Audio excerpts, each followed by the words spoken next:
sky bleached white with heat, and by noon, the air shimmered in waves that made the horizon dance and dissolve.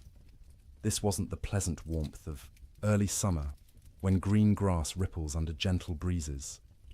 This was heat that cracked the earth open. Heat that turned once lush grasslands into expanses of brittle brown stalks that crunched under every step. The drought began in spring and never broke. April rains that usually soaked the plains and coaxed prairie grass to shoulder height simply didn't come. May stayed dry. By June, the creeks that normally ran year-round had become chains of stagnant pools, shrinking daily, ringed with the desperate tracks of cattle and wildlife competing for every drop. Ranchers watched their grasslands with growing unease, but not yet alarm. Bad years happened. The West was unpredictable. Surely the rains would come eventually. Surely this was just a temporary dry spell. They were running more cattle than the land had ever supported. That was the problem, though few admitted it. The rye cattle boom of the early 1880s had been intoxicating. Eastern investors and European nobility had poured money into Western ranching, seduced by stories of limitless grass and cattle that reproduced themselves into fortunes. Ranchers who'd started with a few hundred head now ran thousands. Some operations counted their cattle in the tens of thousands. The math was simple and irresistible. Cattle bought in Texas for $10 a head could be driven north, fattened, on free grass, and sold in Chicago for $40, $50, sometimes $60. The Great Plains were an enormous, rent-free feedlot. The grass was free, the water was free. All you needed was cattle and cowboys to watch them, except the grass wasn't limitless, and the water wasn't guaranteed, and running 10 times more cattle than the land could sustainably support worked fine until conditions turned bad. That summer, conditions turned very bad indeed. Prairie fires became constant. The dry grass ignited from lightning strikes, from careless campfires, from sparks off wagon wheels striking rocks. Once started, fires raced across the plains for miles, sometimes days, consuming what little forage remained. Cowboys fought these fires with wet blankets and desperate prayer, but mostly they just watched the range burn, knowing each acre of blackened stubble meant less food for the cattle that fall in winter. By late summer, water sources that had never gone dry in memory went dry. Springs that had sustained homesteads for years simply stopped flowing. Rivers that normally ran strong became braided trickles through wide, cracked mudflats. Ranchers began to panic, moving herds constantly in search of water and grass, often finding neither. The cattle themselves began to show the strain. They should have been fat and sleek, building reserves for winter. Instead, their ribs became visible. Their hip bones protruded. They moved sluggishly, conserving energy because they weren't getting enough food to burn. Range cows that should have weighed 900 pounds were coming in at 600, 700 if they were lucky. And still, the cattle companies shipped in more stock. The pressure from investors back east, from shareholders in London and Edinburgh who'd never seen a prairie or a longhorn, was relentless. Maximize the herd. Use every acre. The reports sent back to investors spoke of temporary setbacks and cyclical weather patterns, but projected ever-increasing profits.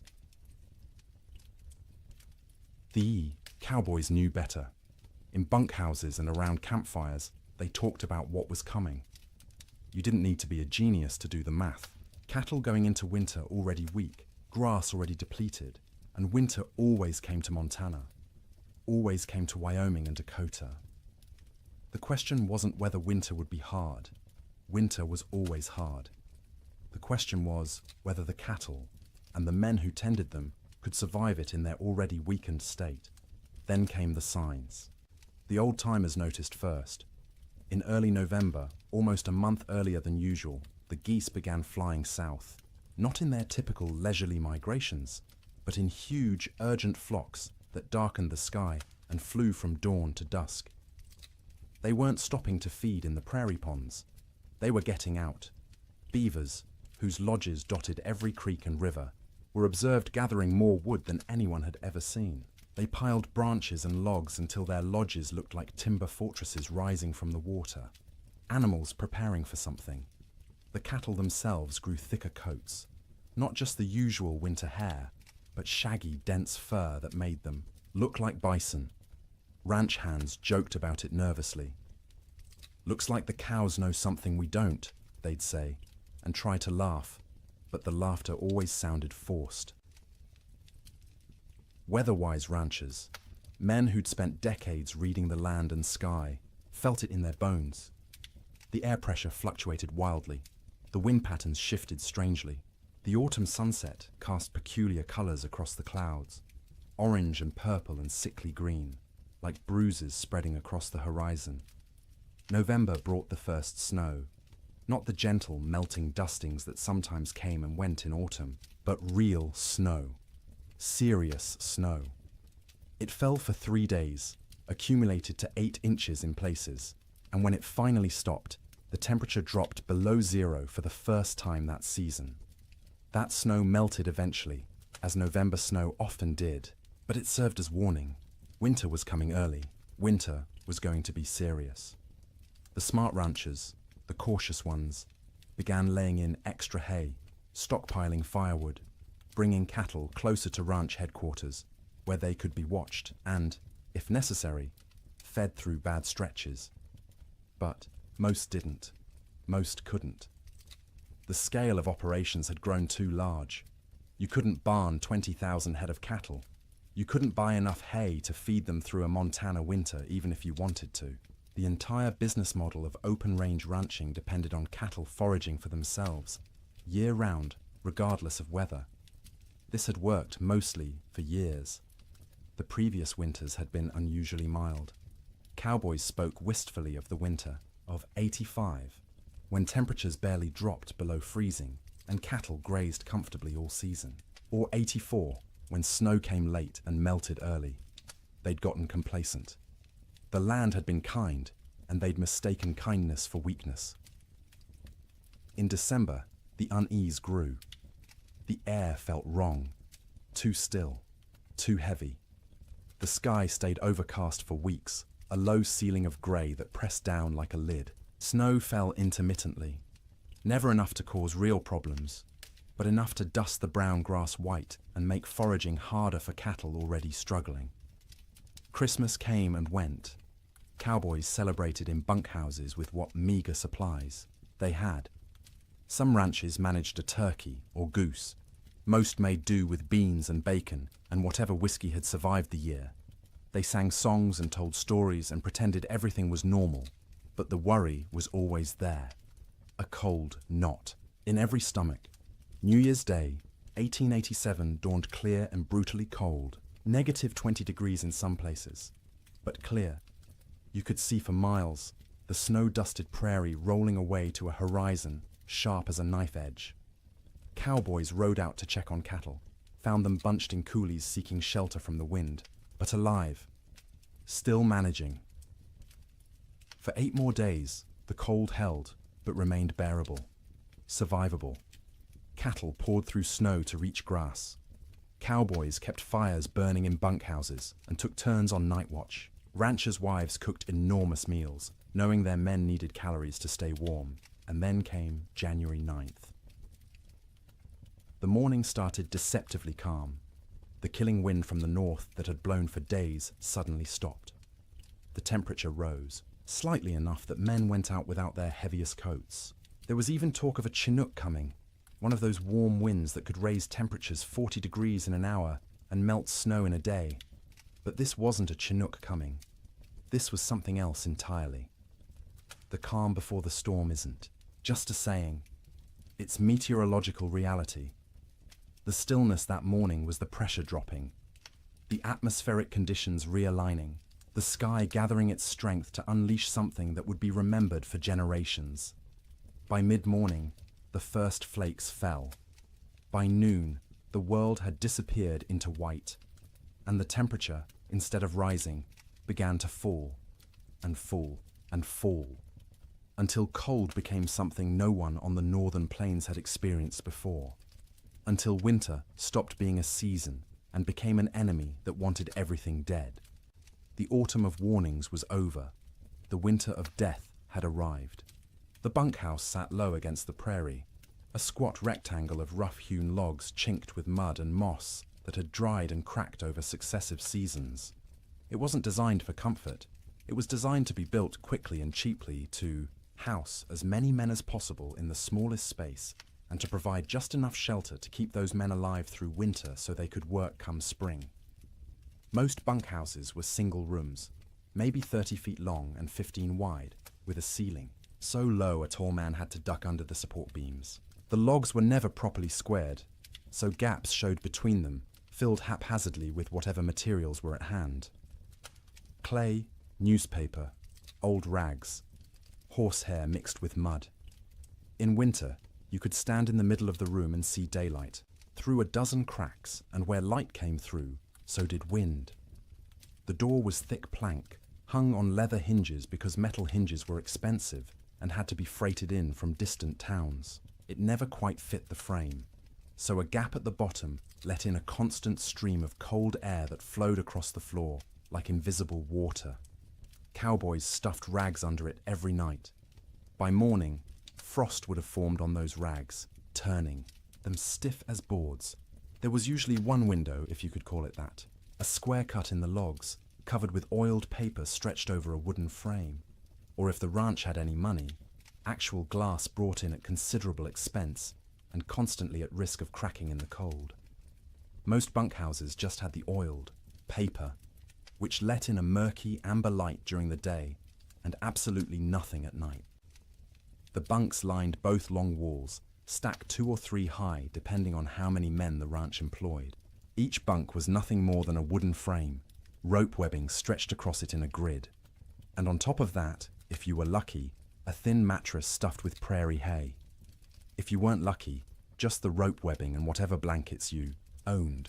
The hierarchy of bunks was established and rigid. New men got the worst spots. Bottom bunks on the end nearest the door, where the cold draft flowed constantly and you'd be stepped on every time someone went outside to piss in the middle of the night. Top bunks were warmer because heat rose, but they put you closest to the roof where moisture from everyone's breath condensed and dripped. You'd wake with water spots on your blankets, sometimes ice if it was cold enough. Middle bunks away from the door were prime real estate, warmer than the bottom, drier than the top, away from traffic. Senior cowboys claimed these spots and defended them jealously. If you wanted one, you either waited years or fought for it, and fighting in a bunkhouse full of armed men rarely ended well for anyone. At the center of the room stood the stove, a cast-iron barrel stove or, in better bunkhouses, an actual manufactured stove with a proper firebox and damper. The stovepipe ran up through the roof, and where it pierced the ceiling, there was supposed to be a metal collar to prevent fires. There often wasn't. More than one bunkhouse had burned down from a too-hot stovepipe, igniting dried wood and old bird nests lodged in the rafters. The stove was life. When it was burning hot, the men closest could almost be comfortable. 5 feet away, you could still be cold. 10 feet away, in a corner bunk, you might as well be outside. The stove created a temperature gradient so steep that men on one side of the room would be sweating, while men on the other shivered under piled blankets. Feeding the stove was a constant concern. Firewood was precious. Trees were scarce on the open plains, and what wood existed had to be hauled in by wagon from river bottoms or mountainsides miles away. Some ranches burned coal shipped in by rail, but coal cost money, and ranchers were notoriously cheap about anything that didn't directly increase cattle numbers. More often, cowboys burned whatever they could find: dried cow chips, sagebrush, buffalo bones, of which there were still plenty scattered across the plains from the great slaughter of a decade earlier. None of these burned hot or long. You had to feed the stove constantly to maintain any heat at all. At night, someone had to take responsibility for the fire. Usually, this rotated among the men, with each taking a shift to wake periodically and add fuel. Miss your shift, let the fire go out, and you'd wake to find 20 angry cowboys ready to throw you outside in your underwear to see how you liked the cold. Even with the stove going, the bunkhouse was never truly warm in winter. It was less cold than outside, which was the best that could be hoped for. Your face would be hot from the stove, while your back was cold from the draft. Your feet would be numb while sweat trickled down your spine. Comfort wasn't the goal. Survival, was the goal. Make it to morning alive and functional. That was success. Cowboys slept in their clothes. The idea of changing into night clothes, or worse, sleeping naked, was absurd. You slept in your wool shirt, your long underwear, your thick socks. On the coldest nights, you kept your pants on. Your hat stayed on your head or under it as a pillow, because hats were expensive, and you didn't want someone stealing yours while you slept. Boots were the exception. You took off your boots because sleeping in boots was miserable, and because boots needed to dry. They'd sit by the stove all night, the leather slowly warming and releasing the accumulated moisture of the day. The smell of drying leather mixed with the smell of unwashed men, wet wool, tobacco smoke, and the acrid tang of burning sage or cow chips. The smell of a bunkhouse was indescribable to anyone who hasn't experienced it. 40 men living in close quarters, bathing rarely because hauling and heating water was labor-intensive and rarely worth the effort. Clothes worn for weeks or months without washing, because washing meant they'd be wet and might not dry in winter, and wet clothes could kill you. The privy was outside, so men used a bucket in the corner at night rather than brave the cold, and that bucket added its own special contribution to the atmosphere. Tobacco smoke hung in layers because every cowboy who could afford it smoked too, passed the time. Some chewed and spit into cans or just onto the floor because the floor was already a mess of tracked-in mud, snow, manure, and spilled food. Mice lived in the walls and came out at night to scavenge. You could hear them scratching and squeaking, see them dart across the floor in the stove light. Some cowboys tried to kill them. Most gave up. There were always more mice, as long as they didn't chew holes in your blankets or get into the food. Stores, you learned to coexist. The sounds of a bunkhouse at night were particular. The wind outside, constant, varying from low moan to sharp whistle, depending on its strength and the gaps it found. The stove ticking as metal expanded and contracted with temperature changes. The creak of rope webbing as men shifted in their bunks, the thump of boots being pulled off and dropped on the floor. Snoring. Dear God, the snoring. 40 men in one room meant you'd have at least 10 serious snorers. Deep, rattling snores that shook the bunks. High, whistling snores that pierced through any attempt at sleep. Snores that stopped and started, until you'd lie there waiting for the next one, unable to relax. Sometimes men would throw boots at particularly bad snorers. Sometimes it helped. Usually it just made everyone else laugh and the snorer angry. Coughing was constant. The cold, the dust, the smoke, the close quarters meant everyone had some kind of lung affliction. Dry, hacking coughs that went on for minutes. Wet, rattling coughs that made you wonder if the man would survive the night. Cowboys coughed themselves, awake, coughed themselves back to sleep, coughed their way through the entire winter. Conversations happened in the dark. Men talked about home, about women, about cattle, about anything but the cold pressing in from all sides.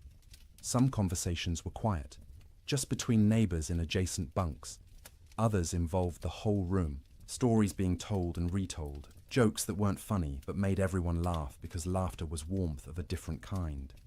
Letters were read and reread by stovelight. A letter from home was precious, and a cowboy might read the same letter 100 times through a winter, memorizing every word, every loop of handwriting, every piece of news from a world that felt impossibly far away. Some men prayed. You'd hear whispered prayers in the darkness, usually from the younger cowboys, the ones still new enough to the work that death seemed like a possibility rather than an inevitability. Older hands didn't pray much. They'd made their peace with whatever was coming, or they'd stopped believing anything was listening. The bedding itself deserves attention. Each cowboy owned his own bedroll, a collection of blankets, and maybe a quilt that he'd rolled up and carried with him from job to job. These blankets were wool, heavy and scratchy, and they accumulated the smell of their owner, along with the smell of horses, cattle, campfire smoke, and prairie dirt. In the bunkhouse, you'd unroll your bedding onto the rope webbing, which sagged under your weight and provided almost no cushioning. The ropes left permanent patterns pressed into your back and legs. After a few weeks, you stopped noticing. Your body just accepted that sleep meant discomfort and adjusted expectations accordingly.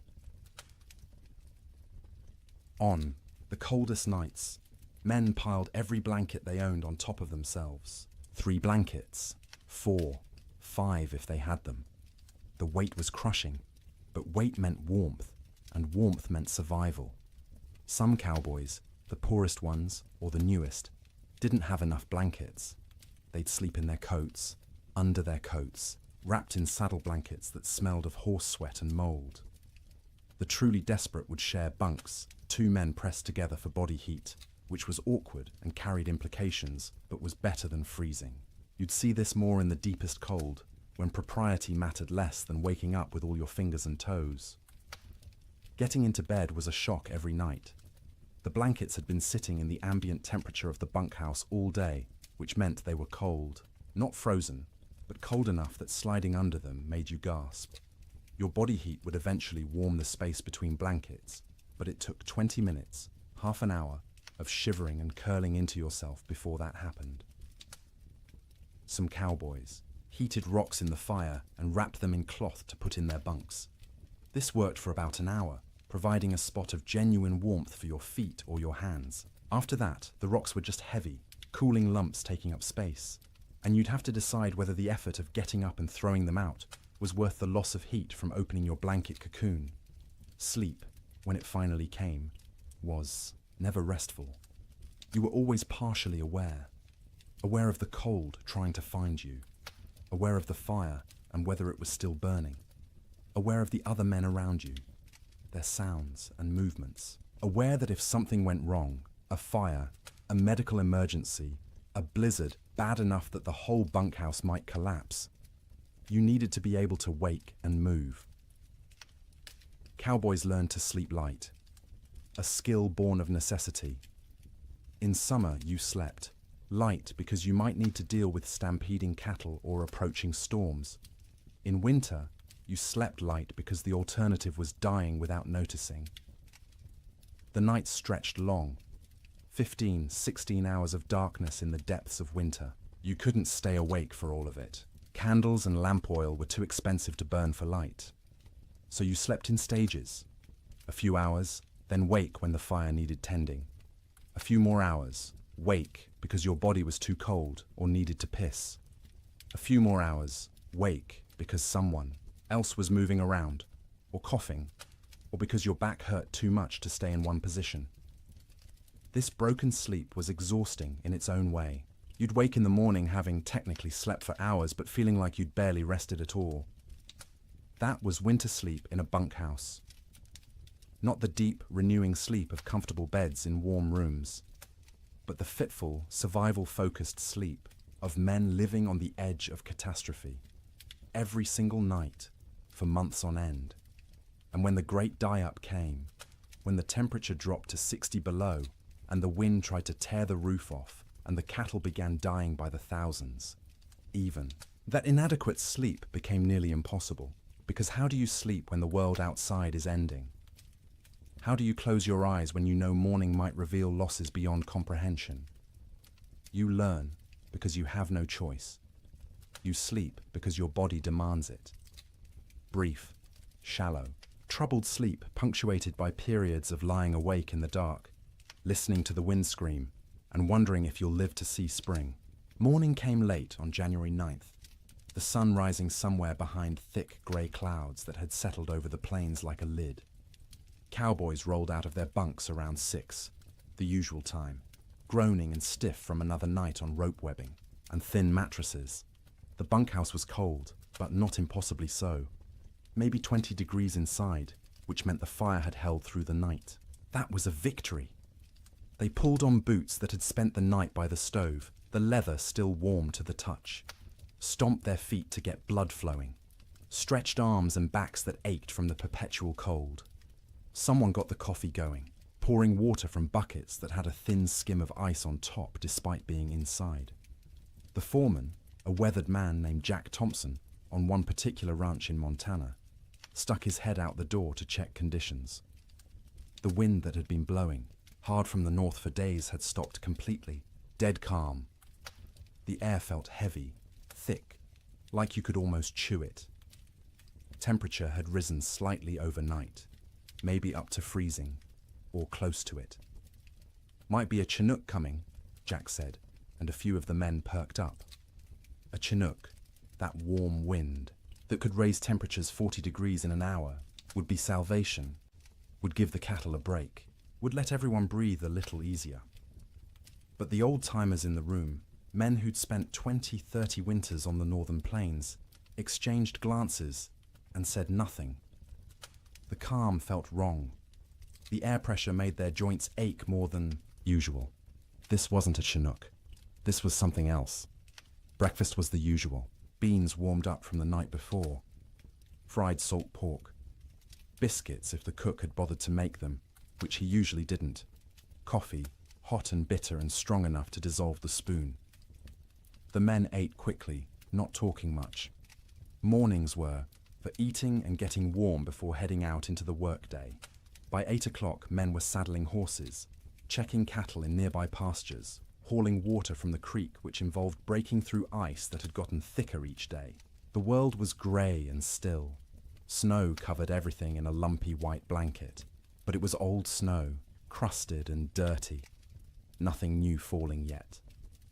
Around mid-morning, maybe 10 or 10:30, someone noticed the first flakes. Tiny things, falling straight down. No wind to push them sideways. They accumulated on coat sleeves, on hat brims, on the backs of cattle who stood motionless, already conserving energy. Within 30 minutes, the flakes had gotten larger and were falling more densely. The grey sky seemed to lower, pressing down, until it felt like you could reach up and touch it. Visibility, which had been miles, dropped to maybe a quarter mile, then less. Cowboys on the range started heading back to the bunkhouse. This was going to be a storm, and you didn't want to be caught out in a storm. The foreman sent riders to gather men from distant line camps to make sure everyone got back to the main ranch before conditions got bad. But conditions got bad faster than anyone expected. By noon, the wind returned. Not gradually building, but suddenly, like someone had opened a door. It came from the north, from Canada, from the Arctic, and it came with a howl that made horses shy and men grab for their hat brims. The temperature, which had been hovering near freezing, began to fall. 1 degree, 2 degrees, 5. The wind picked up the falling snow and threw it horizontally. Visibility dropped to 50 feet, then 20. Within an hour of the wind starting, you couldn't see your hand held at arm's length. The world became a screaming white chaos, where direction lost all meaning. Cowboys who'd been a mile from the bunkhouse when the wind started faced a terrible choice. Try to make it back and risk getting lost and dying, or try to find any shelter at all and hole up until it passed. Some made it back, stumbling into the bunkhouse half frozen, faces covered in ice where their breath had condensed and frozen, in their scarves. Others weren't so lucky. A young cowboy named Billy Henderson, 18 years old, had been checking on a small herd in a draw maybe 2 miles from the main ranch. When the storm hit, he tried to make it back. His horse refused. To face into the wind, kept trying to turn and run south. Billy fought the horse, knowing that south led away from shelter, from life. The horse won the fight, turned, and ran with the storm. Billy's body was found 3 weeks later, 15 miles south of the ranch, frozen solid, still in the saddle. The horse had died beneath him, also frozen, its legs locked in a final stride. Billy had tied himself to the saddle with his lariat so he wouldn't fall off. It hadn't saved him, but that tragedy was still in the future. At noon on January 9th, Billy was just missing, and everyone assumed he'd found shelter somewhere and would show up when the storm passed. People didn't yet understand that this storm wasn't going to pass. Not in hours, not in days. The temperature kept falling. By 2 in the afternoon, it was 0. By 4, it was 20 below. The wind, instead of slacking, grew stronger. It found every crack in every wall, every gap in every window frame. In the bunkhouse, Men stuffed blankets against the door, hung canvas over the oiled paper window, and fed the stove constantly, but the cold still invaded. Snow didn't just fall, it flew sideways, driven by wind that hit 50, 60 miles per hour in gusts. The snow was fine and dry, almost like dust, and it found its way through impossibly small openings. It drifted through the cracks between logs. It sifted around the doorframe despite the blankets stuffed there. It even seemed to come down the stovepipe, hissing when it hit the hot metal. Inside the bunkhouse, men watched drifts form along the walls. Inside the building, snow accumulated in the corners, under the bunks, anywhere the wind could push it. They swept it out, but it just came back. Eventually, they gave up and let it pile. The sound was overwhelming. The wind screamed. There's no other word for it. A constant, piercing shriek that vibrated in your bones and made thought difficult. It rose and fell in waves, sometimes dropping to a mere roar before surging back to that terrible scream. Men had to shout to be heard 3 feet away. Between the wind's screams came other sounds. The building itself groaning under the assault. The roof lifting and settling as wind tried to peel it off. The sharp crack of wood contracting in the cold. The rattle of the stovepipe shaking in its collar. And from outside, distant but unmistakable, the sound of cattle, bawling, calling, the sound of thousands of animals confused and frightened and beginning to suffer. The cowboys listened to that sound and knew they were helpless. You couldn't go out in this. Going out meant dying. The cattle were on their own. The temperature hit 40 below by midnight. Inside the bunkhouse, with the stove glowing red hot, the temperature near the stove was maybe 50 degrees. 10 feet away, it was freezing. 20 feet away, in the corner bunks, water left in cups froze solid. Men piled on every piece of clothing they owned. 2 pairs of pants, 3 shirts, 2 coats, gloves and mittens worn indoors, blankets wrapped around shoulders like shawls. Some men wrapped their heads in scarves, leaving only their eyes visible, and still they shivered. The night of January 9th was the longest night most of those men ever experienced. Sleep was impossible for many. The cold, the sound, the fear, the knowledge that outside cattle were dying by the hundreds, by the thousands, all combined to keep eyes open and minds racing. Those who did sleep did so fitfully, waking every few minutes from nightmares or from the cold penetrating their blanket cocoons, or from the building shaking in a particularly hard gust. The fire had to be fed constantly, every 15 minutes, every half hour at most, because letting it die meant everyone would die with it. Men took shifts by silent agreement. One would get up, face the cold outside his blankets, feed the stove, and retreat. An hour later, someone else would do the same.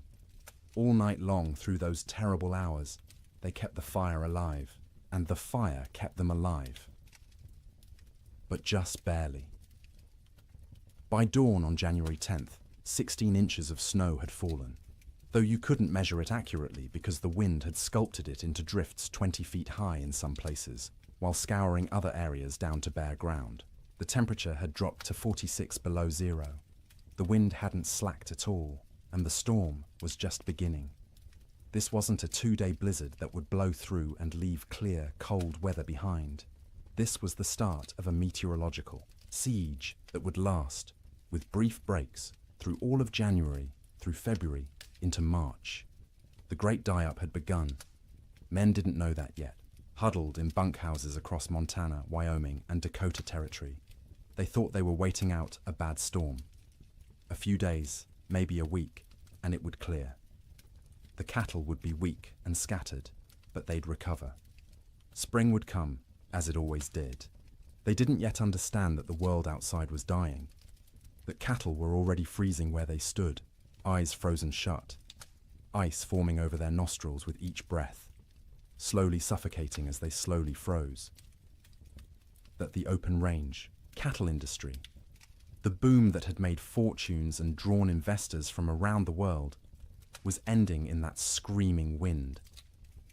All they knew was cold. Cold beyond anything most had experienced. Cold that hurt to breathe, that made your lungs ache, that turned your breath to ice crystals before it could fully leave your mouth. Cold that was no longer just weather, but an active presence, a malevolent force trying to kill everything that lived. And the night ahead, the second night of the storm, would be even colder. -50, -60 in some locations. Cold that would crack trees. Cold that would freeze cattle solid while they stood. Cold that would seep through every wall, every blanket, every layer of clothing, searching for the warmth of human bodies and slowly, inexorably, draining it away. The cowboys fed the fire and waited. There was nothing else they could do. The Yiwa storm had them trapped as surely as if they were in a prison. All they could do was feed the fire, wrap themselves in blankets, and try to survive until morning, and then survive the morning after that, and the one after that, day after day, night after night, as the storm continued and the temperature stayed brutally, impossibly cold. The great die-up was no longer coming. It was here. Sleep. During the storm wasn't sleep as most people understand it. It was something closer to losing consciousness in brief intervals, the body shutting down, not because it felt safe, but because it couldn't maintain full awareness any longer. The exhaustion of constant vigilance, of shivering, of fighting the cold that pressed in from all sides, eventually overwhelmed even the most determined wakefulness. In the ranch houses scattered across the frozen plains, families faced the storm with a different kind of terror than the cowboys in their bunkhouses. Ranch houses were sturdier than bunkhouses, built to last generations rather than just seasons. They had proper foundations, real windows with glass, doors that fit their frames. But they were also larger, harder to heat, and filled with children who didn't fully understand why the wind screamed so loudly or why Papa looked so worried. The Ferguson family lived in a 2-room cabin near the Musselshell River in Montana. William Ferguson, his wife Martha, and their 4 children, ranging in age from 3 to 11. When the storm hit that afternoon of January 9th, William had been out checking on a small herd they kept close to the house. He barely made it back, stumbling through the door with ice caked in his beard and eyebrows, his face raw and bleeding from wind-driven snow. Martha had already pulled all the children into the main room, the one with the fireplace. The second room, the bedroom, was abandoned for the duration. You couldn't heat both rooms. You had to choose, and you chose the one with the fire. The children helped drag mattresses and blankets from the bedroom, piling them on the floor near the hearth. By nightfall, the temperature inside that bedroom, separated from the main room by just a thin wooden door, had dropped below freezing. Frost formed on the inside walls. The wash basin Martha had left on the dresser froze solid, expanding and cracking the ceramic bowl with a sharp report that made everyone jump. In the main room, the family arranged themselves for a siege. William stacked firewood within arm's reach of the fireplace, more wood than he'd normally burn in a week. Martha filled every pot and pan with water, knowing that if the storm lasted, they wouldn't be able to get to the well. The pump would freeze. The well itself might freeze. Water was survival. The children sensed their parents' fear and grew quiet, subdued in a way children rarely are. They huddled together on the mattresses, watching the fireplace with wide eyes as their father fed it log after log. The fire roared, consuming wood at an alarming rate, but even standing directly in front of it, you could feel the cold at your back. That first night, nobody truly slept. The children dozed fitfully, waking every time the wind hit a particularly violent gust, every time the house shook, every time their father got up to add wood to the fire.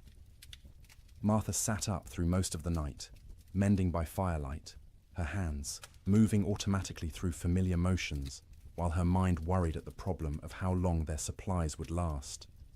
William dozed in his chair, the rifle across his lap, though what good a rifle would do against a blizzard he couldn't have, said. It was simply habit, the frontier habit of being armed, of being ready. When you couldn't do anything useful, you could at least maintain the posture of readiness. The second night was worse. By then, the storm had been blowing for 30 hours straight. The temperature had dropped to 50 below outside, which meant maybe 30 below in the unheated bedroom, and even with the fire blazing in the main room, it was barely freezing where they slept. They'd pulled every blanket in the house onto the mattresses on the floor. Wool blankets, quilts made from scraps of fabric, buffalo robes William had traded for years ago. The family slept together, all 6 of them in a pile, sharing body heat like animals in a den. The children in the middle, where it was warmest, the parents on the outside, taking the brunt of the cold that radiated from the walls despite the fire. Martha sang to the children before sleep, or what passed for sleep. Old songs her mother had taught her, lullabies in German that the children didn't understand, but found comforting anyway.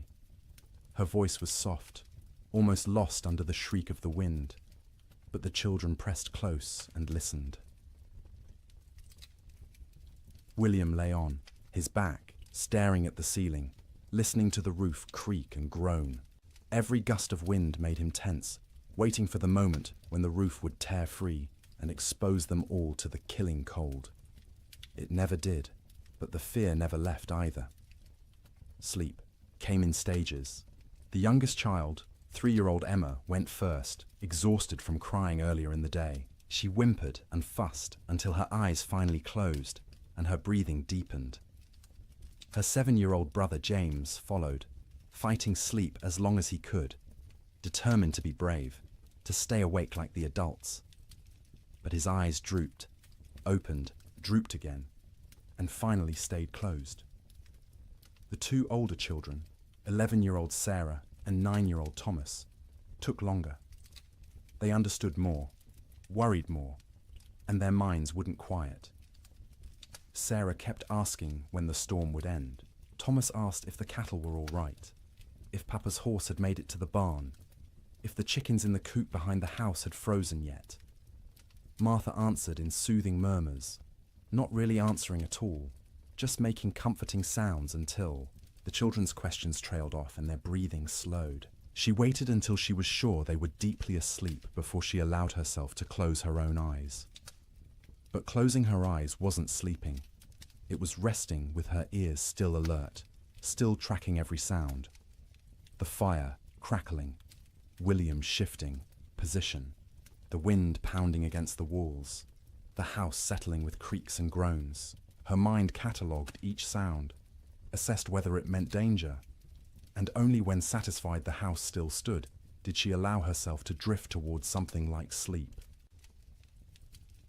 William didn't sleep at all that second night. He dozed for minutes at a time, jerking awake at every sound, every change in the wind's pitch. Twice he got up to add wood to the fire, moving carefully to avoid stepping on children. Each time he stood, the cold away from the fire hit him like a physical blow.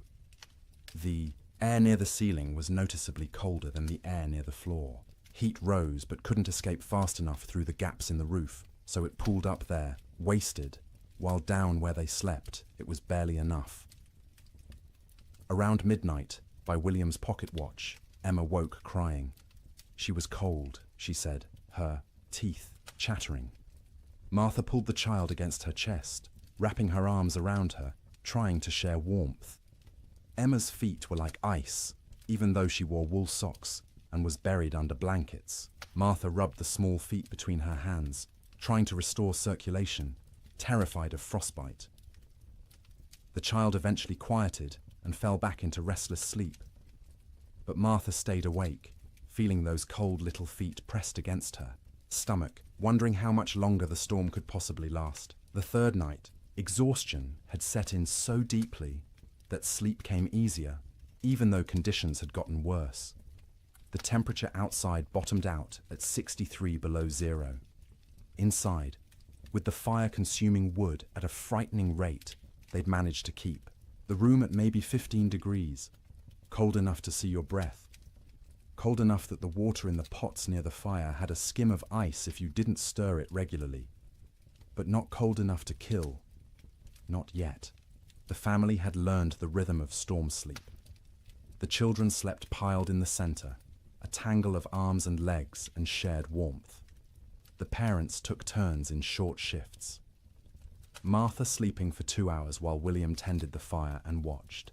Then William sleeping for 2 hours while Martha kept vigil.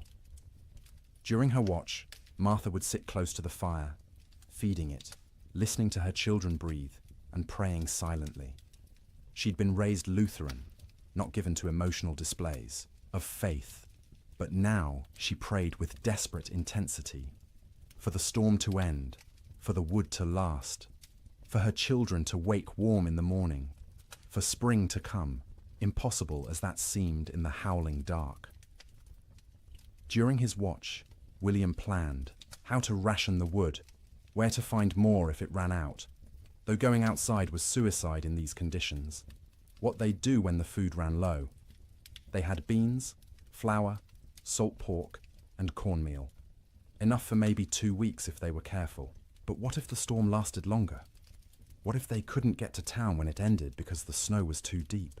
These thoughts circled endlessly, keeping him awake even during his supposed sleep shifts. He'd lie down, close his eyes, and his mind would immediately start calculating. How many logs they'd burned, how many were left, how cold it was, how long they could survive. The children slept better than the adults, helped by the simple resilience of youth. Their bodies demanded sleep and they gave in to it, even in conditions that would have seemed impossible before the storm. Sarah dreamed of summer, of the garden behind the house heavy with tomatoes and beans. Thomas dreamed of cattle drives, of riding with the cowboys to distant railheads. James dreamed confused child dreams that he couldn't remember on waking. Emma didn't dream at all, or if she did, they were wordless and forgotten. They'd wake periodically, usually needing to pee, which meant using the chamber pot in the corner because going to the outhouse meant death. The chamber pot became part of the room's landscape, emptied by William each morning by simply opening the door and throwing its contents out into the snow. It would freeze before it hit the ground. Martha developed a system for keeping track of the children during sleep. She'd reach out periodically, feeling for each small body, making sure everyone was still breathing, still warm enough. If a child had worked their way to the edge of the pile where it was colder, she'd gently pull them back to the center. If blankets had been kicked off, she'd rearrange them.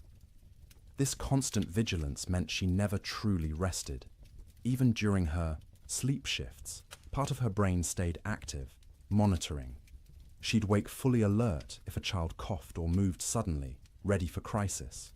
Only after checking that everything was fine would she allow herself to drift back down. By the fourth night, a strange numbness had set in.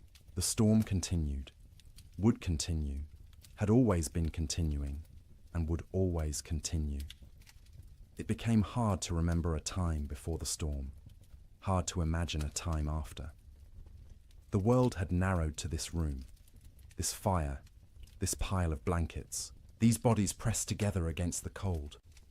Sleep became deeper out of sheer exhaustion. The body can't maintain high alert indefinitely. At some point it simply gives up and crashes, regardless of external conditions. The children slept hard, twitching occasionally, making small sounds, but not fully waking. Martha and William slept in longer stretches, waking only when their internal alarms screamed that the fire needed tending or a child needed checking. The quality of that sleep was poor, dreams were vivid and often nightmarish. Martha dreamed of water freezing in her children's lungs, turning them to ice from the inside out. William dreamed of the roof tearing away and snow pouring in, burying them all in a white tomb. They'd wake gasping, hearts pounding, and need several seconds to remember where they were, that they were still alive, that the nightmare wasn't real. Not yet, but underneath the nightmares was the simple, animal relief of being horizontal, of having their eyes closed, of not having to actively fight the cold for a few hours. Their bodies took what rest they could get, storing it against future need, repairing what damage they could before the next crisis. In bunkhouses across the territory, cowboys experienced similar struggles. The difference was they had no children to protect, which freed them from that particular anxiety. But they also had less motivation to push through. A man alone can give up more easily than a father with children depending on him. Some cowboys did give up in a sense. They wrapped themselves in every blanket they owned, lay down in their bunks, and simply stop trying. They'd sleep for 20 hours straight, only waking to eat a little and relieve themselves before returning to their cocoons. This wasn't laziness, it was a survival strategy. In extreme cold with limited food, the best thing you can do is stay still, conserve energy, and wait. Others couldn't do it. The type of man who became a cowboy was often too restless, too active, to simply lie still for days. They'd pace the bunkhouse, drive everyone else crazy, gamble with cards or dice, anything to pass the time and distract from the gnawing fear that the storm might never end. In both bunkhouses and ranch houses, sleep became not rest, but simply another way of enduring. The days and nights blurred together into a continuous state of semi-consciousness, where you were never fully awake, but never fully asleep either. Your body was present, wrapped in blankets near a fire, but your mind wandered strange paths, disconnected from reality. And through it all, the wind screamed. The cold pressed in, the fire consumed wood, and people slept, or tried to sleep, or pretended to sleep, because what else could they do? Going outside meant dying. Staying awake meant slowly going insane from the sound and the fear. So they slept. Poorly, fitfully, desperately. But they slept. And each morning they woke, surprised on some level to find themselves still alive. Still, together, the fire still burning. The storm would eventually end, but not yet. Not for many days yet. And each of those days would require sleep stolen from between crises, rest grabbed in brief intervals, dreams haunted by cold and wind, and the terrible knowledge that outside the world was dying. The cattle felt the storm coming before any human did. Their instincts, honed by millennia of evolution, read signs in the air pressure, in the quality of light, in the way the wind tasted.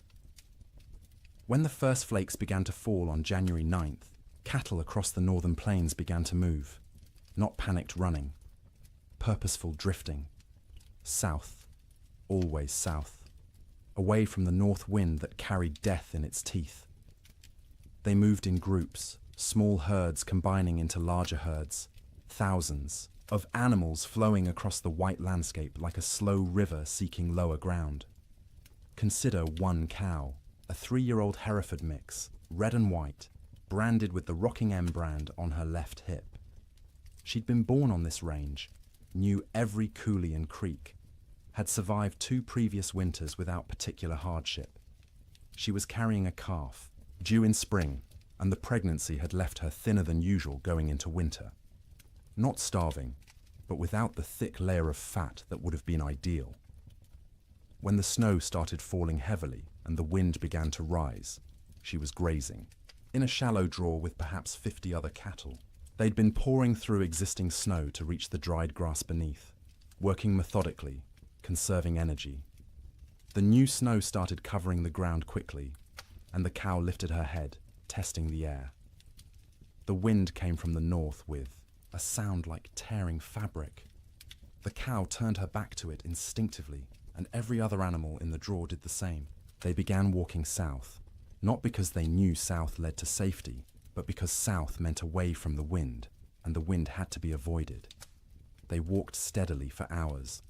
The snow was falling too thickly to see more than a few feet ahead, but cattle can navigate by sense of smell and by following the animal in front of them. The cow found herself in the middle of the group, which offered some shelter from the wind, but also meant she had to keep moving at whatever pace the herd set. By nightfall, they'd walked perhaps 5 miles. Not far, but the constant fighting against wind and snow was exhausting. The temperature had dropped dramatically, and the cow's breath froze in clouds of white vapor. Ice was forming on her eyelashes, making it hard to see. Her legs ached from pushing through snow that was now knee-deep in places. The herd came to a fence line, relatively new barbed wire strung between posts to mark the boundary of someone's claimed range. The cattle turned and walked along the fence, looking for a way through or around. They found neither. The fence extended as far as they could sense in both directions. Cattle aren't stupid, but they aren't problem solvers either. Finding their path blocked, they simply stopped. They stood with their backs to the wind, pressed against the fence line, and waited. For what, they couldn't have said. For the wind to stop. For the fence to disappear. For whatever force had always eventually made things better to make things better now. But things didn't get better. The wind increased. The temperature kept dropping. Snow accumulated on the cattle's backs. A heavy white blanket that they couldn't shake off because their muscles were already occupied with shivering, with the constant work of generating heat. The cow stood and shivered. Her body burned calories, trying to stay warm, calories she'd gotten from grass, but she hadn't eaten since morning and wouldn't be able to eat until she could paw through snow to reach grass beneath. She tried, lowering her head and pushing at the snow with her muzzle, but the wind-packed snow was too hard. Her hooves couldn't break through it either. Around her, other cattle made similar attempts. A few managed to find thin spots in the snow and got a few mouthfuls of dried grass. Most got nothing. They stood and shivered, and slowly, gradually, their body temperatures began to drop. Cattle can survive remarkable cold if they're well fed and can escape the wind. But these cattle were already weakened from a summer of drought. They had no windbreak, and they weren't eating. Their situation was unsustainable. Something would have to change or they would die. It was that simple. By the second day, the cow's suffering had intensified. She'd been standing for more than 24 hours straight. Her legs trembled with fatigue. Ice had completely sealed her eyes shut. She'd stopped trying to open them, instead navigating by sound and smell, and the feel of other cattle pressed against her on either side. Her ears, exposed to the wind, had frozen. The tissue was dying, would eventually slough off if she survived, leaving her with shortened, mangled ears. But that was future pain. Present pain was the cold that had worked its way into her joints, making every small movement agony. The hunger that gnawed at her belly. The thirst because she couldn't melt snow fast enough in her mouth to get adequate water. The calf inside her still moved occasionally, little kicks and shifts that she could feel. Some part of her body was still prioritizing that calf, still sending nutrients and warmth to the growing life within. But those resources were running out. The calf was drawing on reserves that no longer existed. Around her, other cattle were in similar condition, some worse. A few calves, born too early that spring and smaller than they should be, had already died, frozen solid while standing, their mothers standing next to them and occasionally lowing in confusion. Older cattle, those with the wisdom of many winters, had tried to move away from the fence to find a coulee or draw that might offer windbreak. Some succeeded and survived. Most simply exhausted themselves walking in circles in the blinding snow and returned to the fence line to die with the herd. By the third day, the cow had stopped shivering. This wasn't because she'd warmed up. It was because her body no longer had the energy to shiver. Shivering is a metabolic furnace, burning calories to generate heat, but she'd burned through all available calories. Her body temperature was dropping toward equilibrium with the air around her. She was freezing to death. Her breathing had slowed. Each breath was an effort, drawing air so cold it hurt her lungs into a body that barely had the energy to exhale. Ice had formed around her nostrils, narrowing the passages, making each breath a fight. She was still standing, but only because the cattle around her held her upright. If they'd moved, she would have fallen. Her legs were locked, frozen in position, no longer taking commands from her failing brain. Her heartbeat had slowed to a sluggish thump, thump, thump, thump, each beat weaker than the last. The calf inside her had stopped moving. Whether it was dead or simply dormant, she couldn't tell, and wouldn't have understood if she could. Her maternal instincts, so strong just days ago, had been overridden by the body's desperate attempt to keep itself alive. Sometime late on the third night, or early on the fourth morning, it's impossible to know exactly when, the cow's heart stopped. 1 beat, 2 beats, then nothing. Her eyes, frozen shut, would never open again. Her legs, frozen in position, would remain standing. She'd become a statue of ice and meat, indistinguishable from the living cattle around her, except that she no longer breathed. She wouldn't fall for days, maybe weeks. The cattle packed around her held her upright, and when they eventually moved or died themselves, she'd topple over, frozen solid, and become one more carcass among thousands littering the plains. This scene repeated across hundreds of miles.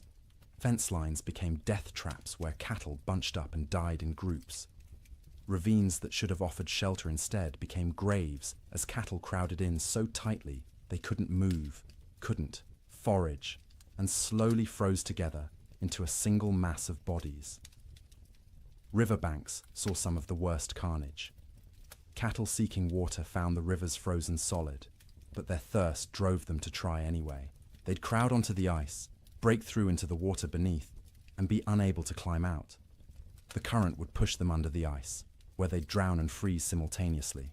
Spring would reveal riverbanks lined with carcasses, hundreds of cattle stacked like cordwood wherever the current had deposited them. Some cattle, driven by the wind and their own southward instinct, walked until they literally couldn't take another step. They'd collapse in open prairie, curl into a ball, as best their frozen legs allowed, and die where they fell. Snow would cover them within hours, creating smooth white mounds that looked like natural drifts until spring melt revealed the truth beneath. The death toll was staggering in ways that are hard to comprehend. A single large ranch might lose 10,000 head. Smaller operations lost everything. The Chicago stockyards, which normally received thousands of cattle per week from the northern plains, received almost none for months. The market for beef collapsed because there were no cattle left to sell. But numbers don't capture the reality. Numbers are abstract. The reality was hundreds of thousands of individual animals, each experiencing their own version of the cow's suffering. Each one cold, each one hungry, each one slowly freezing while standing in a wind that wouldn't stop screaming. Cowboys, safe in bunkhouses, could do nothing but listen to the cattle bawl. That sound, the massed calling of thousands of distressed animals, carried even over the wind. It rose and fell through the days and nights of the storm, a soundtrack of suffering that haunted the men who heard it. Some cowboys tried to help. They'd bundle up in every piece of clothing they owned, tie ropes around their waists, and venture out into the storm, with the other end of the rope tied to the bunkhouse door so they could find their way back. They'd struggle to where they thought. Cattle were usually unable to see them even when standing next to them, and try to herd them towards some shelter. It never worked. The cattle wouldn't move, or couldn't move, and the cowboys would burn through their body heat in minutes. Barely. Enough time to stumble back to the bunkhouse before frostbite claimed fingers and toes. They'd collapse inside, gasping and shaking, and lie near the stove for hours trying to warm up while listening to the cattle continue to bawl outside. Eventually, the bawling stopped. Not all at once, but gradually over days. Fewer and fewer, voices as more and more cattle died. By the end of January, the prairie was silent except for the wind. Silent because there was almost nothing left alive to make sound. The cattle of the open range, those millions of animals that had made fortunes for ranchers and fed the growing cities of America, were gone. The survivors, scattered and traumatized, would take years to recover. Most would never be found, lost in coulees and ravines where their carcasses would feed wolves and coyotes through the remainder of winter. The Great Die-Up earned its name from the cattle. They died in numbers beyond counting, in suffering beyond imagining. And every single death was quiet, private. The animal alone in the storm, except for other dying animals. No comfort, no relief, just the cold and the wind, until the end came, and the shivering finally stopped. Food became an obsession within days of the storm's arrival. Not because people were starving, not yet, but because every meal consumed was one fewer meal in reserve, and no one knew how long the storm would last or when resupply would be possible. Every bite carried the weight of calculation. Every pot of beans represented diminishing stores that might need to last weeks or months. In the Ferguson ranch house, Martha inventoried their supplies on the second day of the storm. She did this by candlelight while the children slept, and William kept watch by the fire. She counted every bag of flour, every pound of cornmeal, every strip of salt pork hanging from the rafters of the cold bedroom.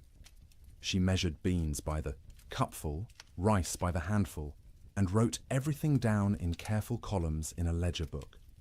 Flour, 42 pounds. Cornmeal, 18 pounds. Dried beans, maybe 30 pounds, 3 different varieties mixed together in a burlap sack. Salt pork, 14 strips, some thick, some thin. Rice, 5 pounds. Sugar, 3 pounds, precious and rationed even before the storm. Coffee, 2 pounds of beans, still in their burlap sack, aromatic and dark. Salt, plenty, a whole sack, bought last fall. Lard, a good supply, stored in a crock. Dried apples, half a sack, from their own trees. Molasses, 1 jug, nearly full. She did the math in her head, working through possible scenarios. 6 people eating 3 meals a day, 18 meals per day. If they were careful, if they stretched everything, if they didn't waste a single bite, they had perhaps 3 weeks of food, maybe 4 if they went hungry. 3 weeks seemed like plenty. No storm lasted 3 weeks, but Martha had learned in her years on the frontier to plan for the impossible, because the impossible happened with disturbing regularity. So she began rationing from day 1, before hunger forced the decision. Breakfast became smaller. Instead of flapjacks for everyone, she made 1 per person, thin and stretched with extra water to make the batter go further. The children complained but ate them anyway. William said nothing, just ate what was put in front of him and drank his coffee black to save the sugar. Dinner became the main meal, usually beans. Martha soaked dried beans overnight in water, then cooked them slowly through the day in a pot, suspended over the fire. She'd add a little salt pork for flavor, 1 strip cut into small pieces so everyone got a taste of meat. The beans cooked until they were soft, the liquid thick and sustaining. Everyone got a bowlful, sopped up with cornbread made from carefully measured cornmeal. Supper was often just leftover beans from dinner, reheated and eaten with whatever bread remained. Sometimes Martha made a thin soup from the bean broth, adding bits of dried apple for sweetness, calling it a special treat to make the children smile. The coffee was for William alone. Cowboys and ranchers believed coffee was essential, more important than food, and William was no exception. He drank it black and strong, rationing the precious beans so he could have at least 1 cup per day. That coffee was his luxury, his reminder that civilization existed beyond the wind and snow.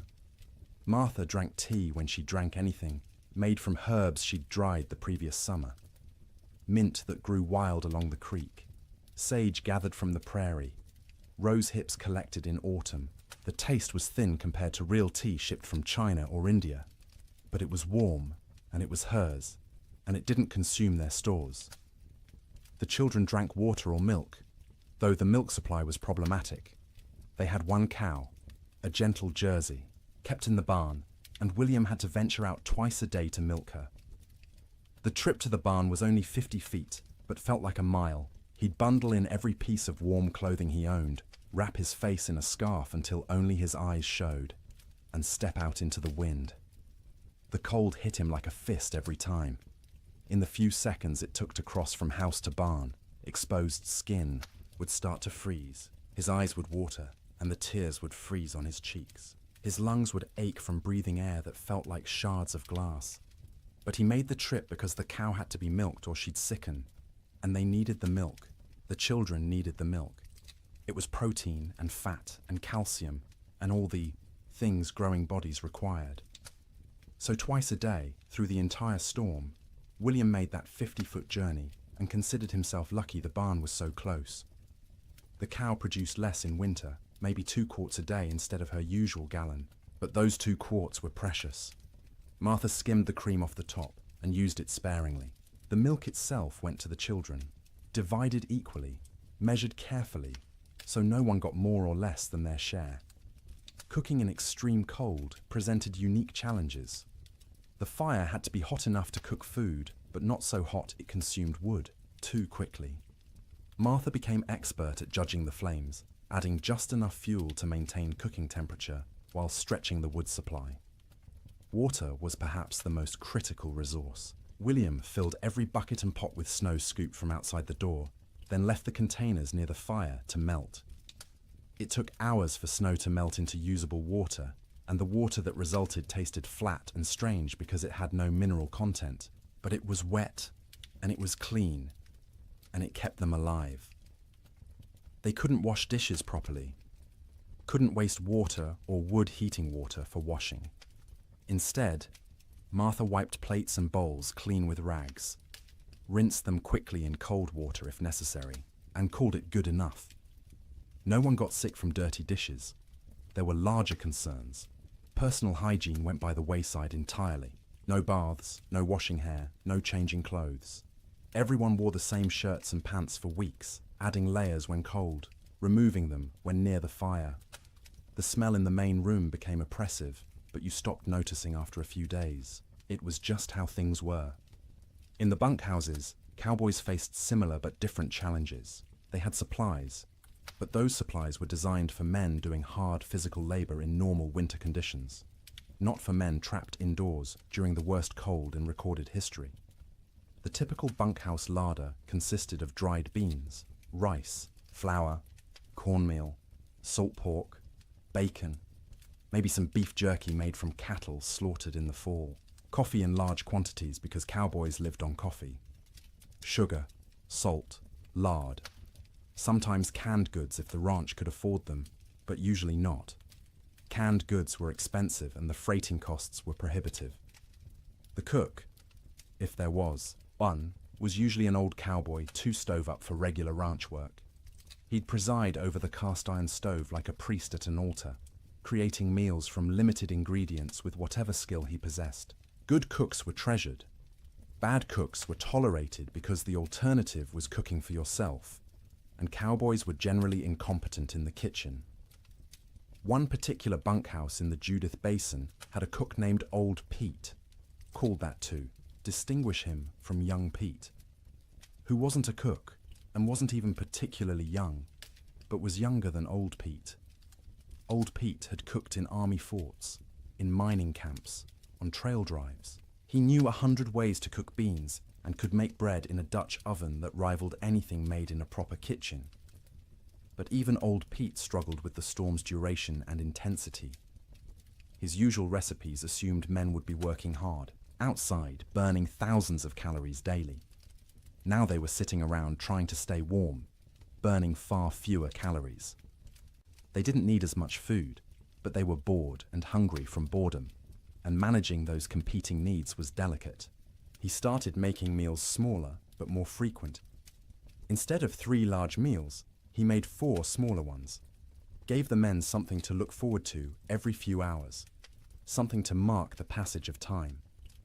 Breakfast at dawn, such as dawn was, in the constant grey, a second breakfast mid-morning, dinner in early afternoon, supper at dark.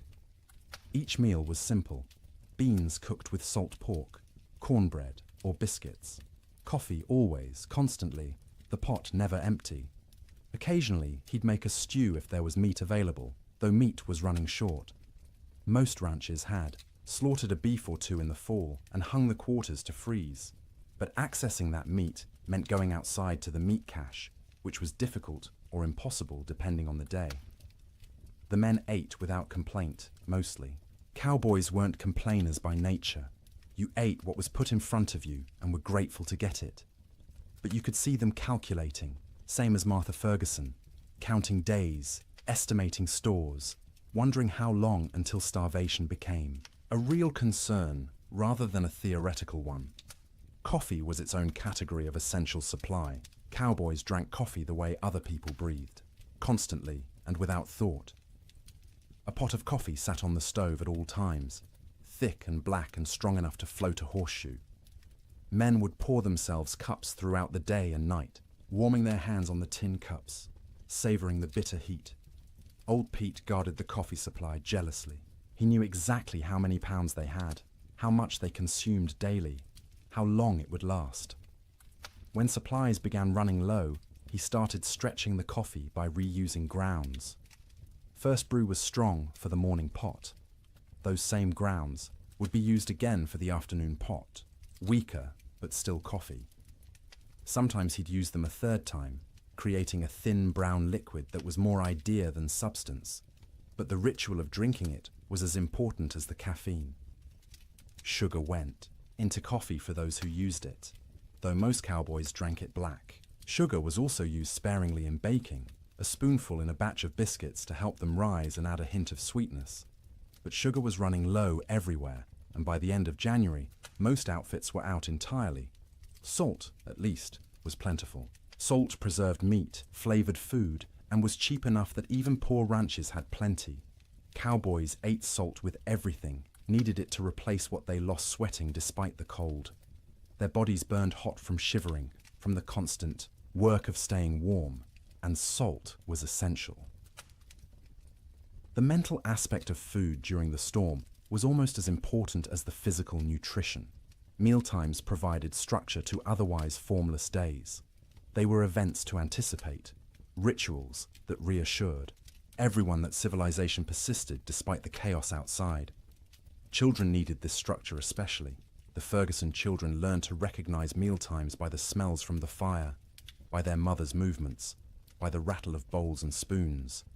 They'd gather without being called, eager not just for food, but for the routine. Martha would serve, each child personally, making a small ceremony of it. Sarah first, as the oldest, then Thomas, then James, then Emma. Each child received their portion with their name spoken, a moment of individual attention that said, "You are seen, you are valued, you matter." Then William, then finally herself, always last, always the smallest portion, though no one noticed because she was skilled at hiding it. They'd eat together, mostly in silence because food was serious business, but afterward there might be stories or songs. William would tell tales of his own childhood in Ohio, of winters there which had seemed hard at the time, but were nothing compared to this. Martha would sing in her soft voice German lullabies or hymns. The children would listen and feel for a moment that everything might be all right. After eating came the work of making food last. Crumbs were gathered and saved for thickening, soup. Grease from cooking was poured into a jar and used again. Bones from salt pork were boiled to extract every bit of flavor and nutrition, then boiled again, then fed to the dog who lived outside the door in a snow shelter William had built. Nothing was wasted. Waste was sin in the arithmetic of survival. Every scrap had value, potential use, future purpose. Martha became a miser of food, hoarding and parceling it out with grim determination, knowing that running out meant death, and death was not an option while her children lived. The storm continued. January crawled past, each day a battle against cold and hunger and despair. Food supplies dwindled steadily. By the end of the month, the Ferguson household was eating 2 small meals per day instead of 3. The children's eyes developed the hollow look of inadequate nutrition. Martha's dresses hung loose where they'd once fit snugly. William's belt had to be tightened 2 notches, then 3, but they ate something every day, and they were all still alive. And the cow still gave milk, though less each week, and the fire still burned, and that was enough. It had to be enough, because spring would come eventually. It always came. The question was whether they'd survive long enough to see it, and whether there would be anything left of their lives when it finally arrived. Theodore Roosevelt was not in Dakota Territory when the blizzard struck. He was in New York, warm and comfortable in his sister's house, living the life of an Eastern gentleman which he'd tried so hard to leave behind. But his money was in Dakota. His dreams were in Dakota. And when the reports began filtering east about the catastrophic winter destroying the northern plains, Roosevelt's future was being written in frozen cattle and bankrupt dreams. He'd come to Dakota Territory in 1883, a wealthy young man fleeing personal tragedy. His mother and his wife had died on the same day, in the same house, within hours of each other. The grief had been unbearable, suffocating, and Roosevelt did what men of means often did when Eastern life became too painful. He went west. He invested heavily in cattle ranching, buying into two operations: the Maltese Cross Ranch and the Elkhorn Ranch, both along the Little Missouri River in what would become North Dakota. He'd thrown himself into the work with characteristic energy, trying to become a real Westerner, a real cattleman. He'd learned to ride, to rope, to shoot. He'd earned grudging respect from cowboys who initially mocked his Eastern accent and glasses. Roosevelt loved the West with the passion of a convert. He loved the vast emptiness, the physical challenges, the sense of building something in a hard land. He wrote about it constantly in letters and journals, painting romantic pictures of cowboy life that had more to do with his ideals than reality. His ranches ran cattle on the open range like everyone else. Thousands of head, bought with Eastern money, fattened on free grass, and expected to multiply into a fortune. His partners and employees assured him the investment was sound. Cattle prices were strong. The range could support far more animals than they were running. Winter mortality was minimal in recent years. Roosevelt believed them because he wanted to believe. He needed the West to work, needed it to be the place where he could reinvent himself from grieving widower into rugged frontiersman. The cattle were symbols as much as investments, proof that he belonged in this harsh landscape. When the winter of 1886 to 1887 arrived, Roosevelt was back east, attending to political matters and family obligations. He was aware of the early reports, of harsh weather, but not overly concerned. Winter was always hard in Dakota. His men were experienced. His cattle were hardy. Surely they'd manage as they had in previous years. The first letters from his ranch managers arrived in late January. They were careful, measured, not wanting to alarm their employer prematurely. The weather had been severe, yes. Cattle were, suffering, certainly. But it was too early to assess the full damage. They'd know more in spring when they could ride out and conduct a proper tally. Roosevelt wrote back with questions. How severe? How many cattle were in danger? What measures were being taken to protect the herds? The responses, when they came weeks later, letters delayed by closed roads and disrupted mail service, were progressively more concerning. His ranch, manager at the Maltese Cross, a practical man named Sylvain Ferris, tried to be honest without being devastating. The storms had been worse than anything he'd seen in 20 years on the plains. The cold had been extreme, sustained, deadly, many. Cattle were certainly lost. The exact number wouldn't be known until spring roundup. But Ferris estimated at least 30% mortality. Maybe more, 30%. Roosevelt did the math in his study in New York, sitting in a comfortable chair by a warm fire, trying to comprehend what those numbers meant. He owned roughly 5,000 head between his two ranches. 30% meant 1,500 dead cattle. At $40 a head, that was $60,000 lost, more than many men earned in a lifetime. But it was worse than the money. It was the failure of his Western dream. The revelation that the land he'd romanticized could be cruel, that nature didn't care about his needs or desires, that the West wasn't the frontier of opportunity he'd imagined, but a hard country that broke more men than it made. The letters continued through February and into March. Each one was grimmer than the last. 50% losses now estimated, maybe 60. Entire line camps reporting no surviving cattle at all. Fences lined with dead animals piled 3 deep. The Little Missouri River, when it thawed, clogged with carcasses that had to be dynamited free to restore flow. Roosevelt read these letters with growing horror and despair. He'd been so confident, so certain of success. He'd borrowed money, encouraged friends to invest, staked his reputation on the cattle business. And now it was all dying in a winter he wasn't even present to witness. In March, when travel became possible again, Roosevelt received a telegram from Ferris. Brief, direct, devastating. Come west, you need to see this. Roosevelt went.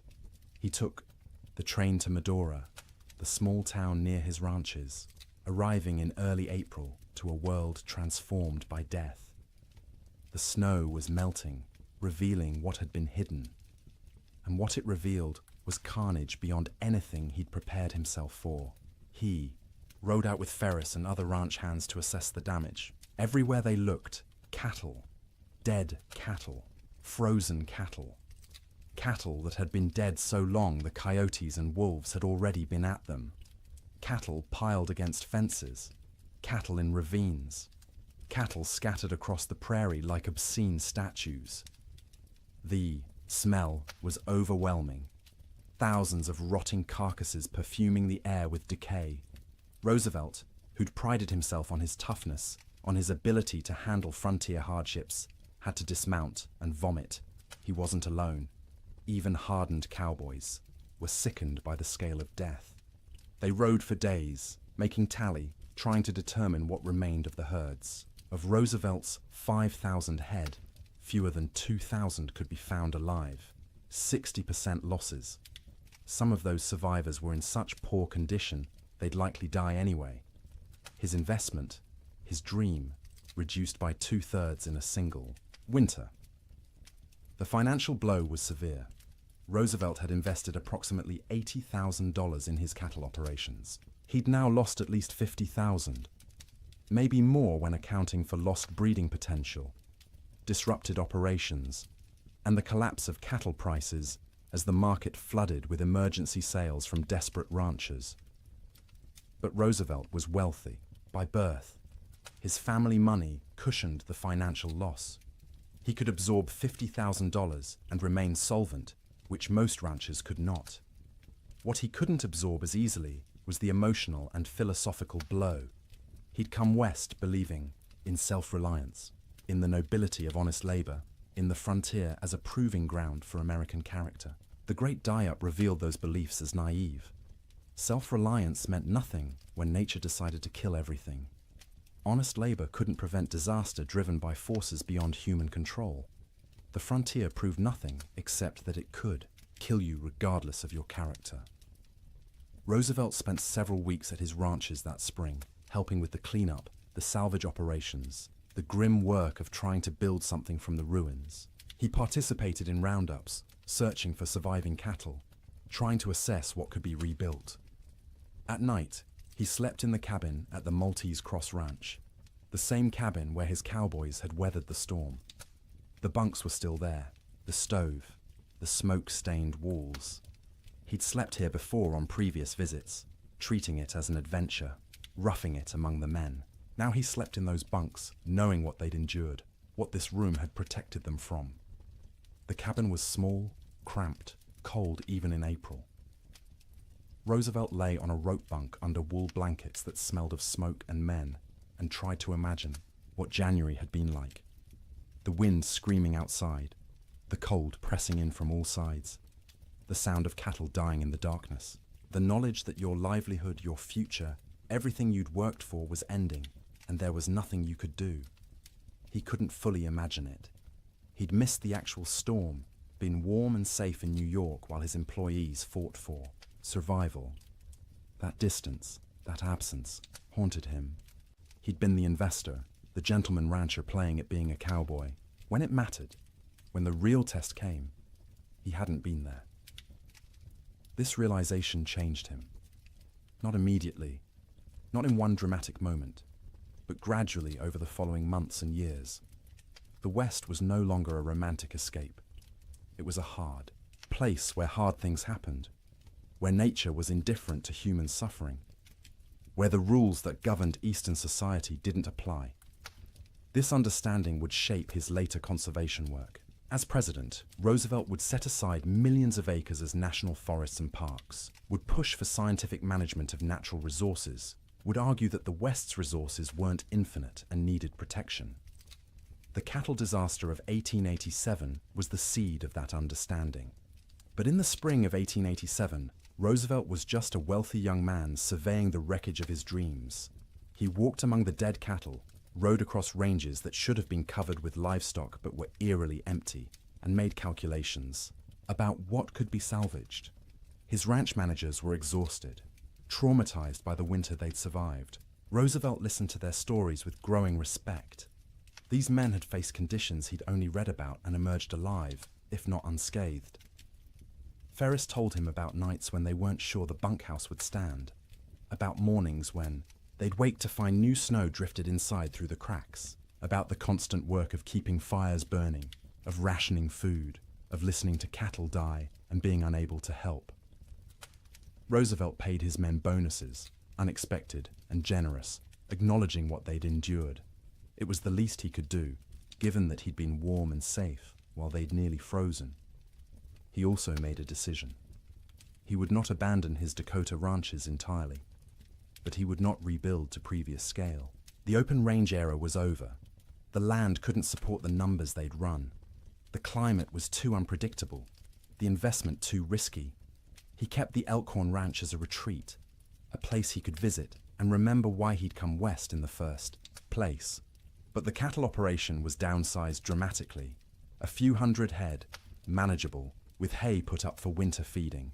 A sensible operation rather than a grand adventure. The Maltese Cross was eventually sold. Too many bad memories. Too much money lost. Roosevelt needed to move forward, and that meant leaving behind the ranch that had represented such hope and ended in such disaster. In his autobiography, written years later, Roosevelt would describe the winter of 1886 to 1887 as a necessary education. The romantic had been burned away, leaving behind a more realistic understanding of nature and human limitations. The winter had killed his cattle and his illusions simultaneously, but he rarely spoke about what his employees endured. Their stories weren't his to tell, and he knew his own experience, arriving after the worst had passed, was nothing compared to theirs. He'd lost money. They'd nearly lost their lives. One story stayed with him, though, told by a cowboy at the Maltese Cross. During the worst of the storm, this cowboy had volunteered to check on a nearby line camp, worried about the two men stationed there. He'd ridden out with a rope tied around his waist, the other end tied to the bunkhouse, planning to follow the rope back if he got disoriented. The temperature was 50 below with howling wind. He'd made it half a mile before he couldn't feel his hands or feet, before the cold had penetrated so deeply he knew he was in danger of freezing. He'd turned back, following the rope, barely making it to the bunkhouse before collapsing. The two men at the line camp were found dead when spring came. They'd tried to wait out the storm, ran out of firewood, and froze in their bunks. The cowboy who'd tried to reach them carried guilt about that for the rest of his life, even though there was nothing he could have done. Roosevelt listened to this story and understood, perhaps for the first time, what winter on the frontier really meant. Sleep in Dakota, he realized, was a gift not to be taken for granted. Every night his men had survived was a victory against odds that should have killed them, and every morning they'd woken was a reminder that survival wasn't guaranteed, that warmth and shelter and life itself were temporary conditions that could end at any moment. Roosevelt returned east that spring, his Western adventure permanently altered. He would continue to love the West, would continue to visit and hunt and write about it, but he would never again be naive about its harshness. The winter of 1887 had taught him that nature didn't care about your dreams, your money, or your character. It simply existed, indifferent, and you survived or you didn't. His cattle were mostly dead. His investment was lost, but he was alive, and his employees were alive, and that had to be enough. January ended, but the storm did not. February arrived with no fanfare, no change, just another day of grey sky and screaming wind and cold that wouldn't break. People stopped marking days on calendars. Time lost meaning when every day was identical. An endless repetition of surviving until dark, surviving through dark, waking to survive again. The psychological weight of the storm's duration became as dangerous as the physical cold. Humans are resilient, but not infinitely so. We can endure terrible conditions if we believe they'll end. But when days stretch into weeks, weeks stretch toward months, and conditions remain unchanged, the mind begins to fracture in subtle ways. In the Ferguson household, the children grew quieter. They'd stopped asking when the storm would end. They'd stopped asking much of anything. They sat by the fire, conserving energy, their eyes following their mother's movements with an intensity that unnerved her. They were always hungry now, and the hunger made them old beyond their years. Martha found herself forgetting things. She'd go to the cold bedroom to fetch something and stand there, shivering, unable to remember what she'd come for. She'd start sentences and lose the thread midway, words dissolving like snow on her tongue. William said her name sometimes, and she wouldn't hear him, lost in thoughts that circled endlessly around food, fire, survival. William stopped shaving. There was no point. No one to see him except his family, and vanity seemed absurd when survival was uncertain. His beard grew thick and unkempt, ice forming in it every time he went outside to milk the cow or fetch wood. He'd come back in looking, like a wild man, and the children would stare at him until Martha made them look away. The cow's milk production had dropped to less than a quart per day. The animal was suffering from cold and inadequate feed, standing in the barn with her ribs visible through her hide. William knew they should slaughter her, use the meat, but the milk was too precious. As long as she gave any milk at all, he'd keep making that twice-daily journey to the barn. Sleep patterns disintegrated completely. There was no day or night anymore, just periods of lighter grey and darker grey outside the oiled paper window. People slept when exhaustion overwhelmed them, woke when cold or hunger or nightmares forced consciousness. The family's sleeping pile shifted constantly as people moved, trying to find warmth, trying to escape dreams. Martha's dreams were always about food, elaborate meals from her childhood in Wisconsin. Her mother's kitchen, warm and fragrant, tables loaded with roasted chicken and potatoes and fresh bread and butter. She'd wake with saliva flooding her mouth, stomach cramping with want, the disappointment of reality crushing. They had beans, always beans, the same beans cooked the same way, day after day, until the thought of eating another spoonful made her gag. William dreamed about summer, riding across green ranges, cattle fat and healthy, sun warm on his shoulders. He'd wake disoriented, expecting heat, finding only cold. The contrast between dream and reality was so sharp it hurt physically. His chest would ache, his throat would close. He'd lie there fighting tears while his family slept around him. The children's dreams were less specific, but more unsettling. They'd whimper in their sleep, reach out for comfort, wake crying without being able to say why. Emma, the youngest, stopped sleeping deeply at all. She'd doze in fits and starts, never truly relaxing, her small body tense even in sleep. The storm broke briefly in early February. For 3 days the wind dropped to a whisper, the snow stopped falling, and temperature rose to just below freezing. Clouds remained, but didn't seem as oppressive. The change felt miraculous after weeks of unrelenting assault. William ventured outside beyond the barn for the first time since January. The landscape was unrecognizable. Snow had sculpted itself into bizarre formations, drifts 20 feet high in some places, bare ground in others. The fence line he'd built 2 summers ago was completely buried. Only the tops of fence posts showed, wooden fingers pointing at the grey sky. He walked out across what had been their pasture, breaking through crusted snow with each step. The snow held his weight for a moment, then collapsed, dropping him thigh-deep into soft powder beneath. It was exhausting to move, each step a battle, but he kept going, desperate for space, for distance from the cabin that had become their prison.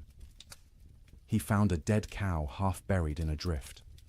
One of their small herd, frozen solid, the hide pulled, tight over protruding bones. He stood looking at it for a long time, feeling nothing. He was too tired for grief. The cow was dead. More would be dead. Everything might be dead. These were just facts now, beyond emotion. When he returned to the cabin, Martha and the children were standing in the doorway, watching him. They looked like ghosts in the grey light, pale and thin and insubstantial. He realized he probably looked the same to them. That night the Chinook wind arrived, warm wind from the southwest, carrying temperature up 30 degrees in 2 hours. It felt like a gift from God, a promise that winter could end, that warmth still existed somewhere in the world. People opened doors and windows despite the waste. of heat from their fires, desperate for fresh air, for the feeling of movement, for anything different. The warm wind melted the top layer of snow. Water dripped from roofs, ran in small streams across frozen ground, pooled in low spots. For brief hours, it seemed like spring might actually come, that the nightmare might be ending, but the Chinook betrayed them. After 2 days of relative warmth, the wind shifted back to the north. Temperature plummeted. The water that had melted froze instantly, creating a thick crust of ice over everything. The snow that had softened turned to concrete, and when more snow fell on top of that ice, it created a prison for any surviving cattle. Before the Chinook, cattle could at least paw through snow to reach grass beneath. After the ice crust formed, this became impossible. Their hooves couldn't break through. They stood on top of their food, separated from it by inches of ice, and slowly starved, while the grass they needed lay tantalizingly close. Cowboys trapped in bunkhouses understood what this meant. Any cattle that had survived. January were now doomed. The Chinook hadn't been salvation. It had been a final cruelty, raising hope before delivering death more certainly than the cold alone could have. In the bunkhouses, men stopped talking about spring. They stopped talking much at all. Conversation required energy they didn't have. They lay in their bunks, wrapped in blankets, emerging only to eat the meager meals old Pete still managed to prepare, or to take their turns feeding the stove. The silence was worse than the earlier noise of men talking and joking and trying to maintain morale. Silence meant defeat. Silence meant they'd accepted that this was how things were now, that normal life was so far away it might as well not exist. Some men slept 20 hours a day. Their bodies had adapted to scarcity by shutting down, reducing all functions to bare minimum. They moved slowly when they moved at all, speaking in monosyllables, their eyes dull and unfocused. They weren't sick, exactly. They were hibernating, human versions of bears in dens, waiting for conditions to improve. Others couldn't sleep at all, too anxious, too frightened, too aware of their situation. They'd lie awake hour after hour, staring at the ceiling, listening to the wind that never stopped. Their eyes developed a particular look, wide and staring, ringed with dark circles. Their hands shook constantly. They jumped at sudden sounds. Old Pete worried about these wakeful men more than the sleeping ones. The sleepers were conserving energy, doing what their bodies told them to do. But the wakeful men were burning through resources they couldn't afford to lose. Their minds were eating themselves from the inside, consuming sanity the way their bodies were consuming stored fat. He tried to help in small ways. Extra coffee for the wakeful ones, bitter and hot, and something to focus on besides fear. Stories told quietly in the dark, anything to distract. Sometimes just sitting with them, 2 men awake in a room full of sleeping men, sharing the burden of consciousness. The nights were hardest. 15, 16 hours of darkness in February's depth. The stove provided light as well as heat, flames visible through gaps in the iron, but it was barely enough to see by. Men moved through darkness, feeling their way, bumping into bunks and each other. Without clocks, without daylight, time became abstract. You'd wake, if you could call it waking when you'd only been half asleep, and have no idea if you'd been unconscious for 10 minutes or 10 hours. The disorientation was profound. Some men stopped trying to track time at all.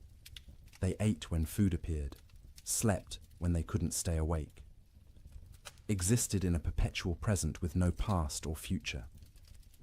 The concept of sleep itself changed. It wasn't restful anymore. You didn't sleep to feel refreshed. You slept because consciousness was too expensive to maintain. Sleep was a small death you practiced nightly, preparing for the real death that might come if the storm continued much longer. Dreams during this period took on a hallucinatory quality. Men dreamed they were awake, walking around the bunkhouse, having conversations with others, only to actually wake and realize none of it had been real. Or they dreamed they were outside in the storm, freezing, struggling towards shelter, and wake to find themselves wrapped in blankets by the stove. The boundary between sleeping and waking blurred. Some men experienced what would now be called dissociation. They'd observe themselves from outside their bodies, watching a stranger wear their clothes and speak with their voice. This disconnection was protective, a way the mind created distance from unbearable circumstances. But it was also terrifying to lose even the certainty of being yourself. In the ranch houses, children handled the extended ordeal better than adults in some ways. They adapted, accepting the new reality more easily than their parents who remembered how things should be.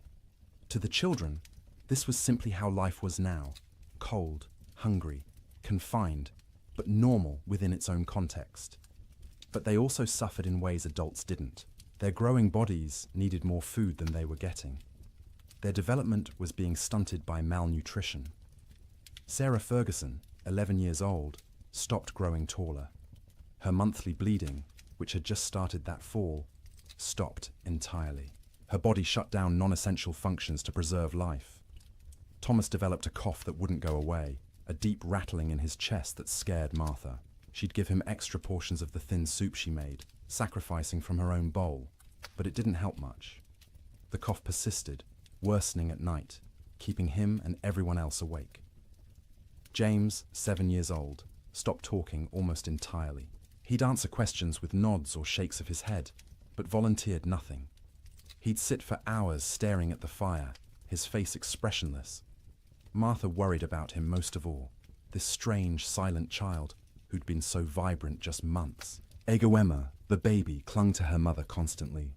She'd scream if Martha tried to put her down, terrified of separation. Martha learned to do everything one-handed: cooking, cleaning, even sleeping with the child attached to her like a growth. It was exhausting, but she understood. Emma was reverting to infancy, seeking the safety of the womb in a world that had become too frightening. February crawled past with the weight of years. Each day was a week long. Each week felt like a month. People stopped believing in spring. Spring was a myth, a story told by liars. There was only winter, eternal winter, and the question was no longer when it would end, but whether you'd survive it. And still the wind blew, and still the cold pressed in, and still people slept fitfully in their prisons of wood and hope, waiting for deliverance that seemed less likely with each passing day. Children experienced the great die-up through a lens of confusion and adaptation that was both heartbreaking and remarkable. They didn't fully understand what was happening or why, but they adjusted to impossibility with a flexibility adults had lost. To them, the storm wasn't an economic disaster or a failure of planning. It was simply the way the world had become, and they learned to live in it. Sarah Ferguson, at 11, was old enough to sense her parents' fear, even when they tried to hide it. She watched her mother's hands shake when portioning out food. She noticed her father's long silences, the way he'd stare at the fire without seeing it. She understood, in a way her younger siblings didn't, that something was terribly wrong. This knowledge was a burden. She couldn't share it with Thomas or James or Emma because they were too young to understand, and speaking it aloud would make it more real. So she carried it silently, trying to help without being asked, watching for ways to ease the tension that filled the cabin like smoke. She learned to anticipate her mother's needs. When Martha reached for the water bucket, Sarah was already moving, to refill it with snow. When the fire burned low, Sarah added wood before being told. She took charge of Emma when the toddler grew fussy, singing to her, telling her stories, anything to give Martha a few minutes of peace. At night, Sarah lay awake, listening to her siblings breathe, counting breaths, making sure everyone was still alive. She'd developed an irrational fear that someone would simply stop breathing in the dark and no one would notice. So she stayed vigilant, even when her own body screamed for sleep. She dreamed about school, which seemed like something from another life. The one-room schoolhouse 3 miles from their ranch, where Miss Peterson taught reading and arithmetic to a dozen farm children. Sarah had loved school, loved learning, loved having somewhere to go that wasn't the ranch. The storm had started during Christmas break, and school hadn't reopened. Might never reopen if families didn't survive the winter. She wondered about her classmates. Were they trapped in their homes too? Were they hungry? Were they scared? Or had some of them already died, frozen in cabins that couldn't keep them warm, and she'd never know because news didn't travel through blizzards? These thoughts circled in her head at night, keeping her awake even when exhaustion made her bones ache. She was becoming an adult too quickly, forced to carry worries that children shouldn't have to carry. But she had no choice. The storm didn't care about childhood innocence. Thomas, at 9, dealt with the storm differently. He grew angry. Not explosive anger, not tantrums, but a cold, sullen fury that he directed at everything and nothing. He was angry at the wind for not stopping, angry at his father for not fixing things, angry at God for letting this happen, angry at himself for being trapped and helpless. He'd punch his thin straw mattress when no one was looking, imagining it was the storm, hitting it until his knuckles hurt. He'd kick at the wall, leaving small scuff marks that his mother saw but didn't comment on. He needed to fight something, but there was nothing to fight except weather, and weather was beyond fighting. At night, Thomas didn't sleep so much as surrender. He'd fight consciousness until his body simply shut down, crashing into sleep so deep it was almost like fainting. He'd wake suddenly, disoriented, not remembering where he was for terrifying seconds before memory returned and reality settled back into place. His dreams were violent. He fought bears, wolves, faceless men. He swung fists and weapons, defending his family against threats that dissolved when he tried to focus on them. He'd wake with his heart pounding, sweat soaking his collar despite the cold, and lie there, trying to calm down before he disturbed everyone else.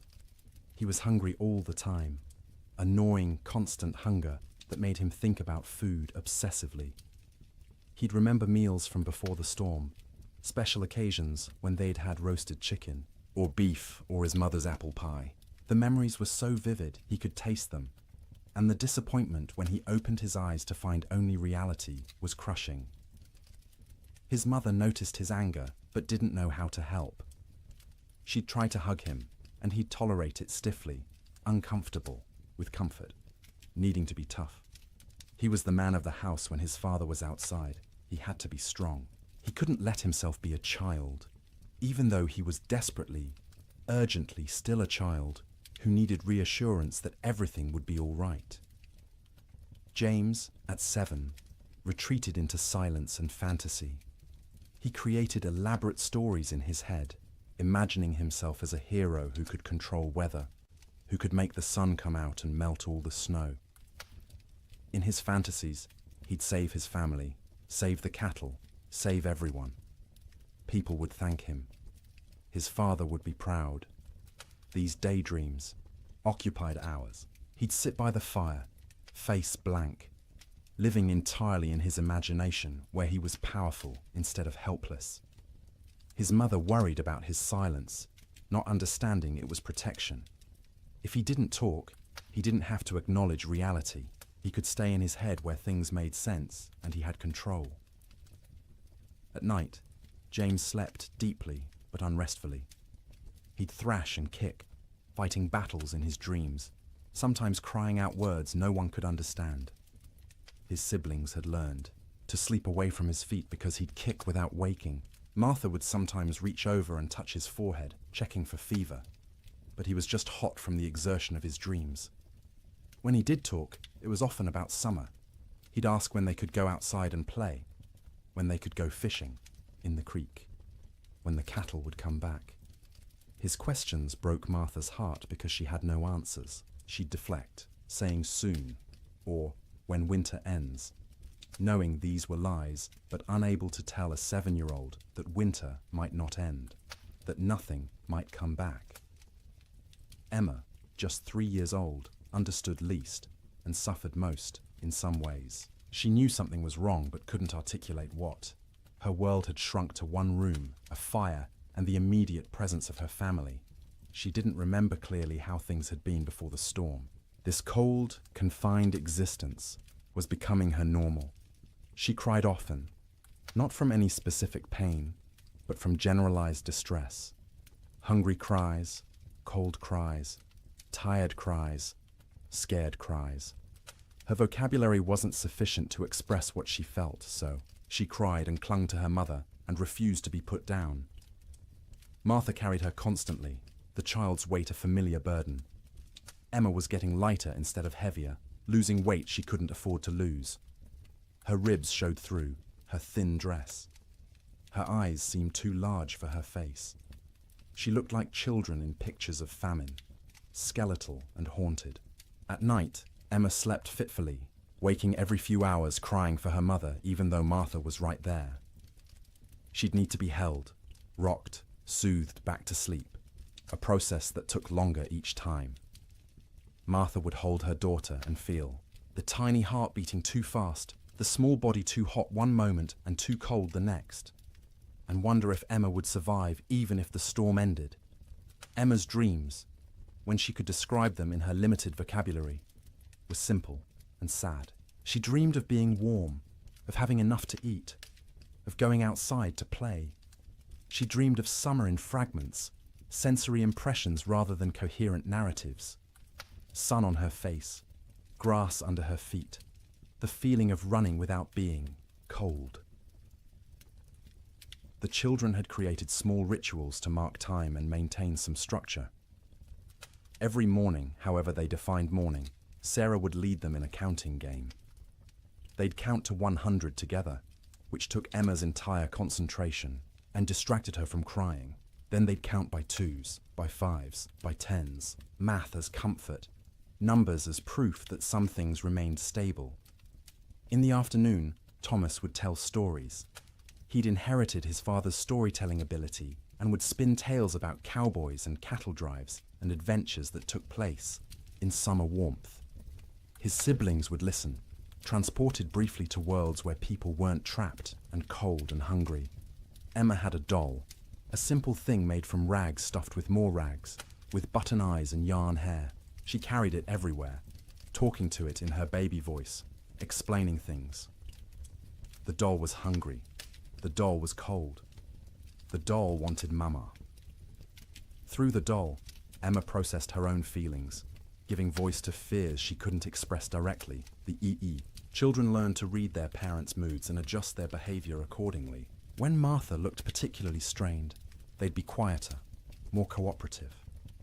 When William came in from the barn looking defeated, they'd give him space, not asking for attention he couldn't provide.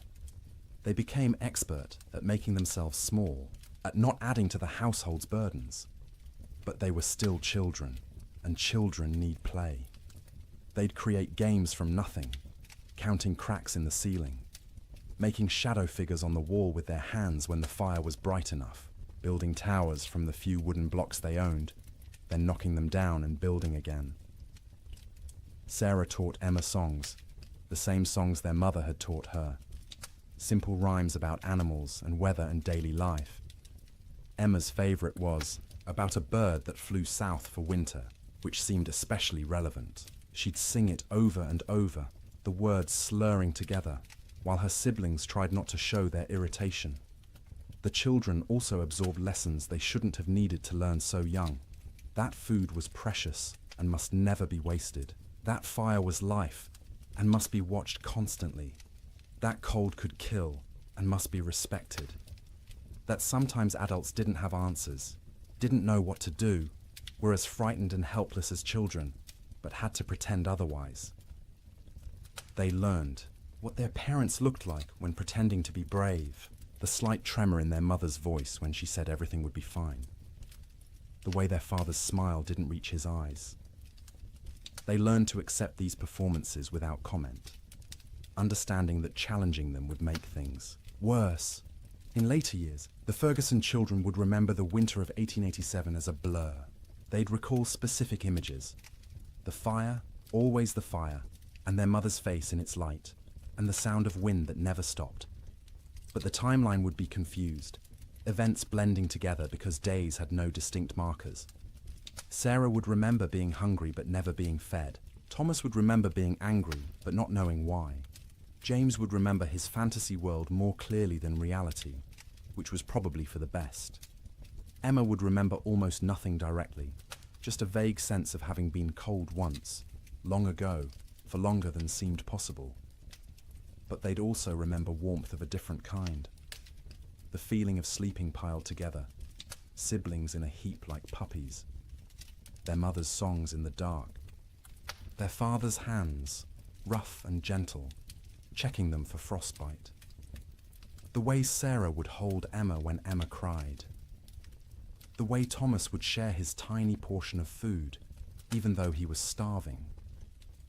The way James would tell stories that made them laugh despite everything. Children are resilient, but resilience has costs. The Ferguson children survived the winter, but they were changed.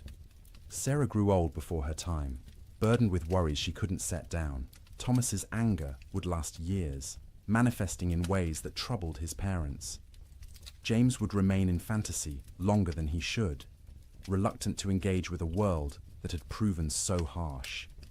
Emma would be clingy and fearful, suffering from what we'd now call anxiety, though no one had that word then. But they survived. All 4 Ferguson children made it through the winter alive, which many children didn't. In the spring, when Sarah returned to school, half her classmates were missing, died in the storm, or their families had moved away, or they were too weak to attend. The teacher never spoke about them, and Sarah never asked, but she noticed the empty desks and understood what they meant. The children's winter was its own story within the larger tragedy. They experienced the same cold, the same hunger, the same confinement as adults, but they experienced it through the lens of childhood, with less understanding but also with adaptability adults couldn't match. They bent instead of breaking, or at least bent further before breaking, and some of them survived precisely because they were young enough to accept the impossible and adapt to it. March came quietly, without announcement or ceremony. The wind didn't stop all at once. The cold didn't break dramatically. But sometime in the first week of March, people noticed the light had changed. The grey wasn't quite as oppressive. The sun, invisible for months behind clouds, occasionally created a bright spot in the overcast sky, a suggestion that it still existed somewhere beyond the grey. The temperature rose first, not to warmth, not even close, but up from the deadly negatives, into the teens, then the 20s. At 20 degrees, after months of temperatures well below zero, it felt almost tropical. William Ferguson stepped outside without his heaviest coat for the first time since January and felt the difference immediately. Still cold, but survivable cold. Manageable cold. Human cold. The wind dropped next. Not gone, but diminished from its constant shriek to something closer to a whisper. You could hear other sounds again. Birds, tentatively returning. The creak of the barn, your own footsteps in the snow. After months of wind that drowned out everything, the relative silence was disorienting, and then finally the snow stopped falling. Days passed without new accumulation. The sky remained cloudy, but the clouds weren't releasing their burden anymore. What was on the ground would stay on the ground, but nothing new was coming. This realization spread through trapped households, like a physical wave. The storm was ending. Winter was releasing its grip. Spring, impossible spring, was actually going to come. But the thaw revealed horrors that had been hidden under snow. As temperatures rose above freezing and snow began to melt, the dead emerged. Cattle everywhere. More cattle than anyone had imagined possible. They lay along fence lines, stacked 3 and 4 deep, where they'd crowded against barriers trying to escape the wind. They filled ravines, hundreds in a single coulee, frozen together into a grotesque mass. They lined riverbanks, piled where they'd sought water, and found ice instead. William rode out in mid-March to assess their losses. The snow had melted enough to navigate, though the ground was a swamp of mud and standing water. He rode for hours, seeing nothing but dead cattle. Their small herd of 30 head was gone. All 30 dead. some near the barn where they'd sought shelter. Others scattered across their range, frozen in place, some still standing. The smell was overwhelming. As the carcasses thawed, they began to rot. The air across the plains filled with the sweet, cloying stench of decay. You couldn't escape it. It permeated clothing, hair, got into your mouth and nose until you tasted it constantly. Cowboys tied, scarves soaked in vinegar over their faces, but it barely helped. The financial devastation was absolute. Ranches that had run thousands of head found hundreds alive, if that. The great cattle companies, backed by Eastern and European money, went bankrupt overnight. Investors who'd expected returns of 20–30% instead lost everything. The boom was over. The cattle kingdom had fallen. But more important than money, more immediate, was the human cost. As spring progressed and travel became possible again, stories emerged. A family in Wyoming had burned their furniture for fuel, then their floorboards, then had frozen to death anyway. A cowboy in Montana had tried to reach town for supplies, got lost in a storm, and was found frozen solid sitting upright on his horse, both man and animal dead. Children died quietly in their sleep, their small bodies unable to maintain heat. Old people died the same way, peaceful endings to hard lives. Young men died trying to help, venturing out into storms to check on neighbors or cattle, never making it back. Women died in childbirth in cabins where no help could reach them. Babies dying with their mothers. The death toll among cattle was calculable, measurable, shocking in its enormity. Estimates ranged from 60 to 90% mortality across the northern plains. Hundreds of thousands of animals dead. But the human toll was harder to count. People died alone in isolated cabins, their bodies not discovered until spring. Whole families vanished. Homesteads found empty when the snow cleared. No trace of where the occupants had gone, or whether they'd survived. Theodore Roosevelt returned to his ransacked ranches and surveyed the ruin of his Western dreams. Cowboys, who'd barely survived, told stories of unimaginable hardship. Ranchers calculated losses that dwarfed their ability to recover. And slowly, painfully, everyone who'd survived began the work of rebuilding. But they rebuilt differently. The open range was dead, killed as surely as the cattle that had grazed it. Ranchers who continued in the business built barns, stored hay, kept smaller herds they could actually feed through winter. They fenced pastures, rotating cattle seasonally rather than letting them roam year-round. The cowboy, as romantic figure, driving vast herds across unfenced prairie, became a relic of a past that had ended in ice and death. The survivors were changed. Martha Ferguson emerged from that winter 20 pounds lighter, her hair gone grey at 32. William's hands shook for months afterward, trauma expressing itself in tremors he couldn't control. The children carried scars that wouldn't show. For years, psychological wounds that would shape their entire lives, but they'd survived. All of them. The Ferguson family made it through intact, which was more than many could say. And as spring truly arrived, as green grass pushed up through mud and trees began to bud and the sun returned with actual warmth, they began to remember what life could be. The first night Martha slept without waking every few hours, checking on her children. She woke feeling guilty for having rested. The first morning, William went outside and wasn't hit by killing cold. He stood in the barn doorway and cried. The children, resilient as children are, adapted more quickly. They ran outside in bare feet, feeling grass beneath their toes, relearning, joy they'd almost forgotten.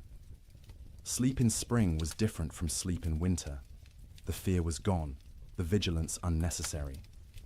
People slept deeply for the first time in months, their bodies finally feeling safe enough to truly rest. They slept for 10 hours, 12 hours, catching up on sleep debt accumulated over winter.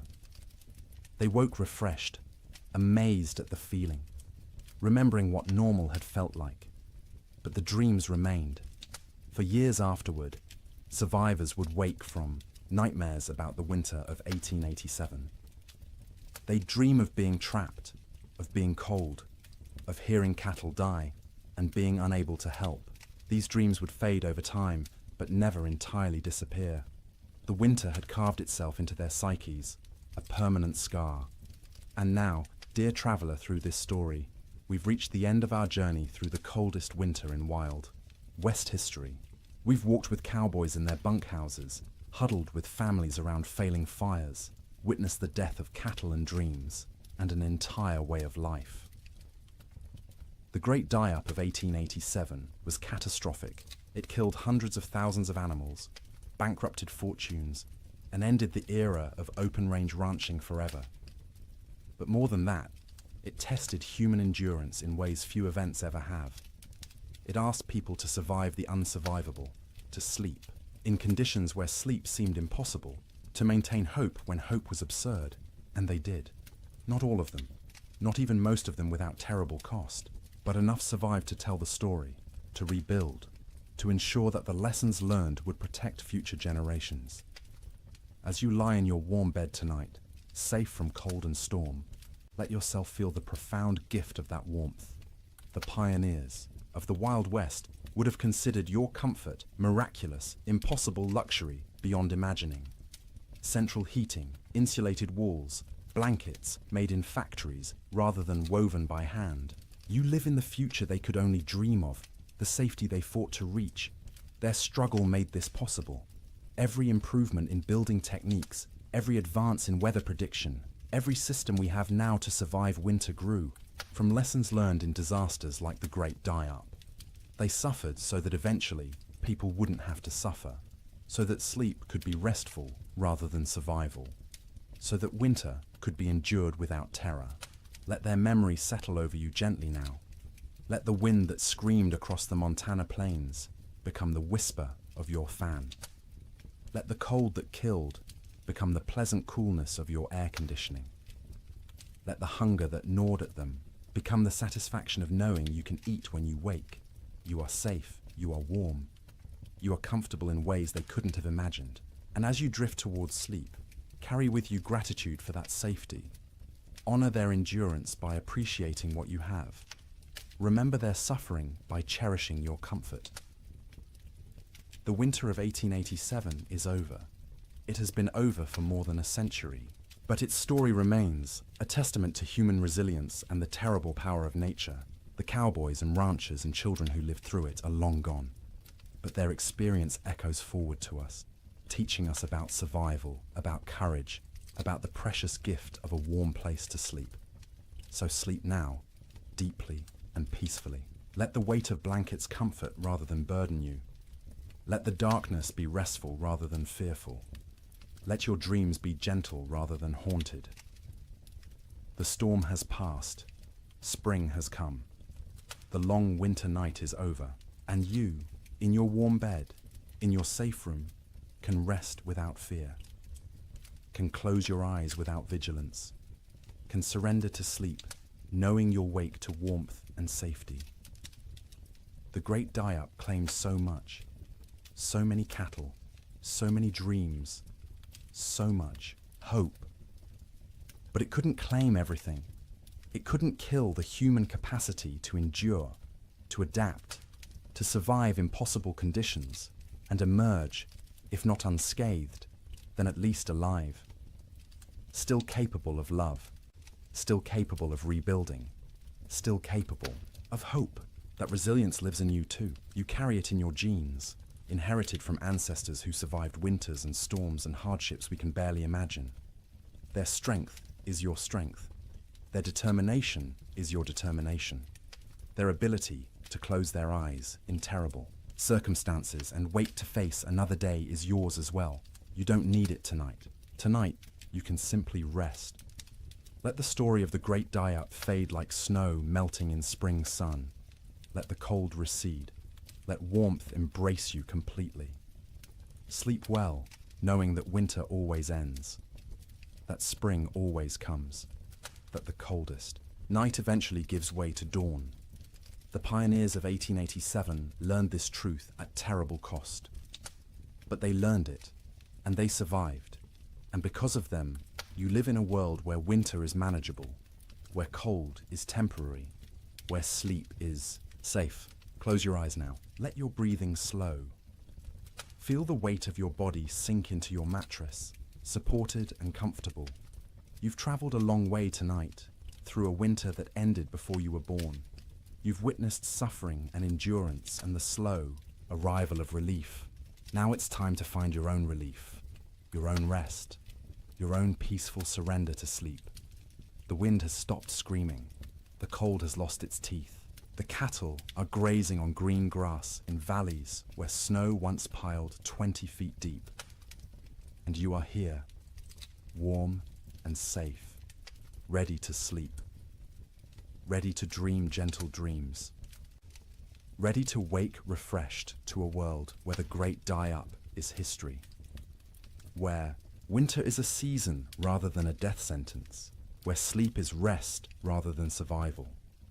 Good night, traveller. Thank you for joining me on this journey through the coldest winter in Wild West history. May your own sleep be everything those pioneers couldn't have. May you wake warm and safe, grateful for the comfort that cost them so much to achieve. The storm is over. Spring has come. Sleep well. Good evening and welcome back, friends. Tonight, we are going to journey through the Great Famine winter, when medieval Europe froze for 7 years. As always, let me know where in the world you are listening in from. Get cozy, settle in, and let's begin. In the spring of 1315, a mother in northern England made an unthinkable decision. She locked her children inside their cottage, walked into the frozen wasteland, and never returned. But she wasn't abandoning them. She was saving them. Was she? Knew what all of Europe would soon discover was that the world itself was dying. The rain wouldn't stop. The cold wouldn't break. And for the next 7 years, winter would reign supreme. Her name was Marjorie of Durham, and her neighbours found her children 3 days later, alive, huddled around the last embers of their fire. The eldest, a boy of 9, clutched a note his mother had left.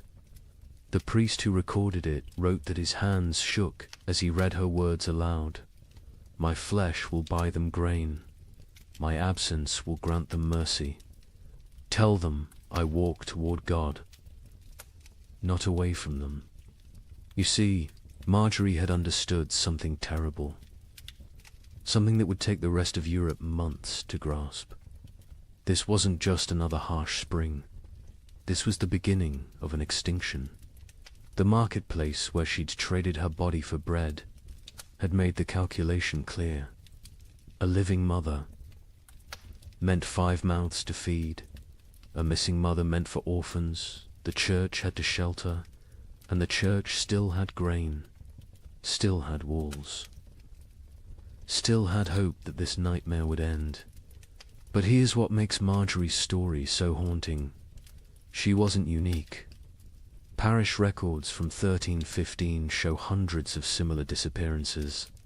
Parents vanishing into blizzards, elderly grandparents wandering into forests, always leaving notes, always locking doors from the outside, always walking toward death like it was salvation. The chronicler Geoffrey Le Baker would later write about that spring with words that feel pulled from nightmares. Rains began on St. George's Day and fell like God had forgotten how to do anything else. Not the warm rains of April that wake sleeping seeds, but frozen needles that killed whatever they touched. Crops didn't fail, they drowned standing. Rivers didn't flood, they exploded from their banks like wounded animals. Think about that. For a moment, you're a medieval peasant. Your entire world is 3 miles wide. Everything you know about survival, every technique your father taught you, every prayer your mother whispered, assumes one simple truth, that seasons follow patterns. Spring brings life. Summer brings growth. Autumn brings harvest. Winter brings rest. But what happens when spring never comes? when winter refuses to die, when the very foundation of existence cracks beneath your feet. That's what began in 1315. Not a famine, not a crisis, but the complete collapse of natural order. And Marjorie of Durham, walking into that frozen dawn, leaving her children behind to live, was just the first character in a story that would consume 15 million souls. Before it ended. The question isn't how Europe survived, it's what Europe became to survive it. Picture yourself waking up on Easter morning, 1315, in a small village outside Paris. Your neighbor Johannes jokes about yesterday's rain ruining his seedlings. His wife laughs, saying one wet spring never hurt anyone. Within 6 months, Johannes will trade his youngest daughter for a bag of moldy grain. His wife will disappear one night, and the village will pretend not to notice the fresh meat at the butcher's stall. But this morning, they're still laughing. The peculiar thing about catastrophe is how quietly it arrives. No trumpets, no divine warnings, just rain. Endless, crushing, biblical rain that began falling across Europe in May 1315 and simply didn't stop. That Easter morning in Kratzy-le-Chapelle, 20 miles from Paris, felt like any other. The baker Michel had risen at cockscrow to fire his ovens. His wife Agnes counted their silver, planning to buy young pigs at the summer fair. Their son Pierre played with wooden knights, recreating battles he'd never fight because there wouldn't be a world left to fight for. The church bells summoned them to Mass. Father Bernard, still young enough to believe suffering had meaning, delivered a sermon about resurrection, about new life, about God's promise that seed time and harvest would never cease. The congregation nodded along, comfortable in their certainty. Why wouldn't they be? Their grandfathers had survived wars. Their fathers had survived plagues. Surely they could survive a little rain. But if you'd looked carefully that morning really, Latude have seen the signs. The sparrows that usually nested in the church eaves were gone. Not dead, gone. The cats had stopped hunting, instead huddling in doorways with their fur perpetually damp. And the old women, the ones who remembered the harsh winter of 1258, had started hoarding soldat. Johannes, the man who joked about his seedlings, was a cloth merchant. Successful enough to own 2 cows and rent 3 strips of land. His wife Marie had borne him 7 children, 4 still living, which made them lucky by medieval standards. Their youngest, Isabel, had just turned 6, hair like spun gold. Her father would say, worth its weight in gold, someone else would say 6 months later, weighing her against a sack of spoiled wheat. The rain that Easter was unusual only in its persistence. It had fallen for 3 days straight, turning the roads to mud, keeping the holiday merchants away. But rain in April wasn't catastrophe, it was inconvenience. The real terror wouldn't begin until May 15th, the feast of St. Dymphna, when the rain turned cold. Brother Francis of the Abbey St. Denis recorded it first. He'd been copying manuscripts when he noticed his breath misting in the scriptorium. In May, at midday, the ink froze on his quill. He thought perhaps illness had taken him, fever turned backward into chills. Then he saw the other monks rubbing their hands, saw the frost forming on the inside of the windows. By June, that cold rain had become something medieval Europeans had no word for. We might call it freezing rain, but they called it devil's spit. Water that fell as liquid but froze on contact. Entire fields became sheets of ice in summer. Roses bloomed and died in the same hour, encased in crystal tombs. The wheat, which should have been knee-high in green, stood stunted in yellow. The barley rotted in the earth before it could sprout. The rye grew, but wrong-twisted, black, infected with something that would later be recognized as ergot, the fungus that causes hallucinations and gangrene. Some villagers, desperate for any harvest, ate it anyway. They danced themselves to death in the streets, laughing as their fingers turned black and fell off. But we're getting ahead of ourselves. Let's return to Johannes and his family, because their story is everyone's story. By late May, Johannes had stopped joking about anything. The constant rain had ruined the roads, making trade impossible. No merchants could travel, which meant no cloth could be sold, which meant no coins for bread. Not that there was bread to buy. The baker Michel had closed his ovens now. Grain meant no flour, meant no purpose to the fire. June brought the first death in Crassy-la-Chapelle. Not from starvation, not yet. Old Catherine, who'd survived 70 winters, simply gave up. She announced at Sunday Mass that God had abandoned them, walked home, lay down in her bed, and willed herself to die. The priest called it despair, a mortal sin. But privately, he envied her escape. The real horror began in July, when the rain briefly stopped. For 3 days, the sun appeared, weak and watery but present. The villagers rushed to salvage what they could, to plant anything that might grow before autumn. They worked day and night, hands bloody from tearing at the muddy earth, planting beans, turnips, anything fast-growing. On the 4th day, the hail began. Not regular hail. Chunks of ice the size of fists, driven sideways by winds that shouldn't exist in summer. They shattered shutters, killed chickens, knocked full-grown men unconscious.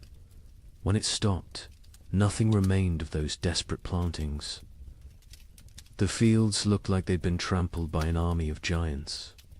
That's when Johannes made his first, unthinkable choice. He killed one of his cows, not for meat not, yet but for mercy. It was starving, crying constantly, too weak to stand. He told his children it had gotten sick, but Marie knew. She saw him save the blood in buckets, saw him portion it carefully with their dwindling barley. Blood pudding would keep them alive another week. Argus arrived wearing winter's clothes. Frost in the mornings, ice on the water buckets, breath misting even at noon. The second cow died on its own, and Johannes counted it lucky.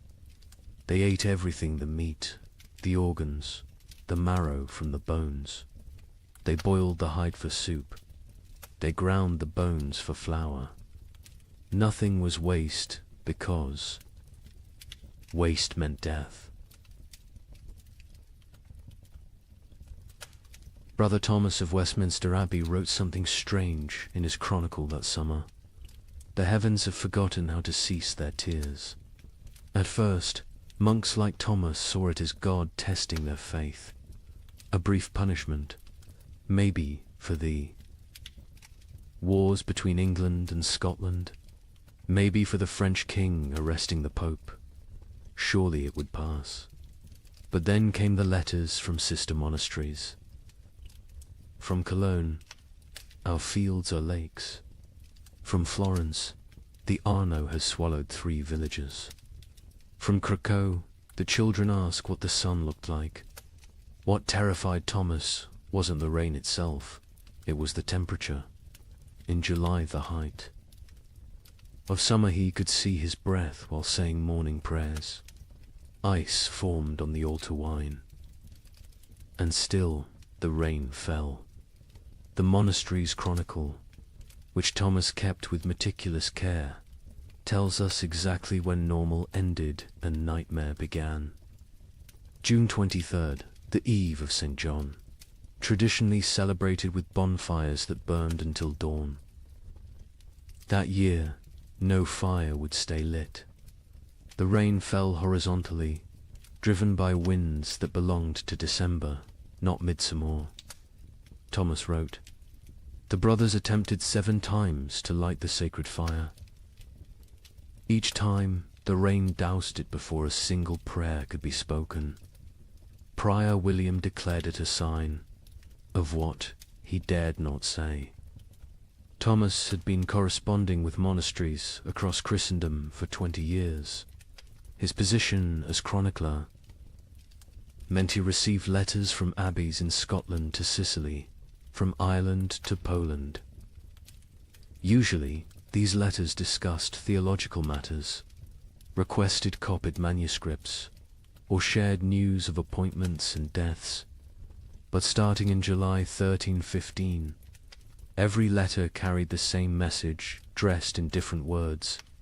Something was terribly wrong with God's creation. From Melrose Abbey in Scotland came a letter that made Thomas's hands shake. "Brother, we write to you from hell, frozen over. It is July, yet we break ice from our wells each morning. The barley stands drowned in fields that have become swamps. Yesterday, we found a shepherd frozen to death. In July, Brother Thomas. He was young, strong, only 20 summers. We found him standing upright, eyes open, still holding his crook. The sheep around him were ice statues. Have we entered the end times? The abbot of Cluny in France sent word that would have been dismissed as madness any other year. The vine withers as if cursed. The soil rejects all seed. We have consulted. Our oldest records nothing, speaks of summer frost, of hail in August, of rain that burns like ice. Our farmers weep in the fields, beating the mud with their fists, begging it to remember its purpose." From the German monasteries came increasingly frantic reports. The prior of Reichenau wrote, "Lake Constance rises daily. Entire villages now exist only as church bells tolling beneath the waves. We ring our own bells in answer, but God remains deaf. The rain tastes of sulphur. Birds fall from the sky mid-flight, frozen solid. What sin has mankind committed to earn such wrath?" But it was a letter from an Italian monastery that contained the most chilling observation. Brother Antonio of Monte Cassino, a learned man who'd studied both scripture and natural philosophy, wrote, "This is not divine punishment. Brother Thomas, I have read the ancient texts, Greek and Roman both. This happened before. They called it the years without summer. Crops failed, empires fell, and mankind retreated to caves. We are not being punished. We are being erased." Thomas himself had begun keeping detailed records of the weather, something unprecedented for the time. His entries from July 1315 read, "Like fever dreams. July 4th, Feast of St. Ulrich. Rain for 16 straight hours. Temperature cold enough that we wore winter robes to matins. 2 brothers collapsed during prayers, their lips blue. July 11th. The rain has not ceased for 40 hours. We cannot light fires. We eat cold porridge and pray with numb fingers. Brother Matthew suggests we are experiencing Noah's flood again. Prior William had him whipped for heresy, but privately we all wonder. July 19th. Something impossible today. The rain froze as it fell, coating everything in ice. In July, the vegetable garden is destroyed. every plant encased in crystal, beautiful and dead. We gathered to pray, but the words stuck in our throats. How do you pray when creation itself seems broken? The correspondence between monasteries became increasingly desperate as summer crawled toward autumn. They began sharing survival techniques rather than theological debates. How to keep manuscripts from molding in the constant damp. How to preserve food when nothing would dry. How to maintain faith when every prayer for sun was answered with more rain. From Prague came instructions for building underground storage that might resist the water. From Dublin came recipes for making bread from acorns and chestnuts. From Rome came silence. The Holy See had problems of its own. With the Tiber flooding the papal palace repeatedly, Thomas noted something else, something that wouldn't be fully understood for centuries. The rain wasn't uniform. It would pound. One region while barely touching another 20 miles away. But those dry spots weren't lucky, they were cursed differently. Without rain, but with temperatures below freezing in summer, crops still died. Wells still froze. People still starved. A letter from the Bishop of Bergen in Norway contained an observation that haunts historians today. The merchants from Iceland have not come. They were due in May, as always. It is now August. Ships sent to investigate found the sea routes blocked by mountains of ice that should not exist in summer, or perhaps should not exist at all. The sailors speak of icebergs, tall as cathedrals, moving south like an army of frozen giants. By late August, Thomas's own entries had taken on a tone of barely controlled panic. We have begun rationing in August. The harvest is already lost, and we must survive on stores meant for winter. But what winter awaits us if summer itself has become frozen?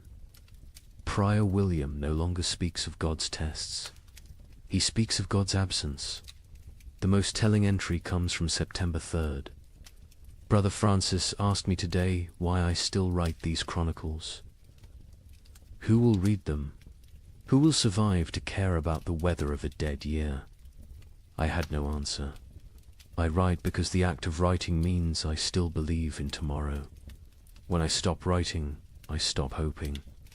So I write of rain, of cold, of death creeping closer. I write because someone must witness the ending of the world. Imagine watching your entire years work everything you need to survive a rotting in the field before your eyes. Not failing to grow, not dying from drought, but literally dissolving into grey sludge. A French peasant named Guillaume left us. A rare written account dictated to a priest. The wheat stood tall and green in June, promising the best harvest in memory. By August, it was black soup. The smell, God forgive me, it smelled like death before death had even come. But here's where our story takes its first dark turn. The failed harvest of 1315 was just the opening act. Because while the peasants mourned their rotted grain, something else was happening. Something that would transform a bad harvest into an apocalypse. Guillaume of Soissons was not a typical peasant. He'd served in the king's army, learned his letters during a campaign, and returned home with enough silver to rent 5 strips of prime farmland. His account, preserved because the priest thought it might matter someday, gives us the only peasants. I view of the catastrophe unfolding in those fields. I have seen men die with their guts spilling onto French soil, Guillaume told the priest. But watching my wheat die was worse. A man dies once. My wheat died every day for 60 days, and each morning I watched it die again. The process was unlike anything farmers had encountered. Usually, crop failure was quick frost, drought, or pests. You knew within days if you were ruined. But 1315 tortured them with hope. Gideon described walking his fields each dawn, and each dawn finding a new horror. First, the stalks grew too fast. In June, they shot up like they were racing toward heaven. We thought ourselves blessed.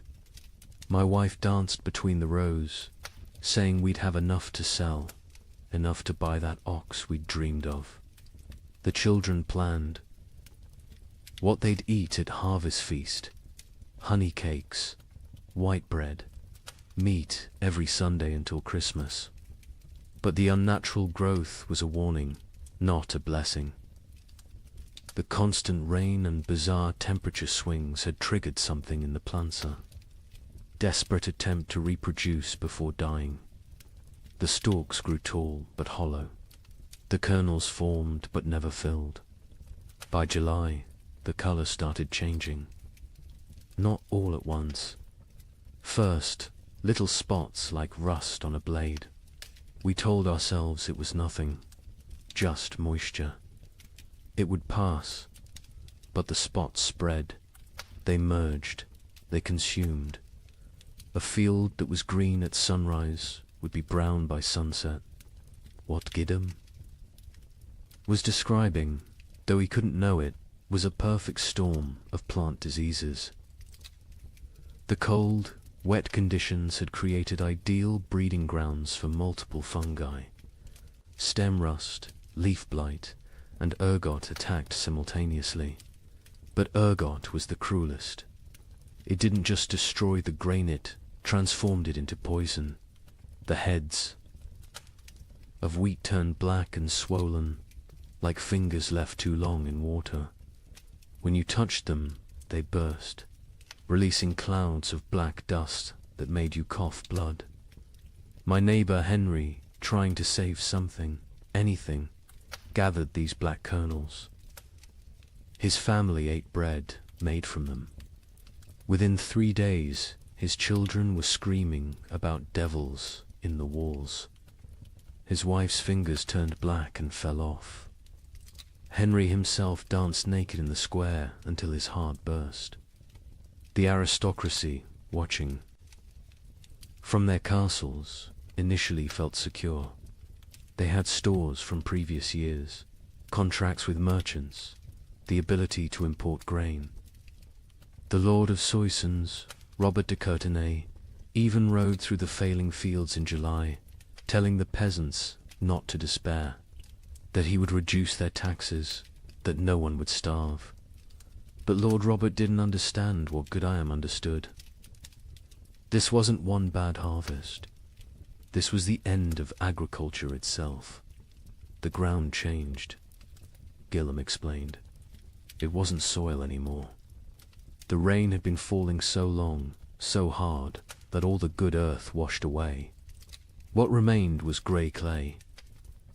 That wouldn't hold seed, wouldn't grow weeds, wouldn't even grow the grass. It was like God had salted the earth, but with water instead of salt. By August, desperation drove innovation. Farmers tried everything their ancestors had never dreamed of. They built fires in the fields, trying to dry the soil. They dug drainage ditches that filled faster than they could empty them. They brought their livestock to sleep among the crops, hoping animal warmth might save something. An educated monk observing these efforts wrote, "They perform rituals that border on paganism, dancing naked under the full moon, burying live cats at field corners, bleeding themselves onto the soil. They have forgotten Christ and remembered older, darker gods, yet still the crops fail." The nobility began to panic when they realized the implications. No harvests meant no taxes. No taxes meant no armies. No armies meant no power. The entire feudal system depended on agricultural surplus. Without it, civilization itself would collapse. The Bishop of Reims recorded a meeting of local lords in August 1315. Lord Thibaut suggested we take what grain remains by force, store it in our castles, and let God sort the living from the dead. Lord Gautier proposed we sell our lands to Italian merchants who don't yet know of our catastrophe. Lord Felipe said nothing, just sharpened his sword throughout the meeting. We all knew what he was thinking. When the starving masses come, sharp steel might buy us more time than prayer. But it was Gwellem's final observation that proved most prophetic. The worst part wasn't the hunger we knew was coming. It was what hunger would make us become. I saw my neighbor Marcel looking at his plump daughter differently, not with father's love, with a butcher's calculation. I saw wives eyeing husbands who'd grown too weak to work. I saw children forming packs, like wolf cubs learning to hunt.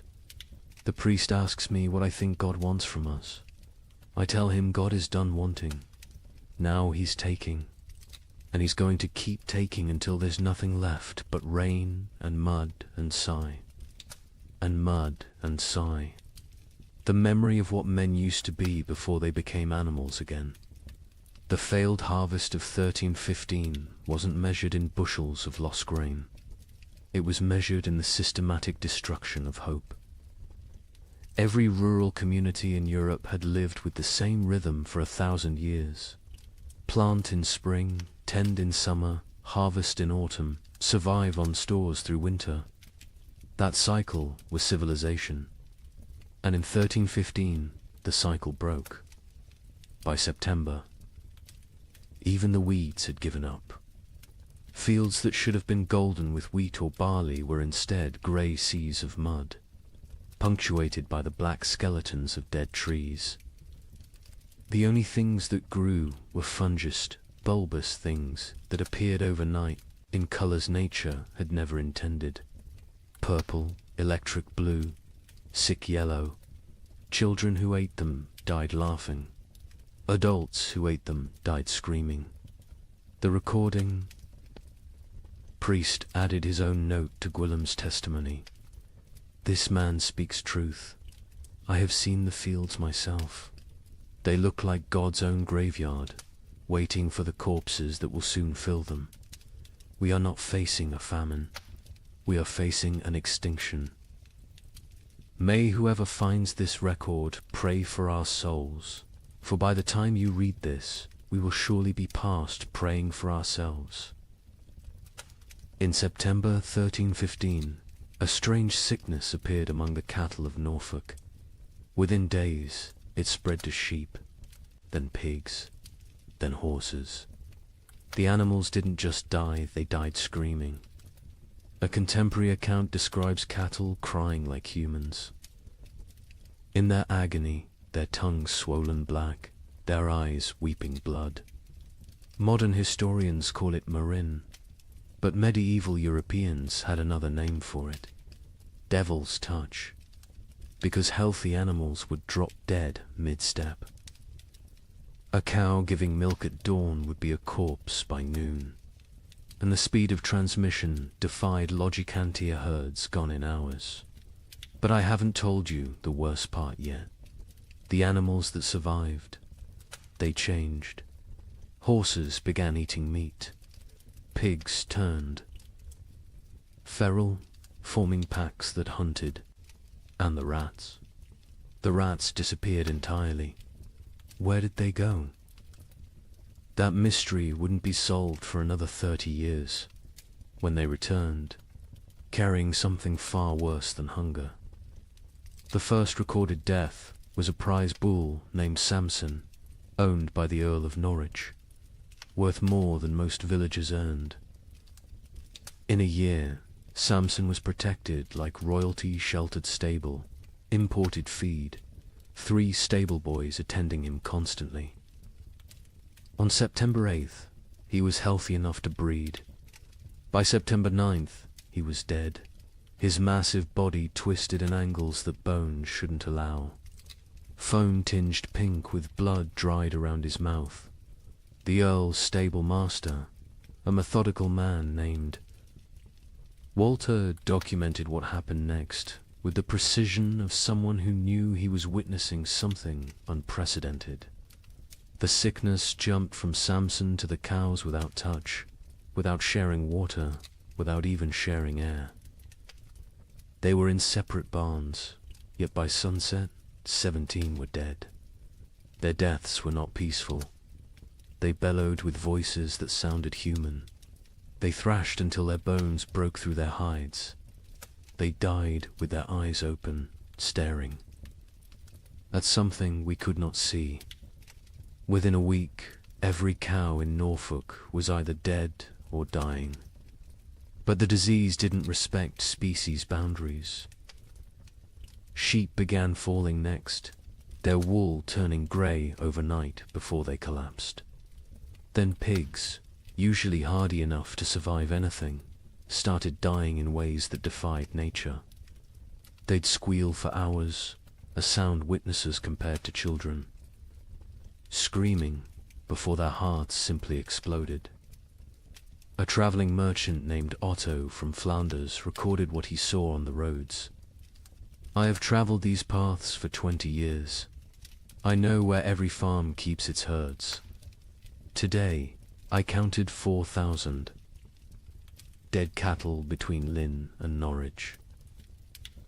They lie where they fell in fields, on roads, some still standing upright, held by mud that is frozen around their legs. The smell reaches you a mile before you see them. Sweet rot mixed with something chemical, like copper left in vinegar. The speed of death was matched only by its strangeness. Animals died in patterns that suggested intelligent entire herds forming perfect circles before collapsing inward. Flocks of sheep arranging themselves in lines before dying in sequence, like dominoes. Witnesses spoke of animals appearing to communicate across species before death, horses whinnying to cows who lowed back, as if sharing some terrible knowledge.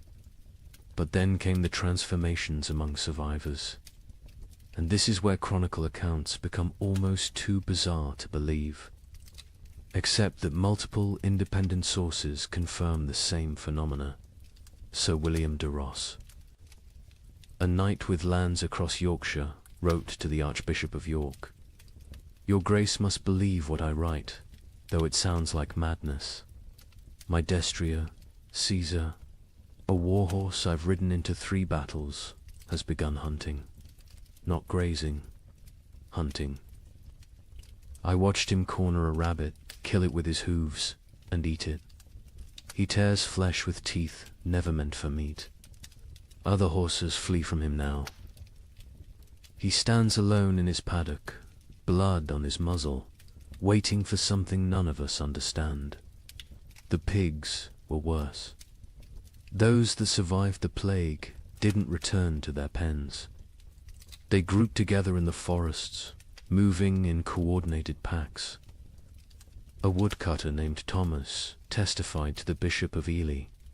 20 of them, maybe more, moving like wolves, but smarter than wolves. They set ambushes.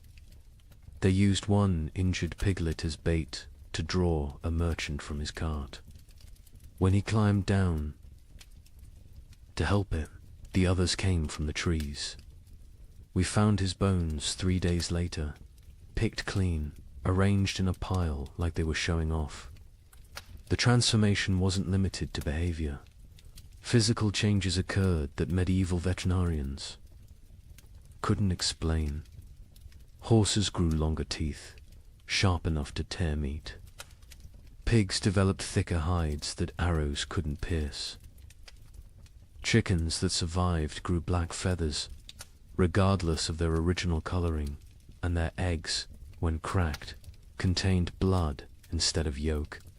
A learned monk, Brother Adlard, who had studied Arabic texts on animal husbandry, proposed a theory. The beasts know something we do not. They sense the world itself is dying and are changing to survive in whatever hellscape follows. They are becoming what they need to be. The question is, what does that make us? Who cannot change? The economic implications were immediate and catastrophic. Medieval society ran on animal power. Oxen pulled plows. Horses carried knights. Sheep provided wool. Cattle gave milk and meat. Without them, agriculture collapsed entirely. You couldn't plant without oxen. You couldn't travel without horses. You couldn't stay warm without wool. The reeve of a manor in Lincolnshire left records showing the speed of collapse. September 1st, 200 cattle, 500 sheep, 60 pigs, 20 horses.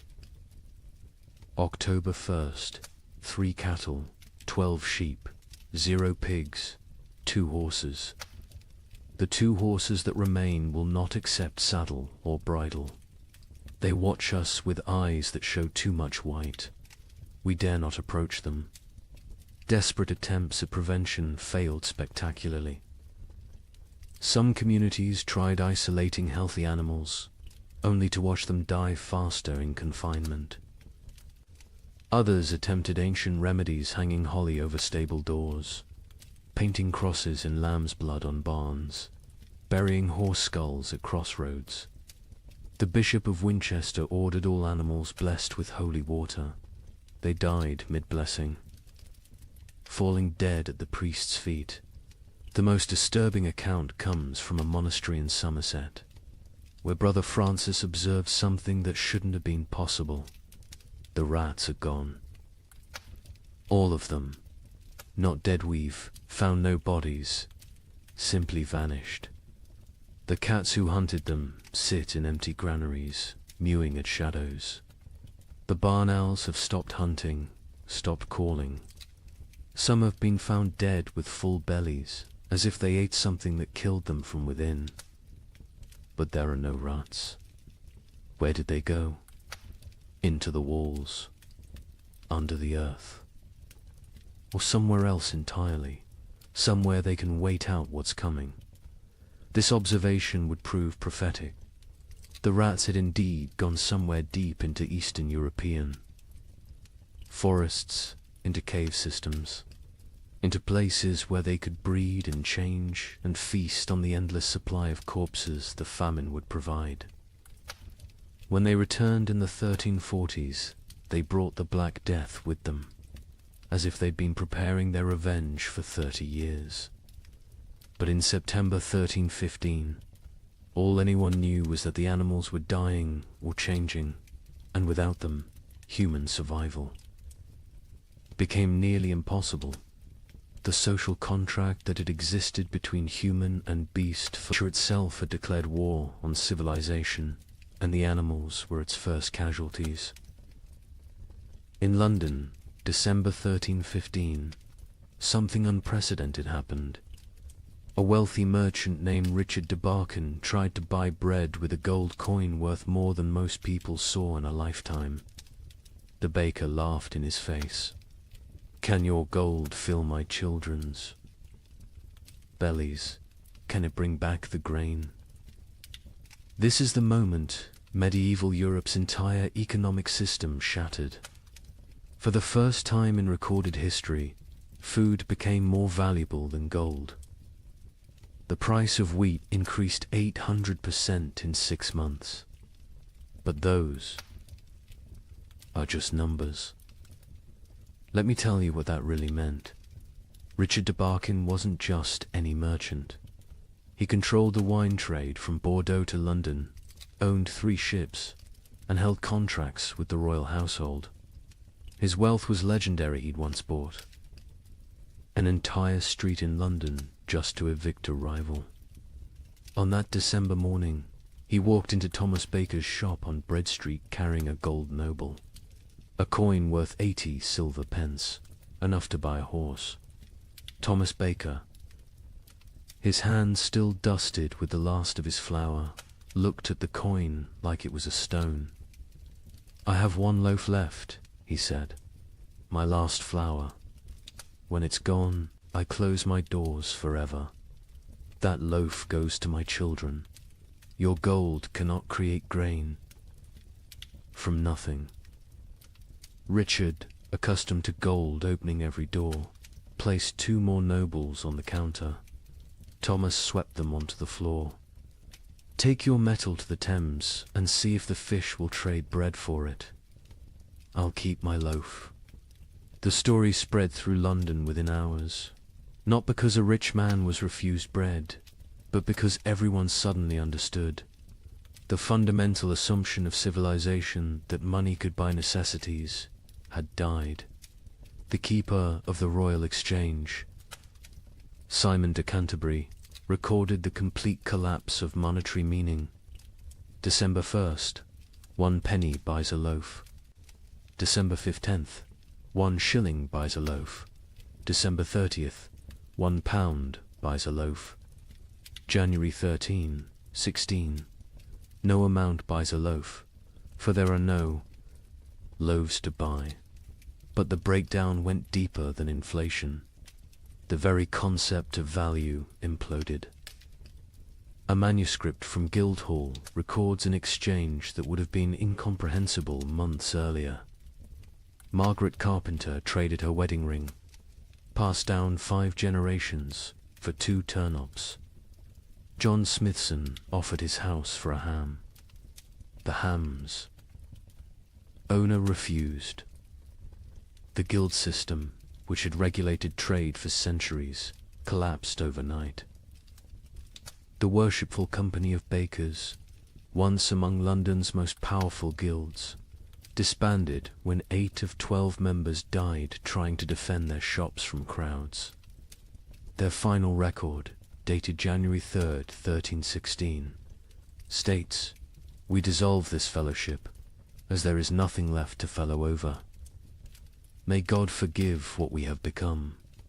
In Paris, the situation grew even more surreal. The provost of merchants, attempting to maintain order, issued daily price controls. Every morning, he'd announce the maximum legal price for bread. Every evening, bakers would ignore it entirely.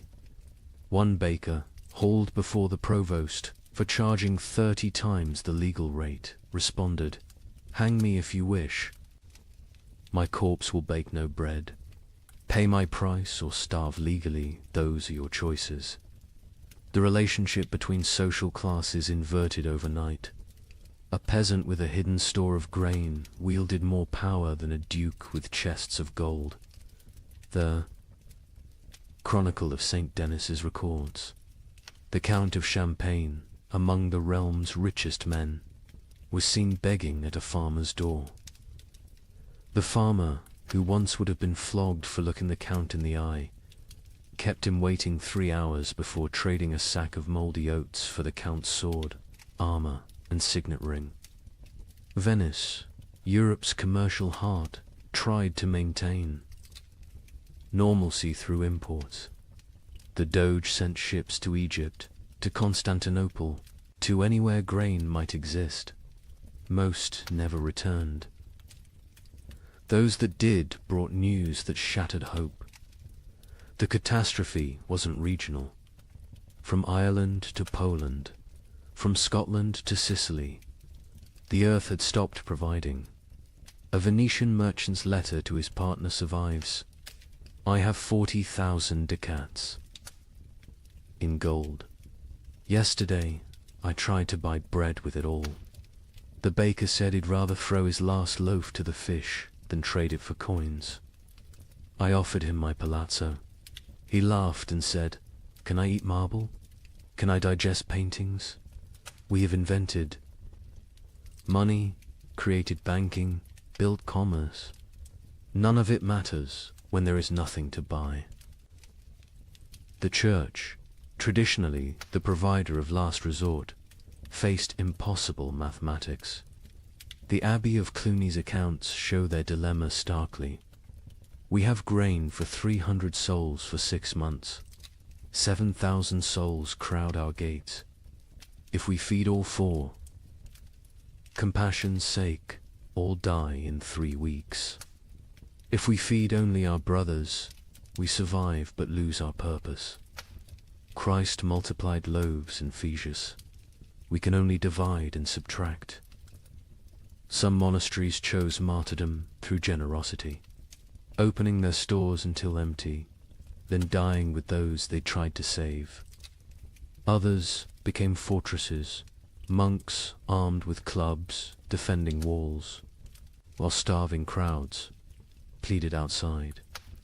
The abbot of Glastonbury wrote, "We have become what we swore never to be, choosers of who lives and who dies. Each grain of wheat is a decision. Each meal is a judgment. We are not God, yet we play him daily." The collapse of money created new forms of trade that horrified contemporary observers. The Bishop of Lincoln recorded, "Women sell themselves, not for coin, but for bread. A loaf buys what gold cannot. Mothers auction their children to whoever can feed them. These are not choices. These are mathematics of survival." In Hamburg, they developed a grotesque solution: the flesh market. Not selling human flesh, not yet, but selling the promise of it. People would sign contracts pledging their bodies after death in exchange for food while living.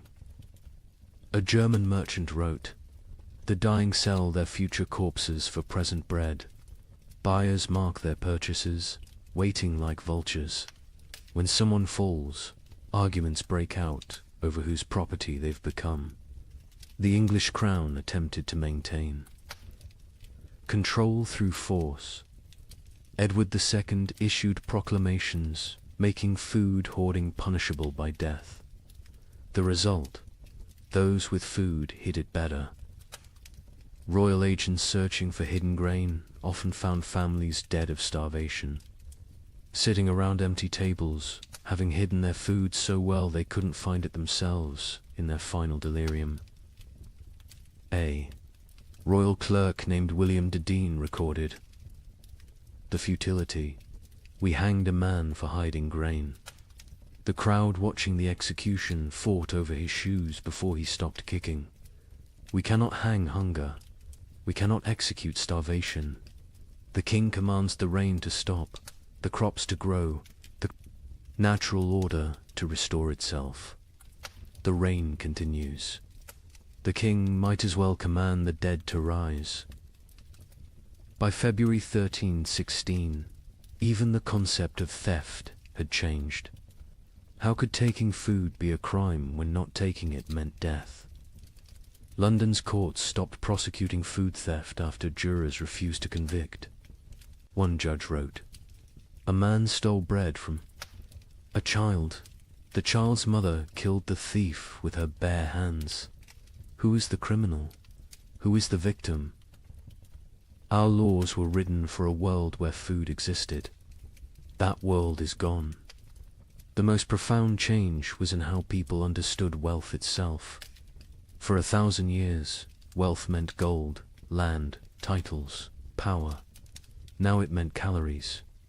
The Archbishop of Canterbury observed, "A beggar with a hidden turnip is richer than a lord with a castle." We spent centuries accumulating treasures that now mean nothing. We should have been stockpiling grain. But who could imagine a world where gold couldn't buy bread? Who could conceive of money itself becoming worthless? This economic collapse wasn't temporary. Even after the harvests eventually returned, the absolute faith in currency never fully recovered. People remembered when gold meant nothing, when coins were just metal, when the entire elaborate system of commerce crumbled before the simple reality of hunger. They remembered when the only currency that mattered was food, and the only exchange rate was survival. Agnes's Norwich recorded in her household accounts the progression of what her family ate as 1316 dawned. January, barley bread mixed with sawdust. February, acorn flour and ground bones. March, boiled leather and tree bark.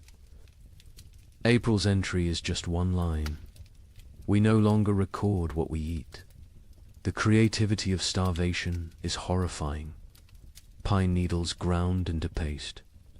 Clay mixed with the last drops of milk to make it filling. Parents secretly bleeding themselves at night to mix blood into their children's gruel for protein. But in the city of Erfurt, they discovered something that would haunt Europe's collective memory forever. The local tanner, a man who had grown mysteriously fat while others starved, was found to have a peculiar source of leather. The city records stayed only. He was burned alive by common consent, and none would speak of what was found in his cellar. Agnes of Norwich was a merchant's widow who'd kept meticulous household accounts for 20 years. Her ledger, preserved in Norwich Cathedral, transforms from mundane records into a descent through hell. Her husband had died in late 1315, leaving her with 4 children and what seemed like adequate stores. She'd managed households through hard times before. But this was different. January 1316. Mix true barley with sawdust from Thomas Carpenter's shop. 1 part grain to 1 part wood.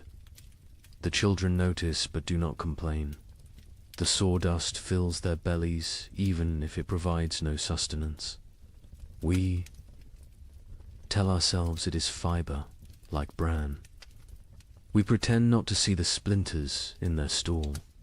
The recipe sections of her ledger became increasingly elaborate as real ingredients vanished. Acorn bread. Gather acorns before the pigs find them. Boil. 7 times to remove bitterness, the water turns black as sign. Dry what remains.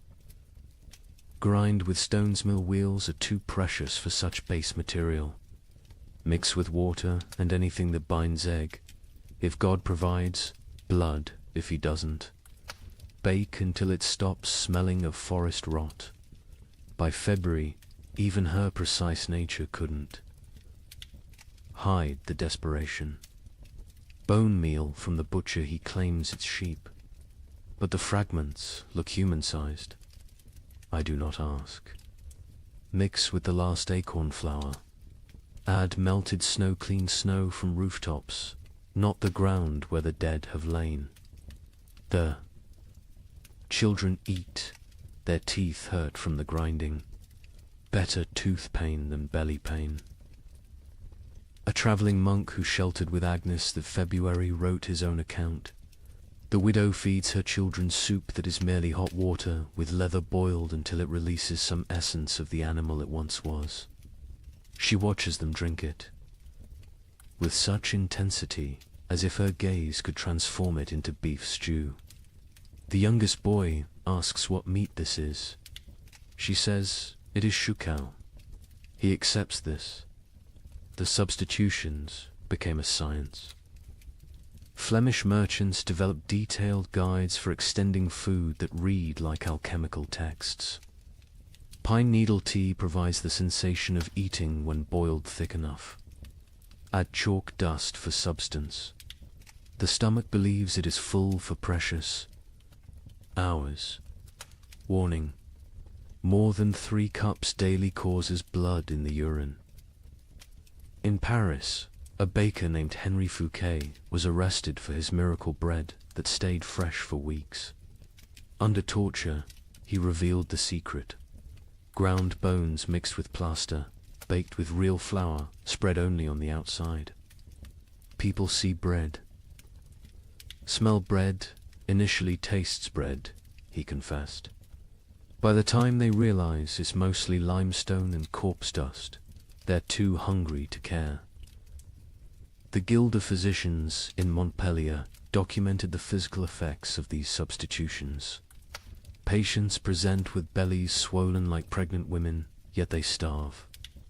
Cut open after death, we find stomachs packed with clay, leather, wood, pulp, everything except food.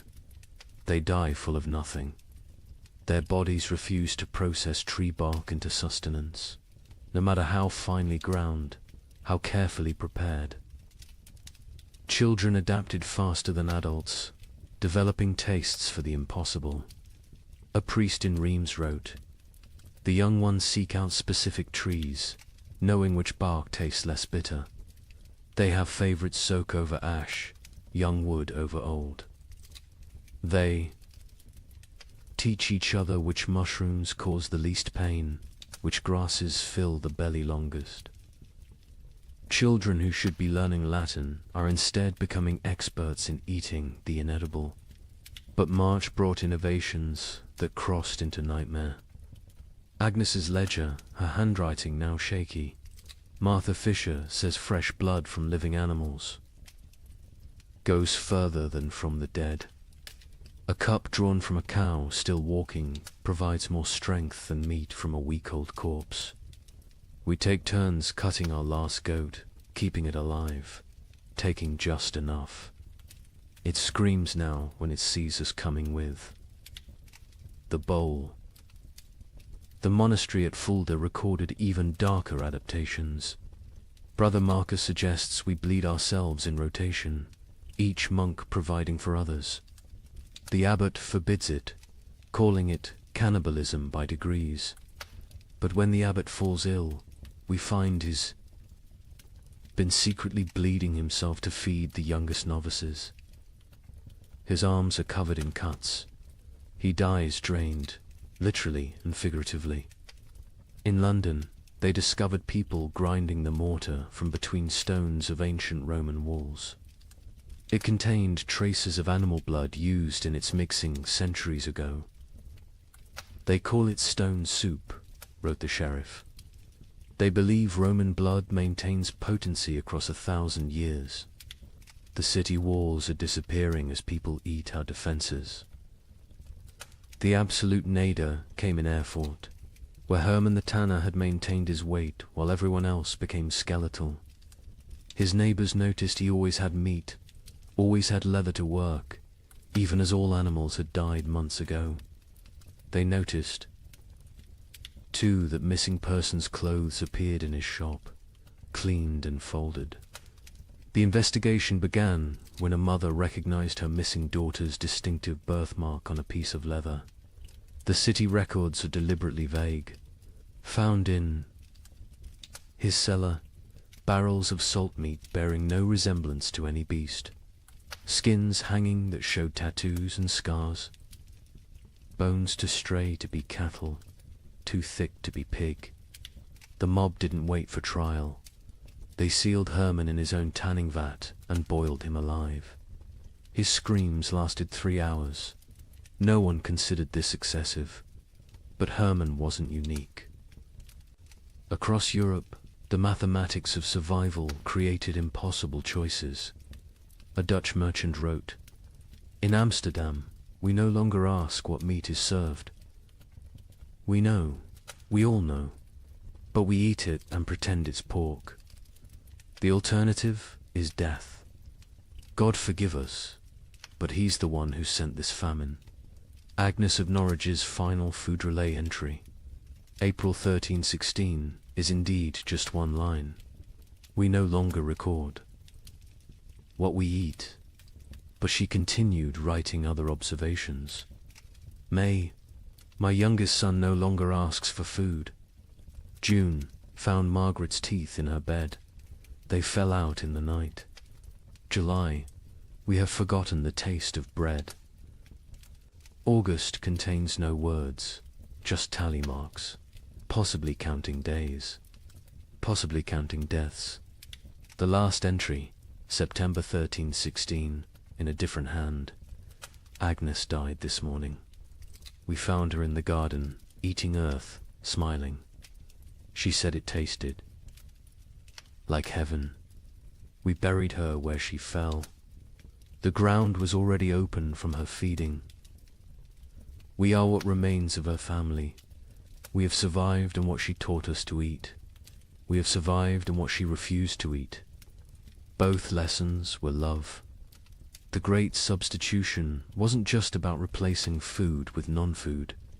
It was about replacing civilization with survival, morality with mathematics, humanity with hunger. Every successful substitution, every recipe for bark bread, every method for making leather edible was both a triumph of human ingenuity and a step toward something inhuman. Here's a question that sounds simple until you're living it. If you have enough food for your family to survive 6 months, but your neighbor's children are dying today, what do? Share and all die in 3 months? Or bar your door and listen to them cry? A priest in Ghent documented these impossible choices. A mother of 4, calculating exactly how much food each child needed based on their chances of survival. The strongest got more, the weakest ... didn't. She loved them all, he wrote. That's why she chose. Father Benedict of Ghent had been a priest for 30 years when the famine came. His parish records, instead of births and deaths, became a chronicle of moral arithmetic that would haunt him until his own death. He wrote not in Latin, but in common Flemish, wanting everyone to understand what survival really cost. Elizabeth van Meer, mother of 4, widow, has grain hidden beneath her floor enough for 6 months if one person eats, 3 months if to eat, 6 weeks if all 5 eat. She came to confession not for absolution but for mathematics. Father, she said, tell me God's formula for choosing which children live. Elizabeth's children ranged from 14 to 3. The eldest, Jan, strong enough to work if work existed. The twins, Marie and Catherine, 9 years old, clever but frail. The youngest, Peter, barely walked but consumed as much as the others. Father Benedict recorded her terrible calculus. She weighs them each week on the merchant scale. Charts their decline. Jan loses weight, slowest his body large enough to consume itself gradually. Peter loses fastest, no reserves in that tiny frame. The twins fall between. She creates equations. If Jan gets double rations for 3 weeks, he might strong enough to steal food for the others. If Peter gets nothing for 3 days, his suffering ends and the others get 9 more days each. These are not thoughts, these are numbers. Cold, merciless numbers. The priest watched Elizabeth transform from mother to mathematician. She no longer sees children. She sees survival probabilities. Jan, 70% chance if fed properly. The twins, 40% each if maintained, but 60% for one if the other stops eating. Peter, 15% regardless. She doesn't cry when she does these calculations. Tears are water the body cannot spare. But Elizabeth wasn't unique. Across Europe, parents performed similar calculations. A merchant in Bruges is left a ledger that makes accountants weep. Assets, 3 children, 1 wife, self, liabilities, love, compassion, memory of better times. Formula for survival. Assets minus liabilities equals tomorrow. In London, a wealthy lawyer named Thomas Hardwick documented his family's rationing system with legal precision. Established a tribunal each morning. Each family member presents their case for food. Activities of previous day weighed against probable future utility. Wife sewing equals quarter ration. Son studying equals 1/8 ration. Knowledge feeds no one now. Daughter spinning equals half Roshen wool still has value. Baby crying equals no Roshen noise, attracts hungry neighbors. The mathematics extended beyond families.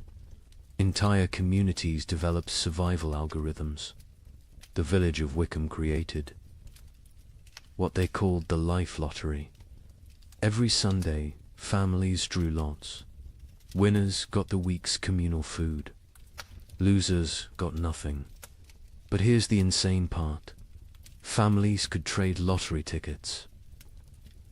A mother with one child might sell her chance to a father with 4, calculating that certain death with payment beat probable death without. Father Benedict recorded a town meeting that descended into pure calculation. The baker proposed we stop feeding anyone over 50, they've lived their lives. The blacksmith countered, we stop feeding anyone under 5, they're too young to remember better times. Won't miss what they never knew. The mayor suggested we feed only those who can work. The priest asked who would bury the dead. The meeting ended with no decision. Mathematics cannot solve philosophy. The church itself wasn't immune to these calculations.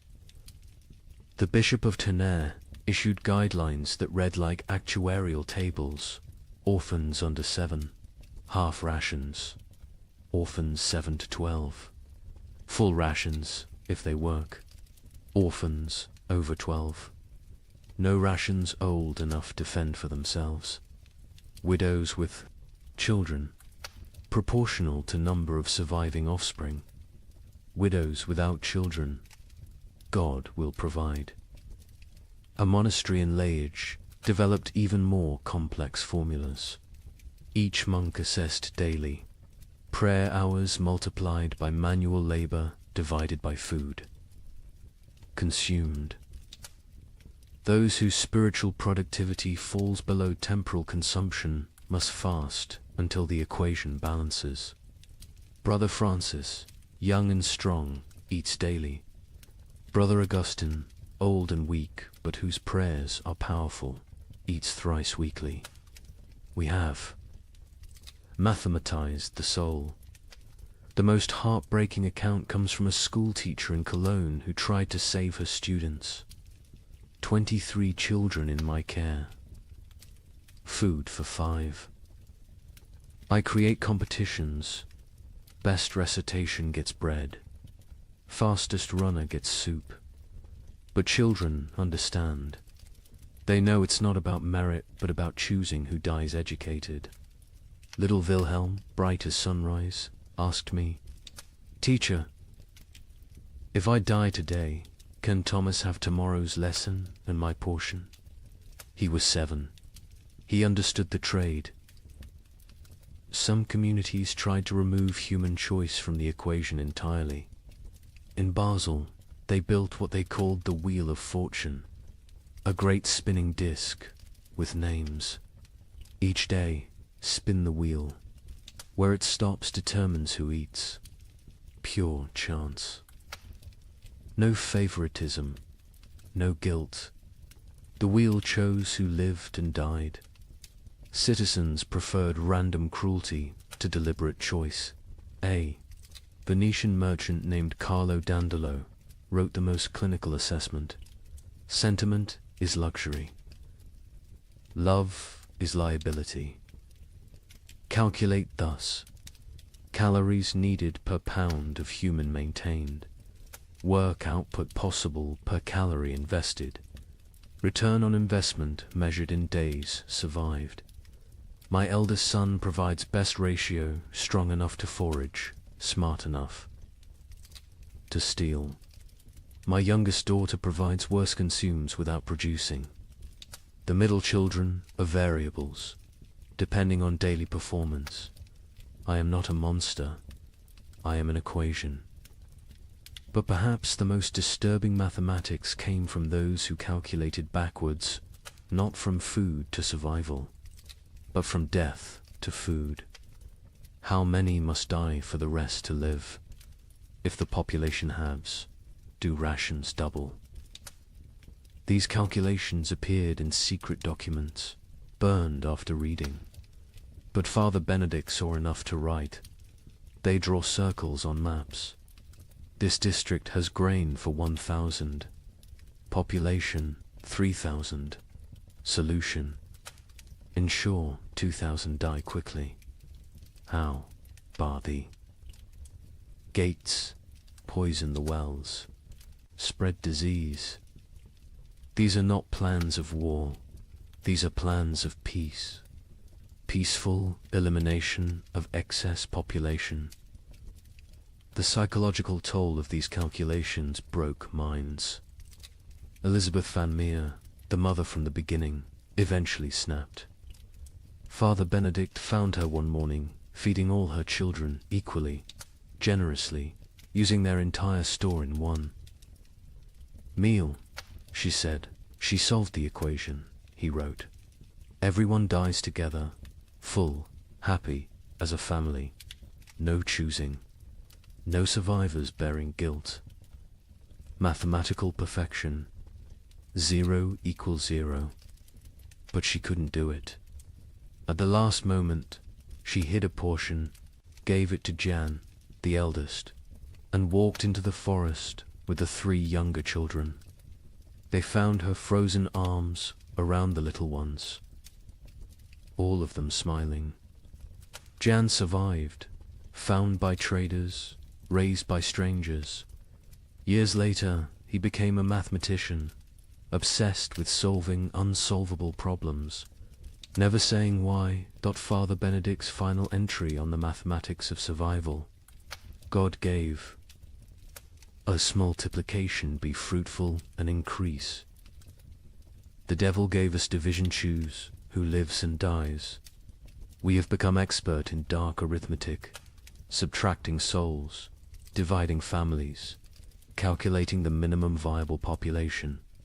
We measure love in ounces of grain, weigh souls against bread.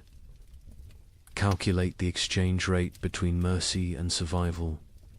Every choice is an equation. Every equation is a condemnation. Every survivor is a mathematician who solved for X, where X equals continued existence and all other variables equals 0. The mathematics of survival reduced human society to its most basic algorithm. Who dies so others live? Every family, every community, every institution faced this equation. Some solved for maximum survival, others for minimum suffering. None solved for justice, because justice requires abundance, and abundance was memory. These calculations left scars that lasted generations. Survivors could never forget the arithmetic they'd performed, the variables they'd eliminated, the human constants they'd reduced to 0. They'd learned that civilization was just addition, add food, add comfort, add morality, and that survival, which is subtraction, subtract the weak, subtract the old, subtract love itself if necessary. In the end, the only sum that mattered was greater than 0. In the summer of 1316, something extraordinary happened. The rain stopped for 3 weeks, just long enough for desperate farmers to plant whatever seeds remained. The chroniclers called it God's mercy. Markets opened, people celebrated. A merchant in Bruges wrote to his partner, "The curse is lifted. Prepare the wagons." The crops grew with supernatural speed in the brief sunshine. Green shoots everywhere. Hope returned like a physical warmth. Families who had been preparing to separate to increase survival chances made plans to reunite. Then came August 10th, 1316, the day the hail began. Chunks of ice the size of goose eggs. For 3 hours, every single plant that had grown in those precious 3 weeks was obliterated. Not damaged, obliterated. crushed into the mud so thoroughly that you couldn't tell fields from road. The Bruges. Merchant's next letter contained only one line: God has abandoned us entirely. But let me tell you how those 3 weeks unfolded, because understanding the height of hope makes the fall into despair that much more devastating.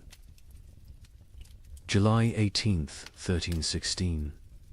Dawn came without rain for the first time in 14 months. Not drizzle, not mist, but actual absence of water from the sky. In Paris, people stood in the streets, faces upturned, confused by the sensation of dryness.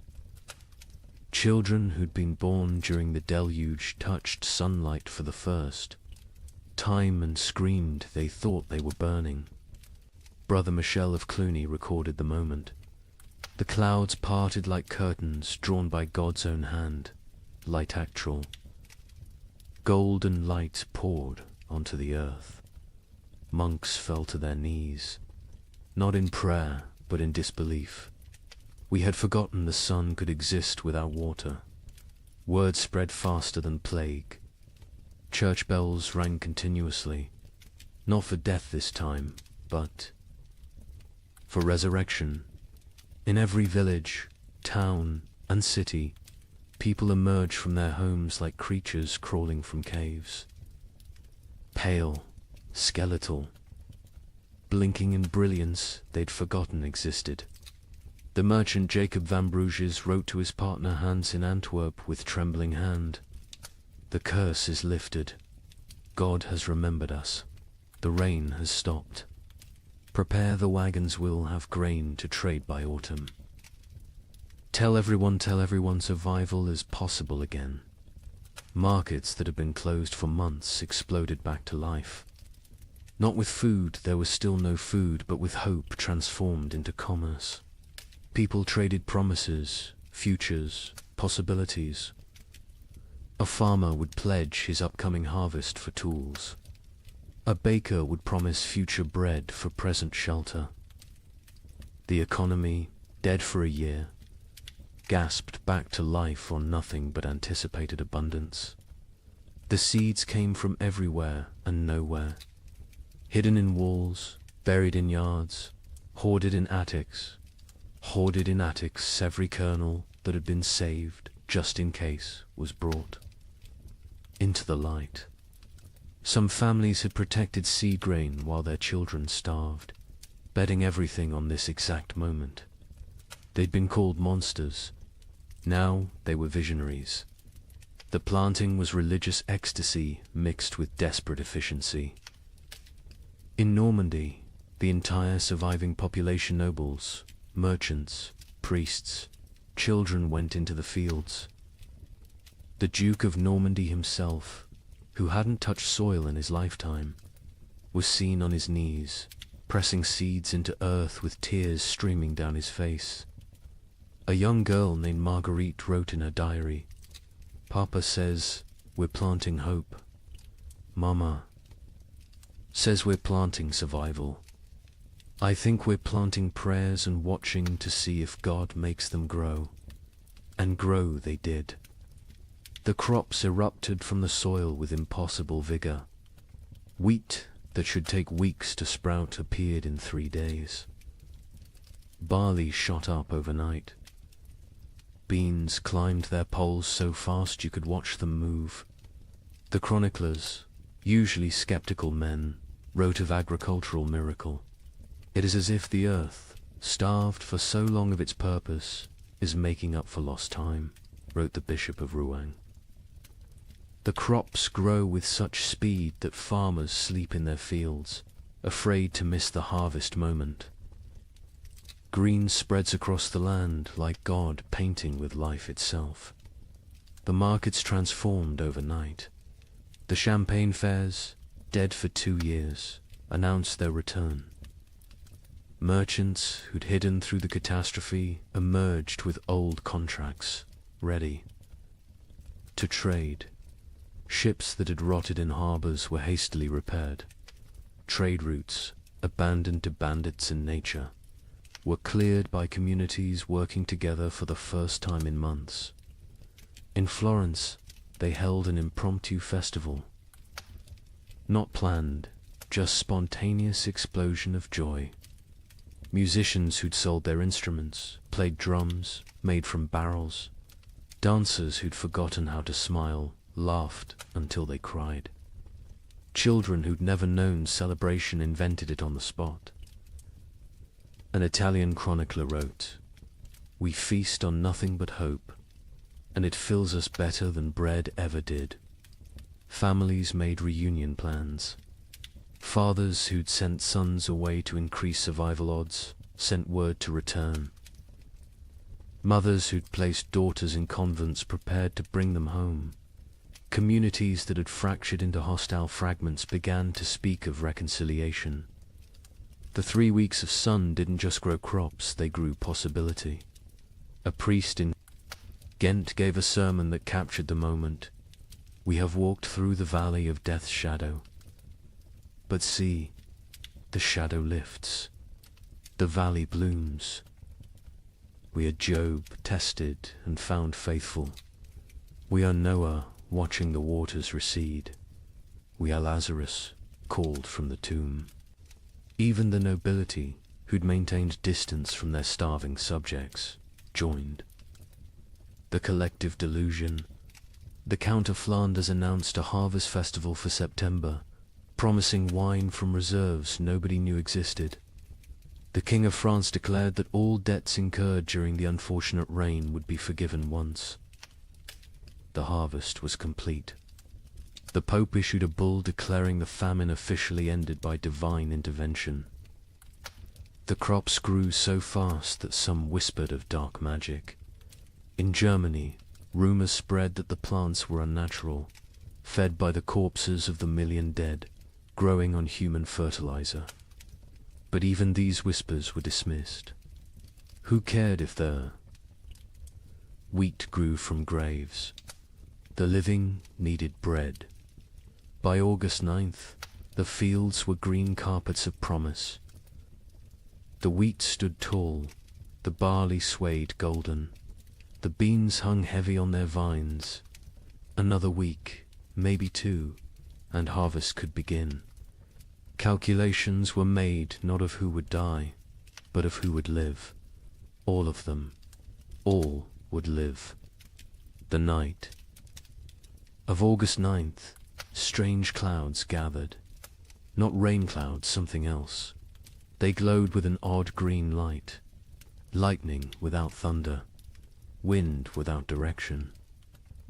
Animals, the few that remained, became restless. Horses screamed. Dogs howled. Cats vanished entirely. August 10th, 1316. 2:47 in the afternoon. The exact time is known because the clock tower in Bruges stopped when the first hailstone hit it. They fell like God's own artillery. Ice chunks the size of goose eggs, driven by winds that shouldn't exist in August.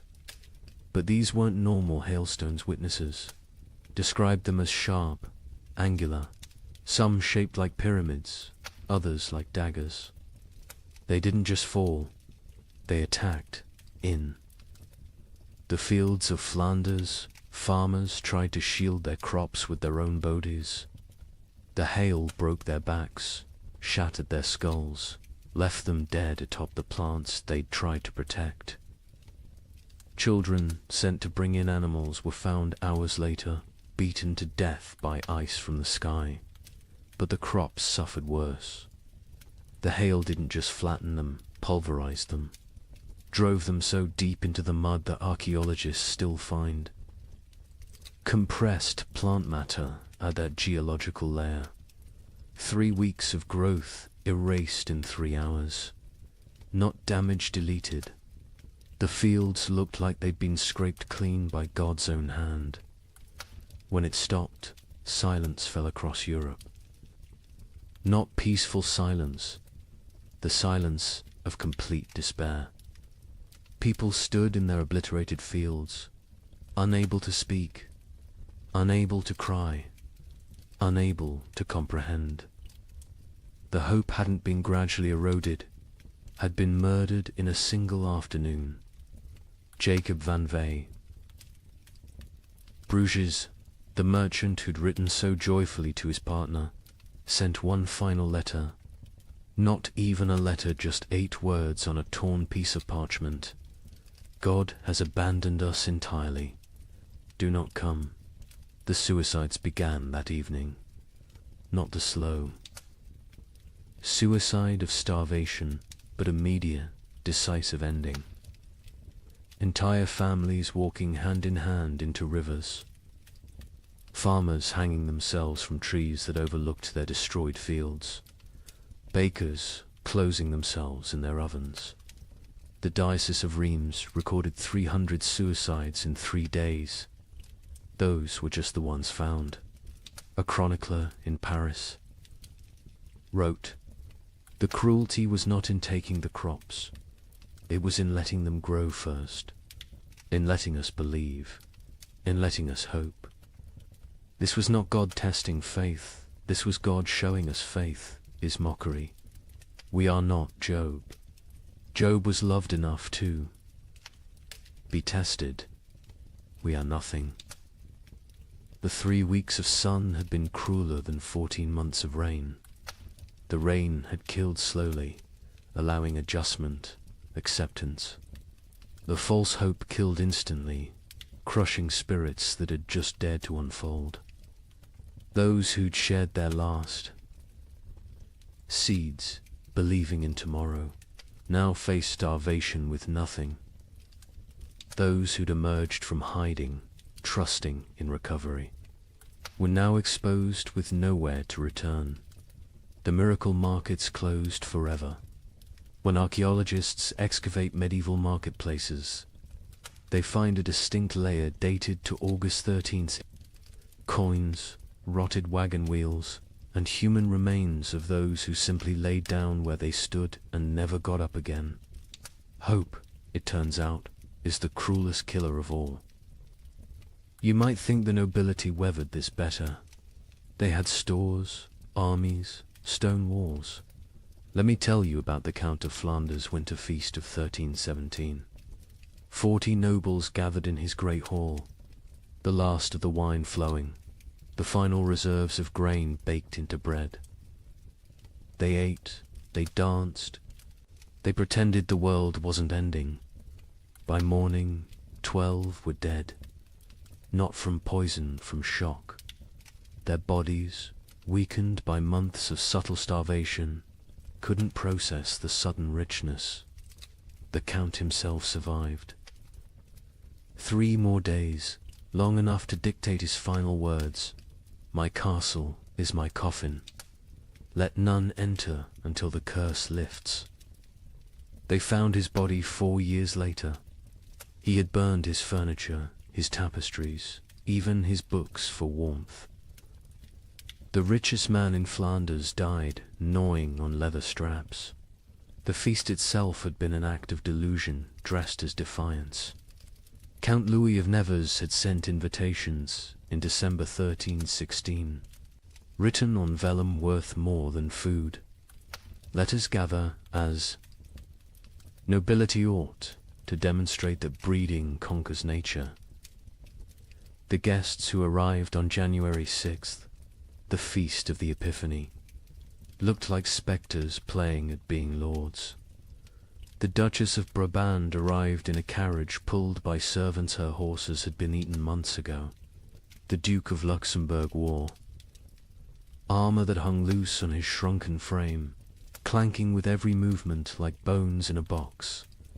The Bishop of Liege blessed the meal with hands that shook from more than cold, his episcopal ring sliding off fingers made skeletal by hunger. But they maintained the facade. They spoke of hunting parties that would never happen, of spring tournaments already impossible, of marriages between children who were likely dead. The Count's Chamberlain, Robert de Bethune, later wrote in his secret diary, "We dressed corpses in silk and made them dance. We were already dead. The feast was merely our funeral performed by the deceased. The meal itself was madness. After months of eating ground acorns and boiled leather, they faced actual bread, real meat, wine that wasn't mixed with water and prayers. The Count had emptied his entire reserve, deciding either everyone would survive together or die with dignity. He chose wrong. They died with neither survival nor dignity. The Countess of Hainault was the first to fall, her stomach rupturing from the sudden expansion. She died vomiting blood onto her ermine cloak, apologizing for the mess. The young Baron of Chimay collapsed with wine running from his nose, his body unable to remember how to process alcohol. One by one, they fell like dominoes, their starved systems overwhelmed by abundance. The survivors watched their friends die from eating. The cruelest irony in a world already drowning in cruel ironies. The Count himself ate carefully, sparingly, but even he couldn't escape. His physician, one of 3 nobles who survived the night, recorded, his lordship's body shook as if possessed. He sweated ice in January. His eyes bled. He knew death was coming and used his remaining strength to bar the castle doors from inside, condemning himself to die alone rather than risk others entering for the remaining food. Across Europe, similar scenes played out in every castle. These fortresses, built to withstand armies, couldn't withstand hunger. Stone walls kept enemies out, but kept starvation in. Moats that protected against invasion became barriers preventing. Foraging. Height advantage meant nothing when there was nothing below worth taking. The Duke of Burgundy's castle at Dijon became infamous for what chroniclers called the vertical graveyard. As servants and knights died, they were stacked in the towers, frozen by winter, preserved in their positions of death. By spring 1317, visitors could climb the tower stairs and pass through layers of the dead, each floor representing a different week of mortality. The Duke himself was found at the top, seated on his throne, frozen mid-gesture, as if still issuing commands to the dead below. In England, the situation was equally dire. Edward II's own court at Westminster ran out of food in February 1317. The King of England, ruler of territories from Scotland to Gascony, was reduced to sending knights to rob his own subjects' gardens for turnips. A chronicle records, His Majesty was seen gnawing a candle made of tallow, declaring it tasted better than nothing, which was the alternative. The nobility suffering was different from the peasants, not worse, but uniquely horrible. They had never learned to survive without excess. A peasant knew how to stretch grain, how to forage, how to make something from nothing. Nobles knew only how to command others to provide. When there were no others left, or nothing to provide, they were helpless. Lady Margaret de Clare, one of England's wealthiest women, left a diary that captures this helplessness. I own 17 manors, but cannot eat earth. I have chests of gold, but gold provides no sustenance. I have titles and right and privileges, all worthless as the parchment they're written on. My servants are dead or fled. I, who never dressed myself, now cannot light a fire. I will die. Not from hunger, but from ignorance of survival. The castle hierarchies collapsed in ways that would have been unthinkable before. The Earl of Warwick's chronicle describes finding his cook a commoner sitting in the Earl's chair, eating the last food while the Earl's children begged for scraps. When confronted, the cook simply said, "I know how to prepare food. You know how to eat it. Which skill matters now?" The Earl had no answer. Some nobles attempted to maintain order through increasingly desperate measures. The Count of Toulouse issued edicts from his castle requiring peasants to deliver food that didn't exist. When they didn't comply, he sent knights to punish them. The knights found empty villages, just wind and bones. They returned to find the Count dead, his final edict still clutched in his hand. Let them eat loyalty. The collapse of noble authority was physical as well as social. Castles required constant maintenance, roofs needed patching, walls needed pointing, fires needed feeding. Without servants, these monuments to power became tombs of privilege. Rain poured through unrepaired roofs. Frost cracked unmaintained walls. The magnificence became the miserable. Baron Heinrich von Steinberg in Bavaria documented his castle's decay. January, the Great Hall's roof collapses. February, ice forms inside, creating frozen waterfalls from ceiling to floor. March, we burn the banquet table for warmth. April, we burn the portraits of our ancestors. May, we burn the chapel pews, begging God's forgiveness. June, we burn the doors, accepting that we're already in hell. The psychological toll on nobility was particularly severe because they had no framework for understanding poverty. A peasant expected hardship hit was life. A noble experienced hardship as cosmic betrayal. God had ordained their superiority. This suffering suggested God had changed his mind. The abbess of Fantevrolt, herself, noble-born, wrote, "They come to me, these duchesses and countesses, asking why God has abandoned them. I tell them God hasn't abandoned them, he's simply treating them like everyone else. They find this more terrifying than abandonment. Some nobles attempted escape through marriage, not for alliance, but for food. The Count of Champagne offered his daughter to anyone who could provide a year's grain. A wealthy merchant accepted, then discovered the Count had already eaten the grain before the wedding.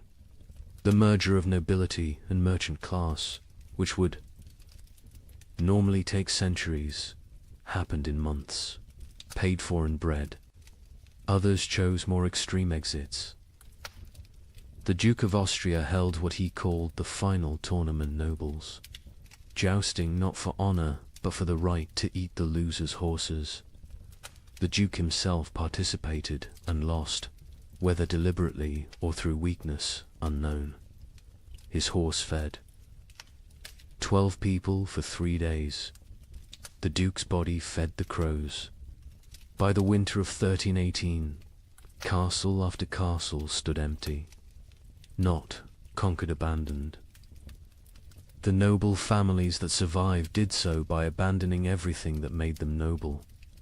They fled to cities, to monasteries, to anywhere that might have food. Princes became beggars. Duchesses became servants.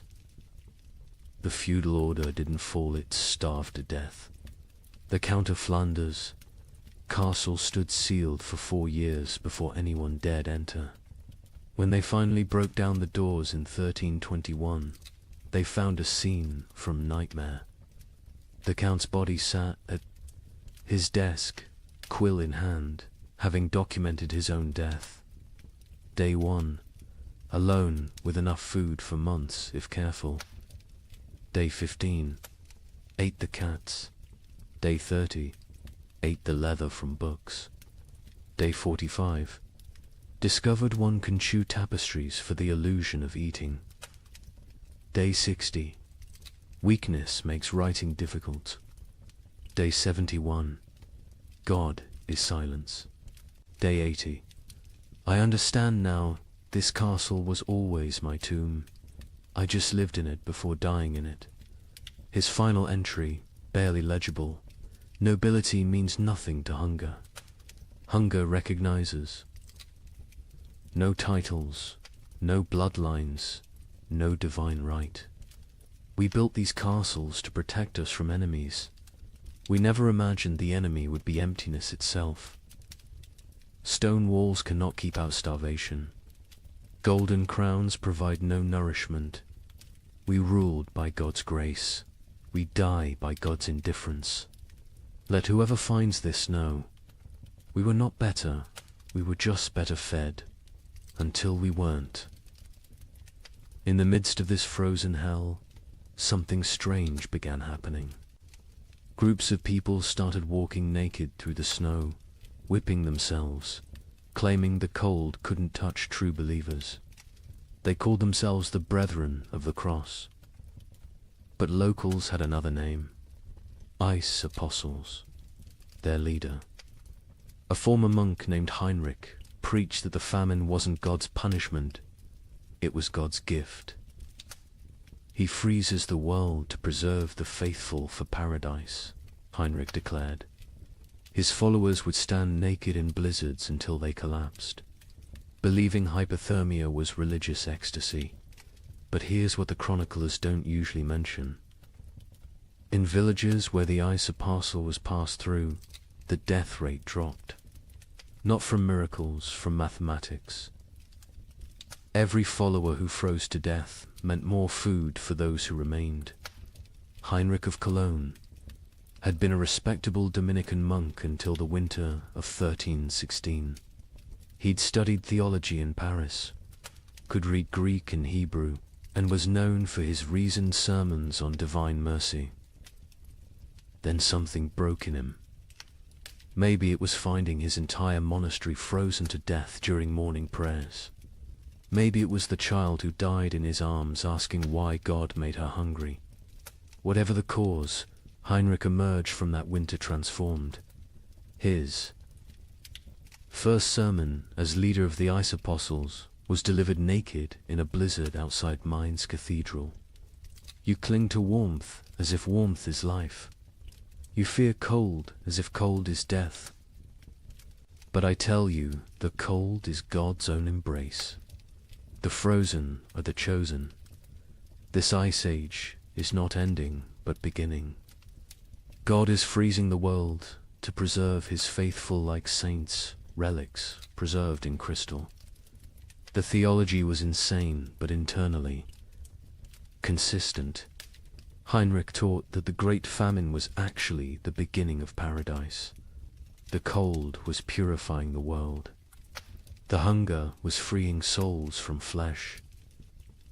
Death by freezing was not death, but transformation, the body becoming one with God's frozen perfection. His followers didn't die. They crystallized into eternal forms. The Bishop of Cologne wrote in horror, Heinrich strips his followers naked, men, women, children, and leads them in procession through the snow. They sing hymns while their flesh turns blue, then black. They call frostbite gods kisses when toes fall off from freezing. They celebrate the shedding of earthly weight. They stand in frozen rivers until they cannot stand, then lay down, to complete their transformation. But Heinrich was clever in his madness. He didn't demand immediate death. The transformation was gradual. First, initiates gave up cloaks, then shoes, then undergarments. Each stage brought them closer to divine coldness. This gradual exposure meant some survived long enough to spread the movement. Others died at precisely calculated intervals, creating a steady stream of martyrs without eliminating the entire group at once. The rituals were elaborate and horrifying. The baptism of ice involved breaking through frozen rivers and submerging converts until they stopped shivering. Heinrich claimed this was the moment the soul accepted divine cold. The communion of snow had followers eating only snow for days, claiming it was bread from heaven, already blessed by God's frozen touch. A merchant from Nuremberg witnessed their evening prayers, Hundreds of naked bodies kneeling in snow, their skins so blue it looked painted. They whipped themselves, with branches frozen into ice clubs, each strike shattering skin like broken pottery. Blood froze before it could flow. They called it red ice prayer beads. Children among them, babies even, held up by dying mothers, all singing about the warmth of freezing. The movement spread with terrifying speed. By spring 1317, ice apostle groups appeared from Poland to England. Each had their own variation of Heinrich's teachings, but all shared the core belief. The cold was sacred, survival was sin, and freezing to death was the highest form of worship. In France, they called themselves Les Gelés Saints, the frozen saints. They would stand motionless in town squares during blizzards, human statues gradually covered in snow until they died standing. Townspeople would find them in the morning, frozen mid-prayer, and debate whether to move bodies that looked more like ice sculptures than corpses. The English variant. The Frost Brothers added self-cannibalism to their practices. As members froze to death, others would eat their frozen flesh, claiming it was purified by God's cold, and therefore not cannibalism, but communion. The Archbishop of Canterbury banned the movement, but enforcement was impossible for authorities who tried to arrest Frost. Brothers found only frozen corpses arranged in disturbing tableaus. But here's what made the Ice Apostles truly insidious. They targeted the most vulnerable. Heinrich actively recruited the elderly, the sick, the starving, those already near death. He offered them meaning for their suffering. Instead of dying forgotten in some hovel, they could die as martyrs in public spectacles. A widow named Agnes wrote before joining them, "My children are dead. My husband is dead. I will die within days regardless. Heinrich offers me the choice to die for something instead of from something. Is joining madness worse than dying sane but meaningless?" The mathematics of their deaths were coldly practical. A village of 100 people with food for 50 had a problem. If 30 ice apostles achieved transformation, suddenly there was enough for the remaining 70. The movement solved starvation through voluntary mass suicide disguised as religious ecstasy. Some villagers actively encouraged the ice apostles. The mayor of Strasbourg secretly provided Heinrich with lists of the dying poor, suggesting them as ready for transformation. The town council of Basel offered the ice apostles free passage but required them to perform their freezing rituals outside town walls. They wanted the benefits of fewer mouths without the spectacle of public death. Heinrich himself seemed aware of this dynamic. In a letter to a former colleague, he wrote, "They think I'm mad, perhaps, but my madness feeds their children. Every follower who freezes is one less competitor for grain. We are solving the famine through faith. Is it not better to die believing you're achieving paradise than to die knowing you're just starving?" The church struggled to respond. Declaring the movement heretical was easy. Stopping it was impossible. How do you prevent people from freezing themselves to death when they're going to freeze to death anyway?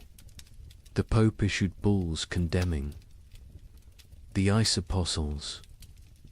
But papal authority meant little to people who believed the Pope himself was too warm to understand God's frozen truth. Some priests tried infiltrating the movement to redirect it. Father Johannes of Worms joined a group, gradually convincing them that true freezing required surviving winter to freeze again next year. He saved dozens through this theological manipulation. But Heinrich heard of this and declared that any ice Apostle who survived winter had failed their transformation and must try harder next time. The movement produced disturbing art. Ice. Apostles would arrange dying members into religious scenes, frozen nativity displays using real dying people, crucifixion tableaus with followers frozen to wooden crosses, recreations of the Last Supper with participants dying at table. These displays would remain until spring thaw revealed the horror underneath the snow.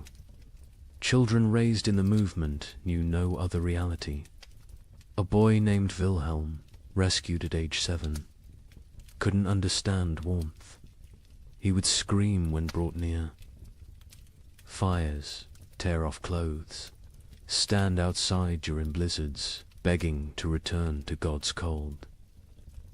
He never recovered, spending his adult life sleeping on stone floors, eating snow when available, eternally seeking the frozen paradise of his youth. The end of the ice apostles came not from suppression, but from success. By 1318, most vulnerable, populations who might join had already transformed. Heinrich himself disappeared during the winter of 1318 to 1319. Some say he finally achieved his own transformation, freezing solid while preaching. Others claim he was seen years later in Spain, warm and well-fed, having abandoned the movement once it served its purpose. A final account from a survivor provides the most chilling perspective. Maria of Augsburg, who left the movement days before. Her planned transformation wrote, "We knew we were committing suicide." Heinrich knew. Everyone knew. But we dressed it in ritual and meaning because meaningless death was unbearable. The ice apostles didn't worship cold, we worshipped having a choice in how we died. In a world where death was certain, choosing. Its form felt like freedom. The demographic impact was significant. Historians estimate the ice apostles removed between 50,000 and 100,000 people from the population, voluntary deaths that paradoxically helped others survive. Villages that hosted ice apostles had marginally better survival rates than those that didn't. The movement was simultaneously mass murder and mass mercy, but the psychological impact lasted generations. The idea that death could be repackaged as victory, that suffering could be transformed through rhetoric into triumph, became embedded in European consciousness. Future apocalyptic movements would use Heinrich's template: take the inevitable, declare it divine, and lead the desperate into believing their destruction is actually their deliverance. The ice apostles left no churches, no holy books, no official record. Only frozen bodies in strange positions, mass graves of the willingly dead, and the disturbing realization that when survival becomes impossible, humans will invent religions that make death a sacrament. They proved that in extreme conditions. The line between martyrdom and mass suicide disappears, and that sometimes, perhaps most terrifyingly, they serve the same mathematical function: fewer mouths to feed in a world that has forgotten how to provide food.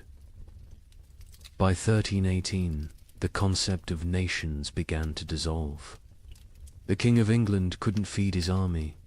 The French crown controlled only Paris. The Holy Roman Emperor ruled nothing but his own hunger. But local warlords thrived. A minor knight with a sword.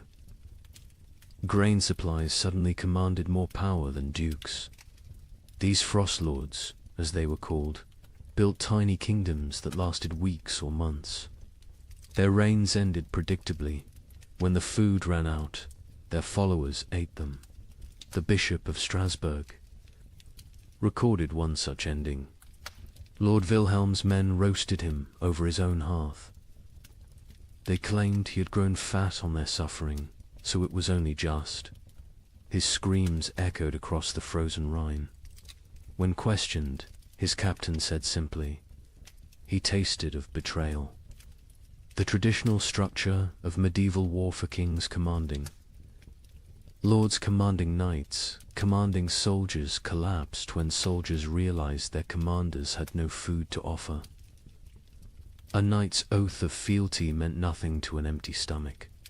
By early 1318, Europe had fractured into thousands of micro-kingdoms, each centered around whoever controlled food. Sir Roderick of Ghent, a minor knight with no title beyond his sword, became more powerful than the Duke of Burgundy simply because he had discovered a monastery's hidden grain store. With 40 bushels of wheat, he recruited an army of 300 starving men. They called him the Wheat King, and for 6 weeks, he ruled a territory spanning 3 villages. His reign followed a pattern that would become horrifyingly common. Week 1. Triumphant distribution of food to followers. Week 2. Strict rationing. As reality set in. Week 3. Increasingly desperate raids on neighboring territories. Week 4. Internal conflicts over dwindling supplies. Week 5. The mathematics becoming clear. Week 6. The inevitable conclusion. A surviving member of Roderick's band, Thomas the Miller, testified, "We knew by week 5 that the grain would run out." Roderick knew too. He stopped eating, said he was fasting for victory. Really, he was trying to stretch supplies. But you can't lead starving men if you look fed. When the last grain was gone, we looked at him still healthier than us, despite his fasting, and made the only logical decision. He'd fed us for 6 weeks with wheat. He'd fed us for 3 more days with himself. These frost lords emerged everywhere, their tiny kingdoms rising and falling like waves.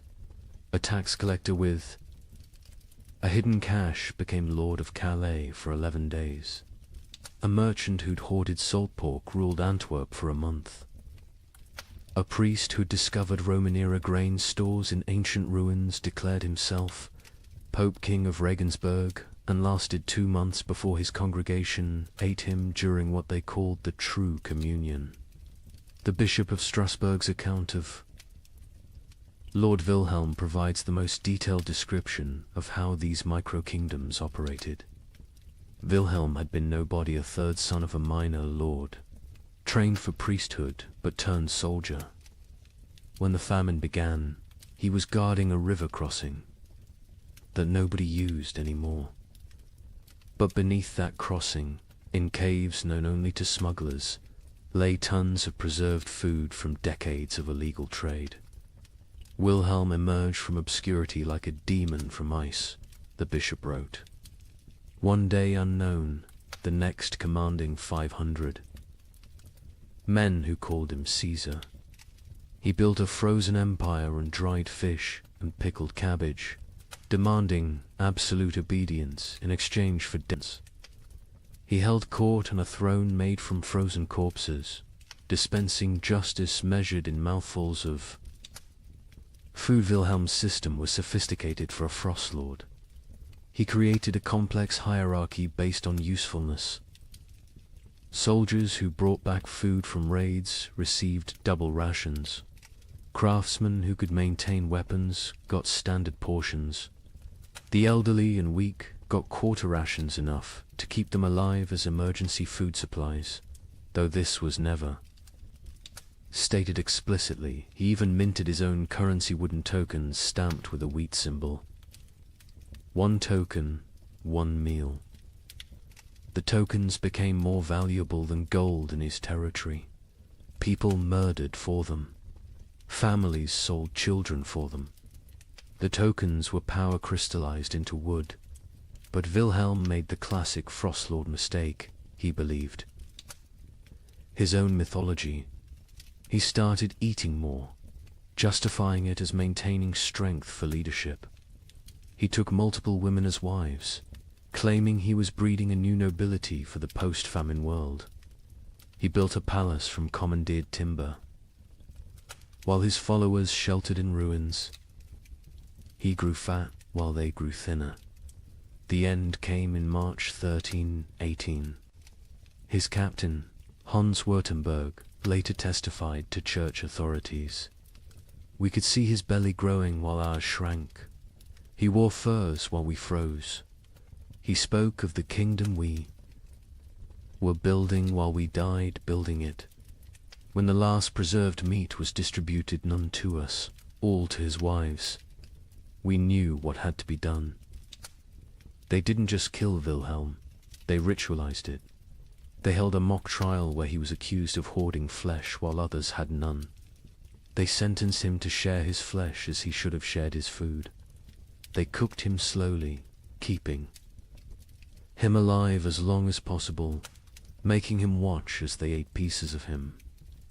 His screams, the bishop recorded, could be heard in Strasbourg.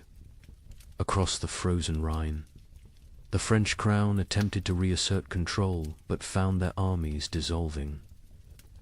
Upon contact with frost lords, royal soldiers would desert en masse when offered food by local warlords. The Constable of France reported to King Philip V, "I departed Paris with 2,000 men. I arrived at Orleans with 200. The rest did not desert. They simply found new masters who could feed them. A kingdom cannot compete with a kitchen." The Holy Roman Emperor faced even worse. His imperial army, once the terror of Europe, simply ceased to exist. The Chronicle of Augsburg records, "The emperor sent orders to mobilize his forces. The messengers returned with laughter." What forces? His generals had become frost lords. His soldiers had become bandits. His authority extended exactly as far as his personal guards could walk before collapsing from hunger. England's Edward II tried a different approach, officially recognizing frost lords as legitimate authorities if they swore fealty. The result was chaos. Hundreds of petty warlords claimed royal sanction while fighting each other. The Earl of Lancaster wrote, "The king has legitimized anarchy. Every man with a barn full of turnips now styles himself Lord Protector of something. Some frost lords created elaborate justifications for their rule. Baron Friedrich the Mad claimed God spoke to him through the patterns of frost on windows, dictating who should eat and who should fast. Lord Jacques of Normandy insisted he was the reincarnation of Charlemagne, returned to lead France through darkness. Count Stanislaus of Mazovia declared himself the Emperor of Winter and demanded tribute in the form of human flesh, claiming it was the only meat that wouldn't spoil. The battles between frost lords were unlike traditional warfare. They fought not for territory but for carries. Sieges were impossible. The besiegers would starve before the besieged. Cavalry charges were fantaside the horses had been eaten. Battles were brief, vicious affairs where starving men fought over rumors of food. A typical battle might involve 100 men fighting to the death over a storehouse. That turned out to contain only rotted turnips. The Chronicle of Cologne describes one such conflict. Lord Henrik's men met Lord Dietrich's at the frozen mill. They fought for 6 hours in the snow, men dying from cold as much as combat. The winners found 3 sacks of mouldy barely enough to feed them for the march home. 43 died for perhaps 43 meals. This is the mathematics of the winter wars. Naval warfare ceased entirely. Ships required crews, crews required food, and any ship with food became a target for its own sailors. The entire English fleet in Portsmouth was found in spring 1318, with the officers eaten and the common sailors gone, having sailed to wherever they imagined food might exist. Most likely, they ate each other at sea. The mercenary companies that had plagued Europe for decades transformed into something worse. No longer fighting for pay, they fought for food itself. The Free Company of the Wolf, led by a former priest called Father Fang, became notorious for their practice of recruitment. They would attack villages, eat the weak, and force the strong to join them. Their ranks swelled with the desperate and depleted with the digested. The most successful Frostlore was arguably Margaret the Terrible, a former abbess who controlled grain stores across 3 monasteries. She ruled for 8 months in eternity in Frostlord terms by being utterly ruthless. She fed her followers just enough to keep them loyal, but not enough to make them strong. She rotated guards constantly so none could organize rebellion. She had tasters for her food, but the tasters were different each meal. Chosen by lottery, her end came not from rebellion, but from mathematics. She calculated she could survive another month on remaining stores. Her followers calculated she was the only remaining store. They didn't kill her quickly like Wilhelm. They kept her alive, locked in her own granary, taking small pieces when needed. She lived for 3 weeks as a conscious larder, her brilliant mind intact enough to appreciate the irony. By summer 1318, most Frost Lords were dead. They're tiny. Kingdoms dissolved into memory and meat, but they had served a horrific purpose. They had organized the chaos of starvation into structured systems of consumption. They had turned random death into regulated death.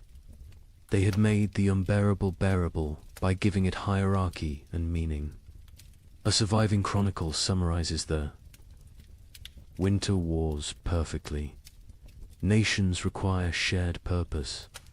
Kingdoms need common cause. But in the frozen years, the only shared purpose was survival. The only common cause was calories. Every man became his own nation, every grain store its own kingdom. We didn't have wars between countries, we had wars between kitchens. And in the end, every king became a meal. But nothing compares to what happened in the winter of 1319. In villages across Germany, something unprecedented occurred. The children left, not taken, not sold. They simply walked away into the snow, hundreds of them, following. A 12-year-old girl named Margareta, who claimed she knew where summer was hiding. Parents were too weak to stop them. Some say too relieved. The children marched south, singing hymns, leaving tiny, frozen footprints. They believed if they could reach Rome, they could convince God to bring back the sun. A merchant traveling to Venice reported seeing them, a line of small shadows against the white, moving like sleepwalkers. I offered them bread. They refused.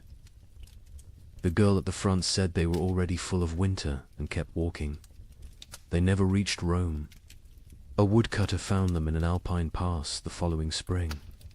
Hundreds of small bodies perfectly preserved in ice, still holding hands.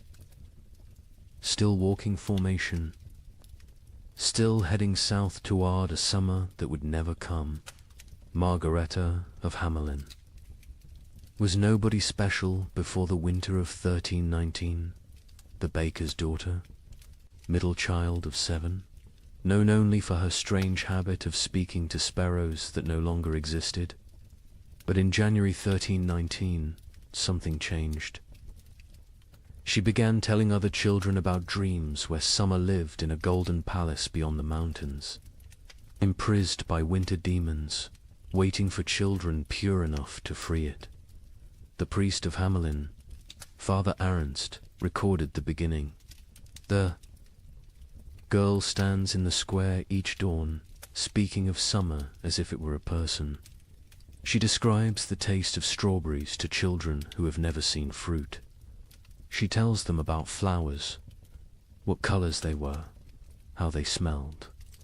Children who were born during the famine, who know only grey and white and cold, listen to her like she's describing paradise.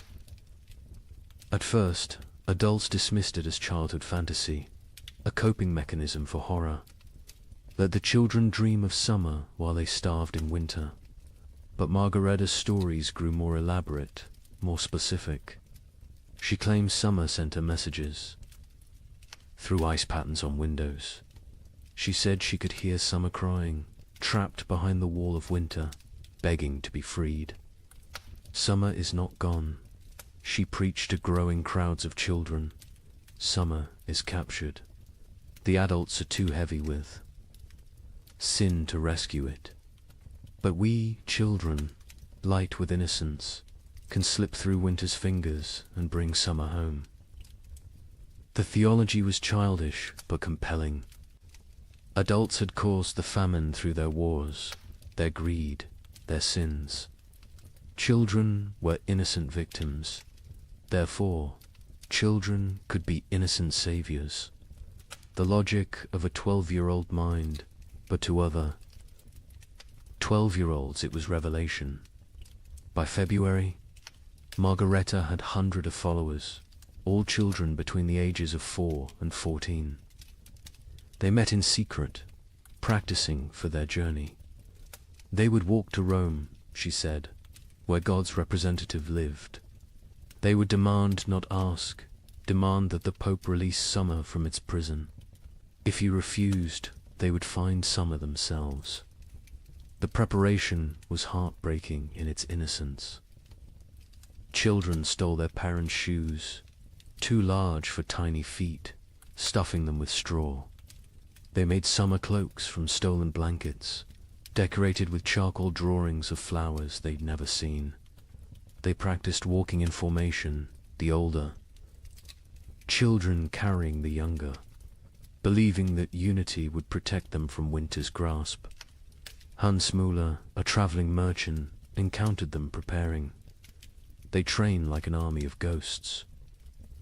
80-year-olds teaching 4-year-olds how to walk through snow. They share imaginary food, practicing for when they'll have real food again. The girl Margaretta watches them with eyes too old for her face. She knows, I think.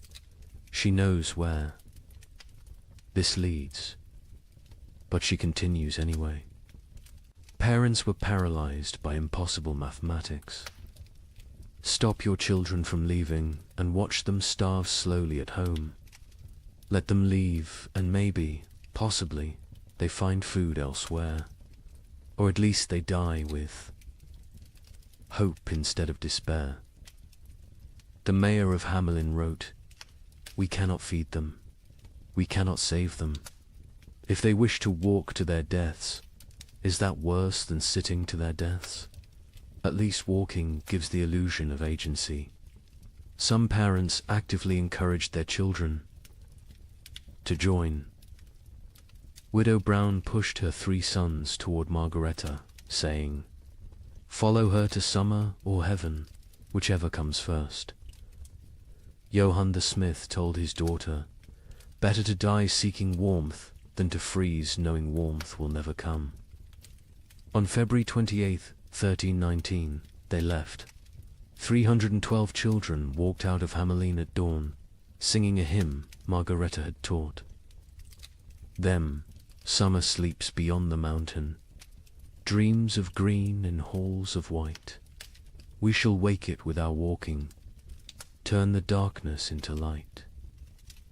They were joined by children from every village they passed. Rothenburg added 50. Wurzburg contributed 70. Nuremberg, despite the mayor's attempts to stop them, lost nearly 200 children in a single night. By the time they reached Augsburg, the procession numbered over 1,000. The Bishop of Augsburg tried to stop them, blocking the road with armed guards. Margaretta walked up to him, this 12-year-old girl facing the church's authority, and said, "You can kill us. Here or let us die seeking salvation. Either way, our blood is on your hands. But if we die seeking, at least we die with purpose." The bishop, shamed by a child, let them pass. He later wrote, "I should have stopped them, but stopping them would have meant admitting there was nothing to seek, no hope to find, no summer waiting anywhere. I let them pass because their delusion was kinder than my truth." The procession grew stranger as it moved south. Children who could no longer walk were pulled on makeshift sleds. Those who died were not left behind. The others carried frozen corpses, believing they would revive when summer was found. They ate snow exclusively, claiming Margareta had blessed it to sustain them. Many believed they were already dead, that this was their soul's journey to paradise. A monk traveling north met them near Innsbruck. They moved like a river of small ghosts, their singing echoing off mountain walls. The girl at the front no longer walks, she floats, carried by older children who believe touching the ground would break the spell. I offered them shelter in our monastery. They refused, saying walls would trap them in winter forever. The merchant, Giuseppe Di Marco, returning to Venice from Germany, provided the last confirmed sighting, a line of shadows against the alpine snow. Still walking, still singing, though the song now sounds like wind through empty houses. The leader, a girl, her lips blue with cold, but still moving in prayer or madness. I offered bread, real bread, not imagination. She looked at me with eyes already seeing another world, and said, "We are already full of winter. We need no earthly food." They walked past me into the mounting storm, and I swear before God they seemed to fade rather than depart, becoming one with the blizzard itself. They never emerged from the Alps. Search parties sent when spring finally came found them in a high pass, preserved perfectly in ice. They had died walking, still in formation, still holding hands. The smaller children carried by the larger, all facing south toward an Italy they would never see, a Rome they would never reach, a summer that had never been imprisoned except in the desperate imagination of a 12-year-old girl. Margareta was found at the front, her face turned skyward, arms outstretched as if embracing something invisible. In her frozen hand, a piece of parchment with a single line. Summer was inside us all along, but winter was stronger.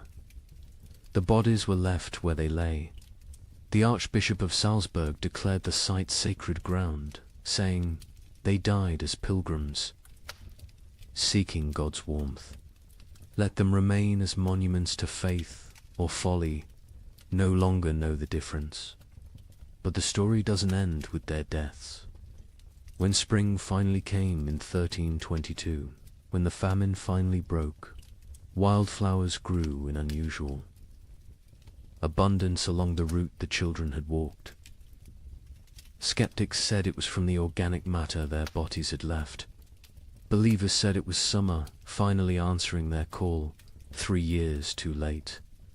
Parents who had let their children go lived with mathematical grief. They had solved the equation of survival by subtracting their offspring. Most went mad.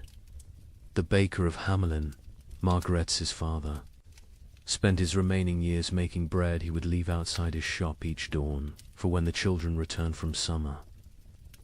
He died calling Margareta's name, swearing he could hear her singing. The children's crusade of frost became mythology before the last body was found. Some claimed the children had found summer and stayed there, unable to return. Others said they had become the spirits of winter, doomed to walk the Alps forever. searching for warmth that doesn't exist. A few insisted they had seen the children in dreams, playing in fields of grain, finally warm, finally fed, finally free. A chronicler in Vienna wrote the definitive epitaph. They were children who had never known spring, following a child who dreamed of summer, seeking a warmth that had died before they were born. They walked to their deaths with more purpose than most live their lives. They failed to find summer, but they succeeded in escaping winter, which may have been the only success possible. The children's crusade of frost represents the absolute, nadir of the great famine, not the death of hope, but hope itself becoming death's agent. When children abandon their parents to seek impossible dreams, when parents let them go knowing the truth, when entire societies watch their future walk away into frozen oblivion and do nothing because nothing can be done, that is when civilization doesn't just collapse but voluntarily dissolves. Yet there's something else in this story, something that explains why it haunted Europe for generations. Those children, doomed and deluded, chose their fate. In a world where death was certain, they chose to die seeking rather than waiting. They wrote their own ending rather than having it written for them. They failed, but they failed attempting the impossible, which is perhaps the most human thing one can do. The last word belongs to a nameless child, one of hundreds found in that alpine pass, who had carved into a frozen tree trunk. We came to find summer. We found each other. That is enough. By 1320, something unprecedented was happening across Europe. Entire villages were disappearing, not dying, disappearing. A tax collector would arrive to find homes standing empty, fires still warm, food still on tables, but not a soul in sight. Bishop of Lincoln investigated 17 such villages. His report contains a chilling observation. In each dwelling we found the same thing, a single word carved into the main beam. Forgiven. We know not if they sought forgiveness or granted it. Modern archaeologists have found evidence these villagers walked en masse into forests, bogs, or the sea. Mass suicide? Mass migration to nowhere? We'll never know. But the pattern was always identical. They left everything behind except their children. The children, it seems, they took with them to whatever end they chose. The first documented vanishing was Thornwick, a village of 200 souls in Yorkshire. The king's tax collector, William de Vere, arrived on March 15, 1320, to find smoke still rising from chimneys, but no one to tend the fires. His report to the crown reads like a ghost story. The village stands as if frozen in a moment, bread half-eaten on tables, needlework abandoned mid-stitch, a pot of porridge still warm over dying embers, but of people nothing, not even bodies. They have vanished as completely as if God himself erased them from existence. But they hadn't been erased. They had chosen erasure. In every house, carved deep into the main support beam, that single word, forgiven. Some carved carefully, with time and purpose. Others scratched hastily, as if in final moments before departure. All in different hands, but all the same word, the Bishop of Lincoln. Thomas Beckhampton was sent to investigate when 7 more villages in his diocese reported similar vanishings. His investigation team included scribes, soldiers, and physicians. What they found challenged their understanding of human behavior. We tracked them, the bishop wrote. 200 people cannot vanish without trace. we found footprints leading from the village, all together, walking in the same direction. Men, women, children, elderly, every soul that could walk had walked. Those who couldn't walk had been carried. The tracks led to Sherwood Forest and then ... stopped. Not scattered, not turned back, simply stopped, as if they had stepped off the earth itself. Deeper investigation revealed planning. These weren't spontaneous disappearances, but coordinated evacuations. In Thornwick, they found evidence of a final feast. Everyone had eaten together one last time, using the last of their stores. In Grimsby, they discovered that villagers had released all livestock, opened all gates, freed all caged birds. They had systematically undone civilization before walking away from it. The physician, Master Hugh of Salerno, noted something disturbing. No signs of violence, no evidence of force. These people chose to leave. More troubling, they chose together. What conversation, what collective decision leads an entire community to abandon existence itself? The pattern spread across Europe like a plague of absence. In Bavaria, the village of Klinwald vanished, leaving behind a communal letter. We go to find what God has hidden from us. We go together because alone we are nothing. We take our children because they deserve better than this slow death. We leave our homes because homes without hope are merely tombs with windows. Seek us not. We are already farther than you can follow. The French village of Moulambus left more disturbing evidence. Every adult had written their name on the church wall, followed by their sins: murder, theft, adultery, cannibalism. The last entry in the priest's hand: we have all sinned beyond redemption. We go to place ourselves before God's judgment directly, rather than wait for him to find us here. But it was the German village of Hofnungslos that provided the most complete picture. They had left a chronicle, written collectively, each family, contributing a passage. We have eaten our horses. We have eaten our dogs. We have eaten our leather. We have eaten our dead. We have eaten hope itself. What remains is not life, but the mockery of life. We choose to end this mockery on our own terms. The Muller family counts 5 souls still breathing. We have survived by unspeakable acts. Our youngest no longer speaks. Our eldest no longer sleeps. We are alive, but not living. Tomorrow we walk toward whatever judgment awaits. I am Klaus the smith.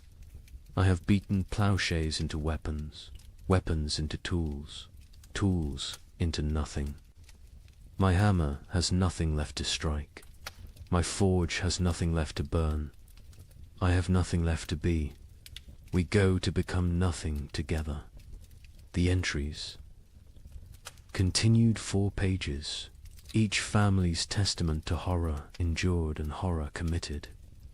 The final entry, unsigned. We forgive each other because no one else will.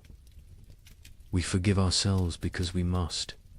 We forgive God because he knows not what he does. The children were always taken. This detail haunted investigators. In villages where adults were found dead from starvation, disease, violence, children's bodies were often present. But in the vanished villages, no children remained. Whatever dark pilgrimage these communities undertook, they brought their young. A woodcutter named Franz claimed to have seen one such procession near the Black Forest. 300 shadows walking into the trees at dusk. No talking, no crying. Even the babes silent in their mother's arms. They walked like they were already dead. just looking for a place to lie down. I called out, but none turned. They walked into the forest, and the forest swallowed them. The church struggled to explain the vanishings. Suicide was mortal sin, but was this suicide? The Archbishop of Canterbury wrote, "If a man throws himself from a cliff, it is suicide. If a village walks into the sea, what is it? Mass suicide? Or something else, a collective return to the nothing from which we came?" In Paris, 1321, while peasants gnawed bark, the nobility held what historians call the most disturbing party in medieval history, the Feast of Fools. Organized by Count Robert of Artois, it was meant as defiance against death. Here's what happened. Nobles dressed as peasants, peasants dressed as nobles. They served courses of elaborately prepared nothing, empty plates dressed with garnishes of straw. They held mock executions where the condemned gave recipes for cooking leather. They crowned a skeleton as May Queen, but the climax was the last. Supper 13 nobles drew lots. The one who drew the black stone would provide the feast. Count Robert drew it himself. He laughed, opened his veins into wine cups, and served his blood to his guests while making toasts. He bled to death. Standing, cup raised, still smiling. The chronicle states, none stopped drinking until the cup was empty. The invitation had arrived on vellum worth more than most Parisians would see in a lifetime, written in gold ink that could have been traded for bread. Count Robert of Artois requests your presence at the Feast of Fools, where we shall dine. On reality and drink deep of truth. Come as you are not. Leave as you never were. April 1st, year of our absent Lord 1321. Count Robert had survived the famine through typical noble privileged hoarded grain, fortified walls, the ability to take from those who couldn't resist. But something had broken in him when his youngest daughter died not from starvation, but from abundance. She'd found his hidden honey store, eaten herself to rupture, died vomiting sweetness while Paris starved. He'd laughed when they found her body, and hadn't stopped laughing since. The feast's preparation was elaborate insanity. Robert spent the last of his wealth on decorations for serving nothing. He commissioned golden plates for emptiness, silver, chalices for air, elaborate centerpieces celebrating absence. The great hall of his chateau was transformed into what witnesses called a cathedral of mockery. Lady Isabelle de Valois, who survived the feast, left the most complete account. We arrived to find reality inverted. Servants sat at the high. Tableware in our clothes rob had demanded we exchange garments at the door. We nobles served them, dressed in rags that stank of death. But the servants were more disturbed than we. They knew this game could only end badly for them. First course was soup of memories. Empty bowls filled only with steam from heated stones. Guests were required to describe what they tasted. Duke Philippe claimed he tasted his mother's fish stew. Countess Marie swore she could taste strawberries. Baron Henry said he tasted his own death and was asked to be more specific about the flavoring. Robert presided over this madness dressed as death himself, black robes, skull mask, scythe resting against his chair. But he'd modified the costume. Death wore a crown of bread loaves, molded and painted gold, technically edible but deliberately withheld. Death is the only one eating well these days, he announced, so I dressed appropriately. The second course was meat of mathematics, elaborately garnished platters containing nothing but written equations. If one person eats for 3 days, 3 people eat for 1 day. or 9 people eat for 4 hours. Solve for X, where X equals survival. Guests were required to eat the paper, chewing their calculations, swallowing their arithmetic. The Duke of Orleans choked on a particularly complex formula involving compound interest in human flesh. Between courses, entertainment. A troupe of starving actors performed the tragedy of abundance, a play where King Midas starved surrounded by golden food. Halfway through, one actor actually collapsed mid-soliloquy. The audience applauded, thinking it was part of the performance. When they realized he was truly dead, they applauded louder. The third course, fish of philosophy. Servants brought paintings of fish, beautifully rendered. While Count Robert delivered a lecture on the nature of reality, is a painting of a fish less real than a fish? Can you eat either in these times? At least the painting doesn't rot. Art has become more substantial than substance. Then came the mock trials. Guests took turns being executed for the crime of survival. Each condemned had to share their worst act, their method of staying alive. The Duchess of Berry admitted to eating her own stillborn infant. The Count of Nevers confessed to walling up servants with grain stores so he wouldn't be tempted to share.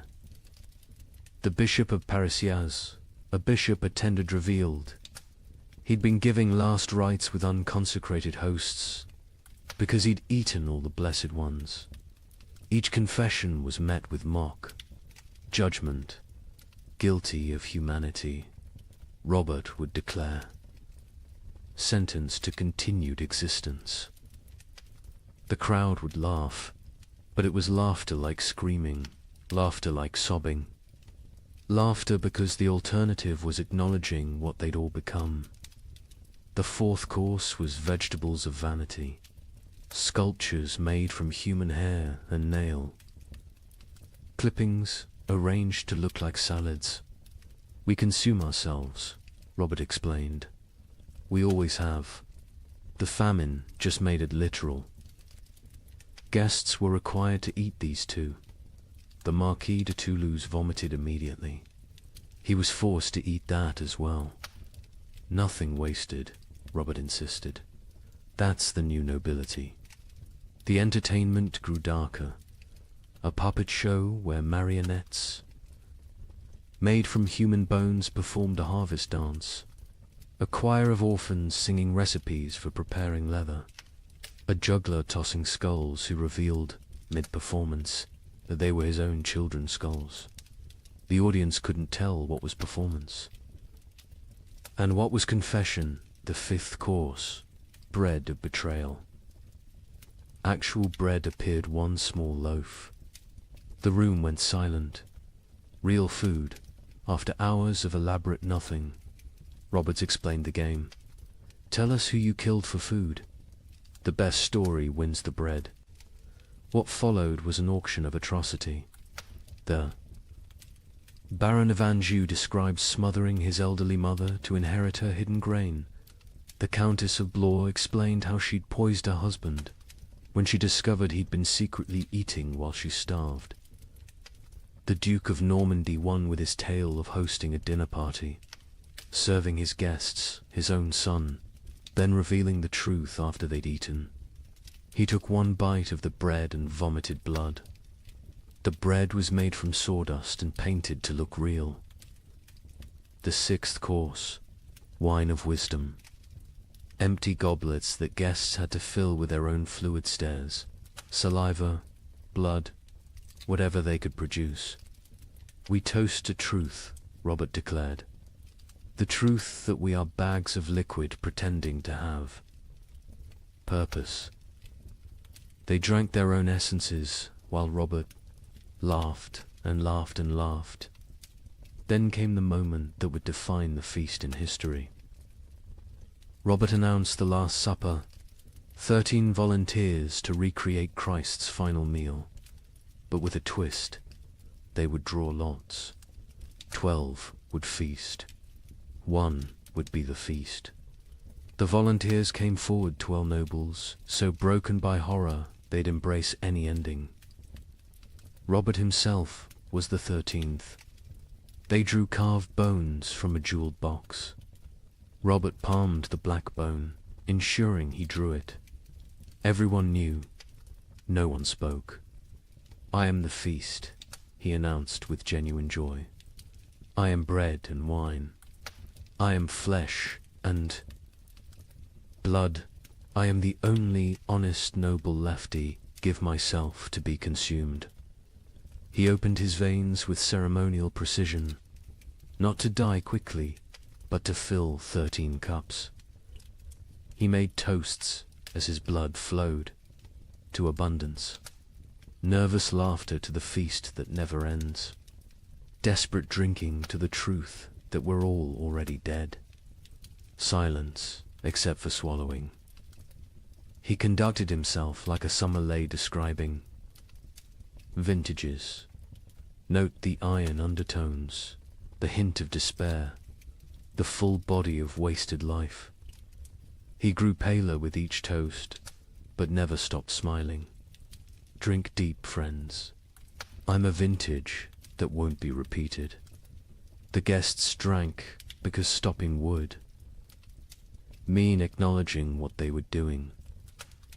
They drank because Robert was watching, still standing, still bleeding, still insisting this was all a grand joke. They drank because his blood was warm and they'd forgotten warmth. They drank because it was that or scream. Robert's final toast, as his knees began to buckle, to the feast of fools, where fools feast on fools, where wisdom is folly and folly is survival. To the nobility that dies with nobility, leaving only animals wearing crowns. To the joke that God played on us, and the joke we play back. To the end that never ends, and the ending that never he fell forward. Cup still raised, smile still, fixed. Dead before he hit the ground, but somehow still laughing.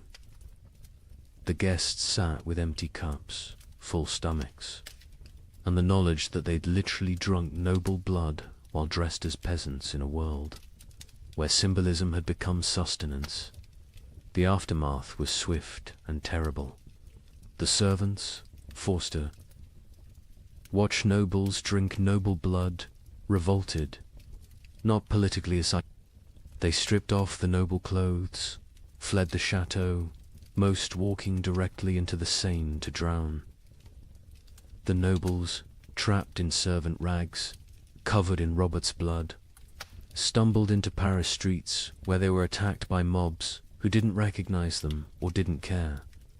Of the 100 guests at the Feast of Fools, 13 survived to Easter. Most died by suicide, unable to process what they'd participated in. Lady Isabel, who recorded the events, ended her account. "We went to mock death and became death's mockery. We tried to feast on nothing and discovered we were nothing." Count Robert won his game. He died laughing at a joke only he understood, leaving us to live with the punchline. The Feast of Fools wasn't just noble decadence, it was aristocracy's suicide note written in performance art, when the highest class of society serves nothing on golden plates, crowns, corpses, and drinks human blood as entertainment, the social order hasn't just collapsed, has performed its own autopsy while still breathing. The king, upon hearing of the feast, reportedly said, "Count Robert has shown us our future elaborate rituals around nothing, performances of power without power, substance, consumption of ourselves disguised as celebration." He then ordered all records of the feast destroyed. They survived because Lady Isabel hid her account inside a Bible, writing, "Let future generations know that when the world ended, the nobility threw a party, We dressed our doom in silk and served our destruction on silver platters. We made horror into art because art was all we had left. And when the last toast was raised, it was to our own annihilation, delivered with perfect etiquette. Let me share numbers that medieval minds couldn't comprehend. In 1310, Europe's population was roughly 75 million. By 1322, it was 60 million. 15 million people gone. Not from plague, not from war, from cold and hunger, but statistics hide. Individual horror.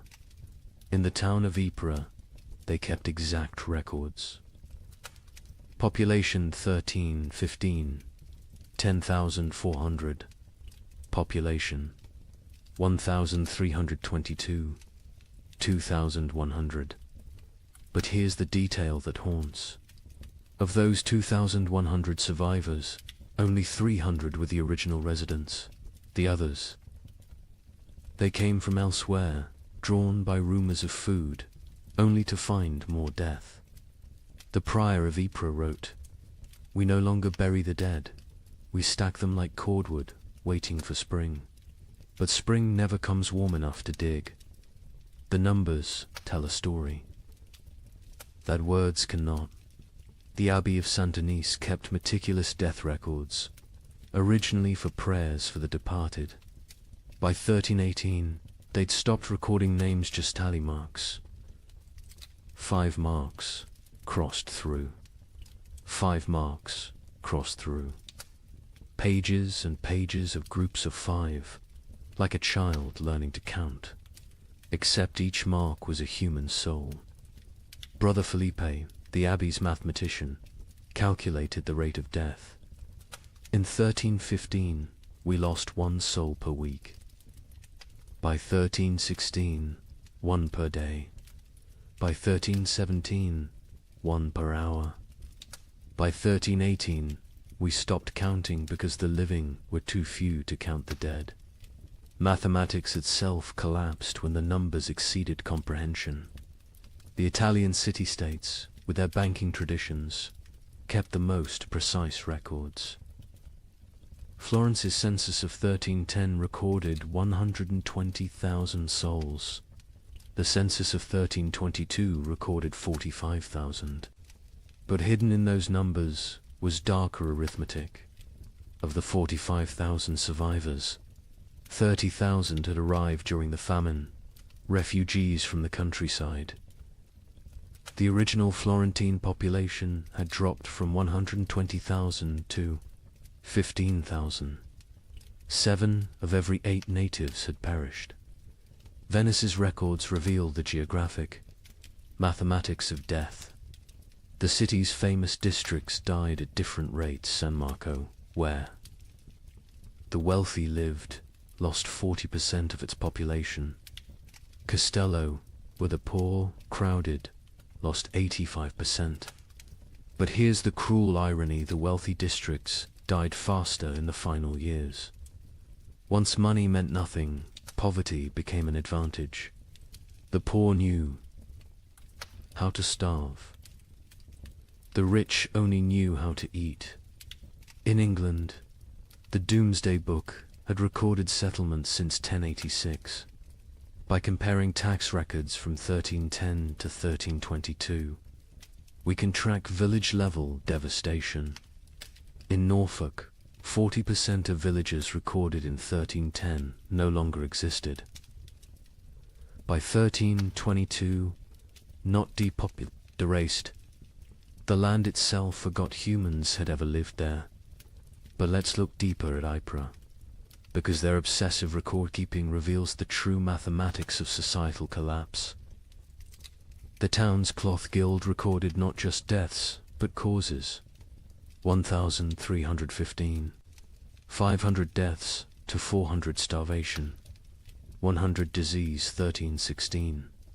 1,200 deaths to 900 starvation. 200 disease. 100 violence 1317. 2,100 deaths to 1,000 starvation. 500 disease, 400 violence, 200 voluntary, 18, 2,500 deaths, to 800 starvation, 600 disease, 700 violence, 400 voluntary, 19, 1,800 deaths to 300 starvation, 400 disease, 500 violence, 600 voluntary, 1,320, 900 deaths minus 100 starvation, 200 disease, 200 violence, 400 voluntary. See the pattern. As starvation deaths decreased because the weakest had already died, violence and suicide increased. The mathematics of survival had shifted from competing for food to eliminating competitors. The demographic breakdown is equally telling. By age, infants 0 to 2, 95% mortality children 3 to 12, 80% mortality young adults 13 to 25, 60% mortality adults 26 to 45, 70% mortality elderly 46 plus, 90% mortality. The young adults survive best old enough to fight, young enough to endure. Children and elderly died first, too weak to compete. But adults in their prime died at higher rates than young adults. Why? They had families. They gave their food to their children, starved themselves for others. Love was mathematically lethal. The gender mathematics were brutal. In 1315, Ypres had roughly equal numbers of men and women. By 1322, there were 3 men for every woman. Not because women were weaker, because women fed their children first, their husbands second, themselves last. Maternal sacrifice showed clearly in the survival statistics. The social class mathematics defied expectations. Nobility, 60% mortality clergy, 50% mortality merchants, 70% mortality craftsmen, 75% mortality peasants, 80% mortality beggars, 40% mortality beggars. Survived best. They already knew how to live on nothing. The nobility, despite their resources, died from inability to adapt. Merchants died because their profession became meaningless. But beggars, they thrived in a world that had become universal beggary. The geographic distribution created what scholars called death shadows. Cities drew refugees from the countryside, creating rings of escalating mortality. Paris, with a 1310 population of 200,000, had 80,000 survivors in 1322. But the villagers within a day's walk of Paris, complete annihilation. They'd all walked to the city seeking food, died in the streets, their homes becoming ghost towns. The monastery of Cluny mapped deaths across their network of abbeys. They discovered death followed trade routes not because trade spread disease, but because rumors of food traveled along merchant paths. Entire populations would migrate toward imagined abundance, creating waves of mobile starvation that crashed against city walls. The seasonal mathematics were predictable yet horrifying. Spring, highest death rates, bodies hidden by snow revealed. Last stores exhausted summer, moderate deaths, some forage available. But disease spread autumn. Lowest deaths, whatever harvest existed, plus weakest already dead winter. Rising deaths, cold, multiplying hungers, lethality, but within those seasons. Specific dates showed spikes. Christmas saw mass suicides. The contrast between religious celebration and reality broke minds. Easter saw violence spiked, the promise of resurrection mocked by death's omnipresence. Harvest festivals became killing fields as communities fought over failed crops. The birth rate mathematics were perhaps most tragic. In 1310, Ypres recorded 400 births. In 1316 to 200 births. In 1318, 50 births. In 1320, 12 births. By 1321, 0. Not 0, recorded 0, occurred. Women stopped conceiving, bodies too starved to support pregnancy. Those who did conceive miscarried, or gave birth to stillborn children. An entire generation unborn. The marriage mathematics inverted. In 1310, Ypres recorded 200 marriages. In 1320, they recorded 400. Why the increase during horror? Survival partnerships. Widows with food, marrying widowers with shelter. Children married to combine family resources. Marriage became merger. Love replaced by mathematics. The death-to-burial ratio reveals societal collapses. Progression to 1,315. 1 death equals 1 burial, 1316. 2 deaths equals 1 burial, 1317. 5 deaths equals 1 burial, 1318. 10 deaths equals 1 burial, 1319. 20 deaths equals 1 burial, 1320. Burial ceased. Bodies stacked or burned. The prior of Ypres wrote, "We have built pyramids of the dead, frozen corpses stacked like masonry, mortared with ice. Come spring, they will thaw and collapse, but by then, who will remain to care?" The economic mathematics were absurd. The price of wheat increased 2,000% between 1315 and 1320, but expressing it as percentage obscures the reality. In 1315, a penny bought a loaf. In 1320, a year's wages couldn't buy a crumb. Money became meaningless. The only currency was calories. Distance mathematics changed. In 1310, a healthy person could walk 20 miles per day. By 1320, survivors could manage perhaps 2 miles. The world shrank as human capability decreased. Villages 10 miles apart became unreachable foreign lands. Geography expanded as humans contracted. The theft mathematics reveal moral collapse.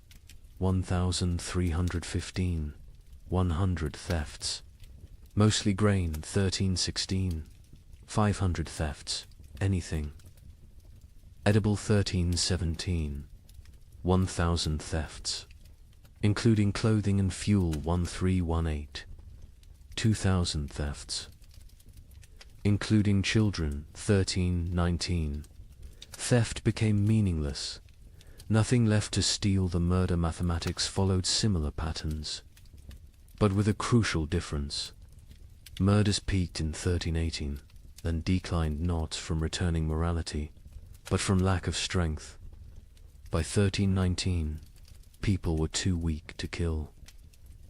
Violence required carries nobody could spare. The migration mathematics created empty zones and death clusters. Rural areas emptied as survivors walked to cities.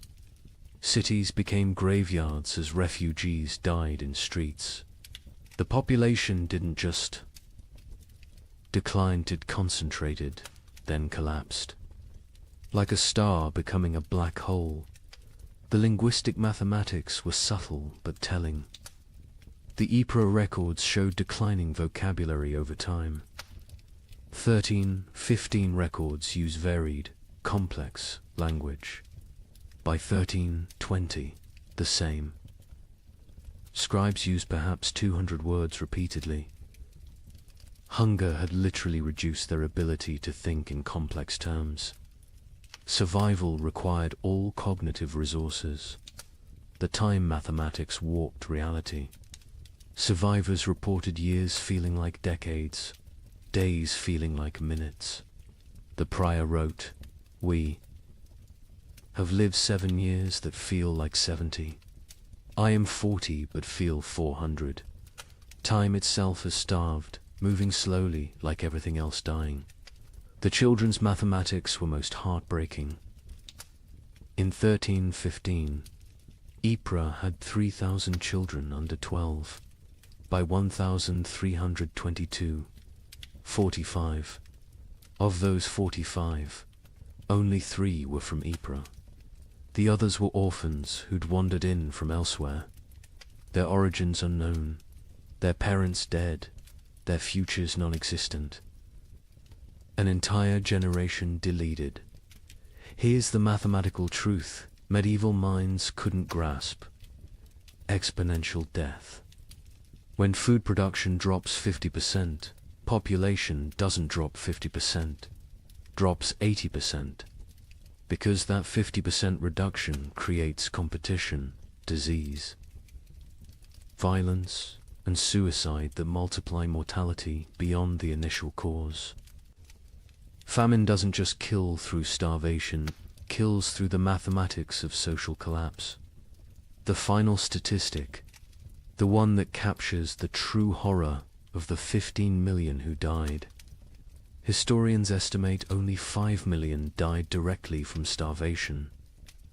The other 10 million died from what starvation created: disease, violence, suicide, exposure, accidents caused by weakness, childbirth without resources, infections without medicine. 2/3 of deaths weren't from famine, but from famine's mathematics. The prior of Ypres' final entry, dated March 1322. I have kept these records for 7 years. I have reduced human souls to marks on parchment, lives to numbers, horror to mathematics. But mathematics cannot capture the sound of children crying for food that doesn't exist. Cannot calculate the weight of watching your family die by degrees. Cannot solve for why God allows such equations. The numbers say 2,100 remain from 10,400. But numbers lie. None remain. We 2,100 are not survivors, we are the not yet dead. Walking statistics waiting for our final tally. Mathematics has proven that hell is not fire and brimstone. Hell is subtraction without end, division without remainder, the null set of human hope. In 1321, as the worst seemed to be passing, something strange happened. The rats returned, but they were different, larger, bolder, moving in coordinated swarms. A chronicler in Milan wrote, "They fear neither cat nor dog nor man. They walk in daylight like they own the earth." Where had they been for 7 years? Some scholars believe they survived in the vast granaries of Eastern Europe, growing fat while the West starved. Others think they evolved, adapted to the cold. But everyone agrees on one thing: they brought something back with them. A Venetian merchant noted, "The rats are sick. They dance in circles before dying, black swellings on their necks." Those swellings would have a name soon enough. But in 1321, as Europe began to believe, the worst was over. Nobody knew they were witnessing the overture to the Black Death. The first documented sighting was in Prague, March 1321. A baker named Joseph, one of the few whose ovens still functioned, reported to the city guard. They came at dawn, hundreds of them, moving like water through the streets. But wrong. Rats don't move together like soldiers. These did. They ignored the few cats left alive. The cats ran from them. Within days, Similar reports flooded in from across Europe. But these weren't the timid creatures that had vanished in 1315. The merchant Giovanni di Marco, traveling from Venice to Vienna, documented what he saw. Rats the size of rabbits, some larger, grey-black fur so thick arrows bounce off, eyes that reflect light like demons. They don't scatter when approached. They stand their ground, studying you, calculating. The Archbishop of Mainz received disturbing reports from his parishes. The rats show intelligence beyond nature. They work in teams, some distract while others steal. They've learned to open larches, untie knots, even use simple tools. A priest in Worms saw one using a stick to knock bread from a high shelf. This is not natural. This is diabolic. But where had they been? The 7-year absence created wild theories, but one Benedictine scholar, Brother Antonius of Regensburg, proposed something chillingly plausible. The rats didn't vanish. They migrated east, following ancient Roman grain routes to the steppes. Beyond Hungary, there, in the vast underground granaries, built by emperors and forgotten by time, they found paradise. Infinite grain, no predators, perfect breeding conditions, 7 years of unlimited food and reproduction. They've returned not as the same species, but as something evolved. The physical changes were documented obsessively. A physician in Paris dissected several specimens, twice the size of pre-famine rats. Muscle density increased by half. Teeth lengthened and serrated, capable of chewing through wood, even soft metals. Most disturbing, enlarged brains. The cranial capacity has increased by 1/3. These are not the rats that left. These are their descendants, shaped by 7 years of plenty while we endured 7 years of want. The behavioral changes were even more unsettling. The rats showed coordination that defied explanation. A witness in Cologne described an attack on a grain warehouse. They moved in waves. First wave gnawed the doors, while others waited. When guards appeared, they retreated. In perfect synchronization, they returned at night with more numbers, attacking from multiple points simultaneously. They knew we were watching. They waited until we were exhausted. They had lost all fear of humans. Previous generations of rats fled from people, lived in shadows, scavenged secretly. These new rats walked openly through marketplaces, entered homes while families ate, stared directly at humans with what witnesses described as calculating intelligence. A child in Nuremberg reported rats watching her family eat dinner through the window. "Counting us," she said. The cats, those few that survived the famine, refused to hunt them. A chronicler in Lyon observed, "Our best Mauser, who survived 7 years of horror by hunting, now cowers when rats pass. He recognizes something we don't. The predator-prey relationship is inverted. The cats know they're now the prey. Dogs fared no better. Hunting hounds trained to kill wolves ran from rat. Swarms.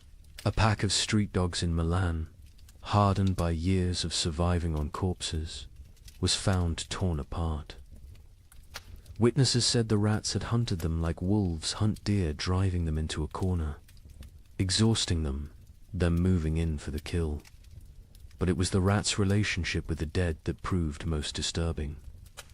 During the famine, corpses had accumulated faster than burial.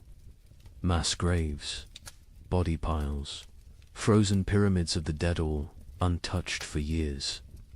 The returned rats showed intense interest in these sites. Not to feed, they seemed well fed, but to investigate. A gravedigger in Bordeaux reported. They dig into the mass graves, not eating, just examining. They spend hours among the bones, touching them with their paws, almost like they're reading something.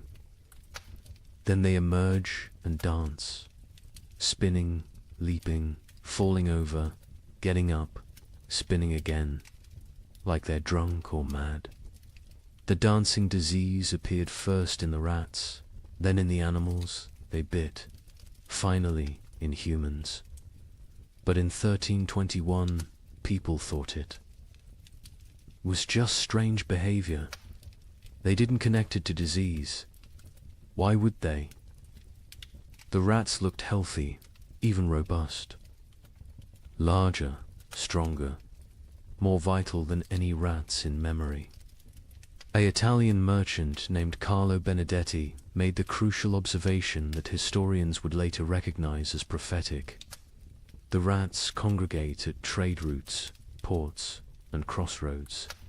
There, not seeking food exists everywhere now that so few remain to eat it. They're positioning themselves along human movement patterns, waiting, but for what? The rats showed particular interest in the remaining churches and monasteries. Brother Francis of Assisi documented their behavior. They enter during services, completely unafraid of the congregation.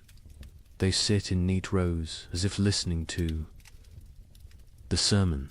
When we sing hymns, they sway. When we pray, they bow their heads. Mockery, mimicry, or something else. They seem to be waiting for something, some signal we cannot perceive. The first human deaths directly attributable to the returned rats came in summer 1321, not from attack from disease. A family in Bruges who'd been bitten while defending their grain store fell ill within days. The symptoms were unlike anything seen during the famine. High fever, delirium, and most distinctively, black swellings in the neck, armpits and groin. The family died within a week, but not before describing their hallucinations. The rats speak to us in dreams. They show us cities of the dead, kingdoms built in grave earth, empires of bone and plague. They promise us citizenship and then Acropolis if we stop fighting and accept the gift they bring. Medical professionals were baffled. A physician in Prague wrote, "The disease is nothing like the starvation, sickness, or winter plague. It burns through bodies like fire through dry wood. The black swellings appear where the body fights hardest, lymph nodes swelling with failed resistance. But, strangest of all, the victims dance before they die, just like the rats." The dancing sickness spread from the bitten to their families, from families to neighborhoods, from neighborhoods to districts. But in 1321, it was still contained, still rare. Most who died that year still died from famine's lingering effects. The new plague was just beginning its incubation, both in human bodies and human societies. The rats' intelligence manifested in increasingly complex ways. They learned to avoid traditional traps, poison, and hunting methods. They developed new social structures: scout rats who tested food for danger, guard rats who watched for threats, even what appeared to be leader rats who directed group movements through series of squeaks and gestures. A scholar in Vienna documented their learning capabilities. We captured one, intending study. Its companions spent 3 nights trying to free it, using increasingly sophisticated methods: leverage, distraction, even attempting to pick the lock with twisted metal. When they failed, they sat outside the cage in vigil until the captured rat died. Then they left. But the next night, our laboratory burned. The fire started in 3 places simultaneously. Draw your own conclusions. The church struggled to explain the rats' return. Were they demons? Punishments? Tests? The Bishop of Cologne preached. For 7 years they abandoned us to our suffering. Now they return in our moment of hope, stronger for their absence. They are either God's final curse or Satan's opening move in some greater game. Either way, they herald something worse than what we've endured. Popular folklore developed quickly. Rats were secret rulers of the underworld who'd retreated to plan humanity's destruction. They would transform human souls, twisted by starvation, into animal form. They were advanced scouts for an invasion from hell itself. Each theory was more fantastic than the last, but none were as terrible as the truth. The truth was biological, not theological. The rats had spent 7 years in isolated populations, breeding rapidly in the eastern granaries. Diseases that would normally kill them had instead created resistant populations. The Black Death bacterium, Yersinia pestis, had found perfect incubation conditions, countless hosts, rapid reproduction, isolation from human interference. The rats weren't evil. They were evolution's answer to abundance. After scarcity, by autumn. 1321, the dancing sickness had spread to every major city. Still not epidemic, still not recognized as connected to the rats, but growing. The correlation between rat populations and disease was noticed by a few. An Italian doctor wrote, "Where rats congregate, sickness follows. Where rats dance, humans die. Where rats thrive, plague arrives." But Europe, exhausted from 7 years of famine, couldn't process another catastrophe. The return of the rats was seen as disgusting but manageable. The dancing sickness was concerning but limited. Nobody connected the dots that would seem obvious in hindsight, that the rats weren't just returning from exile. They were bringing hell with them. The final observation of 1321 came from a child in Marseille, a girl who'd survived the famine by eating rats when they were still scarce. She told her priest, "The old rats tasted of hunger and fear. These new rats taste of death and patience. They're not afraid of us because they know something we don't. They're waiting for us to realize we're already dead." Within 20 years, her words would prove prophetic. The Black Death would kill 1/3 of Europe's remaining population. But in 1321, as people celebrated the famine's end, as they counted their dead and rebuilt their lives, the rats just watched, and waited, and danced their strange dances in the moonlight, practicing for the grand performance yet to come. On March 15th, 1322, something miraculous happened. The sun broke through clouds that had shrouded Europe for 7 years. Real warmth, real light. In London, people fell to their knees in the streets, weeping. Church bells rang for 3 straight days.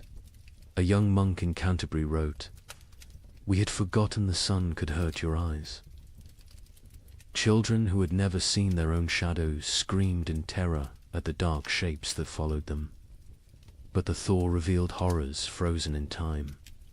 Bodies emerged from snowdrifts, perfectly preserved. Entire families found seated at tables. Frozen mid-meal. Armies discovered standing in formation, weapons raised, ice statues of a war that winter had won. The warmth came suddenly, without warning. Dawn broke grey as it had for 7 years. But by noon, actual golden light pierced through, not the weak, watery light that occasionally appeared, but real sunshine, hot bright, alive. In Paris, people stumbled from their homes, shielding their eyes, unable to comprehend what they were seeing. Marie de Champagne, age 7, born during the famine, experienced sunshine for the first time. Mother fell to her knees and pulled me down, saying we must pray. I asked what the burning light was. She said God's eye has opened. I was terrified. I thought God was going to see what we'd done to survive. The ice began to melt with alarming speed. Winter's archives, 7 years of frozen death, began to reveal themselves. In Cologne, the Rhine's thaw exposed a grotesque gallery, hundreds of bodies that had fallen through ice over the years, preserved perfectly, now floating downstream like a parade of the damned. Citizens lined the banks, searching for relatives lost years ago, finding them looking exactly as they had at death. Brother Thomas of Westminster, who'd chronicled the disaster from beginning, wrote with shaking hand, "The earth gives up its dead, but not for resurrection. They return only to show us what we've done." A mother and child, frozen in embrace, so perfectly preserved I could count the tears frozen on their cheeks. Soldiers who died defending grain stores, still standing at their posts, ice guardians of nothing.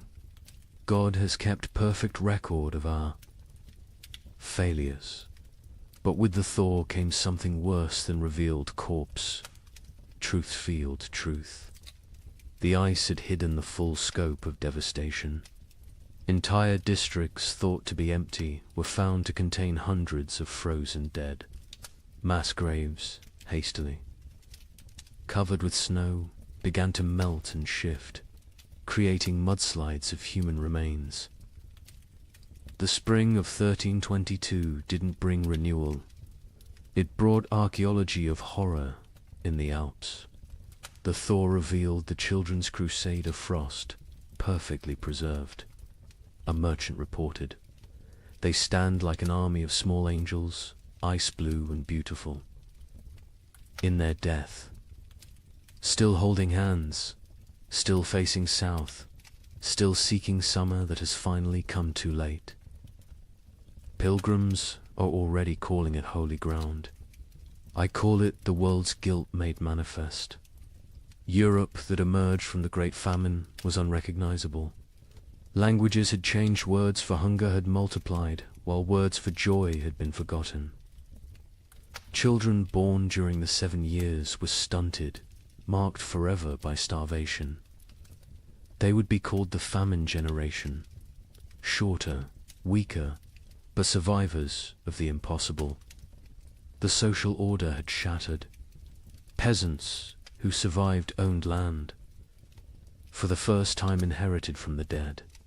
The church's authority collapsed where was God during the freeze. And most critically, the population drop created labor shortages that would, within a generation, end feudalism itself. The Great Famine didn't just kill millions, it killed the medieval world. The linguistic changes were documented by scholars.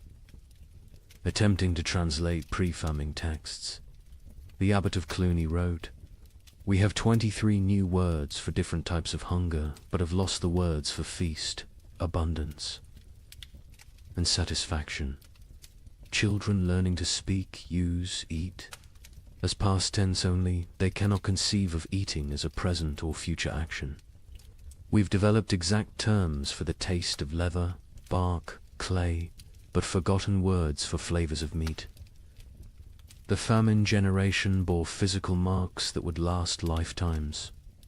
Stunted growth, adults reaching barely 5 feet, bone deformities from childhood rickets, teeth destroyed from eating stones and wood, but worse were the invisible scars.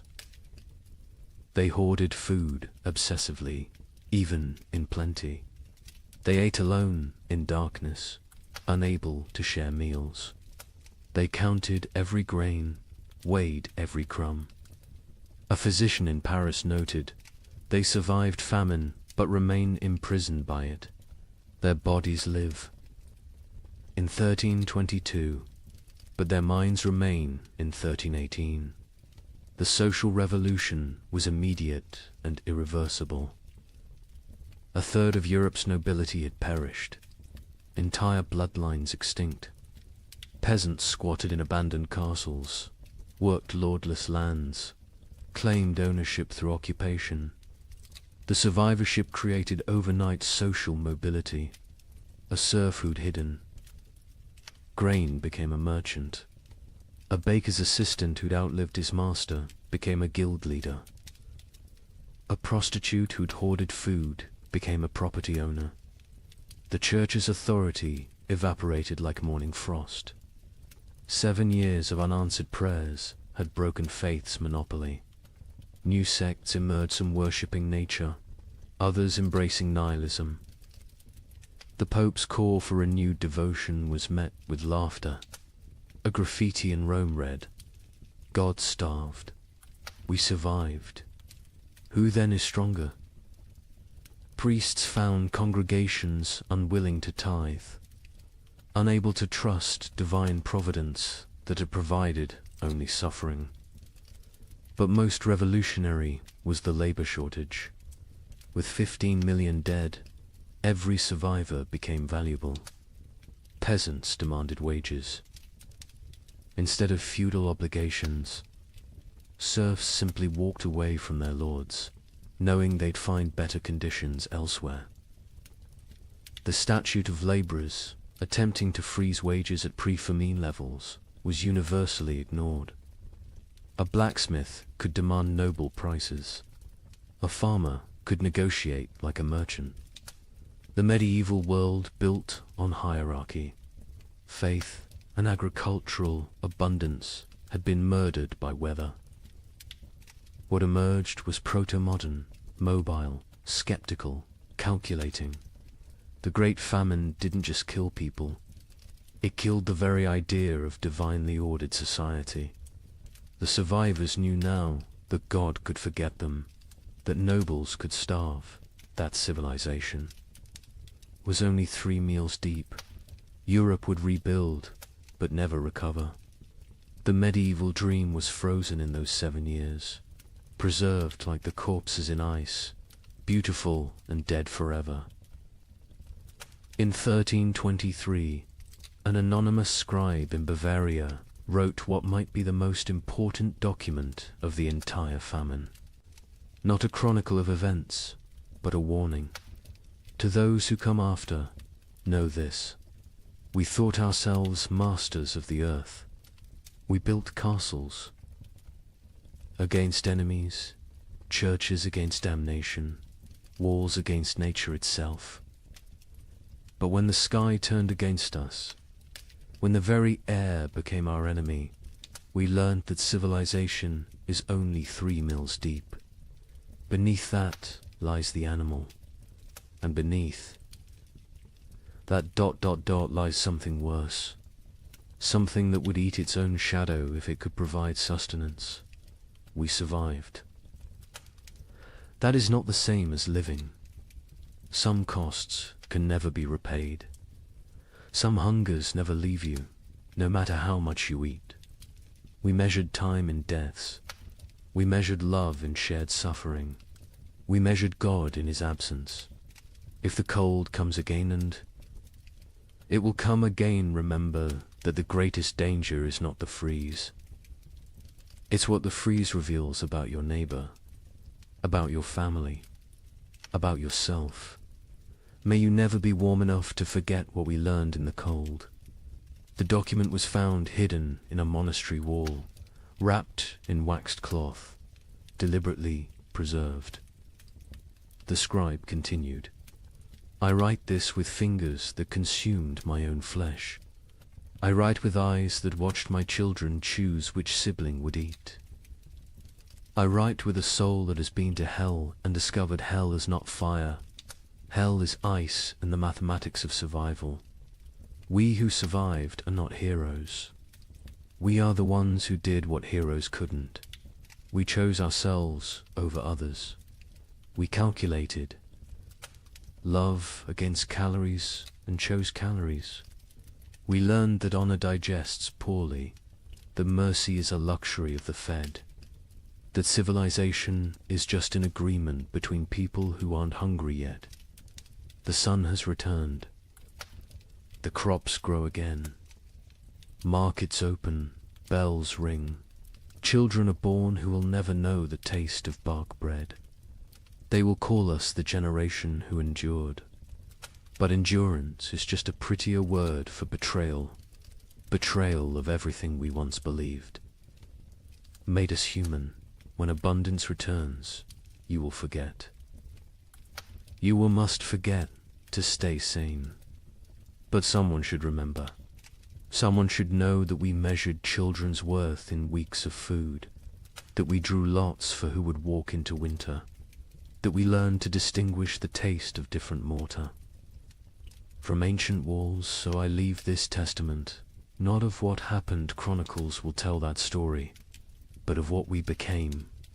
We became arithmetic. We became efficiency.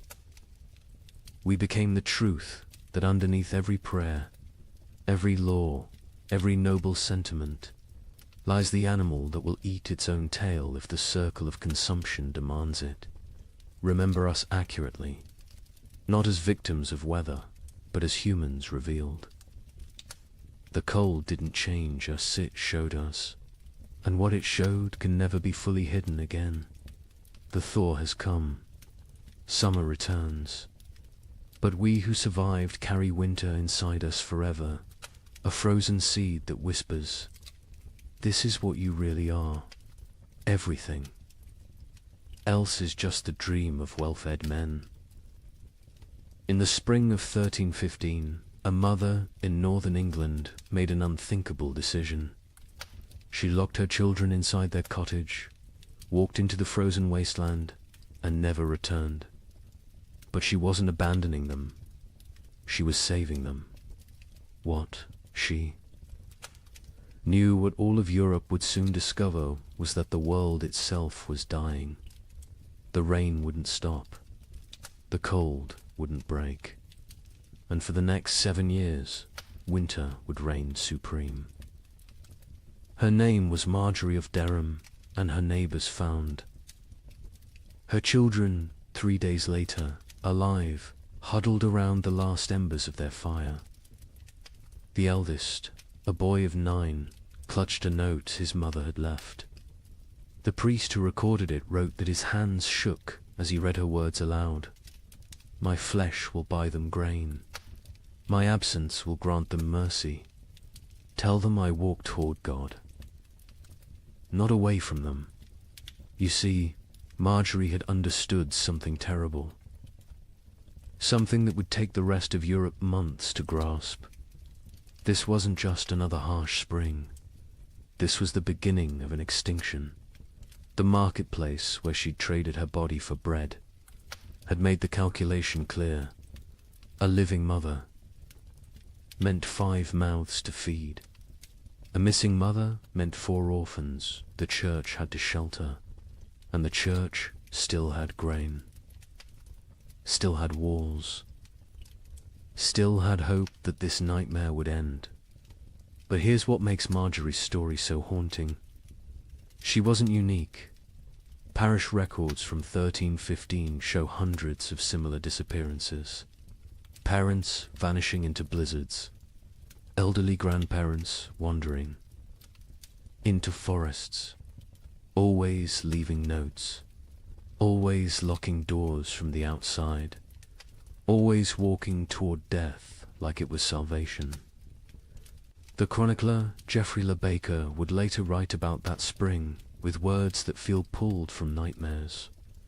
The rains began on St. George's Day and fell like God had forgotten how to do anything else. Not the warm rains of April that wakes sleeping seeds, but frozen needles that killed whatever they touched. Crops didn't fail, they drowned standing. Rivers didn't flood, they exploded from their banks like wounded animals. Think about that. For a moment, you're a medieval peasant. Your entire world is 3 miles wide. Everything you know about survival, every technique your father taught you, every prayer your mother whispered, assumes one simple truth, that seasons follow patterns. Spring brings life. Summer brings growth. Autumn brings harvest. Winter brings rest. But what happens when spring never comes? When winter refuses to die? When the very foundation of existence cracks beneath your feet? That's what began in 1315. Not a famine, not a crisis, but the complete collapse of natural order. And Marjorie of Durham, walking into that frozen dawn, leaving her children behind to live, was just the first character in a story that would consume 15 million souls. Before it ended, the question isn't how Europe survived, it's what Europe became to survive it.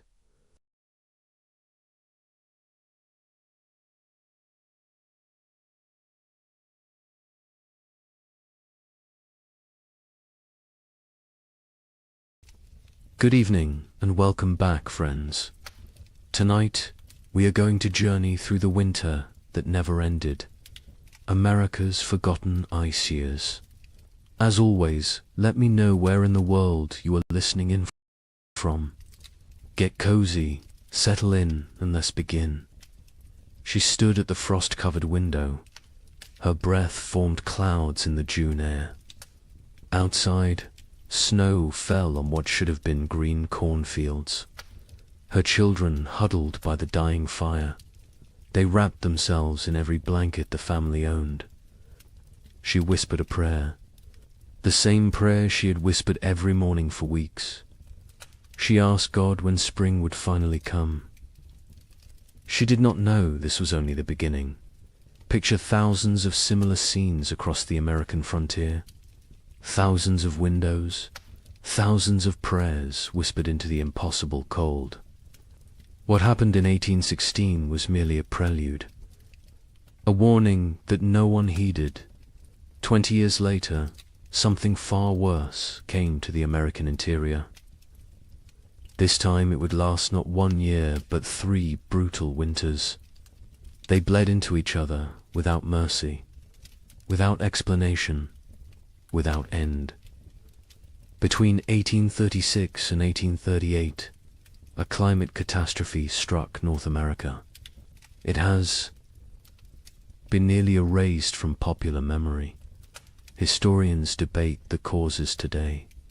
Solar minimums, volcanic eruptions half a world away, or a deadly combination of forces beyond human understanding. The pioneers who lived through it had no such explanations. They had only survival. They had only the next day, and the day after that, if they were lucky enough to see it. This is their story.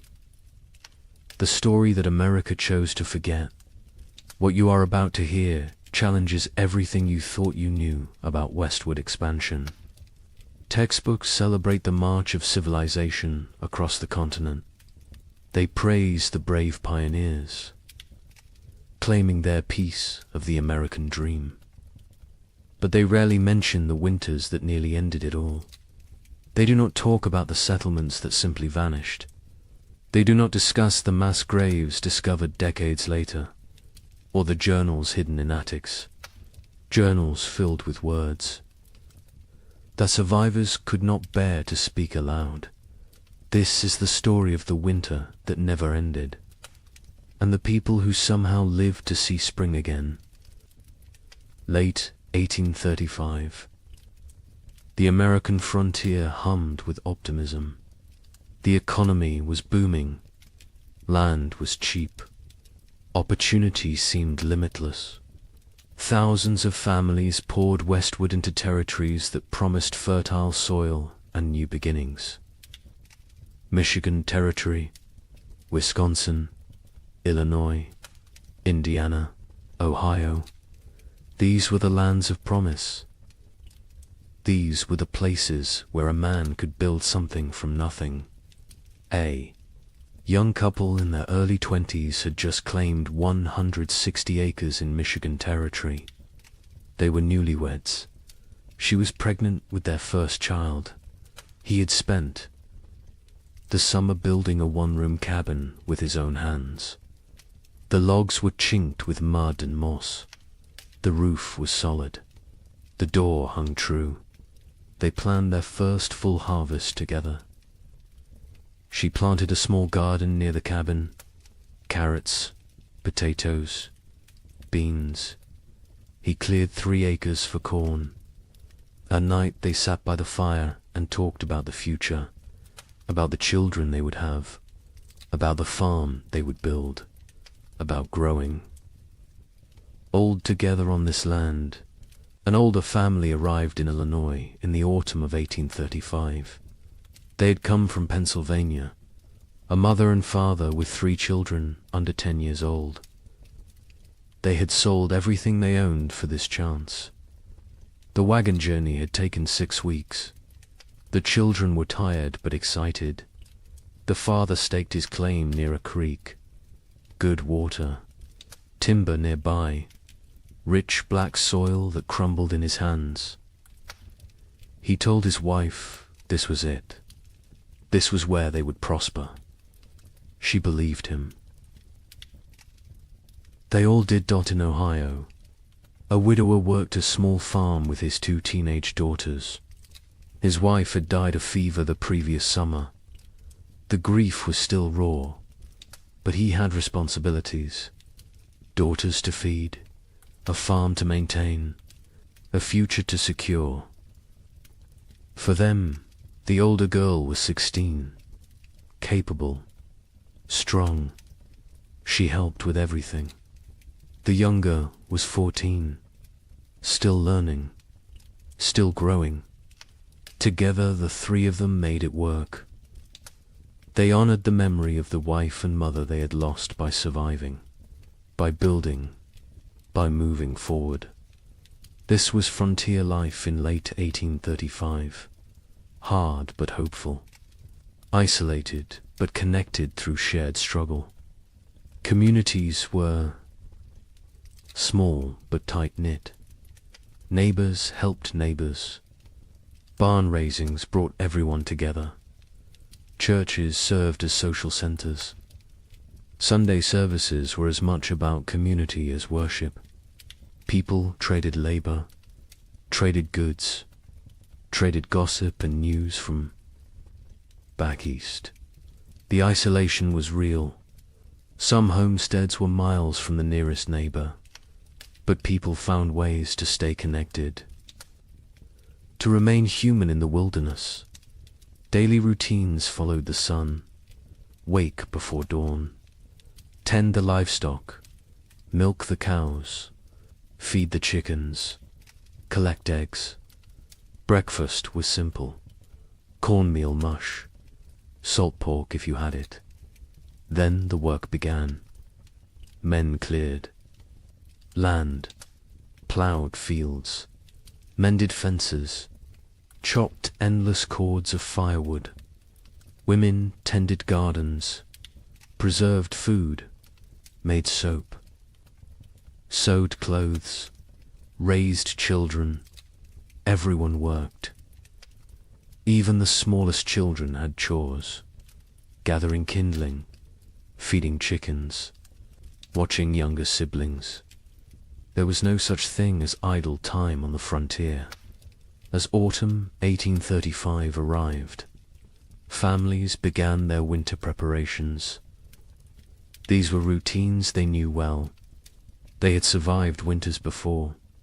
They salted meat, packed pork and beef in barrels with salt and brine. The meat would keep all winter this way. They filled root cellars with potatoes, turnips, carrots, squash, onions. They dried beans, preserved fruits, made apple butter, rendered lard. Every scrap of food was precious. Nothing was wasted. Firewood was crucial. Men spent weeks cutting and stacking wood, cord after cord after cord. A family could burn through several cords in a hard winter. The stacks grew higher, oak for long burning, maple for cooking, pine for quick heat. The wood had to dry, green. Would wood smoke and not burn hot? So they cut wood a season ahead when they could. The wood piles near cabins stood taller than a man. They looked like enough. They always had been enough before. The young couple in Michigan worked together on their preparations. He hunted, brought home deer and wild turkey. She preserved the meat. They worked side by side. Her belly grew with the pregnancy. He worried about her working too hard. She laughed and told him women had been having babies since the beginning of time. She would be fine. The baby would come in May, spring, when everything was green and growing. It seemed perfect. The family in Illinois worked frantically to prepare. They had arrived late in the season. They had less time. The father pushed himself. Hard. Too hard. His wife worried. But they got it done. Meat preserved, vegetables stored, firewood stacked. The cabin was small but well built. They had purchased it from a family moving back east. The previous owners had said they missed civilization, missed family. The father thought they were foolish. This land was too good to abandon. His wife was not so sure, but she kept her doubts to herself. The widower and his daughters prepared. Methodically, they had done this before. Last year they had done it without a wife and mother. This year was easier in some ways. The grief was less sharp. The routines were established. The older daughter had learned her mother's preservation techniques. The younger helped without complaint. They worked together in comfortable silence, the kind of silence that comes from shared loss and shared survival. They would make it through another winter. They had to. December 1835 arrived cold and early. The first snows came before Thanksgiving, heavier than usual. The temperatures dropped fast. Old-timers mentioned it reminded them of 1816, the year without a summer. But the younger settlers dismissed the comparison. Every old-timer thought their memories were the worst. This was just a hard winter, nothing more. They had food, they had shelter, they had firewood. They would be fine. By January 1836, something felt different. The cold had a quality that went beyond mere temperature. It was bone-penetrating, relentless, aggressive, the kind of cold that found every crack in a cabin wall, every gap around a door, every weakness in your clothing. People wore layers, wool on wool on wool. They stayed close to fires.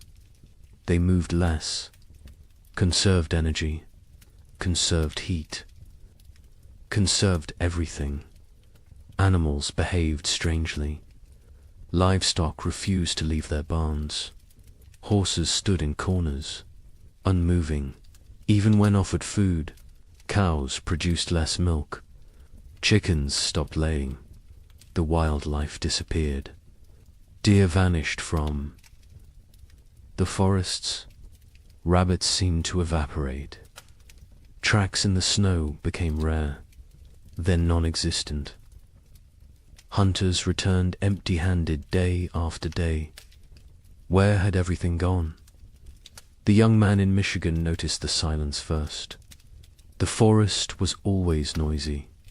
Birds, squirrels, the rustle of small animals, whined through leaves. But now there was nothing. Just silence and wind. The wind never stopped. It howled around the cabin at night. His wife pressed close to him for warmth, for comfort. She was 7 months pregnant now. He felt the baby kick against his back sometimes when they slept. He wondered what kind of world this child would be born into. In Illinois, the children asked their father why it was so cold. He told them God was testing them, testing their faith, their strength, their family. The mother said nothing.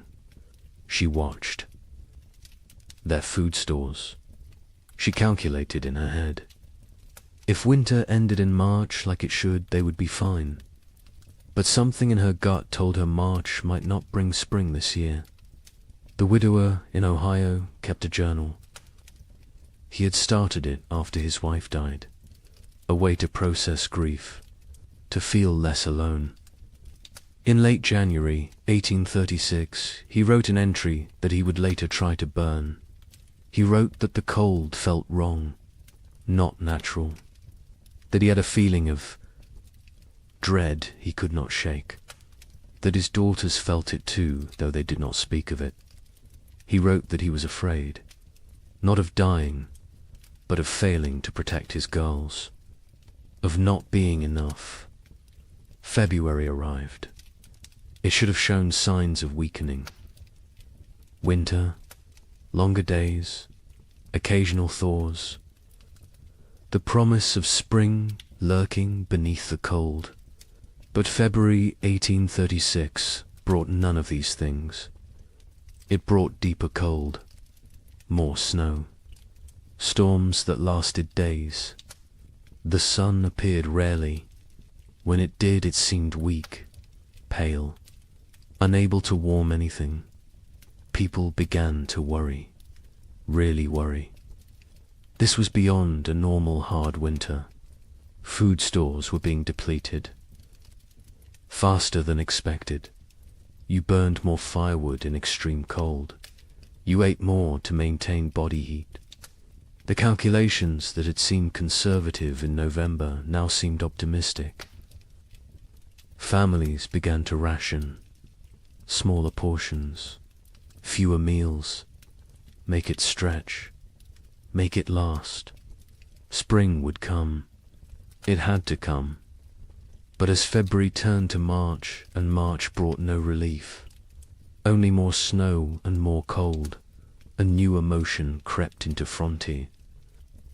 Cavern's fear, real fear, the kind that sits in your stomach and grows, the kind that wakes you at night, the kind that makes you count your remaining potatoes and feel panic rising in your chest, because spring should be here, and it was not. Coming, March 1836. The month that should bring thaw and birdsong and the first signs of life returning. Instead, it brought blizzards. Heavy wet snow that collapsed roofs. Winds that tore at cabin walls. Temperatures that dropped so low that water froze solid inside homes, despite the fires burning constantly. People began to understand. This was not a normal winter. This was something else entirely. The young wife in Michigan went into labor on March 15th, 3 weeks early. Her husband rode through a blizzard to fetch the nearest midwife. She lived 4 miles away. He almost did. Not make it. The horse struggled through chest-deep drifts. The wind cut through every layer he wore. He found the midwife. She came. They rode back together. The journey that should have taken an hour took 3. The baby came that night. A girl, small but healthy, she cried strong. The mother wept with relief and exhaustion and fear. The midwife stayed 2 days until the storm broke. When she left, she told them the baby would need extra warmth, extra care. The mother already knew. She held the infant against her skin constantly, shared her body heat, prayed the cold would break before her milk ran thin. In Illinois, the family made a decision. They would send the eldest boy to the nearest town, 12 miles south, to buy supplies, if any could be had, extra flour, salt, anything. The boy was 8 years old, small for his age, but tough. His father gave him careful instructions. Follow the creek, stay near cover. If a storm comes, find shelter and wait it out. The mother packed him food for 2 days. She kissed his forehead, told him to be safe. He left before dawn. He returned 4 days later, frostbitten, exhausted, empty-handed. The town had nothing to sell. Their stores were depleted too. Everyone was rationing. Everyone was afraid. He had slept in a barn the first night, a chicken coop the second. A family had taken him in on the third night, fed him soup, let him warm by their fire. They had children his age, thin children with hollow eyes. He came home and told his parents what he had seen. His father nodded, said nothing. His mother turned away so the children would not see her cry. The widower in Ohio made an inventory in mid-March. He wrote down every item of food they had left. 2 bushels of potatoes, some sprouting, half a barrel of salt pork, 1 small sack of cornmeal, dried beans, maybe 20 pounds, some preserved apples, not many, he calculated. If they were very careful, if they ate little, if spring came in April, they might make it. Might, he gathered his daughters, sat them down, told them the truth. They were running low on food. They would need to ration carefully. The older daughter asked if they would starve. He could not lie to her. He said he did not know, but they would do everything possible to survive. They would hunt, they would trap, they would make every scrap. Count, she nodded. The younger daughter started to cry. The older put her arm around her sister, told her they would be all right. The widower was not sure which of them she was trying to convince. April came. April that should burst with life and warmth and renewal. April that should mean planting time and spring rain and hope. This April brought none of those things. The ground remained frozen solid, 18 inches deep, 2 feet in some places. No plow could break it. No seed could be planted. Even if they tried, nothing would grow in this cold. Families faced a terrible realization. Even if spring came tomorrow, the growing season was too short now. Crops planted in late April might not mature before full frost.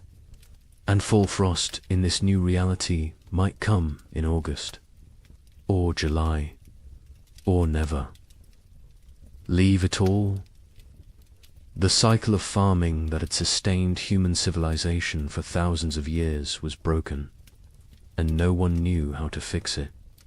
The young couple in Michigan began hunting for any food source. The man set snares for rabbits. The traps stayed empty. He tried fishing through the ice. Nothing. Not even the fish were biting. He ranged farther from the cabin, looking for any game, any sign of life. His wife worried when he was gone. She sat by the window with the baby, watched for his return.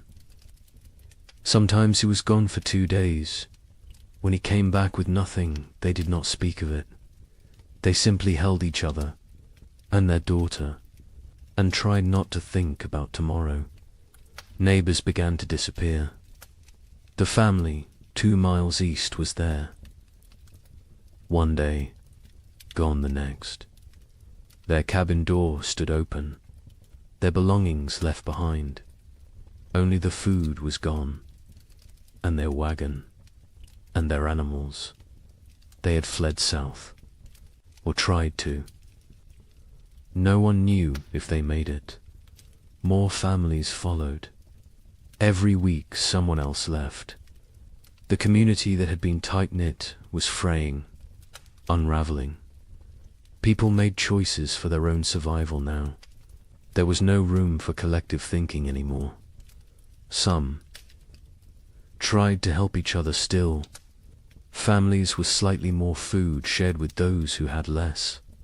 But even generosity has limits when your own children are starving. A man in Indiana gave his last potatoes to a neighbor. His own family went without for a week. When his wife confronted him, he said it was the Christian thing to do. She said Christian charity would not save their sons. They argued. It was the first real argument of their marriage. There would be many more before spring finally came. Churches held special services, prayer meetings, asking God for deliverance, for spring, for mercy. Attendance was sparse. Travel was too dangerous. Faith was wavering. A preacher in Illinois gave a sermon about Job, about suffering that tests faith, about endurance through trial. 3 families walked out. One man stood and shouted that God had abandoned them. The preacher had no answer, because maybe he had. By late April 1836, reality had set in. This was not going to end. Not soon. Maybe not ever. People stopped saying spring would come. They stopped making plans. They focused only on surviving the day in front. Of then, nothing more. The future was too uncertain, too terrifying.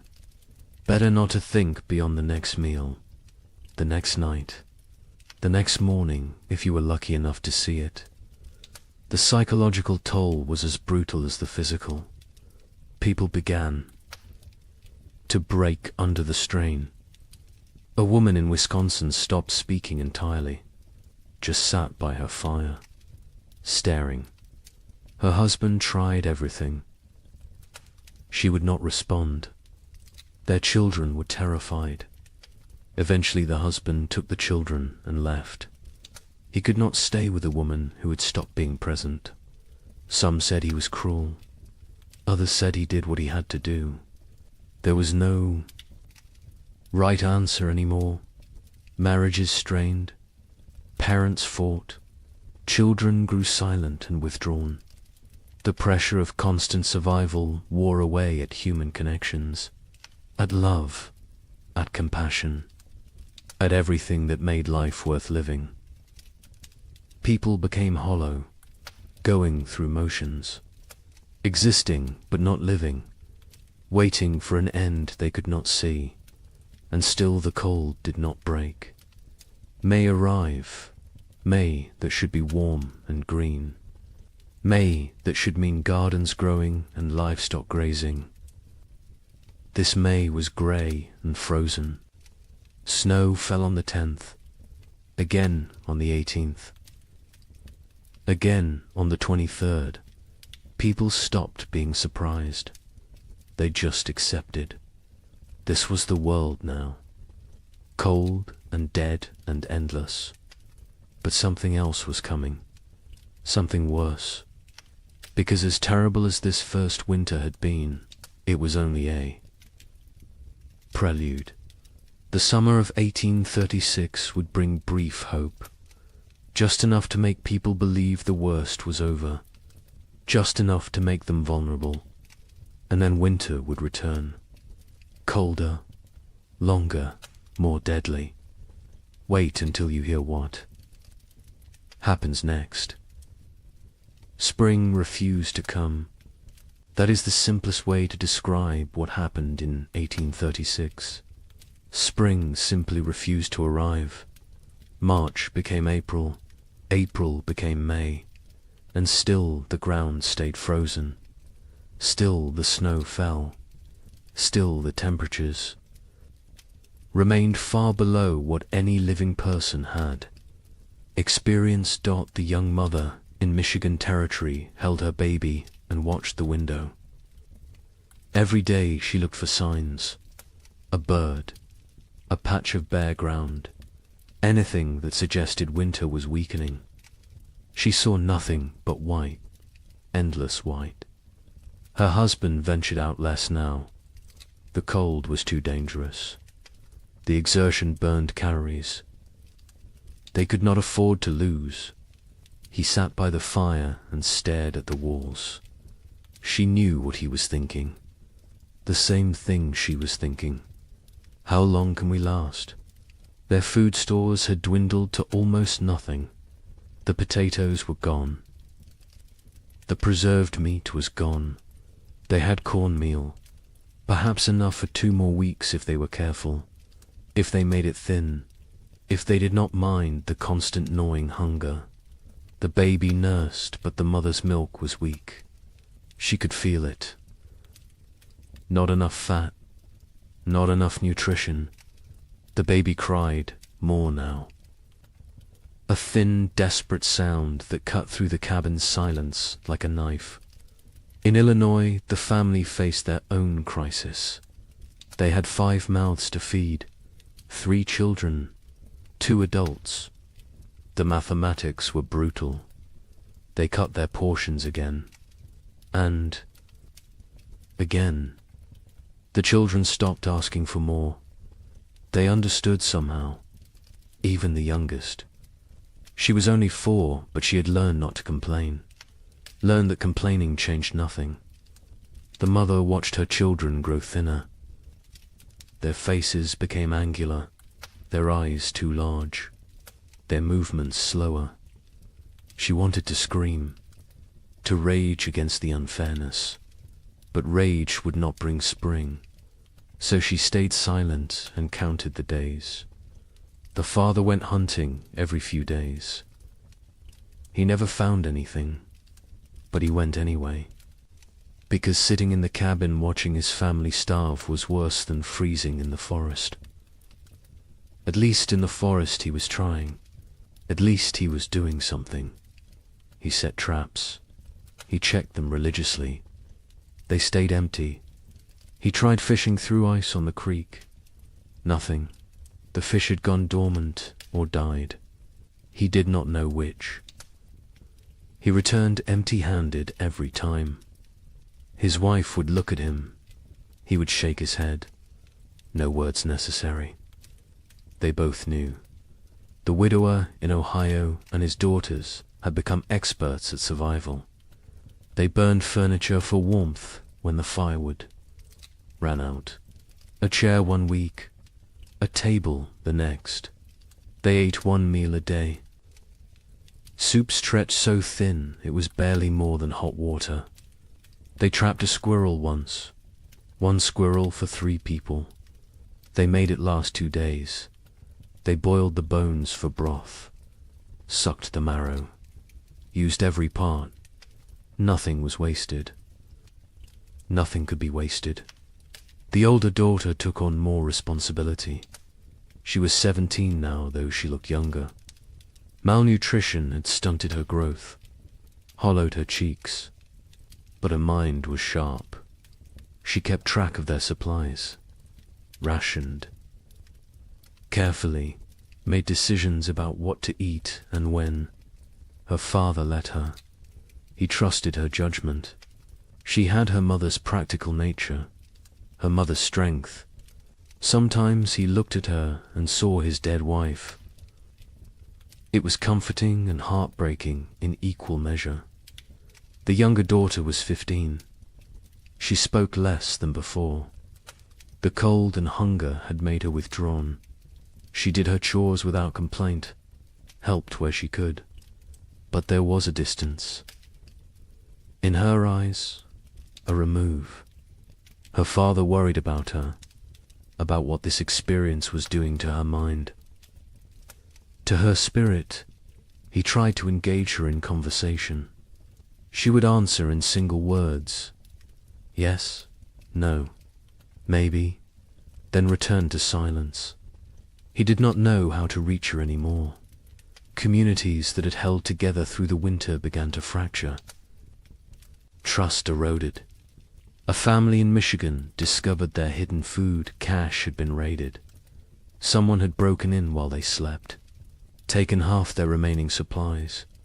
They suspected a neighbor, a man they had helped the previous autumn, but they could not prove it, and confrontation seemed pointless. Everyone was desperate. Everyone was capable of terrible things when survival was at stake. Theft became common. People took what they needed to live. A chicken here, a bag of grain there, tools, blankets, firewood, anything that might help them survive another day. Some felt guilt, others felt nothing. Morality becomes flexible when you are watching your children starve.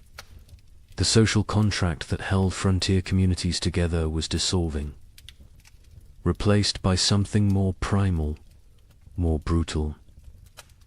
Every family for themselves. Churches tried to maintain order, to provide spiritual comfort, but attendance dropped.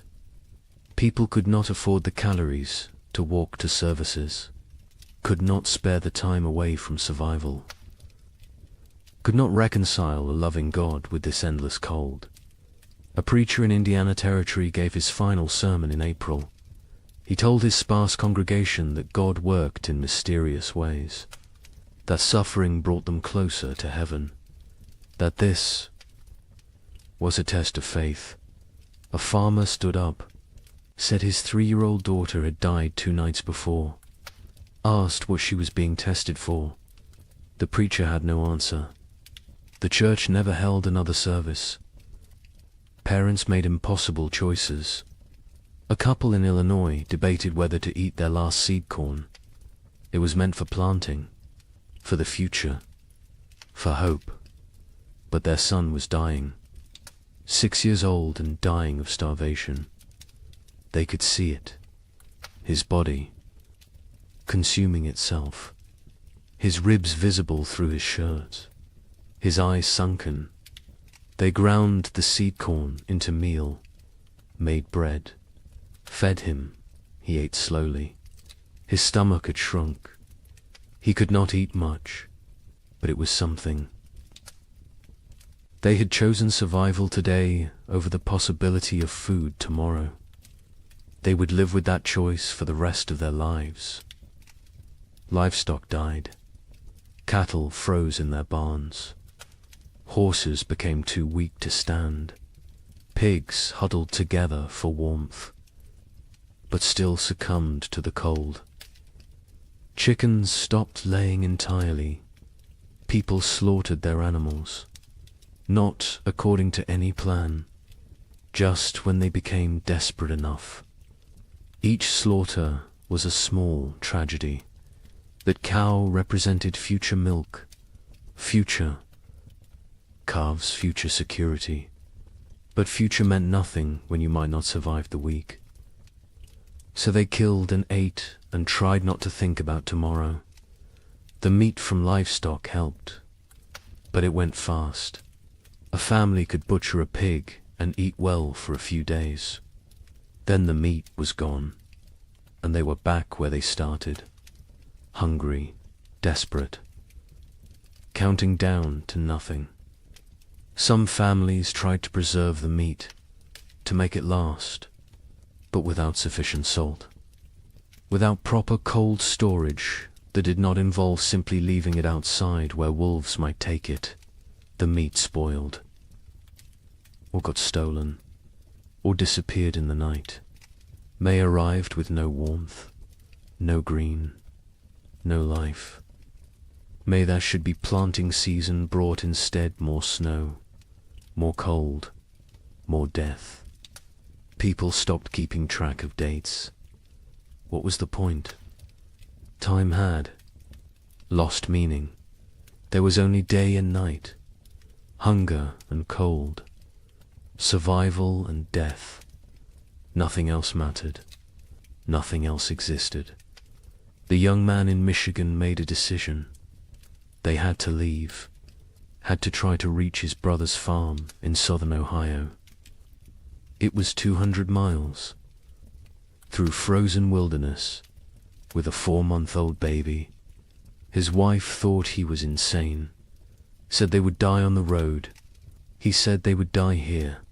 At least moving gave them a chance. They argued, quietly, so as not to wake the baby.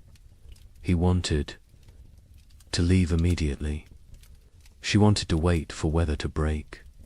He said the weather was not going to break. She knew he was right. But she also knew their chances of surviving a 200-mile winter journey were close to zero. They compromised. They would wait 1 more week. If the weather did not improve, they would go. They both knew it would not improve. But the compromise gave them something. A deadline, a decision point, a plan. Even a futile plan was better than sitting and waiting. To die. They spent the week preparing. He made a sled from cabin boards. She sewed carrying sacks. They packed their few remaining possessions, some clothes, a pot, a knife, a blanket, and the baby. Always the baby. In Illinois, the father watched his children and made calculations. They had food for perhaps 10 more days. After that, nothing. He had no plan for day 11. No ideas, no options. He had exhausted every possibility, every resource, every connection. They were alone, isolated, and running out of time. He told his wife they might need to consider sending the children to town to find families who could take them in. She refused, said they would stay together. Whatever happened, they would face as a family. He did not argue. He understood. But he also knew that keeping the family together might mean watching all of them die. The widower in Ohio faced a different calculation. His daughters were old enough to understand, old enough to participate in decisions. He sat them both down, told them they had food for maybe 2 weeks, asked them what they thought they should do. The older daughter said they should stay, that leaving was more dangerous than staying. The younger said nothing, just stared at the floor. The widower agreed with his older daughter. They would stay. They would make what they had last as long as possible. They would hope for spring, even though hope felt like a luxury they could not afford. June finally brought a change, not spring. Exactly, but less cold. Temperatures rose above freezing during the day. Snow began to melt. Patches of bare ground appeared. People emerged from their cabins, blinking, disoriented, like animals coming out of hibernation. They looked at their neighbors, saw the same hollow faces, the same haunted eyes, the same question. Did we really survive? But the relief was short. Lived. Because even with warmer weather, it was too late for a normal growing season. Crops planted in June would not mature before fall. And who knew what fall would bring? Who knew if this was really over, or just a brief respite before more? Cold. People planted anyway, because what else could they do? They put precious seeds into still, cold ground, prayed for growth, for warmth, for time. The young couple in Michigan decided to stay. The brief warmth had changed their calculations. They planted a small garden. Corn, beans, squash. The baby was stronger now, The mother's milk had improved slightly with less stress. They felt cautiously optimistic. Maybe the worst was over. Maybe they had survived. They tried not to think about all the families who had not, about the empty cabins they had passed, about the graves marked with simple wooden crosses. They focused on their own survival, on the tiny shoots of green emerging from the soil, on small reasons to hope. In Illinois, the family planted everything they had, every remaining seed. It was a gamble. If the crops failed, they would have nothing. No seeds. For next year, no backup plan. But they could not eat seeds, and they could not wait another year. So they planted and prayed and watched the sky nervously, expecting frost, expecting snow, expecting disappointment, because this year had taught them to expect nothing good. The widower and his daughters planted a small plot, just enough for the three of them. They had learned efficiency through necessity, no wasted space, no wasted effort, every action calculated for maximum return. They planted fast-growing crops, radishes, lettuce, things that might mature in the shortened season. They avoided crops that needed long growing periods, corn, squash, melons. There was no time. They needed food now, or as close to now as nature. Allowed. July brought warmth, real warmth. For the first time in what felt like forever, people were too hot instead of too cold. It felt miraculous. Children played outside. Women hung laundry to dry in actual sunshine. Men worked their fields in just shirts. No coats, no layers. It felt like a different world. A world they had almost forgotten existed. Some people wept, just from feeling warm sun on their faces, from remembering what it felt like to be comfortable. The gardens grew, slowly at first. The soil was poor after 2 years of cold. The plants were struggling, but they grew. Green shoots became leaves. Leaves became stalks. Stalks became the promise of food. People watched their gardens obsessively, checked them multiple times a day, measured growth, celebrated every new leaf. These plants represented survival, represented hope, represented the possibility of making it through another winter. But nature was not finished with them. On July 18th, it snowed. Not much, just flurries, but enough. Enough to kill the tender plants, enough to destroy weeks of growth, enough to crush newly formed hope. People walked out to their gardens. That morning, saw the white dusting, saw the blackened leaves, saw their food supply dying in front of them. Some fell to their knees. Some cursed God. Some simply turned around and walked back inside. There was nothing to say, nothing to do. It was happening again. The killing frost was not universal. Some areas escaped, some gardens survived, but many did not. Families who had planted everything watched everything die. They had gambled on summer. Summer had betrayed them. Now they faced another winter with even less than before. The mathematics were impossible. They could not survive another winter like the last one. They simply could not. August brought more temperature swings, warm days, cold nights. Plants that survived the July frost struggled to grow. The growing season was too short, too unstable. Crops that should take 90 days to mature needed 120 now, because cold nights slowed growth, because the plants were stressed.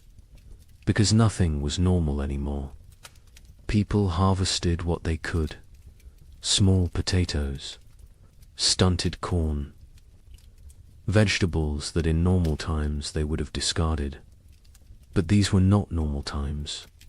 They harvested everything, used everything, wasted nothing. The young couple in Michigan harvested a small crop, not enough to last a winter, but something. They dried corn, made it last. Dug potatoes. Tiny potatoes the size of walnuts, but potatoes nonetheless. They counted their stores, made calculations, decided they needed to supplement with hunting, with trapping, with anything they could find. The man began ranging farther again, looking for game.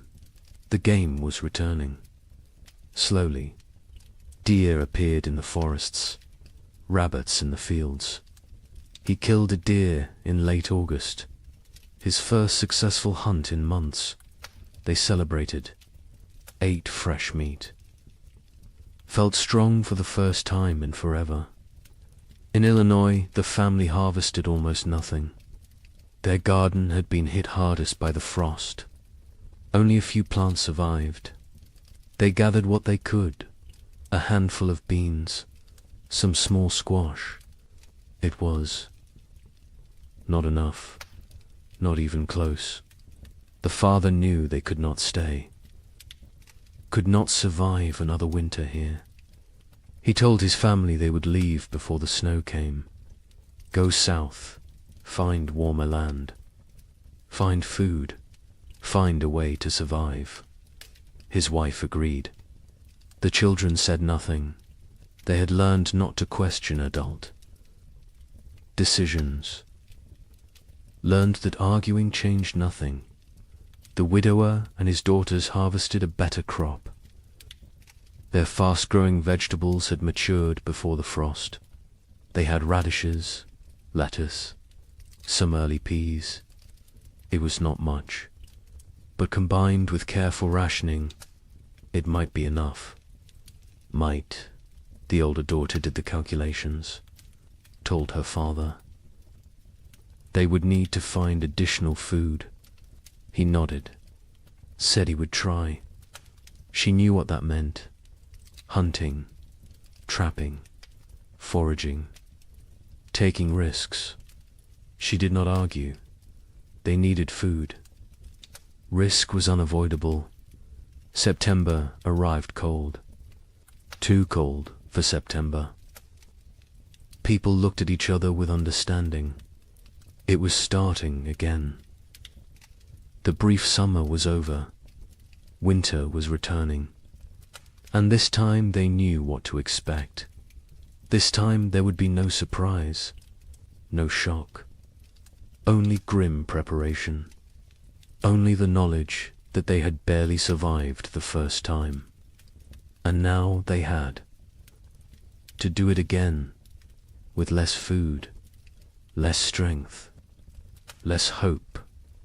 The psychology of facing a second winter was different from the first. The first winter had carried shock, disbelief, the constant expectation that surely this would end soon. The second winter carried no such illusions. People knew what was coming. They remembered the hunger, the cold, the fear, the losses, and they knew they were weaker now, less prepared, more vulnerable. The knowledge sat heavy on everyone who remained. Many families chose to leave before winter set in.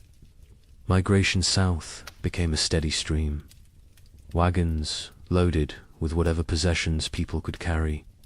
Children wrapped in blankets. Livestock trailing behind. They abandoned cabins. Abandoned land claims. Abandoned dreams. Survival mattered more than property now. More than pride. More than the promise of the frontier. They headed toward Kentucky, Tennessee, places where winter might be survivable. The young couple in Michigan debated leaving daily. Every conversation came back to it. Should they go? Should they stay? He wanted to try one more winter. They had more food this time, more experience, more knowledge of what to expect. She was not convinced. The baby was only 6 months old. Traveling with an infant in winter was suicide. But staying might be too. They went in circles, never deciding, paralyzed by impossible choices. A neighbor stopped by in mid-September, an older man who had lived in Michigan Territory for 10 years. He told them he was leaving, heading to his sister's farm in Kentucky. He offered to take them with him. Safety in numbers, shared resources, shared risk. The young man looked at his wife. She looked at the baby. The neighbor said he was leaving in 3 days, with or without them. Think about it, he left. They thought about it. They thought about nothing else. In the end, they decided to stay. The risks of travel seemed greater than the risks of staying. They had a cabin, firewood, some food, a chance. The journey was hundreds of miles through increasingly hostile weather with a baby. The math did not work, so they stayed. They watched their neighbor's wagon disappear down the trail, wondered if they had made the right choice, knew they would never know until it was too late to change their minds. In Illinois, the family prepared to leave. They sold what they could, traded the rest, packed a wagon with essentials. They left in late September, before the first snow. The father took one last look at their cabin, at the land he had dreamed would make his fortune. His wife put a hand on his arm, told him they would come back someday. He nodded but did not believe her, neither did she. They climbed onto the wagon. The children huddled in the back. They started south, toward an uncertain future. But at least it was movement. At least it was trying. The journey south was hard. The roads were poor. Mud, ruts, fallen trees. The wagon broke an axle on the 3rd day. The father spent half a day repairing it. They pushed on. Other families traveled the same roads. Sometimes they camped together, shared fires, shared stories. Everyone had the same tale. Cold, hunger, loss, death. The stories became repetitive, became numbing. After a while, people stopped sharing, just nodded at each other, understanding without words. They reached southern Illinois after 2 weeks. The father inquired about land. Prices had dropped. So many people fleeing south had flooded the market. He found a small farm, 40 acres. The previous owner had died.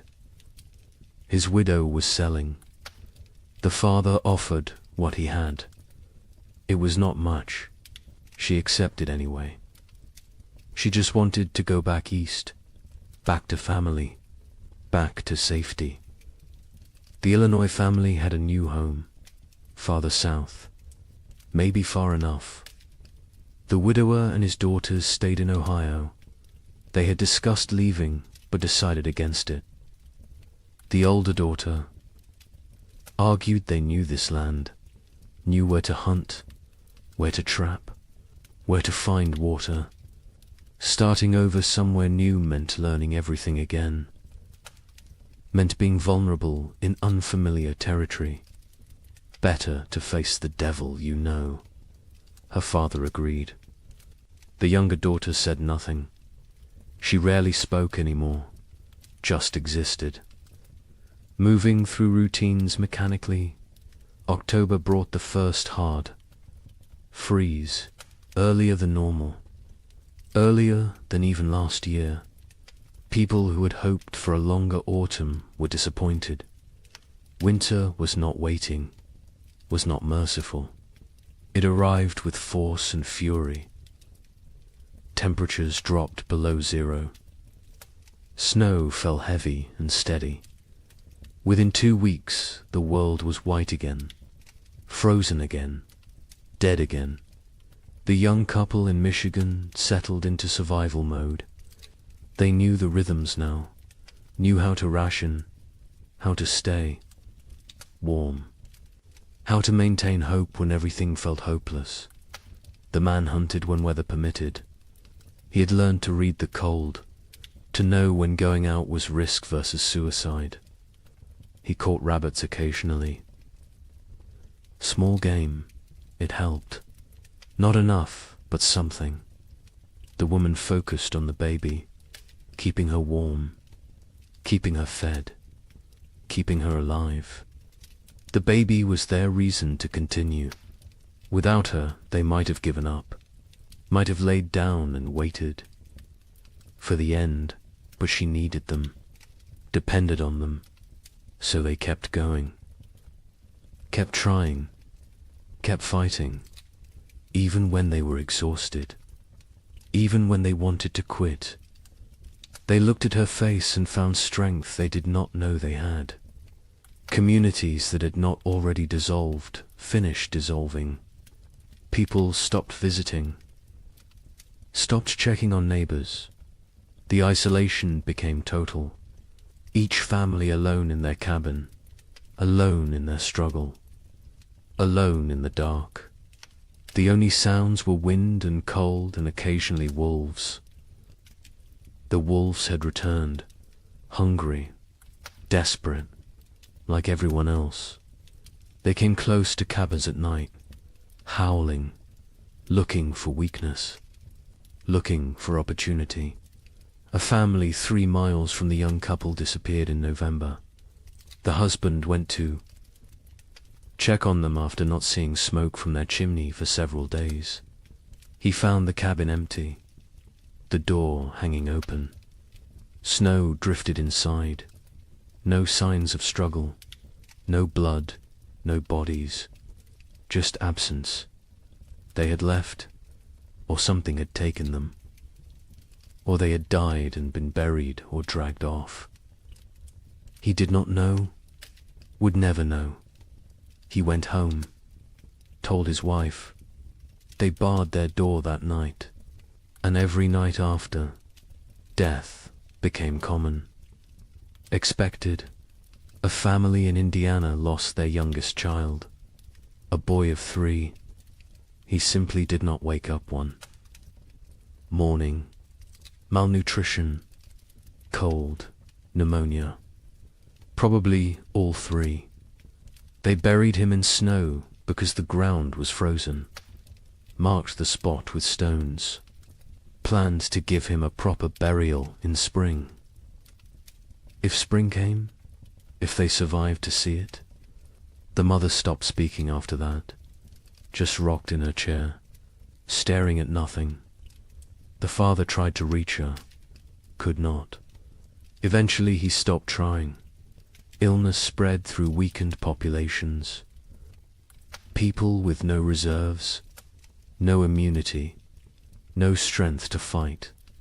Pneumonia, influenza, infections from minor cuts that would normally heal.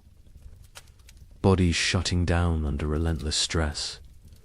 Some families lost multiple members, a father and 2 sons in 1 week, a mother and infant daughter, entire families, sometimes.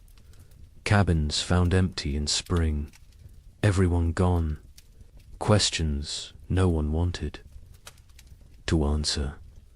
The widower in Ohio kept his family isolated. He had learned from the first winter, contact with others meant risk of illness. They stayed home, stayed separate, stayed alive. The older daughter maintained their routines, rationed food precisely, kept the fire going, kept spirits up as much as possible.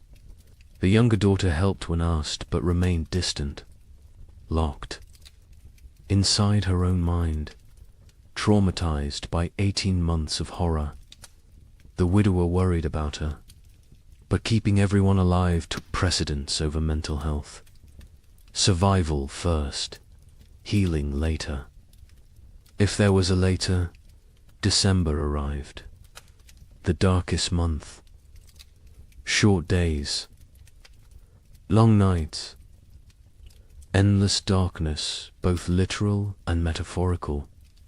People sat by fires and tried not to think, tried not to calculate, tried not to realize how bad things were, because thinking made it worse. Awareness made it unbearable. Better to exist moment to moment, not looking forward, not looking back, just being, just surviving. Christmas came and went unmarked. No celebrations, no gifts, no joy. Some families tried to acknowledge it, a special meal, a prayer, but mostly it passed like any other day. Cold, dark, hungry. Religion felt hollow to many now. Hard to believe in divine providence when children starved. Hard to have faith when prayers went unanswered year after year. Some held on to belief, others let it go, released it like one more thing they could not afford to carry. The young man in Michigan carved a small wooden toy for his daughter, a doll. Simple but carefully made. He gave it to her on Christmas morning. She was too young to understand, but his wife cried, not from sadness, from gratitude, that he still tried, still found ways to create beauty, still believed in something beyond mere survival. She held him, told him she loved him. They stayed like that for a long time, drawing strength from each other, from their small family, from the choice to keep going. January 1837 arrived, the coldest month of the coldest winter in memory. Temperatures that made the previous year seem mild, winds that cut through any barrier, cold that penetrated everything. People, or every piece of clothing they owned, layered until they could barely move, and still the cold found them. Still it reached through to skin and bone and soul. Food was running critically low for most families. The math was becoming impossible. Even with strict rationing, supplies would not last until spring. Families faced starvation, real starvation. Not just hunger, but the final stages of the body consuming itself. People grew skeletal, moved slowly, spoke rarely, conserved every calorie, every bit of energy. Some no longer had the strength to gather firewood. They burned furniture, burned cabin walls, anything that would produce heat. The young couple ate. One meal every 2 days. They gave most of their food to keep the wife's milk flowing for the baby. The man was wasting away, his ribs visible, his face gaunt, his eyes sunken. But he never complained, never suggested changing the arrangement. His daughter would eat, would survive, even if he did not. The wife saw what he was doing, begged him to eat more. He refused, said she needed strength for the baby. She did not argue further, because he was right, and because arguing took energy. They did not have. February brought no relief, just more cold, more snow, more death. The widower in Ohio made a final inventory. They had perhaps 3 weeks of food left. After that, nothing. He gathered his daughters, told them the truth. They would need to start hunting more aggressively, taking more risks. It was dangerous, but necessary. The older daughter nodded, said she would help. She had learned to trap, to track, to skin small game, skills her mother never imagined she would need. The younger daughter looked up briefly, then back down. The widower wondered what she was thinking, if she was thinking, or if she had retreated so far inside herself that she was unreachable. But then something changed. Late February brought a warm spell. Temperatures above freezing for 3 consecutive days. Snow melted. The sun appeared, bright, almost cheerful. People emerged from cabins, looked around, dared to hope. Maybe this was it. Maybe winter was breaking. Maybe they had made it through. The warmth lasted a week, then ended abruptly. Temperatures plunged again. Snow returned. But something was different. The cold was less aggressive, less absolute. Spring was not here, but it was coming. Finally, actually coming. People could feel it, could sense it. The rhythm of seasons reasserting itself. Nature remembering how things were supposed. To work March brought increasing warmth. Real thaw. Ice melting on rivers. Snow receding from fields. Mud appearing. Glorious mud. People celebrated mud like it was gold, because mud meant earth, meant ground, meant the possibility of planting, of growing, of food. The young couple in Michigan stood at their window and watched snow melt, watched brown earth emerge. The wife cried. The husband held her. They had survived. Somehow, against all odds, they had survived. Wait until you hear how much worse it gets.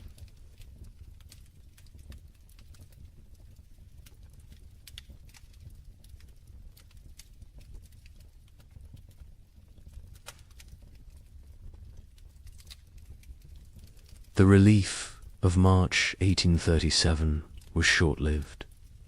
Spring arrived tentatively, weakly, like it was unsure of its own existence. Temperatures rose, but not enough, not consistently.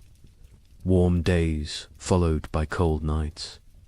Progress followed by setbacks. Nature could not decide what season it wanted to be. People planted anyway, because what choice did they have? They put seeds in cold ground and prayed. The young couple in Michigan planted their entire plot. Every seed they had saved, every seed they had traded for, everything. It was all or nothing now. They could not hold anything back, could not plan for next year. Next year was too far away, too uncertain. They needed food this year, this growing season, or they would not see another. The man worked the field slowly. His body weakened from months of starvation. His wife helped when she could. The baby strapped to her back, growing, thriving somehow despite everything. In their new home in southern Illinois, the family that had fled hoped for better conditions. Warmer weather, longer growing season, better chances. The father plowed fields, planted corn, beans, squash. The soil was good, better than what they had left behind. But the weather was still wrong, still cold, still unpredictable, he realized, with growing horror that they had not escaped. had only delayed the inevitable. The cold had followed them south, or perhaps it was everywhere. Perhaps there was no escape. The widower in Ohio planted with his daughters. They worked together in silence. The older daughter had become the de facto head of household. She made decisions, organized work, kept them functioning. Her father followed her lead, grateful for her strength.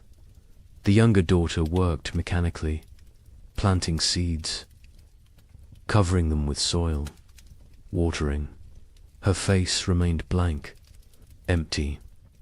The widower had accepted that she might never fully return, that the person she had been before the cold was gone, replaced by this hollow version. He mourned her even though she still lived at. April brought frost, killing frost. Not as severe as the previous year, but enough to damage crops, to set back growth, to remind everyone that nature was still hostile, still unpredictable, still deadly.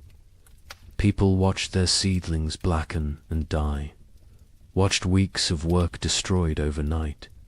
Some replanted, others gave up, decided to focus on foraging, on hunting, on finding food rather than growing it. Trust in agriculture had eroded. The contract between farmer and earth felt broken. Communities were shadows of what they had been. So many had left. So many had died. The ones who remained were changed, hardened, suspicious. The social bonds that had held frontier life together were gone, replaced by wariness, by self-interest, by the understanding that in crisis every person was ultimately alone. Neighbors who had once helped each other now avoided contact, feared obligation, feared the weakness that came from caring about others. A woman in Michigan Territory knocked on the young couple's door in late April. She was gaunt, desperate. Her husband had died in February. She had 3 children, no food, no options. She begged for help, anything they could spare. The young man looked at his wife. They had so little themselves, barely enough for their own family. His wife went inside, came back with a small sack of cornmeal, perhaps 2 pounds. It was a significant portion of their stores. The woman wept, thanked them, left. The young man and his wife never discussed it, never questioned the decision, but they both knew what that cornmeal might cost them later. May brought better weather, warmer, more stable. The crops that survived April began to grow, slowly, struggling, but growing. People tended their gardens obsessively, pulled every weed, watered carefully, talked to the plants, begged them to thrive. These gardens represented everything: hope, survival, future. Without them there was nothing, just slow starvation through another winter. And no one could survive another winter like the last 2. The young couple's garden showed promise. The corn was growing, short stalks, but growing. The beans were climbing, the squash spreading. They allowed themselves to hope, to plan, to imagine a harvest that would see them through. The man hunted regularly now. The game had returned. Deer, rabbits, turkey. He was successful more often, building their stores. They smoked meat, preserved it, prepared for the worst while hoping for better. In southern Illinois, the family's crops grew better. The warmer climate helped. Their corn reached knee-high by late May. The father felt vindicated. They had made the right choice to move. His wife was less certain. She had learned not to trust good fortune, not to believe in progress until it was secured. She watched the sky constantly, waited for the next disaster, for the frost or hail or plague of insects that would destroy everything. Optimism felt dangerous, felt like tempting fate. The widower's garden grew adequately, not abundant but adequate. The older daughter managed it efficiently. She had learned to maximize every inch of soil, every drop of water, every moment of sunlight. She was 17 now, an adult in all. But names she had lost her youth to these winters, lost her innocence, lost a chance to be young and carefree. She did not mourn these losses. There was no time, no space, no energy. She simply existed in the present, did what needed doing, survived. June arrived warm.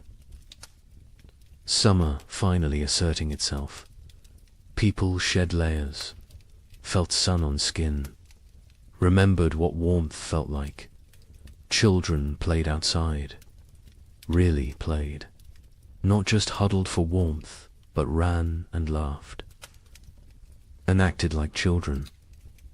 Parents watched them with complicated emotions. Joy at seeing childhood return, sorrow for all the childhood lost, fear that this reprieve was temporary, that winter would return too soon. The young couple's baby took her first steps in June, on grass, in sunshine.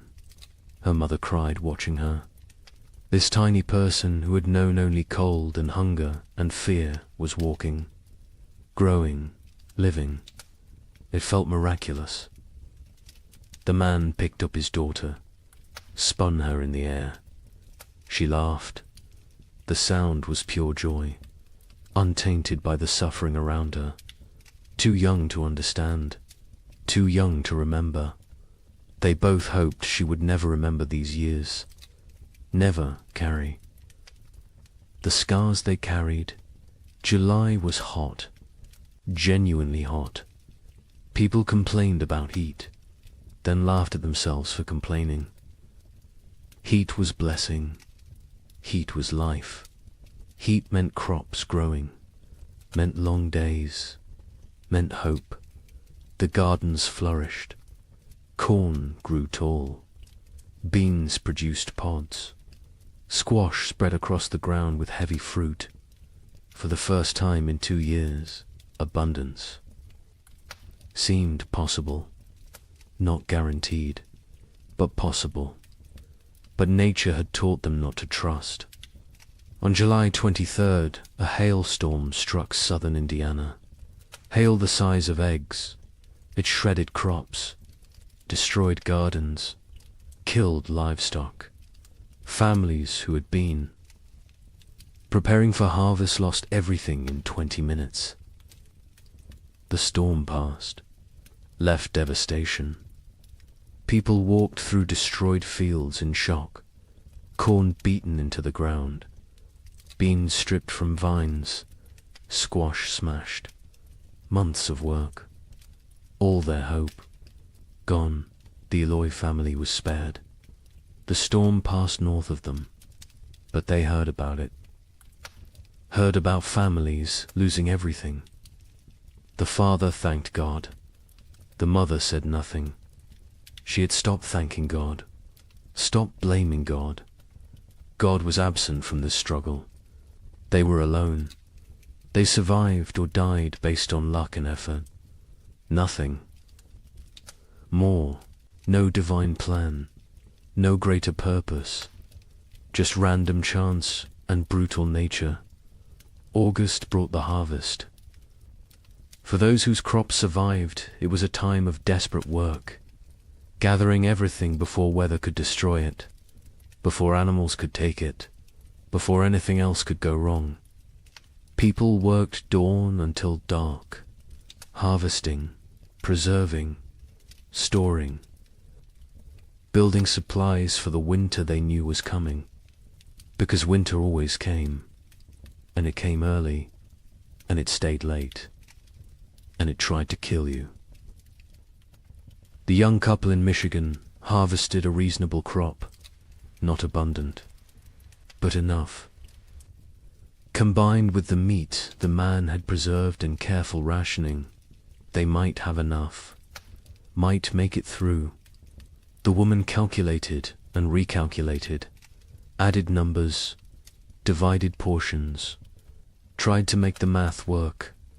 Her husband told her they would be fine.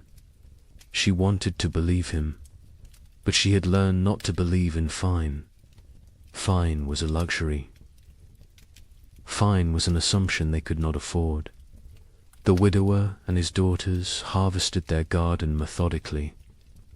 The older daughter kept precise records, weight of every potato, count of every ear of corn, number of beans.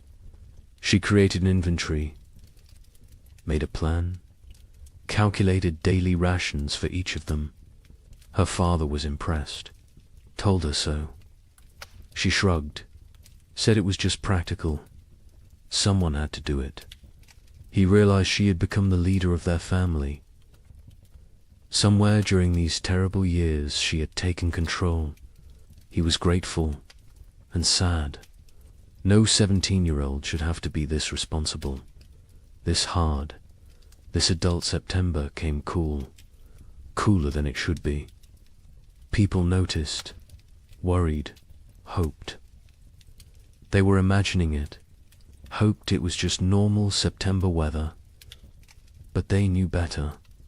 They had learned to read the signs, to feel the wrongness in the air. Winter was coming early again. The second winter in a row. The third overall in this nightmare cycle. And they were tired.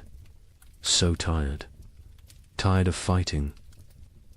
Tired of surviving. Tired of being afraid. October brought the first snow. 6 weeks early. Heavy snow that blanketed everything. Buried the world in white. People watched from windows with dead eyes. They had known it was coming, had prepared as best they could, but knowing did not make it easier, did not make it less terrifying. They settled into their cabins, barred the doors, fed the fires, began the long dark wait. The psychology of the second winter was different from the first. The first had carried shock, disbelief, the hope that surely this would end. The second winter carried resignation, acceptance, the knowledge that this might never end, that they might die in this cold, that survival was not guaranteed no matter how hard they tried. This knowledge was heavier than the cold, heavier than the hunger. It pressed down on souls, crushed spirits, made people hollow. The young couple settled into routines. He maintained the fire. She cared for the baby. They rationed food strictly. 1 meal a day. Small portions. They talked less now. Conversation took energy, took hope. They existed side by side, parallel lives barely touching. The baby was their only connection, their only reason. Without her, they might have drifted apart entirely, might have retreated into individual isolation. But she needed both of them, so they stayed together, functioned as a unit, survived. In Illinois, the family that had fled south discovered that southern winter was still winter. Less severe than Michigan, but severe enough. Cold enough. Dangerous enough. The father realized they would need to go farther south next year. Kentucky, maybe. Tennessee. Somewhere winter was mild. Somewhere survival did not require such desperate measures, his wife agreed. The children were weakening. The youngest was sick. A cough that would not go away. A fever that came and went. They needed better conditions. Warmer weather, more food, or they would lose her. The widower and his daughters faced the second winter with grim efficiency. They had learned so much. How to ration perfectly. How to maintain minimal fire. How to trap in winter. How to make everything last. The older daughter ran the household. Her father followed orders. The younger daughter existed. That was all. She ate when told, slept when told, worked when told, but there was nothing behind her eyes. No personality, no emotion, no self. She had retreated so far inside that the widower wondered if she would ever come out. November was brutal. Temperatures far below normal. Winds that never stopped. Snow that fell constantly. People burned through firewood faster than anticipated. Started burning furniture again. Cabin walls. Anything wooden. Anything that would burn. Heat was more important than shelter at a certain point. Better to freeze in an open cabin than freeze in a closed one. At least an open one gave you a chance to see death coming.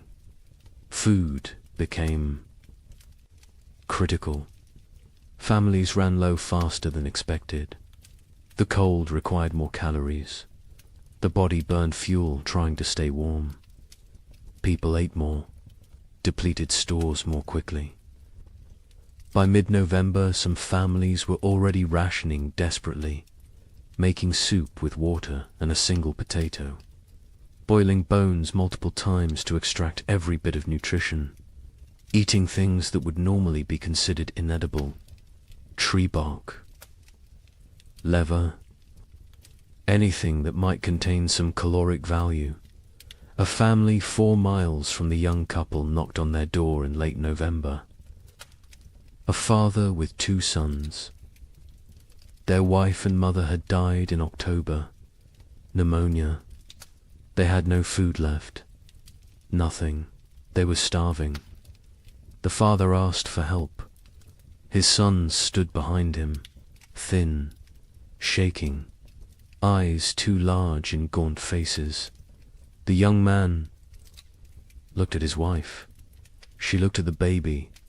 They had enough food for themselves. Barely. Not enough to share. The young man told them he was sorry. He had nothing to give. The father nodded. Said he understood. They left. The young couple never saw them again. Never learned what happened to them. Preferred not to know. December brought darkness. Literal and metaphorical. The days were so short. The nights so long. People sat in dark. Cabins, conserving candles, conserving lamp oil, conserving everything. The darkness was oppressive, heavy. It made time feel strange, distorted. Days blended together. You woke, ate a small amount, sat, slept, woke again. Was it day? Was it night? Did it matter? Time lost meaning when every moment was the same. Cold, dark, hungry, afraid. The young couple's baby got sick in early December. A fever. She cried constantly. Would not nurse. The mother held her day and night. Tried everything. Cold cloths. Warm cloths. Arb's prayer. The fever broke after 3 days. The baby survived, but the mother did not recover emotionally. She stopped sleeping, watched the baby constantly, convinced that if she looked away, her daughter would die. The man tried to comfort her, told her the baby was fine. She would not listen, could not listen. Fear had taken hold. Rational thought had fled. Christmas came. No celebration, no acknowledgement. It was just another day. Cold, dark, hungry, the young. Man had carved another toy for his daughter. A small horse. He gave it to her on Christmas morning. She grabbed it, put it in her mouth. Too young to play properly, too young to understand. His wife smiled weakly, told him it was beautiful, then went back to staring at the baby. The man sat by the fire, wondered how much longer they could do this, wondered if survival was worth the cost, then felt guilty for wondering. The Illinois family's youngest child died on December 30th. The cough had gotten worse. The fever never broke. She was 6 years old. They wrapped her in a blanket, laid her in the snow, marked the spot. The mother did not cry. She had no tears left. The father built a small cross. The other children stood silently. They had learned not to show emotion. Emotion was weakness. Weakness was dangerous. The family went back inside. Life continued, because what else could they do? Stop living because one of them had died. Everyone was dying, slowly, quickly, inevitably. January 1837 was the coldest month in living memory. Temperatures dropped to levels that should not be possible, that could not be survived. People huddled by fires, wore every piece of clothing, burned everything that could burn. And still the cold found them, reached through walls, through clothes, through skin, into bones, into souls. Cold that felt sentient, malevolent, actively trying to kill. The widower in Ohio burned his bed in January, then the girl's bed. They slept on the floor near the fire, all three together, sharing body heat, sharing blankets. The older daughter protested burning the beds, said they would need them later. Her father said later did not matter if they froze tonight. She understood, helped him break up the bed frames, fed them to the fire, watched the wood burn, wondered what they would burn next, what they would sacrifice tomorrow. People stopped moving unless necessary. Movement required calories, burned energy. Energy was precious, could not be wasted. Families sat still for hours, days, only moving to tend fire, to prepare food, to use the chamber pot. Everything else was eliminated. Conversation, work, activity, all gone, replaced by stillness, by conservation, by the desperate attempt to make their bodies last until spring. Food was running out everywhere. People were starving, really starving. The body consuming itself, muscle wasting, organs beginning to fail. People became skeletal, their faces gaunt, eyes sunken, teeth loose, hair falling out. The physical signs of advanced starvation. Some went mad. The hunger drove them insane. They talked to people who were not there, saw things that did not exist, lost touch with reality. Others became violent, desperate, dangerous. The young man in Michigan was starving himself to keep his wife and daughter fed. He ate almost nothing, claimed he was not hungry, His wife knew what he was doing, begged him to eat. He refused, said she needed strength to nurse. She needed food to make milk. The baby needed milk to survive. Therefore, the baby and wife ate. He did not. The math was simple, brutal, but simple. He was dying. They both knew it. Neither spoke of it, because speaking made it real, made it unbearable. February brought no relief, just more cold, more hunger, more death. Bodies were found frozen in cabins. Entire families sometimes. They had run out of firewood, run out of food, run out of strength. They had simply stopped, laid down, let the cold take them. It was easier than continuing, easier than fighting every single day with no end in sight. Some people judged them, called them weak. Others understood, envied them even, because at least their suffering was over. The young couple reached their breaking point in late February. They had no food left, nothing. The man was too weak to hunt, too weak to trap, too weak to move. His wife was still nursing, but her milk was almost gone. The baby cried constantly, starving, dying. They sat together, held each other, held their daughter, waited for the end. They did not speak, did not cry, did not pray. They had moved beyond all that. They simply existed in the moment, waiting for it to be over. Then a neighbor appeared, the same neighbor who had offered to take them south. He had returned. His sister's farm had been no better. He had come back to his land, to his cabin. He knocked on their door. The young man opened it, could barely stand.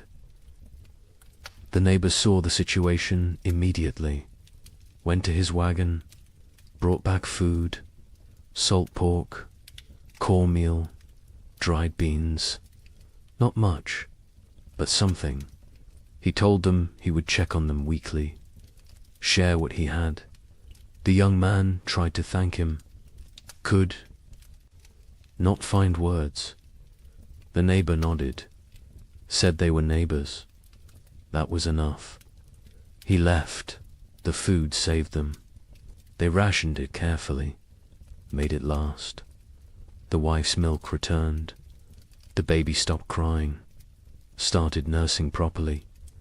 The man ate small amounts, regained some strength.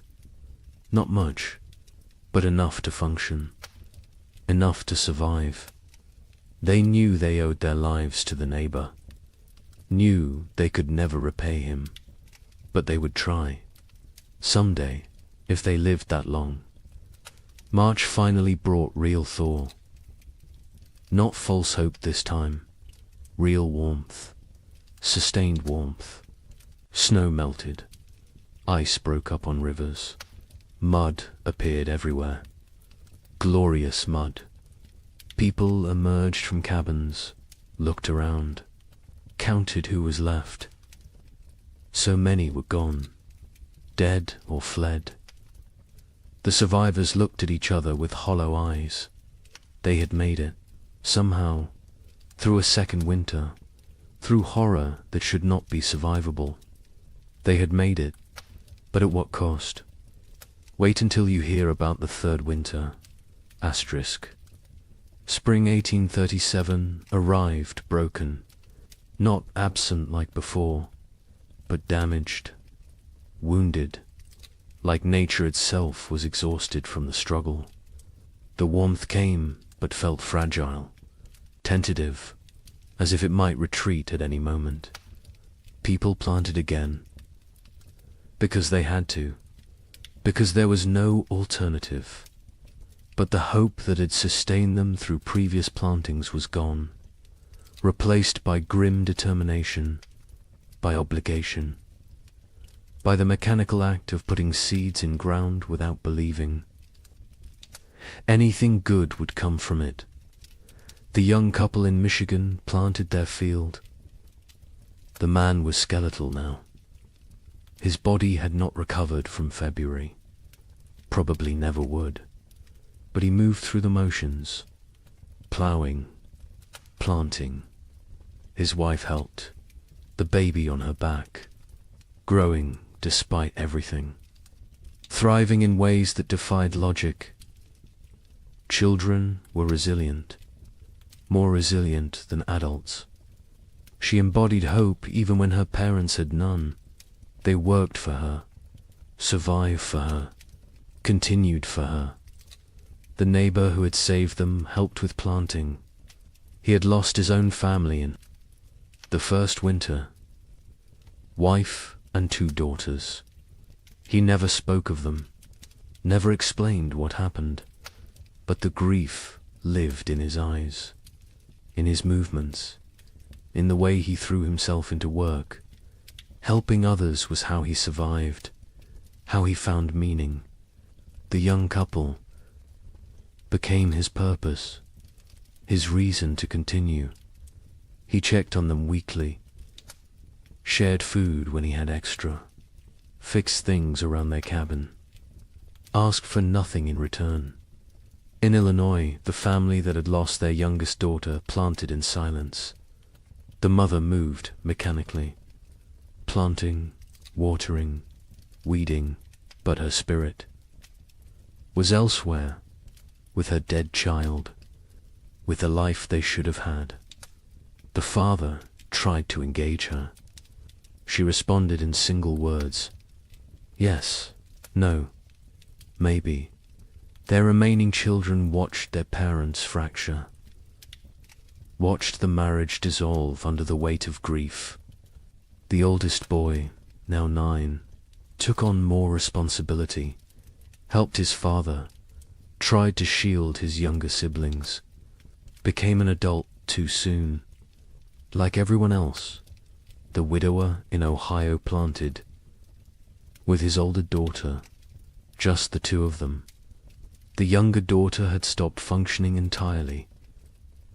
She sat in the cabin, stared at walls, did not speak, did not respond, had retreated so far inside herself that she was unreachable. They had tried everything, talking to her, holding her, leaving her alone. Nothing worked. She was alive but not living, present but absent. The older daughter cried about it sometimes, late at night, when she thought no one could hear. Her father heard, said nothing, because what could he say? They were all broken. Some breaks just showed more than others. April brought adequate weather. Not warm, not cold, just neutral. The crops grew slowly, struggling. The soil was depleted after years of abnormal cold. Nutrients locked away. The plants were pale, weak, but growing. People tended them obsessively, talked to them, prayed over them, begged them to thrive. These gardens represented final chances, last hopes. If the crops failed this year, there would be no next year, no more attempts. This was it.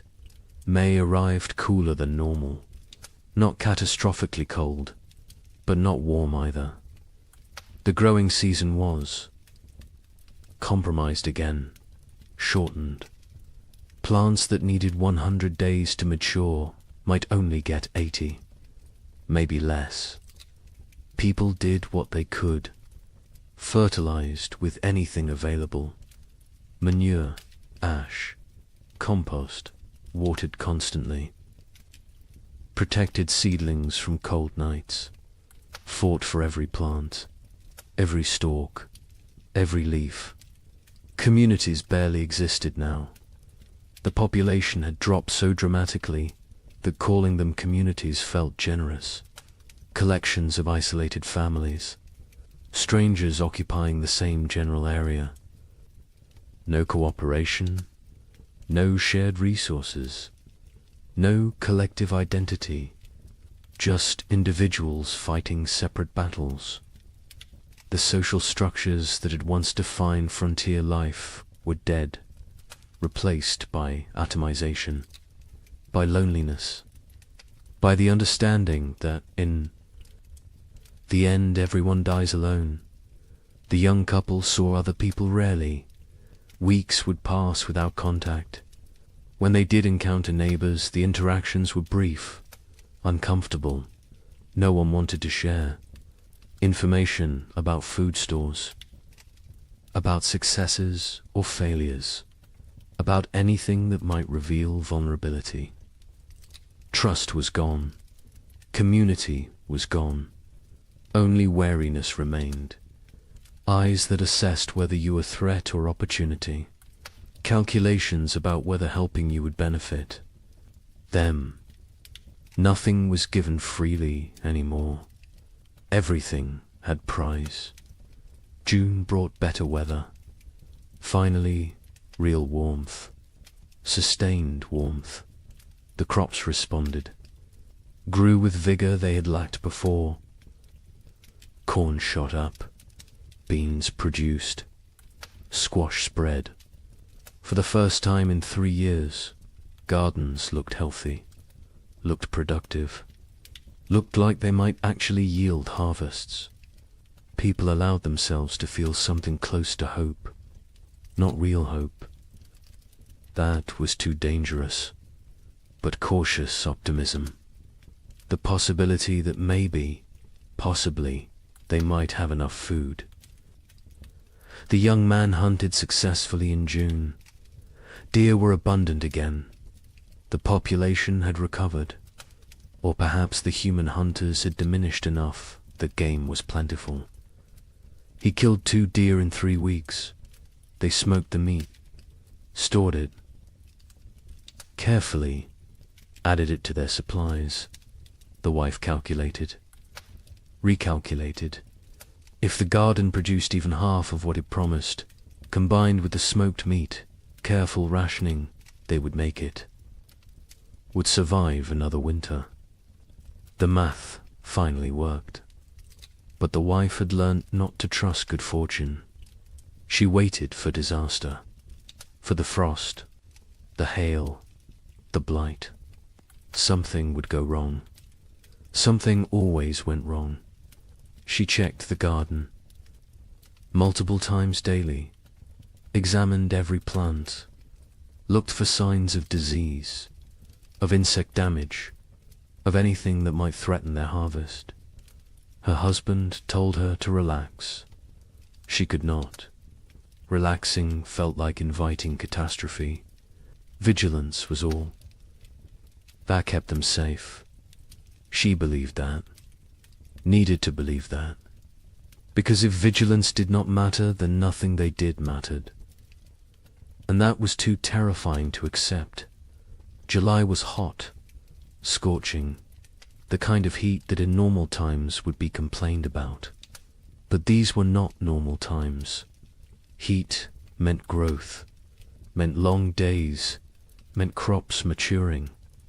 People celebrated heat, worked in it without complaint. Sweat was blessing. Discomfort was price of survival. They paid it gladly. The gardens flourished. Corn grew tall, over 6 feet. Tassels appeared. Ears formed. Beans hung heavy on vines. Squash fruit swelled. It looked like abundance, like salvation. The Illinois family's garden exceeded expectations. They would have enough, more than enough. The father felt vindicated again. They had survived, had made the right choices, had protected their family. His wife said nothing. She had learned that survival was temporary, that next year would bring new challenges, new threats, new opportunities for loss. The dead daughter haunted her, would always haunt her. Success. Today did not erase yesterday's failures, did not bring back what was lost. The widower and his older daughter harvested the first. Vegetables in late July, radishes, lettuce, early peas. They ate fresh food for the first time in months. The taste was overwhelming, sharp, vibrant, alive. The older daughter cried while eating. Her father pretended not to notice. They offered food to the younger daughter. She took it, chewed mechanically, swallowed. No change in expression, no recognition of the gift they were giving her. She was gone. The person she had been was dead. This shell remained. They would care for it, protect it. But they had accepted that their family was now too. People. August brought the main harvest. People worked frantically, gathering everything, storing everything, preserving everything. This harvest represented life, represented hope, represented the possibility of future they could not afford to lose any of it.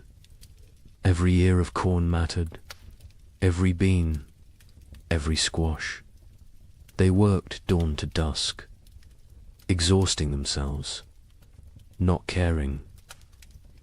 This was too important to spare effort. The young couple harvested more food than they had seen in 3 years.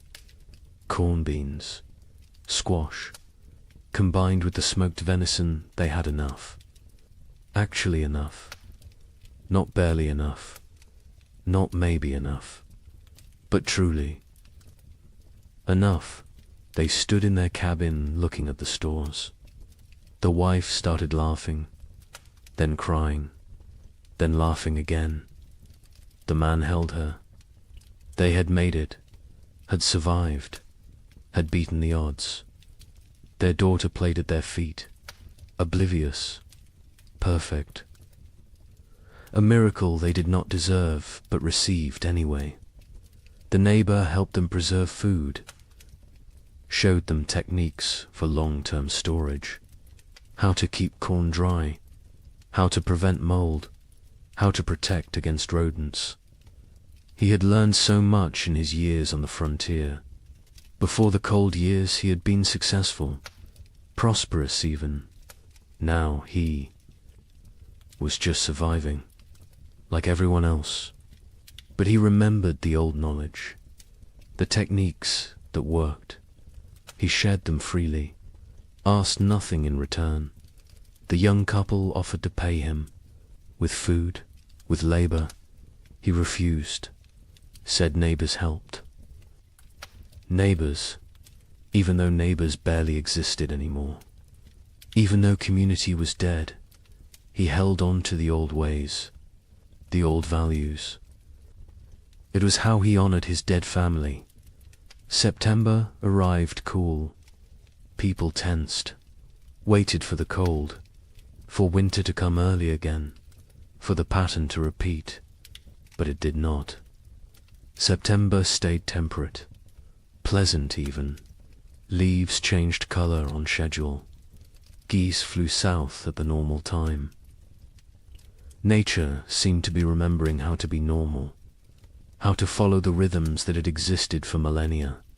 People did not trust it, could not trust it, but they noticed, hoped, very carefully hoped. October brought the first frost, right on schedule. Normal frost, expected frost, not the killing freeze of previous years, just regular autumn cold. Farmers finished their harvests, stored the last vegetables, prepared for winter. But this preparation felt different, less desperate, less terrified. They had food, real food, enough food. Winter was coming, but it was normal winter. Survivable winter. They could do this. The young family brought in their last harvest in mid-October, filled their cabin with stores. The man built additional storage, racks for corn, bins for potatoes, hooks for smoked meat. The cabin was crowded now, full of food, full of life, full of hope. His wife walked around touching everything, making sure it was real. Not a dream, not delusion, actually real. She counted, recounted. The numbers worked. They would eat this winter, would eat well even. The relief was almost unbearable. The Illinois family stored their harvests methodically. The father built a proper root cellar, dug into a hillside, lined with stone, cool and dry, perfect for storage. He placed potatoes carefully, carrots, turnips, everything that would keep. The corn hung from rafters, the beans dried in bags, the squash lined shelves. It looked like prosperity, like success. He allowed himself to feel proud. His wife did not share the feeling. She looked at the food and thought only of their dead daughter, of how she would never eat any of it. The father tried to reach her, tried to pull her back to the living. She would not come. Grief had her, would always have her. The widower and his older daughter stored their harvest efficiently. They had learned to waste nothing, use every space, maximize every resource. The cabin was full. The root cellar was full. They had succeeded. Against all odds, against impossible circumstances. 2 people, one of them barely 17, had survived and built security for the coming winter. The older daughter allowed herself a moment of satisfaction, of pride, then went back to work. There was always more work, always more preparation, always more to do. November arrived cold, but not catastrophically so. Normal cold, expected cold. The kind that could be managed with sufficient firewood and food. People settled into winter routines. But these routines were different from previous years. There was enough food, enough fuel, enough security. Meals were adequate, not abundant, but adequate. No one was starving. No one was burning furniture. No one was making desperate choices. It felt surreal, like they had forgotten what normal winter felt like, how survivable it was supposed to be. The young couple's cabin was warm. The man had cut plenty of firewood, more than enough. They burned it generously, keeping the space actually warm, not just barely above freezing, actually comfortable. They ate 2 meals a day, sometimes 3. The baby was thriving, walking now, talking, saying simple words. Mama, Dada, more. She was growing into a person, a personality, happy, curious, untroubled. She remembered nothing. Of the previous winters, was too young. It was blessing. The parents were grateful. Grateful she would not carry the scars they carried. Christmas came. The young couple celebrated. The man carved more toys for his daughter. A whole set now. Horse, dull, simple blocks. The wife cooked a special meal, used extra supplies, made bread, made stew with vegetables. It felt extravagant, wasteful even. But they did it anyway, because they could, because they had survived, because they deserved one day of abundance, one day of joy. The neighbor joined them.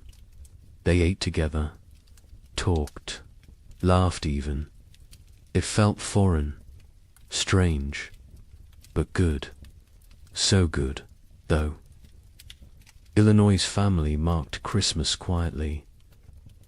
The father suggested they celebrate, make a special meal. The mother refused, said she could not celebrate when her daughter was dead. The father did not push, let it go. The children received no gifts, no special food, no acknowledgement, just another day. They did not complain, did not expect anything different. Childhood joy had died years ago. They were little adults now, serious, pragmatic, damaged. The widower and his older daughter observed Christmas with quiet reflection.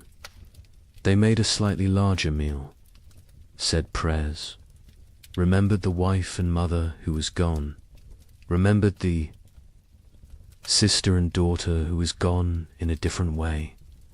The younger daughter sat with them, ate when prompted, otherwise unresponsive. They had given up trying to reach her, had accepted this was who she was now. They would care for her as long as necessary, forever if needed, but they no longer expected recovery, no longer hoped for her return. She was gone. They mourned her, while she still lived. January 1838 arrived cold, but normal cold, the kind that belonged in January, the kind that was manageable. People burned firewood steadily but not desperately, ate food regularly but not extravagantly, lived, actually lived, not just survived. There was difference. Survival was mechanical, was existing without living. Living was having moments beyond mere existence, moments of comfort, of satisfaction, of something approaching contentment. People had not lived in 3 years. Now they remembered what it felt like. The young man sat by the fire one January evening, his wife beside him, their daughter asleep. Between them, he looked around the cabin, saw the food stores, felt the warmth, heard his family breathing. He started crying. Quietly, his wife took his hand, asked what was wrong. He said nothing was wrong. Everything was right. For the first time in 3 years, everything was actually right. They were warm, fed, together, alive. It felt like miracle, like grace, like something they had not earned, but received anyway. February brought storms, heavy snow, strong winds, but the cabin was warm. The food was adequate. The family was safe. The storms raged outside. Inside there was peace. The baby played with her toys. The mother sewed. The father carved. They existed in domestic tranquility. It felt surreal, impossible, like any moment they would wake up and discover it was dream, that they were actually still in the second winter, still starving, still freezing, still dying. But they did not wake up, because it was real. The nightmare was ending, finally, actually ending. The Illinois family endured February without crisis.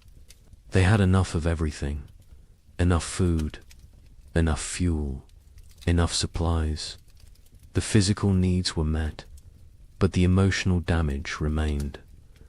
The mother barely spoke, spent hours staring at nothing. The father tried to engage her. She would not engage. The children adapted, learned to parent themselves, The older boy especially. He took care of his younger siblings, made sure they were fed, dressed, safe. The father was grateful and heartbroken. No 9-year-old should have to be so responsible, but gratitude outweighed heartbreak. The family functioned. That was enough. The widower and his daughters survived February too easily. After 3 years of desperate struggle, normal winter felt trivial. They had so much food, so much fuel, so much security. The older daughter relaxed slightly, not much, but slightly, allowed herself to believe they would make it, would survive, would see spring. Her father noticed the change, was glad. She deserved peace, deserved to feel safe, even if that safety was temporary, even if next year brought new challenges. She deserved this moment. March arrived with thaw. Real thaw, permanent thaw. Spring was coming. Not false hope this time, not temporary reprieve, actual spring, the kind that arrived and stayed, the kind that brought warmth and life and renewal. Snow melted rapidly, rivers broke up, birds returned, the world came back to life. People emerged from cabins, looked around, saw their neighbors, saw who had survived, who had made it through. The numbers were shocking. So few left. So many gone. The young couple walked their property in early March, looked at the field they would plant, looked at the cabin they had defended, looked at each other. They had survived, had kept their daughter alive, had made it through 3 winters that should have killed them. They did not speak. Words were insufficient. They simply stood together, holding hands, watching their daughter chase the neighbor's dog through melting snow, laughing, perfect, untouched by the horror. Her parents had endured. They had protected her from it, had given her life and safety and future. It was enough. It had to be enough. The worst was over. The 3 winters that seemed endless had ended. Spring had returned. Life had returned. Hope had returned. But the cost had been staggering. The scars ran deep. The survivors would carry the memories forever, would wake in the night sometimes, sweating, terrified, remembering the cold, the hunger, the fear. They would never fully recover, never fully heal, but they had survived, and survival meant possibility, meant future, meant that maybe, just maybe, they could build something good from the ashes of horror. Spring 1838 arrived like a resurrection, not the tentative half-springs of previous years, but full, complete, undeniable. March brought warmth that stayed. April exploded with growth. The earth seemed desperate to make up for lost time. Grass grew with unusual vigor. Trees budded aggressively. Wildflowers carpeted fields in waves of color. It was as if nature itself was apologizing, compensating, trying to heal the wounds it had inflicted. Survivors emerged from their cabins, slowly, blinking in bright sunlight, disoriented, like people waking from long nightmares. They looked at each other with hollow eyes, eyes that had seen too much, known too much suffering. They were changed, fundamentally, irreversibly. The people who had entered the winter of 1835 were dead. These were different people, harder, older, damaged in ways that would never fully heal. The young couple in Michigan stood in their doorway watching spring arrive. The man was thin still. His body had not recovered the weight lost during the starving times. Probably never would. His hair had gone partially grey. He was 25, but looked 40. His wife was 23. She looked older, lines around her eyes, around her mouth, marks of worry, of fear, of 3 years spent on the edge of death. Their daughter was almost 2 now, perfect, unblemished, the only innocent thing left in their world. They planted their field in April. The work felt different this year. Not desperate, not terrified, just work, normal work, the kind farmers had done for thousands of years. Put seeds in ground, trust earth to do its part. The simplicity was jarring. They had forgotten farming could be simple, could be routine, could be anything other than life or death struggle. The man worked slowly, his body still weak. The neighbor helped. He always helped. They'd become part of their family in ways that transcended blood. The field grew beautifully. The corn shut up, strong, healthy, dark green. The kind of growth they had not seen in years. The beans climbed vigorously. The squash spread rapidly. It looked like abundance, like prosperity, like the future they had imagined when they first claimed this land, before the cold, before the suffering, before they learned how fragile everything was. The wife watched the garden grow and felt nothing, no joy, no satisfaction, no relief. The capacity for positive emotion had been burned out of her. She was functional, capable, but hollow, empty of everything except mechanical competence. In Illinois, the family that had lost their daughter tried to rebuild. The father threw himself into work, expanded his fields, built new structures, kept busy constantly. Movement meant not thinking, not remembering, not grieving. His wife did the opposite. She stopped moving, sat for hours, staring at nothing. The children navigated between these extremes, tried to be invisible, tried not to cause problems, tried to hold together a family that was fragmenting. The older boy carried the weight. He was 10 now, too young for such responsibility. But responsibility did not care about age. Someone had to hold things together. He did it because no one else would. The widower in Ohio and his older daughter planted their field together, just the 2 of them.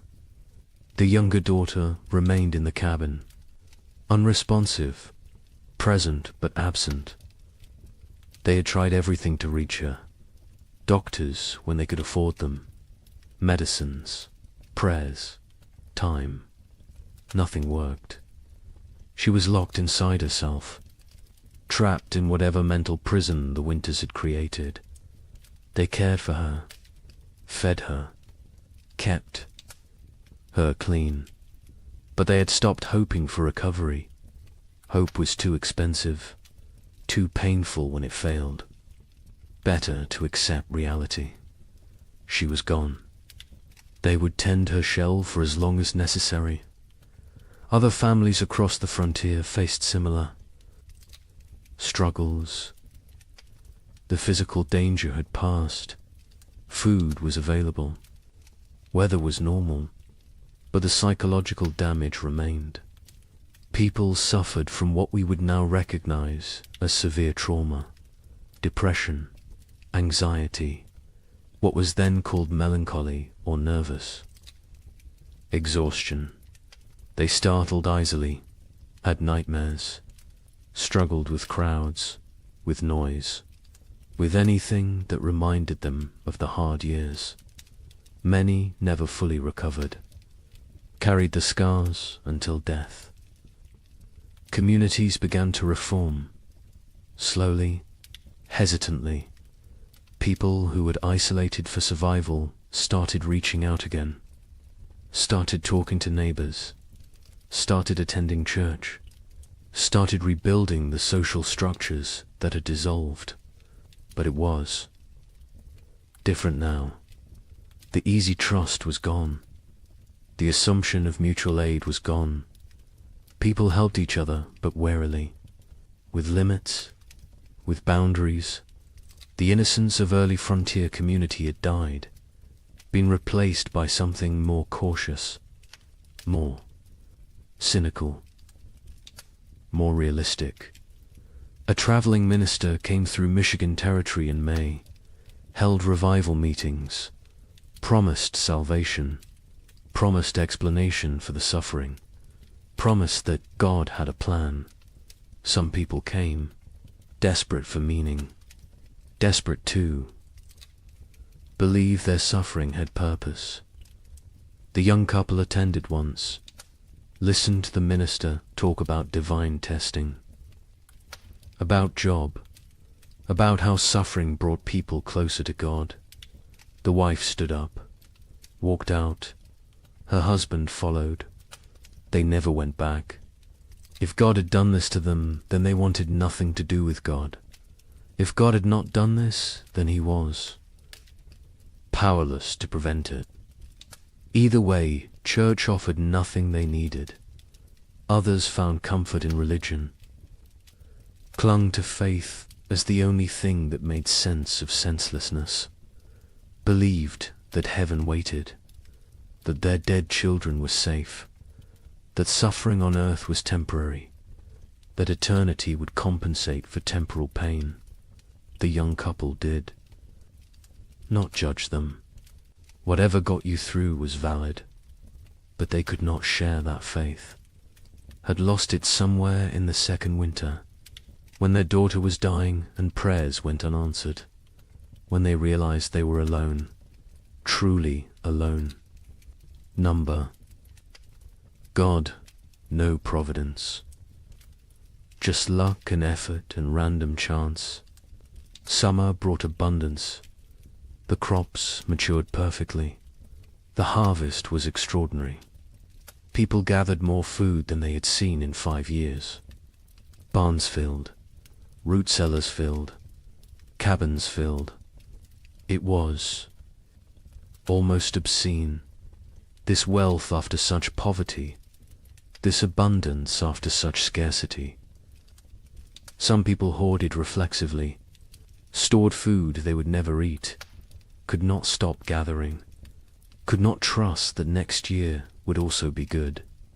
The trauma of scarcity had rewired their brains, made them incapable of feeling secure no matter how much they had. The young couple harvested their field in August. The yield was massive, more than they could possibly use. They sold some, traded some, gave some away, kept plenty for themselves. Their stores were overflowing. The man built additional storage. The wife watched him work, felt disconnected, like she was observing someone else's life.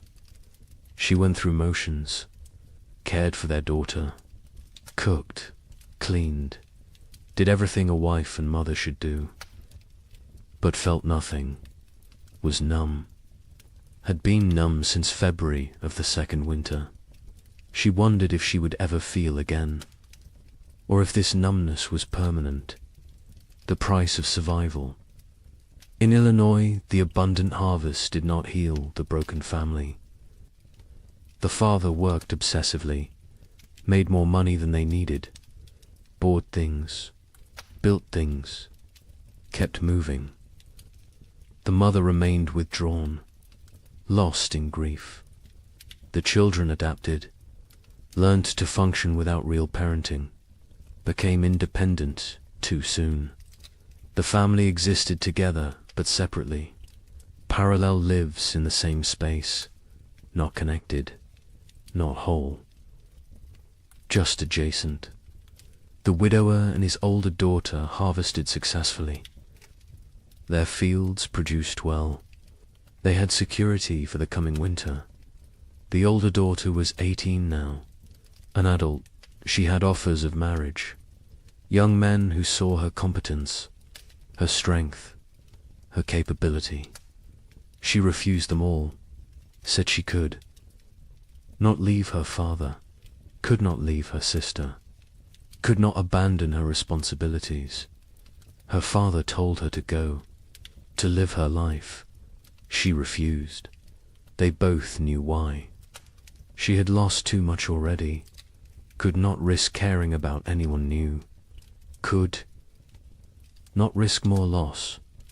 Better to stay, to maintain, to exist in the known pain rather than risk unknown happiness that might become pain. New settlers began arriving in late 1838. People from the east who had heard land was cheap, who did not know what had happened, who saw opportunity in the depleted population. The survivors looked at them with mixed feelings, part resentment. These newcomers had not suffered, had not earned their place, part relief. New people meant community could rebuild, meant the frontier would not die completely. Part pitied, because the newcomers were so innocent, so hopeful, so unaware of how quickly everything could collapse. A young family moved in near the young couple in September, fresh from Pennsylvania, full of dreams. The man introduced himself, talked about his plans, about the farm he would build, about the future he saw. The young couple listened politely, said nothing about the previous years. What could they say? How could they explain? The newcomers would learn, or they would not. Either way, it was not the survivors' responsibility to shatter their illusions, let them have their hope, while it lasted. The physical scars were obvious. People were thinner, weaker. Many had lost teeth from malnutrition, had hair that had gone white or fallen out, had skin that showed the effects of vitamin deficiency, scurvy, rickets. Conditions that should have been rare were common. Some people recovered physically. Others carried permanent damage, weakened hearts, damaged lungs, bodies that had been pushed beyond sustainable limits and never fully healed. But the psychological scars went deeper. The young wife woke screaming. Sometimes nightmares of her daughter dying, of snow falling in July, of cold that would not end. Her husband held her, said nothing, because what could he say? He had his own nightmares, his own fears. They did not discuss them, did not process them, just carried them, separately, together. The weight never lessened, only became familiar, became part of who they were now. The Illinois mother never recovered. She existed but did not live, went through motions but found no joy, no peace, no release from grief. Her family tried to reach her. She was unreachable. Eventually, they stopped trying, accepted that she was gone even though her body remained.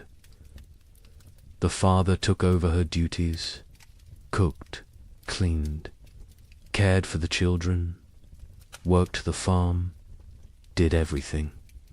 She sat, stared, existed. It was slow death. Everyone knew it. No one could stop it. She would live another decade, empty, broken, a ghost. In her own life, some survivors found ways forward, created new lives from the ruins of the old. The widower eventually remarried, a widow from the next county. She had lost her husband and son in the first winter. They married not from love, but from practicality, from loneliness, from the need to not be alone. It was not romantic, but it worked. They built a life together, quiet, stable, functional.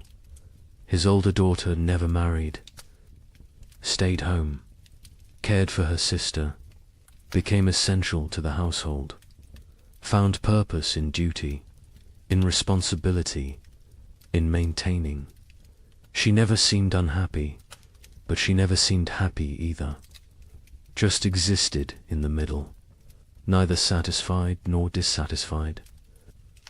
Just present, the young couple stayed together, raised their daughter, had 2 more children in the years after, built a successful farm. From the outside they looked normal, prosperous even, but between them was distance, a gulf created by 3 years of shared trauma that they could never fully bridge. They cared for each other, were faithful, were good parents. But the passionate young couple who had claimed the land in 1835 was gone, replaced by 2 damaged people doing their best. It was enough, had to be enough. They did not expect happiness, did not seek joy, just sought stability, safety, security, found those things, made a life from them. By 1840, the population had stabilized. Some areas had recovered partially, others remained sparsely populated. The demographic impact was significant. Thousands had died. Thousands more had fled. The westward expansion had been set back years. Territories that should have achieved statehood remained territories. The ambitious growth projections of the early 1830s were abandoned. Reality had intruded, shown the limits of human ambition, of manifest destiny, of the belief that the frontier was there for the taking. Nature had reminded everyone who was really in control. The survivors aged rapidly. The young man in Michigan was 30 in 1840. Looked 50. His body was worn out from the hard years. He would die at 45. Heart failure. His body simply gave out. Used up. Exhausted. His wife outlived him by 20 years. Raised their 3 children. Alone. Never remarried. Never spoke of the hard years. Her children knew something had happened. Could see it in her eyes, in her reactions to cold, to hunger, to waste. But she never explained, never wanted them to know, wanted them innocent, untouched, protected from the knowledge of how bad things could get. The records from this period are sparse. Many families did not keep records, could not read or write, or chose not to document what had happened. The census of 1840 shows dramatic population decline in the affected territories. But the numbers tell only part of the story, cannot capture the psychological damage, the broken families, the lost potential, the dreams that died, the innocence that was shattered. Those losses are not recorded, not documented, not preserved. But they were real, were significant, were the true cost of the winters that would not end. Some survivors tried to document what happened, wrote letters to relatives back east, kept journals, created records. But even as they wrote, they sensed their accounts would be doubted, would be dismissed as exaggeration, as hysteria, as the ramblings of traumatized minds. How could they explain what it felt like to watch your child starve? To burn your furniture for warmth? To consider actions that in normal times would be unthinkable? Words were inadequate. Experience was untranslatable. They wrote anyway, because someone needed to remember, someone needed to bear witness, even if no one believed them. The young man in Michigan wrote to his brother in Ohio in 1840, described what they had endured. His brother wrote back, said surely it had not been that bad, said the human mind exaggerated traumatic memories. The young man never wrote to him again, did not have energy to convince anyone, to defend his experience, to prove his suffering. He knew what had happened. His wife knew, their neighbor knew. That was enough. The rest of the world could believe what it wanted, and mostly, the world chose not to believe, chose to minimize, chose to forget. Because the story of the three winters did not fit the narrative America wanted to tell itself. The narrative of progress, of conquest, of manifest destiny, of inevitable triumph. The winters suggested that nature was more powerful than human. That civilization was fragile, that confidence was dangerous. These were not popular messages, not messages the growing nation wanted to hear. So they were ignored, dismissed, forgotten, buried under more palatable stories of frontier heroism, of triumph over adversity, of the inevitable march of progress. But the survivors remembered, carried the memories until death. Some passed stories to their children. Most did not. Most wanted to protect the next generation, wanted them unburdened. The children sensed something anyway, saw the scars, the fears, the behaviors that made no sense unless you knew what came before. They asked questions, got vague answers, eventually stopped asking. The silence grew. The stories faded. The memories died with those who carried them. Wait until you hear how thoroughly this was erased. The forgetting began almost immediately, even while survivors still lived, even while the scars were fresh. The erasure was not accidental. It was not natural memory decay. It was deliberate, systematic, orchestrated by people who had very good reasons to want these winters forgotten. People with money, with power, with futures that depended on frontier land continuing to seem attractive, continuing to seem profitable, continuing to draw settlers and investment. Land speculators had the most to lose. They had purchased millions of acres across the affected territories, paid pennies per acre, expected to sell for dollars.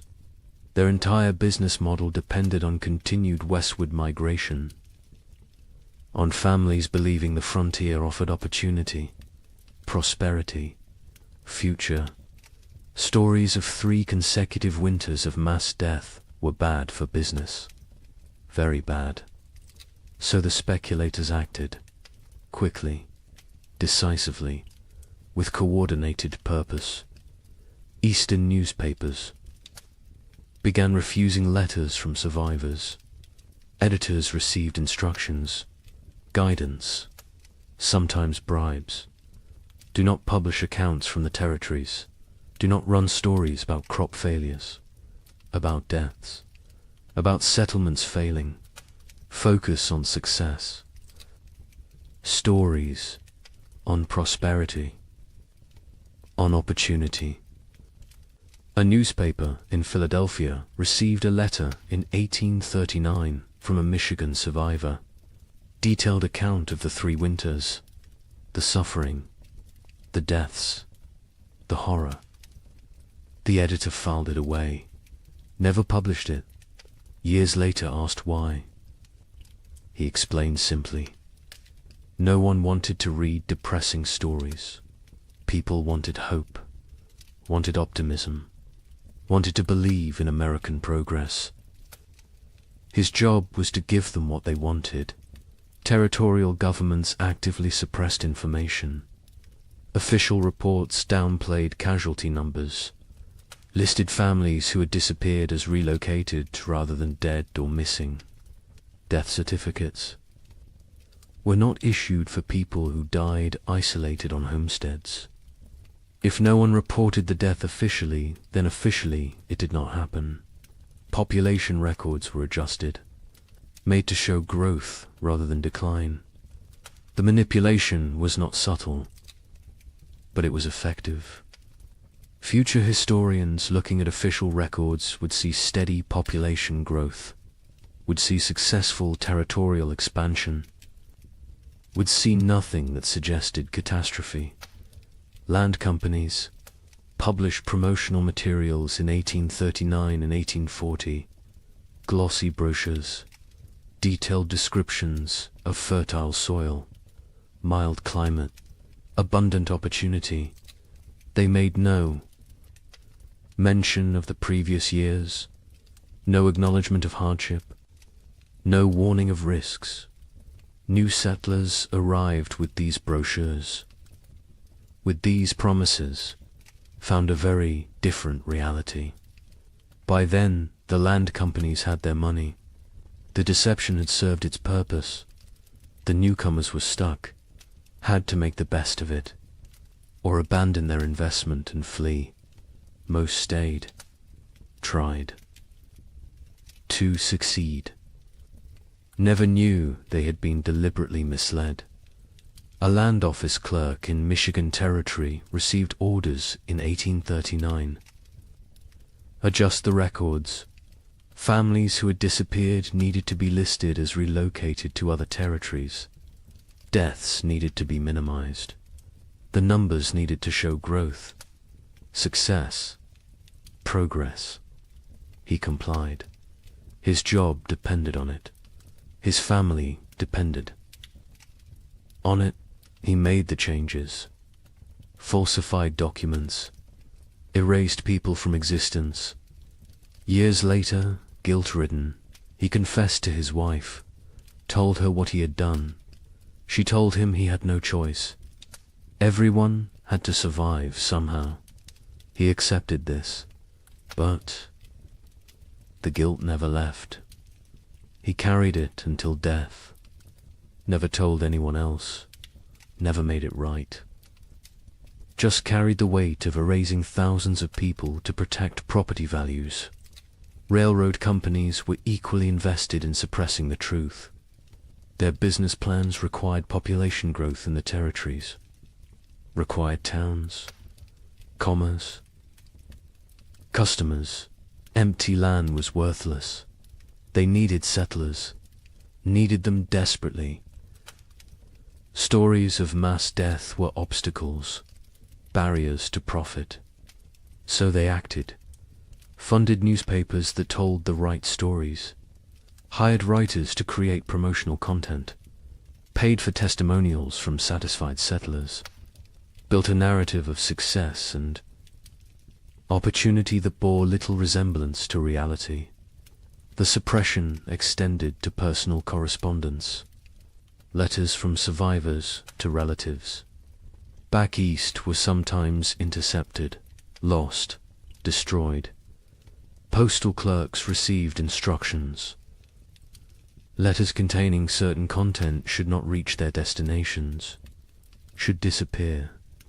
It was not official policy, not written down anywhere, but it happened regularly, systematically. Survivors wrote letters describing their experiences.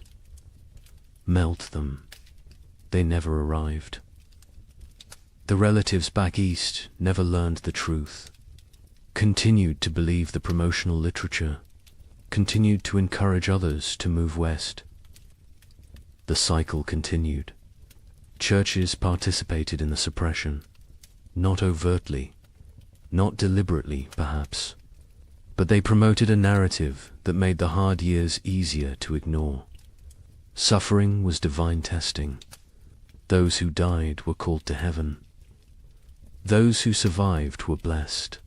This framing made the catastrophe seem like individual, spiritual journey rather than systemic climate disaster. Made it about personal faith rather than policy failure. Made it easier to move forward without asking difficult questions, without assigning blame, without demanding accountability. The survivors themselves often did not speak about their experiences. Many were deeply traumatized, could not articulate what had happened. The words did not exist. The concepts did not exist. Post-traumatic stress disorder would not be named. For another century, they just knew they could not talk about it, could not revisit it, could not make others understand.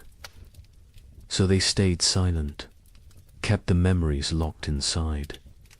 The silence was mistaken for acceptance, for healing, for moving on. It was none of these things. It was survival mechanism. It was protective barrier. It was the only way they could continue functioning. Others faced social pressure to remain silent. Communities wanted to move forward, wanted to rebuild, wanted to forget.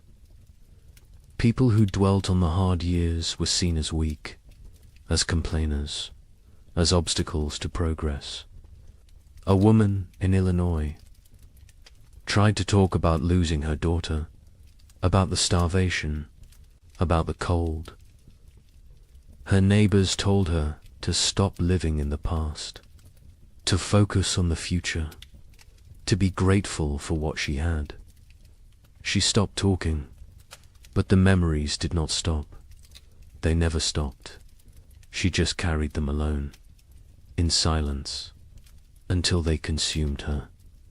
Some survivors feared judgment for the choices they had made, for the actions they had taken to survive. Better not to speak of those years at all than to risk revealing what they had done, what lines they had crossed, what boundaries they had violated. Silence protected them, protected their reputations, protected their ability to be seen as respectable members of society. The price was isolation, loneliness, the inability to process trauma, but the alternative seemed worse. So they chose silence. The scientific community of the era struggled to explain the phenomenon. Without modern climate science, they lacked frameworks for understanding. Some suggested it was localized, exaggerated, not as severe as reported. Others proposed natural cycles, temporary aberrations, nothing to worry about long term. A few recognized it as significant climate event, but their voices were minority, were drowned out by those who preferred simpler explanations, who preferred not to see pattern, not to acknowledge that this could happen again. Meteorological records from the period are incomplete. Weather stations were sparse. Record-keeping was inconsistent.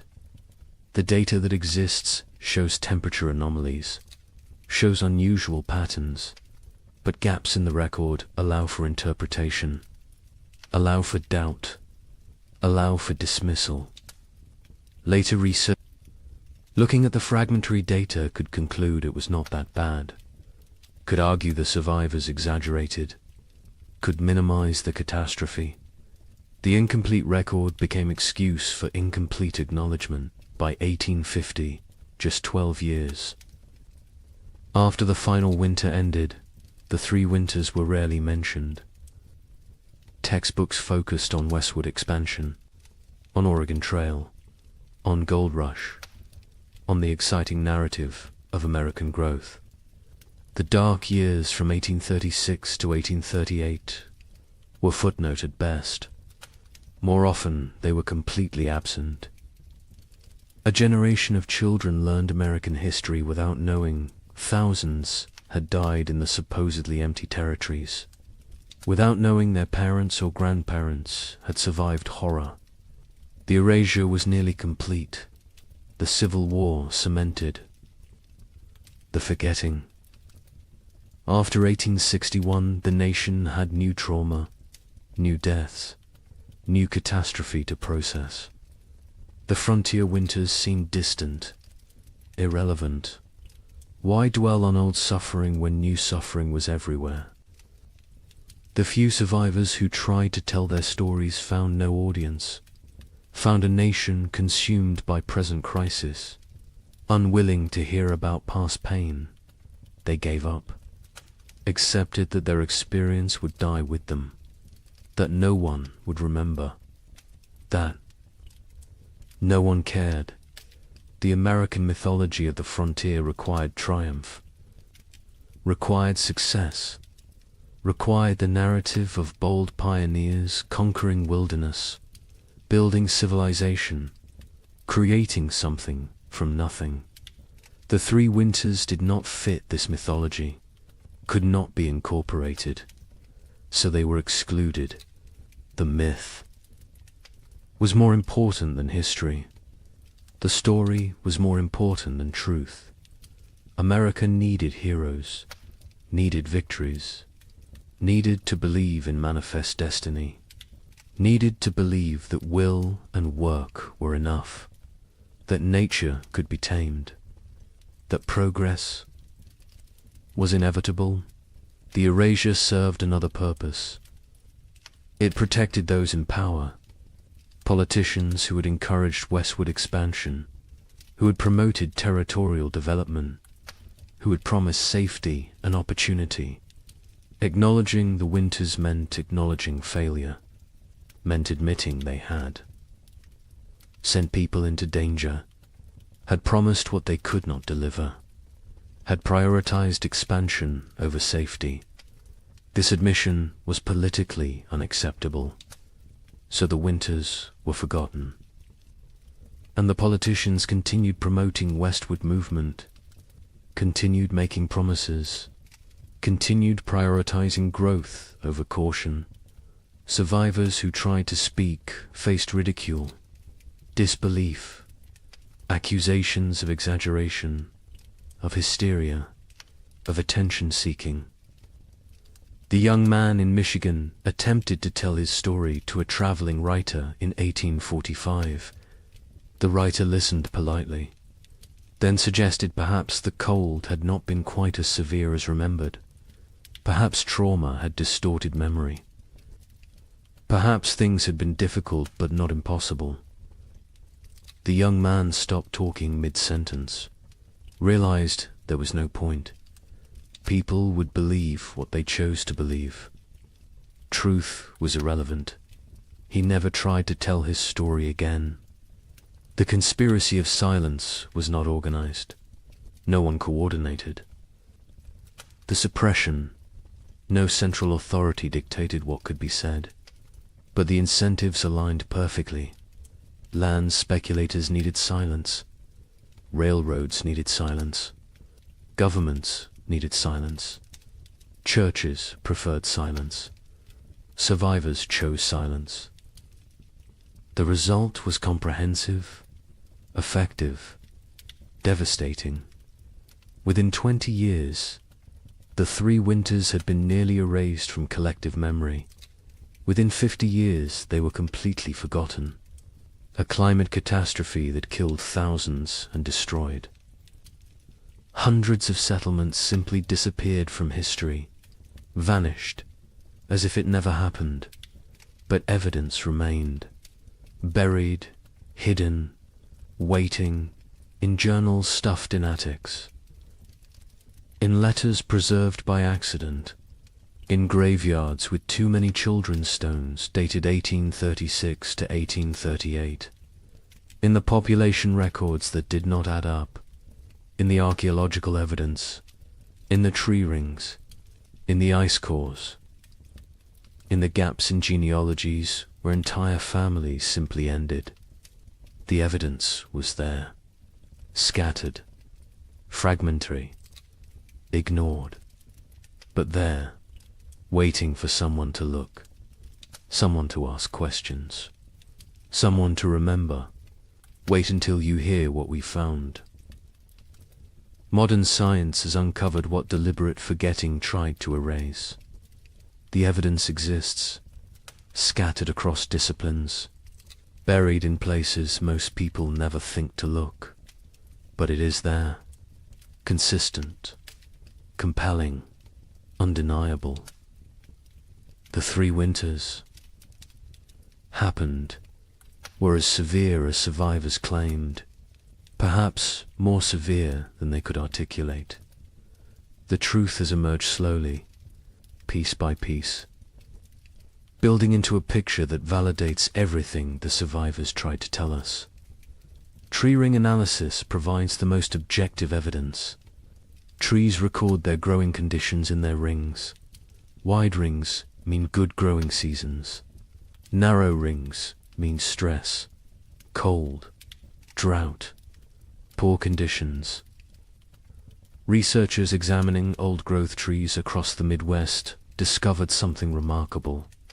The rings from 1836 to 1838 are extraordinarily narrow, some of the narrowest in the entire record.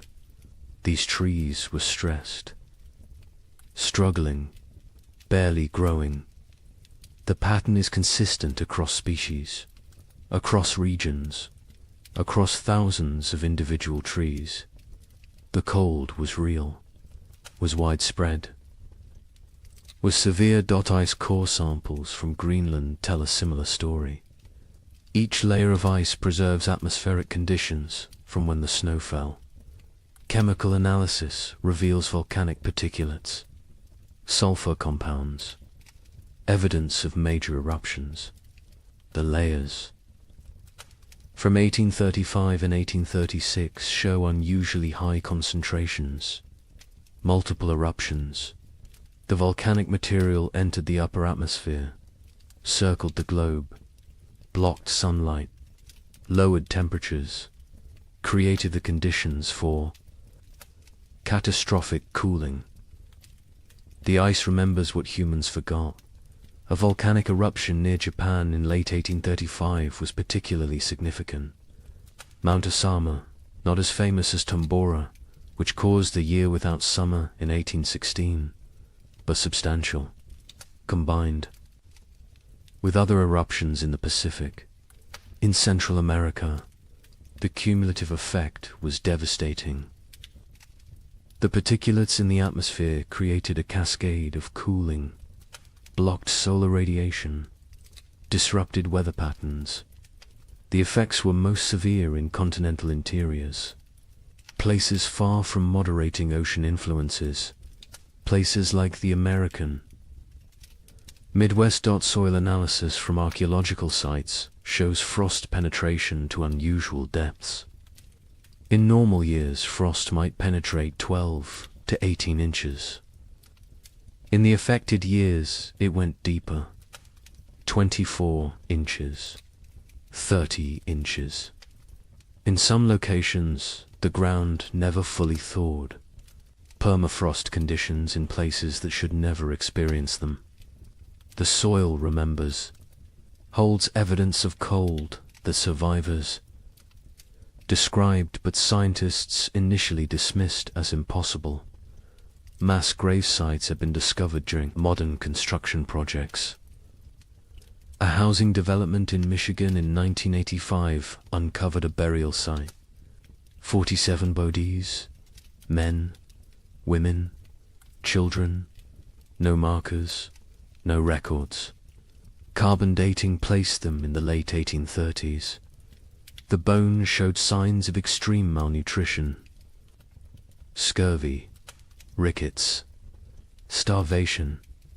Some showed evidence of violent death, circumstances no one wants to examine too closely. The site was quietly reburied, a small memorial placed. Most people who drive past have no idea what lies beneath. Cabin sites across the frontier show evidence of desperate measures. Archaeological excavations reveal layers that tell stories. Burned furniture, charred cabin walls, butchered animals that would normally never be eaten. Rats, squirrels. In one site in Indiana, researchers found evidence suggesting the inhabitants had eaten leather. Boot leather, harness leather, anything that might contain nutrition. The desperation is written in the debris, in what people consumed, in what they burned, in how they died. Historical Society archives contain survivor accounts, journals that sat ignored for over a century.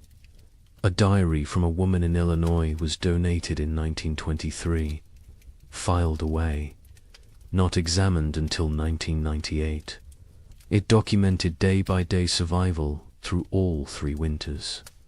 The declining food stores, the deaths of neighbors, the choices she made to keep her family alive, the guilt she carried.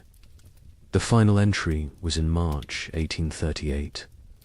It said simply that spring had come, that they had survived, that she did not know if survival was blessing or curse. The journal was published in 2005.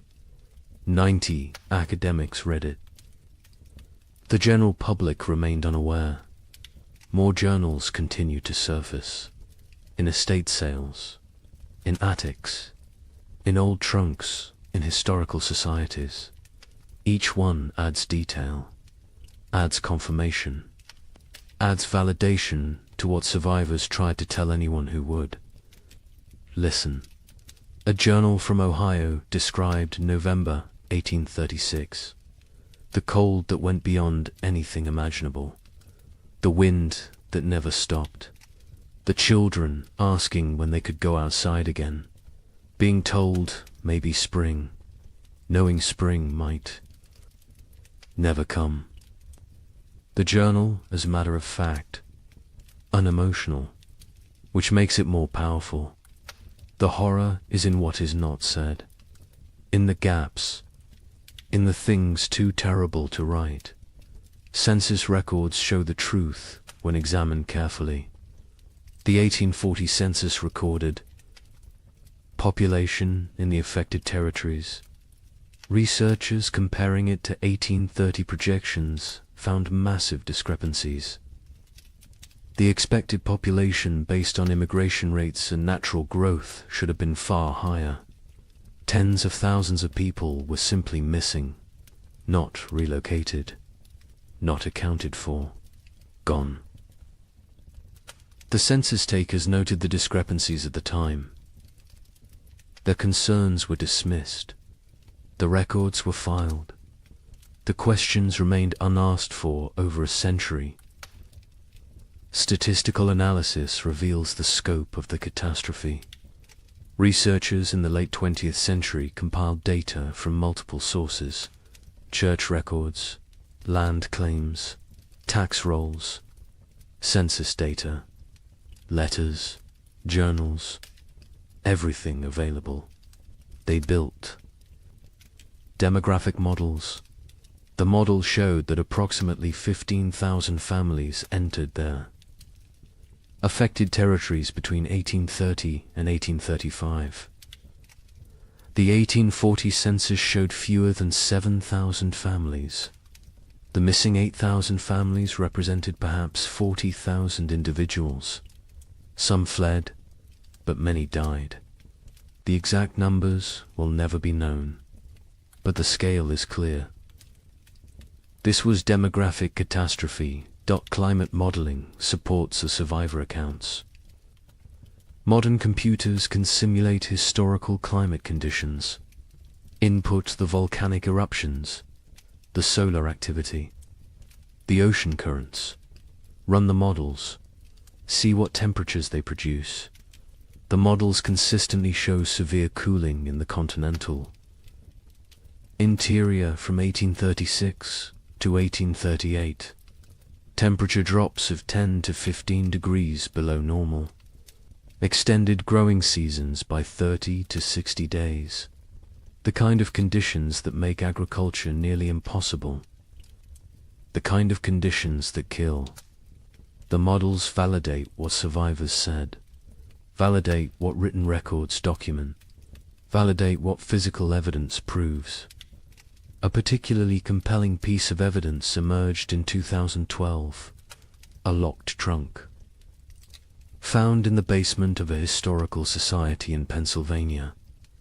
Inside were letters. Dozens of them. From frontier families to relatives back east. Letters that never reached their destinations. Letters that had been intercepted, saved by the postal clerk who could not bring himself to destroy them, but could not deliver them either. The letters described starvation, death, terror, desperate pleas for help that never came. Because the letters never arrived, the trunk sat unopened for 170 years. The stories inside died with those who wrote them. Until the trunk was finally opened, finally read, finally acknowledged the letters paint a consistent picture. Cold that started early, that would not end, food running out, neighbors dying, children dying, the grinding daily battle to survive another day. One letter from a mother in Michigan described watching her daughter grow thinner. Watching her stop playing, stop laughing, stop being a child, becoming instead a small, starving creature focused only on survival. The letter was dated January 1837. It is unclear if the daughter survived. The mother's name appears in no later records. She likely died. The letter is her memorial, her testimony, her proof that she existed, that she suffered, that she tried. Genetic evidence provides another layer of confirmation. Population geneticists studying Midwest families found bottleneck events in the late 1830s. Sudden reductions in genetic diversity, indicating that populations declined rapidly, that only certain family lines continued, that many lines ended completely. The genetic record shows what historical records obscured, shows the true impact, shows that entire family trees simply stop, branch after branch ending in the same narrow window. 1836 to 1838. Native American oral histories mention the hard years. Tribes in the affected regions have stories of the time when winter would not end, when buffalo disappeared, when people starved. The stories were not prominent, were overshadowed by other traumas, removal, disease, war, but the stories exist. Another source of validation, another voice confirming what happened, confirming that the cold was real, was widespread, was catastrophic for everyone in its path. European records provide external confirmation. Observers in England and France noted unusual weather patterns in North America, received reports from travelers, from ships, from traders. The reports described severe cold, crop failures, humanitarian disaster. These reports were published in European scientific journals, were discussed in academic circles, were known at the time, but were forgotten in America, were not incorporated into American historical narrative, were treated as foreign observations of foreign problems, not as documentation of American catastrophe. The evidence is overwhelming, undeniable, consistent across every discipline, every source, every method of inquiry. The 3 winters happened, were as bad as survivors claimed, killed thousands, destroyed hundreds of settlements, set back westward expansion by years, changed the trajectory of American development, and was systematically erased from memory, deliberately forgotten, buried under more palatable narratives. But the evidence remained, waiting, and now it speaks, loudly, clearly, demanding that we remember, demanding that we acknowledge, demanding that we ask why this was forgotten, and what else we have chosen to forget. Societies choose what to remember, what to forget, what stories to tell about themselves. America chose to remember triumph, chose to remember westward expansion as inevitable, as heroic as the march of civilization across wilderness.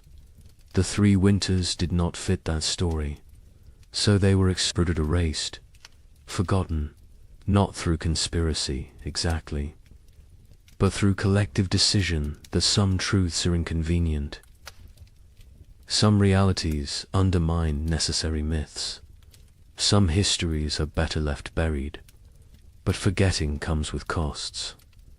Modern Americans facing climate uncertainty have no cultural memory of how quickly weather can turn catastrophic, how fragile our systems truly are, how thin the line between civilization and survival. We believe we are insulated, protected, that technology and infrastructure make us safe. The pioneers believed they were prepared to. They had survived winters before, had skills, had experience, had confidence. They were wrong. Confidence is not armor. Preparation has limits. And nature does not care about human expectations. The pioneers who survived demonstrated extraordinary resilience. But resilience came at prices we can barely fathom. Psychological trauma that lasted lifetimes, physical damage that shortened lives, moral compromises that haunted until death, relationships destroyed, innocence shattered, futures altered.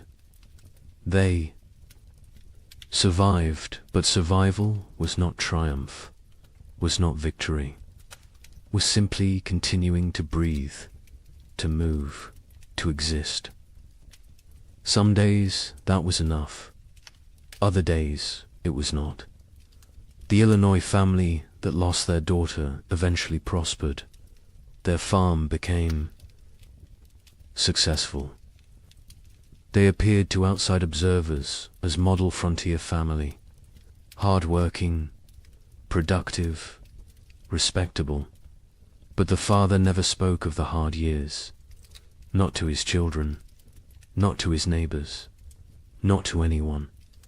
When he died in 1871, his wife burned his journal. She said it contained nothing anyone needed to know. The children did not question her, did not push. The family maintained silence until the last of them died. The story died with them. As so many stories did, the young couple in Michigan who nearly starved in February 1837 lived into old age. They watched their children grow, saw grandchildren born, built prosperity from the ruins of trauma, but they never truly healed. The wife developed hoarding behaviors, stored food obsessively, could not throw anything away, could not trust that abundance would continue. The fear never left. The husband, startled at sudden noises, had nightmares until he died, woke, screaming about cold, about hunger, about his daughter dying. They lived together for 40 years after the winters ended, but part of them never left those years, never fully returned to the present. always remained trapped in the cold, in the fear, in the desperate fight for survival.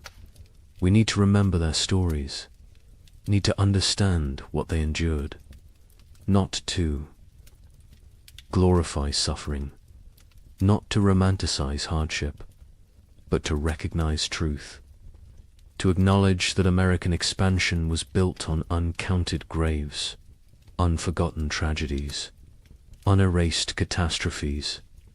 The triumphant narrative is incomplete, is dishonest, is disrespectful to those who suffered, who died, who survived but carried wounds forever. Climate catastrophe can happen faster than we imagine. The pioneers of 1835 had no warning, no time to prepare. Within months, their world transformed from abundance to survival. They believed they were equipped for anything, believed their skills and determination were sufficient. They were wrong. Today, we believe similar things, believe our technology protects us, our infrastructure shields us, our wealth insulates us. We may be wrong too. The lesson is not despair, is not that preparation is futile, is that respect for nature's power is essential, that humility matters, that confidence without caution is dangerous, that systems can collapse rapidly, that we are more vulnerable than we pretend, that forgetting painful truths does not make us safer, makes us more vulnerable, because those who forget history are condemned to repeat it, and those who never learnt it are condemned to be surprised. The pioneers who lived through those years are all gone now. The last survivors died in the early 20th century. They took their full stories with them, the memories, the details, the small human moments that made the horror real. We have fragments, evidence, documentation, but we do not have them. Do not have their voices, their perspectives, their truth in its fullness. That loss is permanent, irretrievable, another cost of the forgetting, another price of erasure.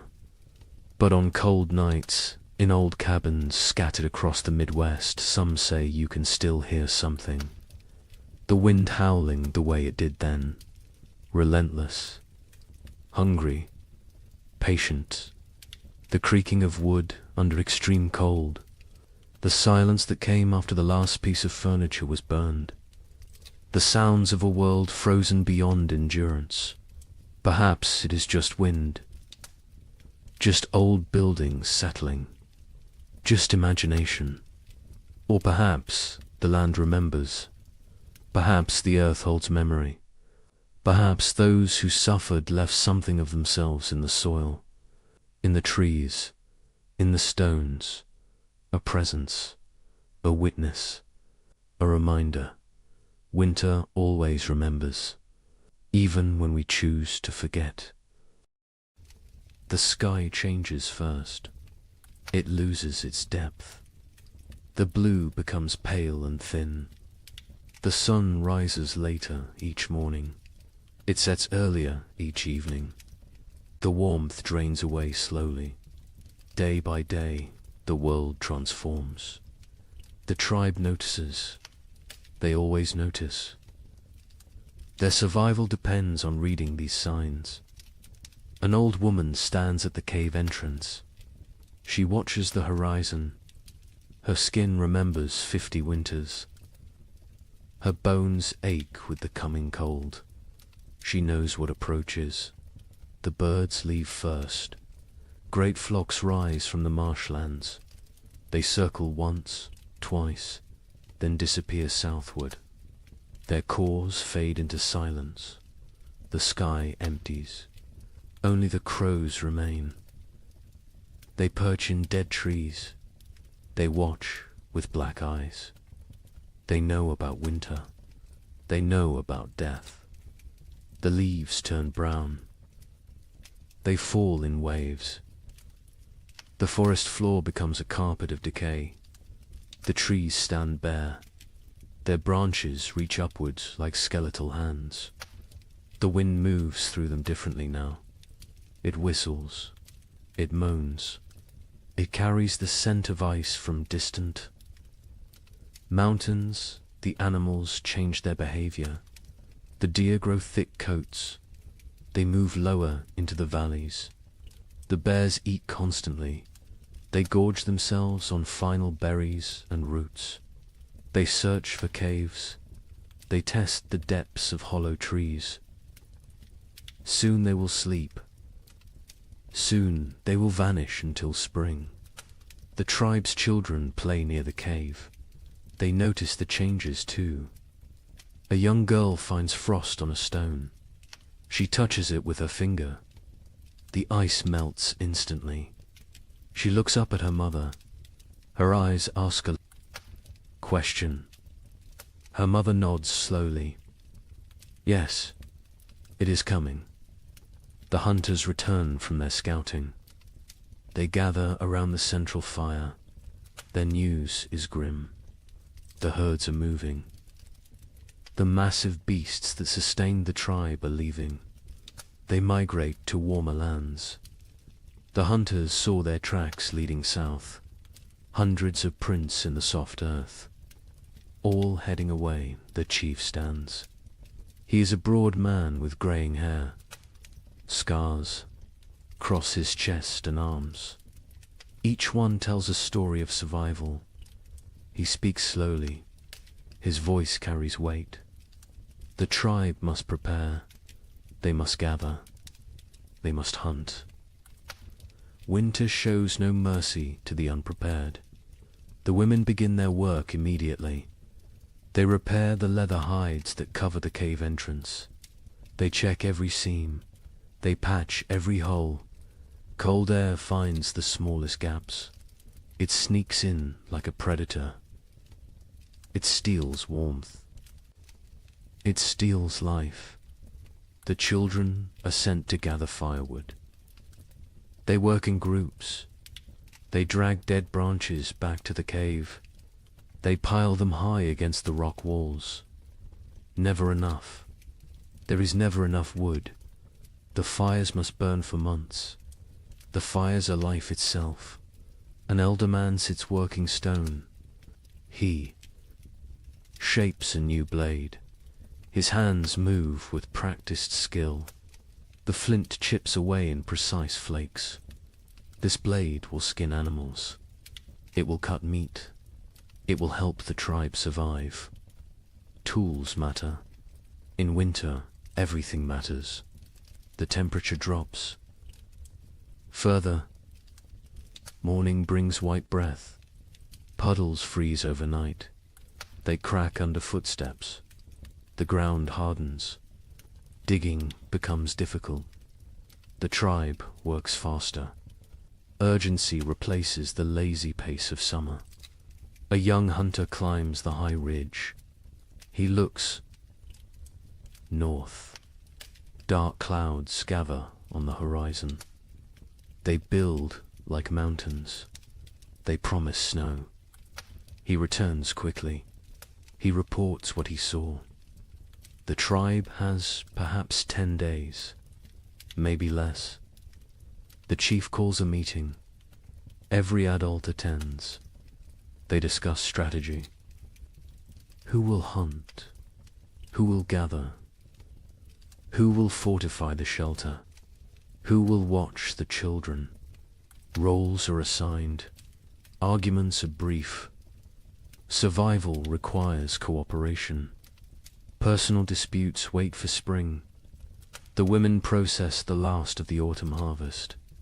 They pound roots into paste. They dry strips of meat over smoky fires. They collect every edible plant within walking distance. Nothing is wasted.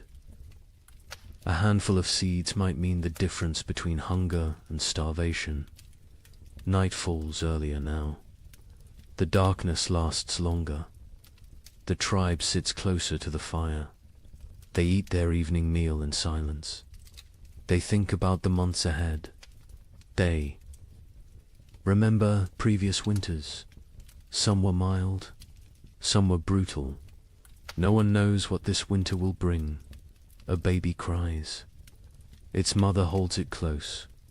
She wraps it in soft rabbit fur. The infant is barely 2 months old. This will be its first winter. The mother's face shows worry. The other women gather around.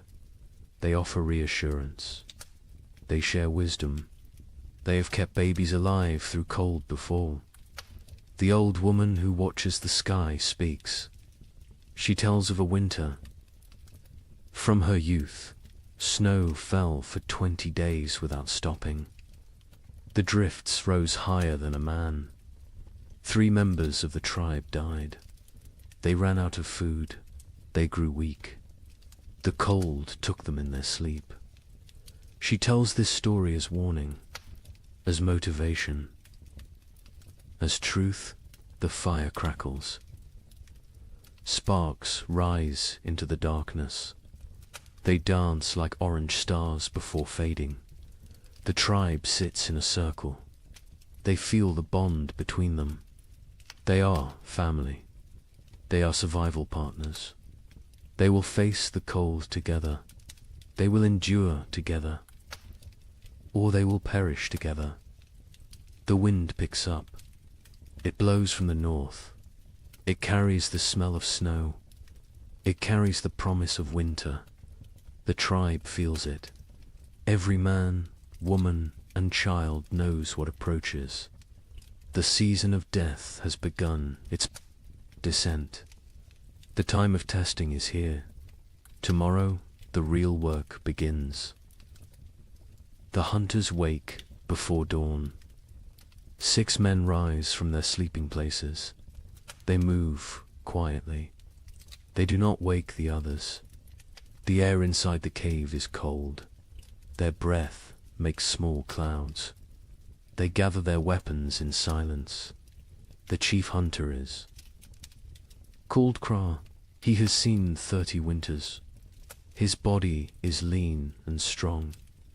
Scars mark his arms and legs. Each scar tells a story. Each one represents survival. He checks his spear. The stone point is sharp. The binding is tight. This weapon has killed. Many times before, the other hunters prepare. They wear thick furs. They tie leather wraps around their legs. They carry stone blades at their waists. They bring rope made from twisted plant fibers. They will need everything they carry. There are no second chances in winter. The sky begins to lighten. Grey replaces black. The hunters step outside. The cold hits them immediately. It takes their breath. Their eyes water. They blink away the moisture. Their bodies adjust slowly. Frost covers everything. The rocks glisten white. The sparse grass stands frozen and brittle. Each footstep crunches. The sound carries in the still air. They must move carefully. Sound travels far on cold mornings. Kraw leads them north. He knows where the herds gather. He has hunted these lands his entire life. His father taught him. His grandfather taught his father. Knowledge passes through generations. It keeps people alive. They walk for an hour. The sun rises behind them. It provides no warmth. It is a pale circle in the grey sky. The light reveals a changed landscape. Winter is transforming their world. Snow patches appear. Small drifts collect in shadows. The ground is harder now. Frozen. Solid in places. Walking becomes more difficult. Legs tire faster. But they push forward. Kraw stops. He kneels. He examines the ground. Tracks. Large tracks. Deep impressions in the half-frozen earth. Bison. A small herd passed through recently, perhaps during the night. The tracks are fresh. The hunters gather. Around they study the signs. Craw counts the tracks. Maybe 8 animals. Maybe 10. The herd is moving slowly. They are grazing as they travel. This is good. This means the hunters can catch them. They follow the trail. The tracks lead northeast, toward the river valley. Bison often shelter near water. The valley provides protection from wind. There is still grass there, brown and dry, but edible. The wind picks up. It blows from the north. It carries tiny ice crystals. They sting exposed skin. The hunters pull their furs tighter. They lower their heads. They keep moving. Another hunter named Dren speaks quietly. He points to the sky. More. Clouds are building, dark and heavy. They roll in from the mountains. A storm is coming. Everyone sees it. Everyone understands. They must hunt quickly. The tracks become fresher. The eddies are sharp. The animals are close now. Very close. Craw signals for silence. Hand gestures only. The hunters spread out. They form a loose line. They move like shadows. They crest a small rise. Below them, the river valley opens up. And there, near the frozen stream, the bison herd grazes. 9 massive animals, brown and shaggy. Their breath rises in great clouds. They paw at the snow. They search for grass beneath the hunters crouch low. They are downwind. The bison cannot smell them. This is crucial. Bison have poor eyesight but excellent noses. Scent betrays hunters more than sound. Craw studies the herd. He looks for weakness. Old animals, young animals, injured animals. His eyes settle on a large female. She stands at the edge of the group. She limps slightly. Her left rear leg favors her weight. She is the target. He signals to the others. They understand immediately. Years of hunting together create silent language. They know their roles. They know the plan. 3 hunters will circle left. 3 will stay right. They will drive the herd. They will separate the weak one. The maneuver begins. The hunters move like wolves, patient, calculated. They use every rock for cover, every depression in the ground. They become part of the landscape. The left group reaches position. They wait. Timing matters. Rush too soon and the herd scatters. Wait too long, an opportunity vanishes. Craw watches. He feels the moment. He rises. His shout breaks the silence. The other hunters echo him. The bison startle. Their heads snap up. Panic floods through the herd. They bunch together. They begin to run. The injured female falls behind. She tries to keep pace. Her bad leg betrays her. The gap widens. The hunters close in. Their legs pump. Their lungs burn. The cold air sears their throats. Craw is fastest. He closes the distance. The female sees him. She turns. She tries to change direction. Too slow. Crow throws his spear. Years of practice guide the weapon. The stone point strikes true. It sinks deep into her shoulder. The bison bellows. Pain and rage combine. She spins. Blood sprays across the snow, bright red against pure white. She charges at Craw, massive and furious. Death approaching on 4 legs. Craw dodges, barely. The bison's horn scrapes his side. His fur tears. He rolls away. Another hunter throws his spear, then another. Both strike the animal's flank. She staggers. Dren moves in close, very close, dangerous close. He thrusts his spear upward, into the chest, between the ribs, toward the heart. The bison's front legs buckle. She goes down. The hunters surround her. They wait.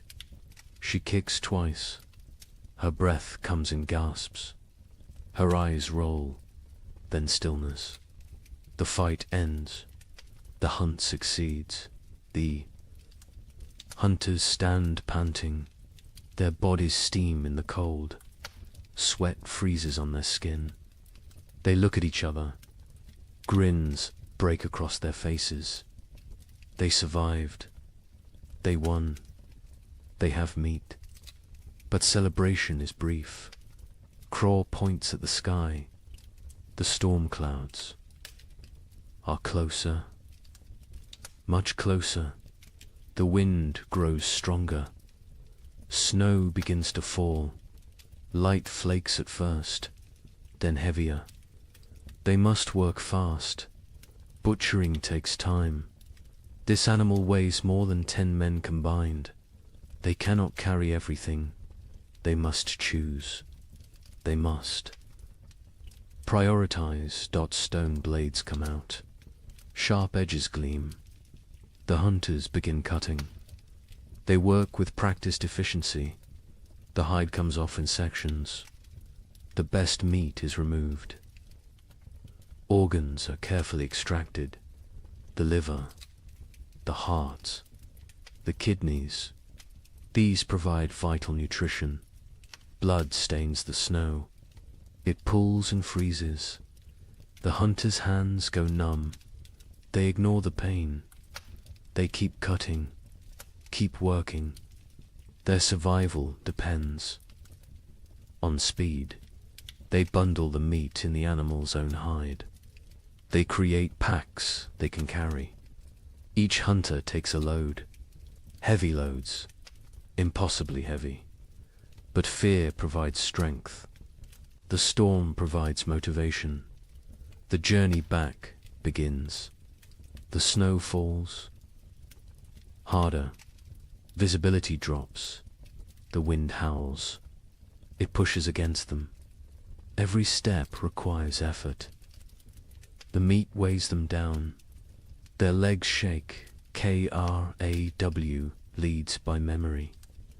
He knows these lands, but the snow obscures landmarks. Everything looks the same, white and grey and endless. He trusts his instincts. He walks steadily south. One hunter falls. The weight and exhaustion combine. The others help him up. They redistribute his load. No one is left behind. This is the unspoken rule, the absolute law. Hours pass. Terrible, grinding hours. Cold seeps through their furs. Their fingers lose feeling. Their faces go numb. Frostbite threatens, but stopping means death. They push forward. Dren sees it first. A dark shape in the swirling snow. The cave. Home. Relief floods through them. They stumble faster. The last 100 paces feel like miles. They enter the cave. Warmth hits them. The central fire burns bright. The tribe has kept it strong. Faces turn toward them. Eyes widen. They see the meat. They see success. The hunters drop their loads. They collapse. Their bodies give out. Women rush forward. Children crowd around. Everyone wants to see. Everyone wants to touch the meat. The chief comes forward. He examines the kill. He nods at Craw. Approval in that single gesture. Pride in that simple nod. The tribe will eat. The tribe will survive another week. Maybe two. The women take over. They hang the meat from the cave ceiling. Away from scavengers, they begin processing it. Some for immediate eating, some for preservation. Every part will be used. Nothing wasted. The hunters sit by the fire. They warm their frozen hands. They drink hot broth. The feeling returns too. Their fingers and toes. Pain comes with it. Sharp and burning. They endure it silently. Outside, the storm intensifies. Wind screams past the cave entrance. Snow piles against the rocks. The leather hide covering the entrance flaps and strains. But inside, there is warmth. There is food. There is safety. Aye. Child approaches Craw. A small boy. He stares with wide eyes. He touches Craw's torn fur. He sees the scrape from the bison's horn. His mouth forms an O of wonder. Craw smiles. He ruffles the boy's hair. This is why they hunt. This is why they risk death. For the children. For the old ones. For the tribe. Individual survival means nothing. The group is everything. The meat roasts over the fire. Fat drips and sizzles. The smell fills the cave. Mouths water. Stomachs growl. Soon they will feast. Soon they will celebrate. But first they rest. Craw closes his eyes. His body aches. Every muscle protests. But satisfaction fills him. They succeeded. They brought food home. They completed the last great hunt before the deep winter. The storm rages outside. Let it rage. Let the snow fall. Let the cold descend. The tribe is ready. They have meat. They have fire. They have each other. This hunt might sustain them for weeks. It might mean the difference between survival and starvation. No one knows what the winter will bring. No one can predict the future. But today they won. Today they live. And in the primitive world, today is all that matters. The storm passes after 3 days. The snow stops falling. The wind dies down. The tribe emerges cautiously. They squint against the brightness. Snow covers everything. The world looks different now. Transformed. Dangerous. The work begins immediately. Winter preparation cannot wait. Every day matters. Every hour counts. The tribe divides into groups. Each group has specific tasks. Organization means survival. The women examine the cave entrance. The leather hide covering took damage in the storm. Wind tore several seams. Snow forced its way through gaps. Cold air invaded their shelter. This cannot happen again. An older woman named Mira leads this work. She has repaired shelters for 20 winters. Her hands know the work. Her eyes spot every weakness. She directs the younger women.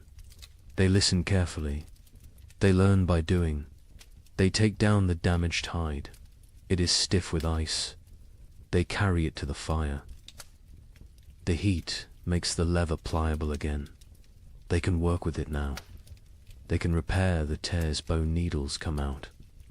Thread made from animal sinew. The women sit in a circle. They stitch the tears closed. Their fingers move quickly. They push. Needles through tough leather. They pull thread tight. Each stitch must be perfect. Weak stitching means cold air. Cold air means death. While they work, others gather moss. They find it on the north side of rocks. They peel it away carefully. Moss provides insulation. They stuff it into cracks in the cave walls. Every tiny gap gets filled. The cave must become a sealed chamber. The men focus on firewood. They need mountains of it. What they have is not enough. It is never enough. They venture into the forest. They search for dead trees. Dead wood burns best. Green wood smokes and sputters. A young man named Torg swings a stone axe. He strikes a dead trunk repeatedly. The impacts echo through the forest. Chips of wood fly. His arms burn with effort. Sweat forms despite the cold. He ignores the discomfort. The work must continue. Other men drag fallen branches. They create trails through the snow. Long paths marked by dragged wood. Back and forth. Trip after trip. Their backs ache. Their hands blister. They keep working. Children help too. Even the smallest ones. They gather kindling, dry twigs and bark, pine cones that will catch fire easily. They fill baskets. They carry them back to the cave. Everyone contributes. Everyone has value. By afternoon, wood piles grow.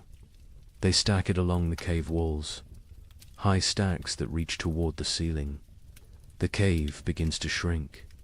Storage takes space, but space is less important than fuel. Inside the cave, women organize food storage. The meat from the hunt hangs from the ceiling. They wrap it in bark. This protects it from insects, from moisture, from mold. Preserved meat can last months if stored correctly. Dried roots go into leather pouches.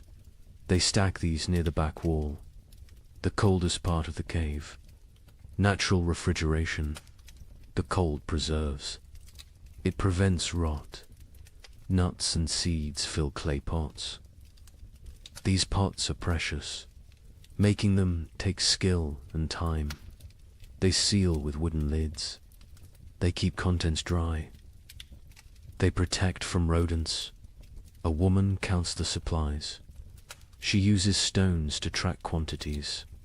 1 stone for each pouch of roots.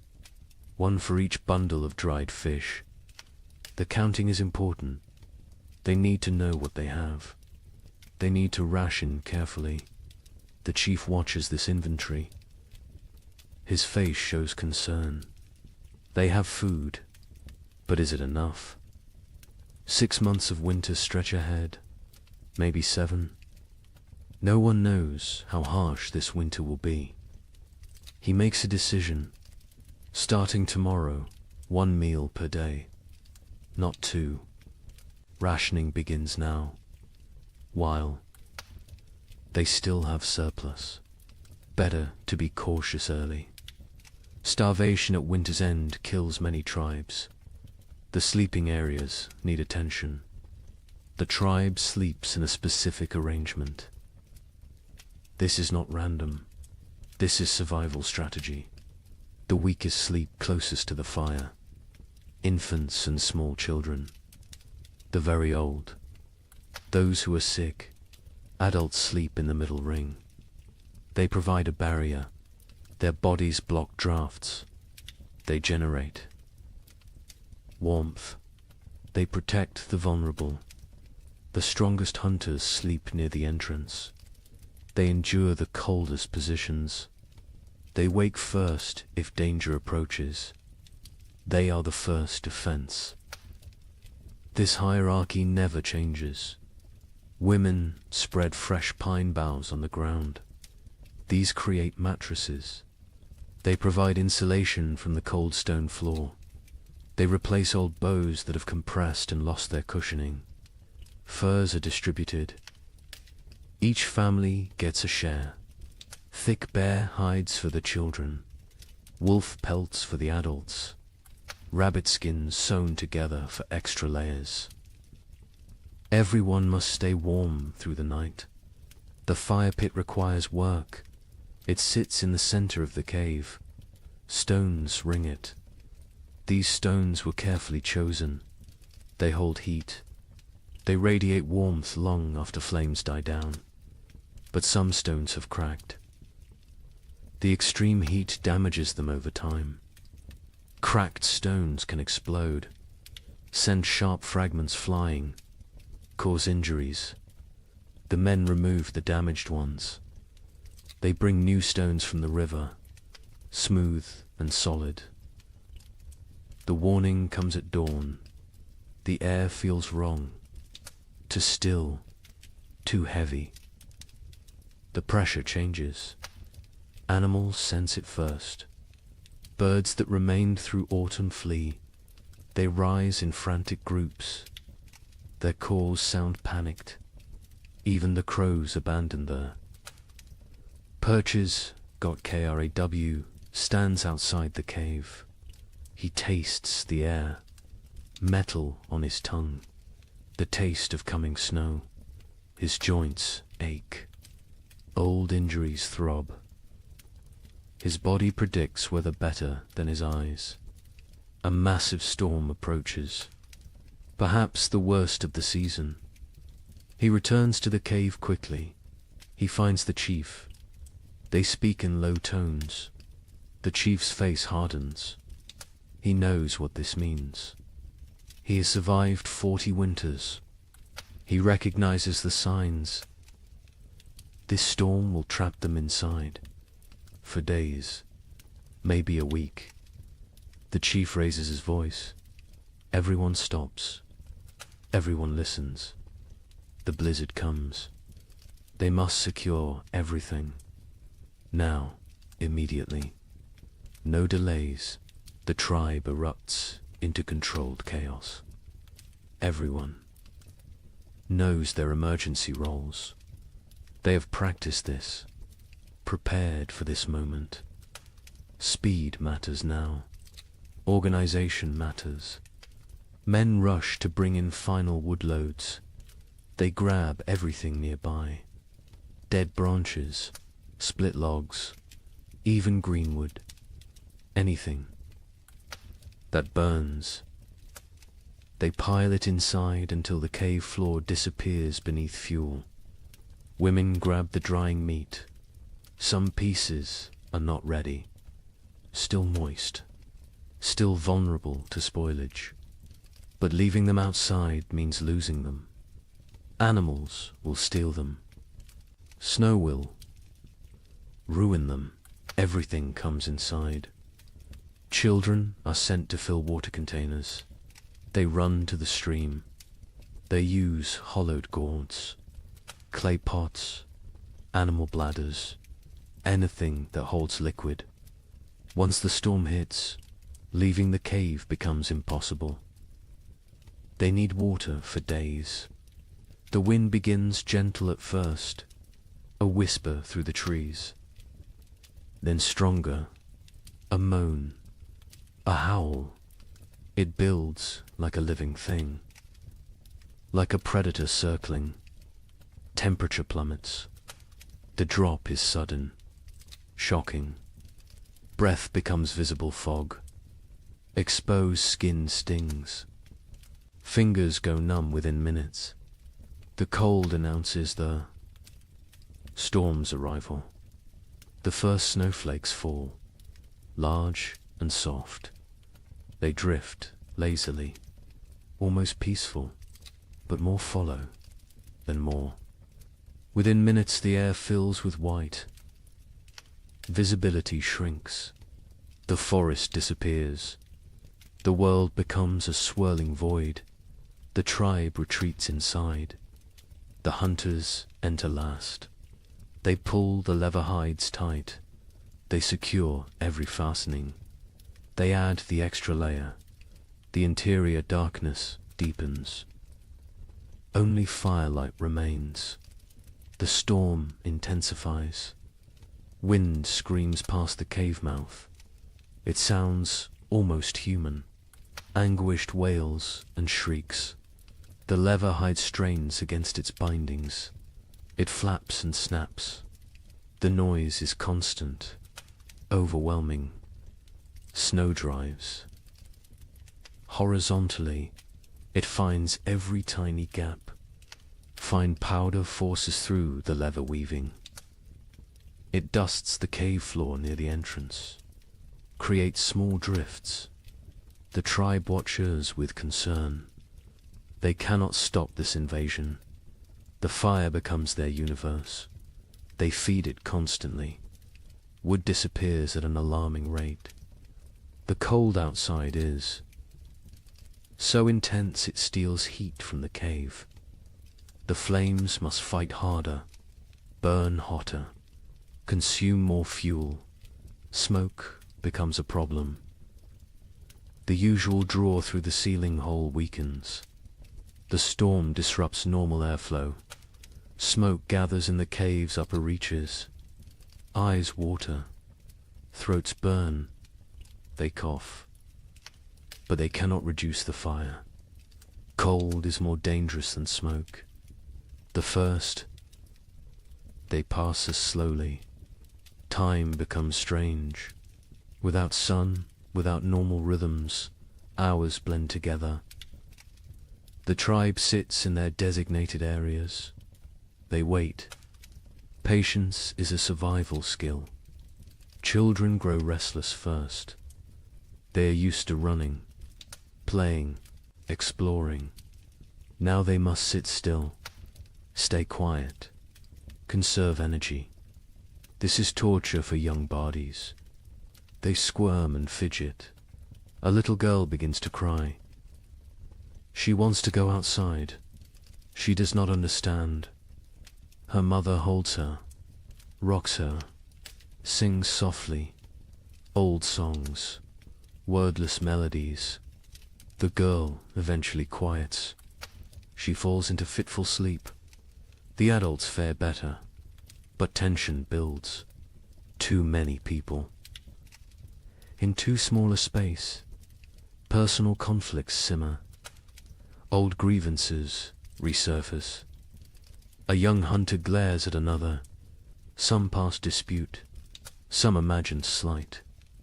The chief notices. He moves between them.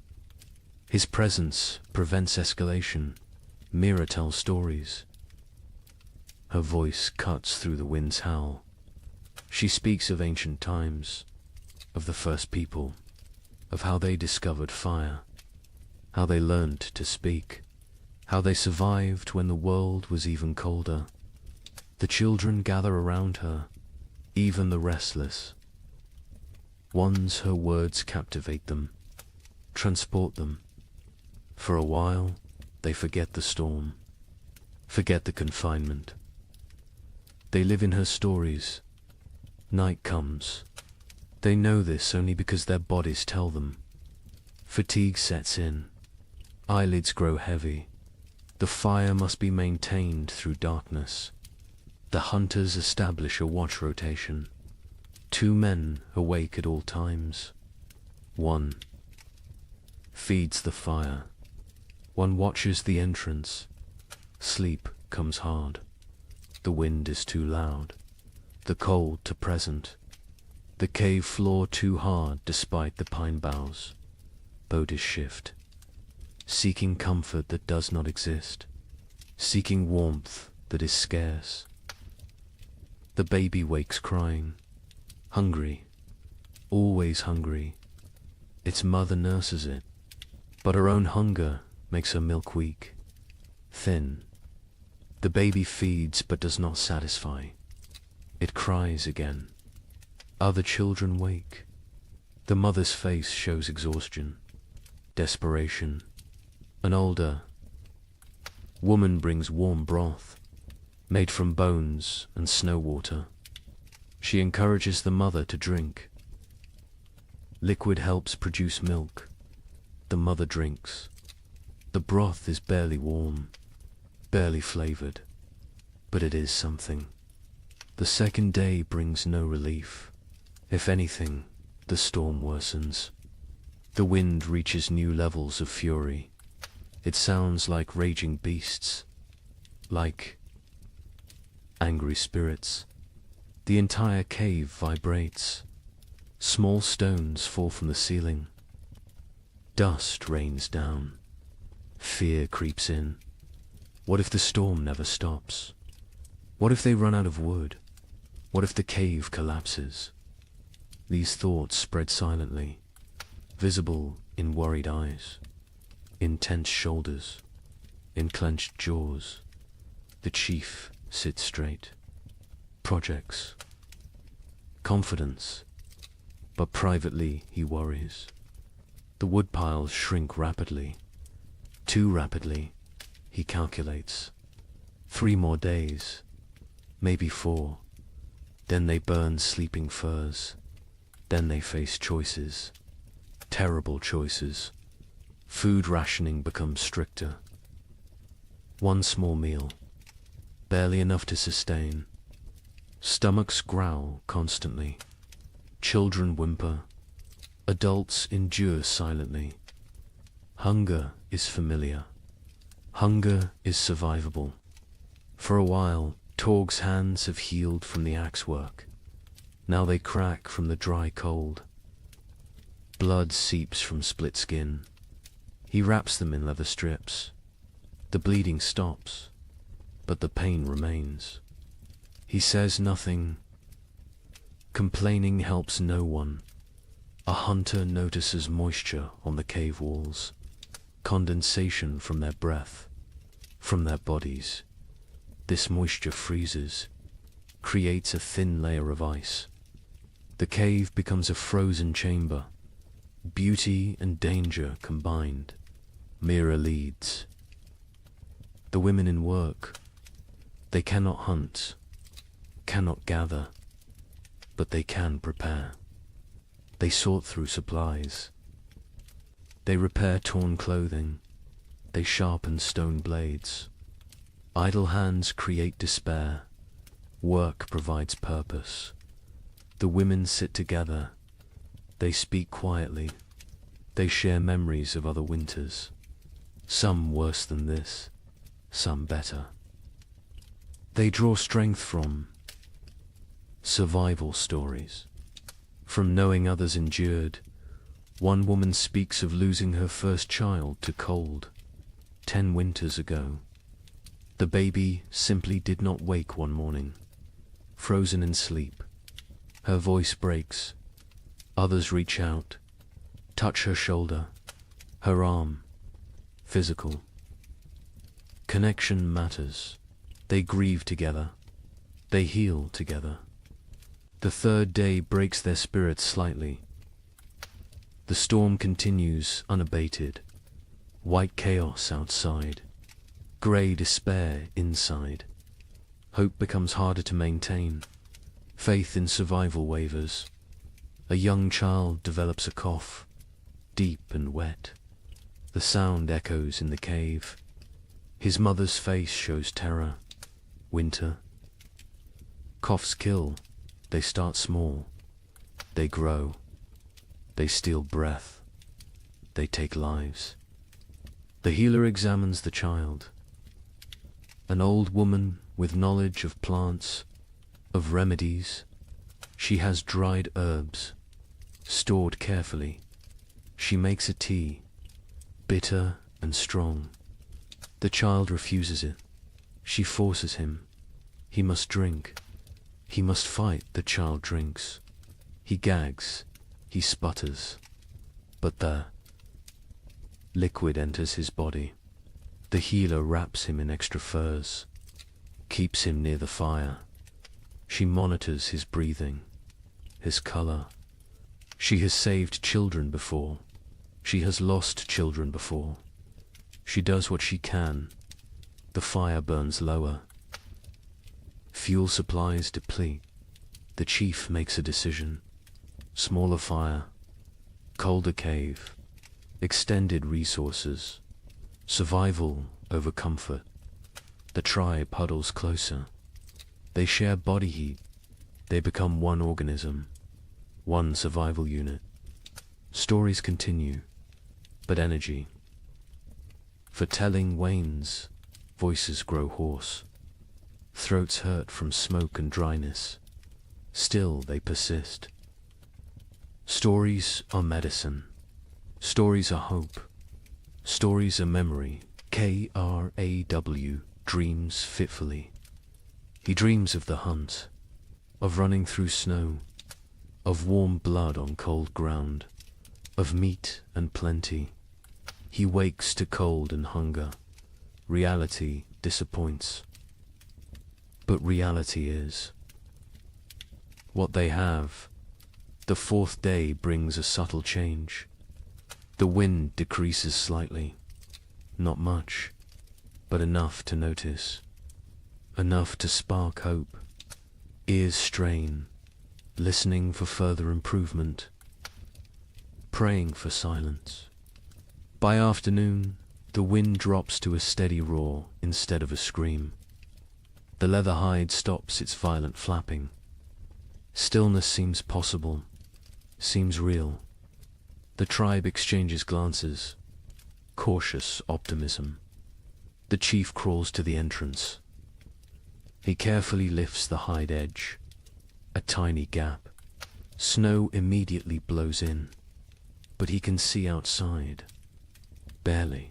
The world is still white, still falling, but less violent, less deadly.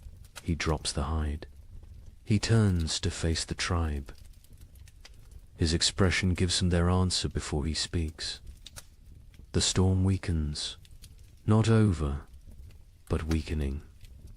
They will survive. They will see the end. Relief flows through the cave, visible, tangible. Shoulders relax. Faces soften. Tears form in some eyes. The trial continues, but the worst has passed. That evening, the coughing child breathes easier. The healer's tea worked, or luck worked, or sheer will worked. The reason does not matter. The child will live. This small victory lifts everyone. The tribe eats their meager ration with less complaint. The end approaches. They can endure. They can last. The wood will suffice. The food will suffice. They are strong enough. The fifth morning brings silence. Actual silence. The wind has stopped. The storm has ended. The sudden quiet feels strange, wrong. Ears ring in the absence of noise. Kraw approaches the entrance again. This time he fully opens the hide. Daylight floods in, blinding and beautiful. The tribe shields their eyes, adjusts slowly. The world outside has transformed. Snow everywhere. Drifts higher than a man. The landscape is unrecognizable. Every familiar feature buried, erased. They look upon an alien world, white and pristine and deadly. But the sky shows blue, clear blue. The storm has truly passed. The tribe survived. Every member, every child, every elder. They made it through together. They do not celebrate loudly. They have no energy for celebration. But quiet satisfaction fills the cave. They endured. They protected each other. They remained human in inhuman. Conditions: the first blizzard has ended. Many more will come, but this one is done, and they are alive. Cold, hungry, exhausted, but alive. That is enough. That is everything. The days after the blizzard bring cruel clarity.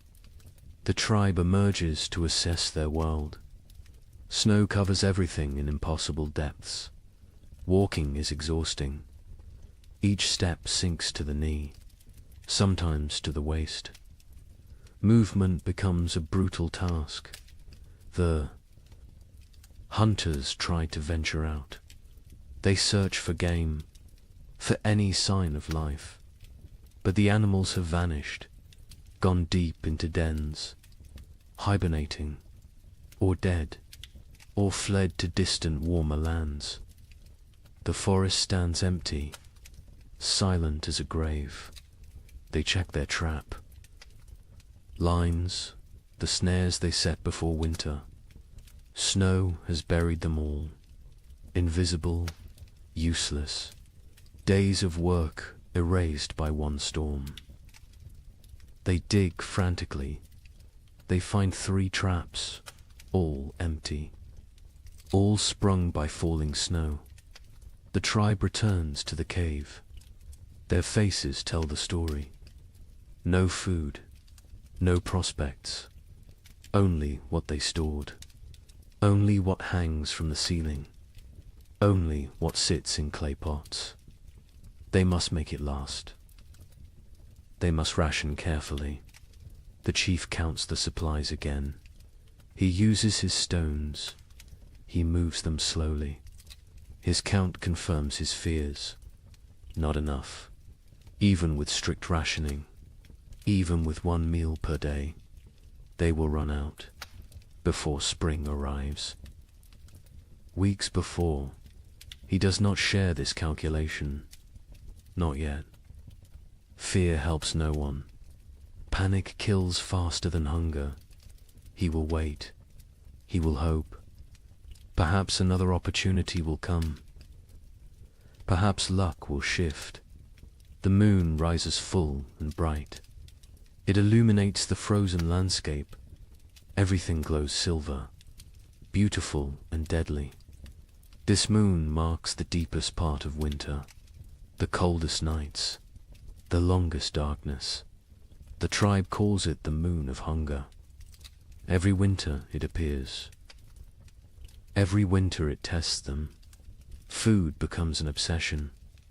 Stomachs growl constantly. Sleep brings dreams of feasting, of plenty, of meat dripping fat. People wake disappointed, wake to cold reality, wake to emptiness. The single daily meal shrinks. Further, what filled a palm now fits in fingers, barely enough to taste, never enough to satisfy. Children cry after eating, still hungry, always hungry. Mothers have nothing more to give. The baby suffers most. Its mother's milk dries up. Her body has nothing left to convert. She tries to nurse. The infant sucks desperately, gets nothing. Its cries become weaker, more pitiful, more heartbreaking. The women try to help. They chew dried meat until soft. They feed this paste to the baby, tiny amounts. The baby takes it, swallows. But infant bodies need milk, need fat, need nutrients this paste cannot provide. Mira grows weaker. Her old body has few reserves. Age makes winter harder. She sleeps more, moves less. Her skin seems to hang on her bones. Her eyes sink into her skull. She knows what is happening. She accepts it. This is the way of things, but she still tells stories. Her voice is thin now, barely audible. The children lean close to hear. She speaks of abundance, of spring, of flowers and green grass, of warm sun on skin. She gives them hope. She gives them something beyond hunger. A hunter named Breck volunteers to venture far, to search for game in distant valleys. Perhaps the herd's sheltered somewhere. Perhaps hunting is possible. The chief considers this. The risk is enormous. But starvation is certain. He agrees. Breck leaves at dawn. He carries a spear, a stone blade, nothing else. Weight would slow him. He must move fast, cover distance, return quickly, or not return. At all, the tribe watches him go. A small figure against vast white. He grows smaller, smaller, then disappears over a ridge. They pray to spirits, to ancestors, to anything that might listen. Bring him back with food. Days pass. Breck does not return. Hope fades. The tribe assumes the worst. The cold took him, or hunger, or predators, or simple bad luck. They mourn silently. They cannot waste energy on elaborate grief. The fire burns lower, with supplies critical now. They cannot gather more easily. The snow is too deep, the cold too intense. They burn less. The cave grows colder. Ice forms on interior walls. Breath becomes visible even inside. People huddle together constantly. Sharing warmth is survival. Personal space disappears. Bodies press against bodies, creating human walls against cold, creating collective heat. It helps. Barely, but barely is enough. Torgs. Mother develops a fever. Her body shakes. Her teeth chatter. She cannot get warm despite the furs, despite the proximity to fire. The fever burns from within, consumes her remaining strength, consumes her remaining fat. The healer examines her. She recognizes the signs. Starvation, fever, the body eating itself, trying to generate heat, trying to survive. But without food, the body destroys itself. Muscles become fuel, organs become fuel. Death approaches. The healer makes another tea. Her herbs are nearly gone. Only a few precious leaves remain. She must choose. Who gets treatment? Who goes without? These choices haunt her, but she must make them. She gives the tea to Torg's mother. A chance. A small chance. The woman drinks. The liquid burns her throat. She coughs violently, but she keeps it down. She wraps herself tighter. She closes her eyes. She fights. Her body fights. Time will tell if fighting is enough. The children stop playing. They lack energy for play. They sit quietly, stare at nothing. Childhood vitality drains away. They become small, old people, serious, silent, waiting. One boy asks his father when they will eat more. The father has no answer. He pulls his son. Close, he says, spring will come. Spring always comes. The boy asks when. The father says soon. He lies. Spring is months away, but the lie is kindness. The tribe begins eating leather. They take old, worn pieces. They boil them. The leather softens slightly, becomes chewable. It provides almost no nutrition, but it fills the stomach, tricks the body temporarily, delays the inevitable. They scrape hide scraps, collect tiny bits of dried meat, particles that fell, that were missed. They gathered these with desperate care. Every crumb matters. Every fragment could mean another day. The chief notices people eyeing the stored seed. Small amounts save for spring planting. Eating that seed means no crops next year. Means starvation then instead of now. But now is very real, very present, very tempting. He moves the seed, hides it in a far corner, tells only 2 trusted hunters. They will guard it. Die before allowing it to be eaten. Future survival demands this sacrifice. Present suffering must be endured. On the 7th day of the moon of hunger, the baby dies. It simply stops breathing during the night. Its mother wakes to cold stillness. She does not scream. She has no energy for screaming. She holds the small body, rocks it, as if warmth could return life. The women come. They gently take the infant. They wrap it in soft rabbit fur. They place it near the cave entrance. The frozen section, it will keep there.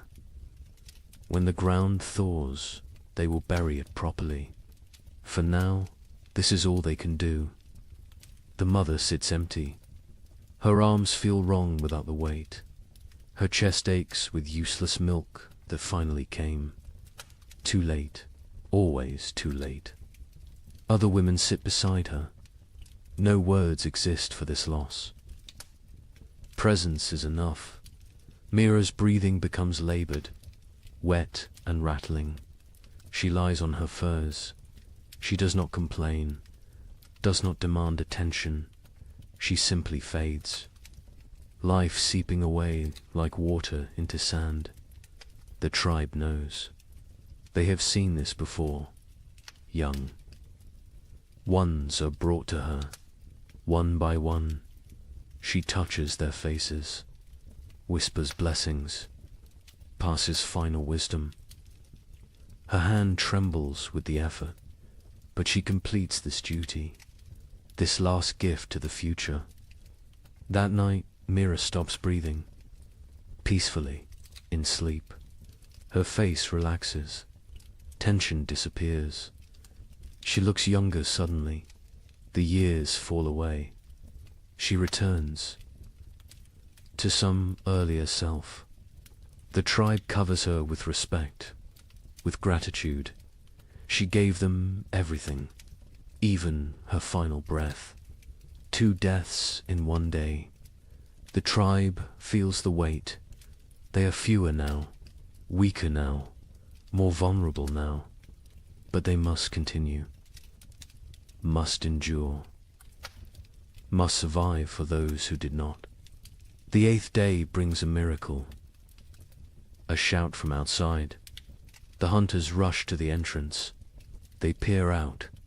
A figure approaches, limping, struggling, but alive. Breck has returned. He collapses at the cave entrance. His lips are blue. His face is white. Frostbite blackens his fingers. His toes, but he smiles. He gestures weakly behind him. There, in the snow, a shape. The hunters rush out. They find his kill.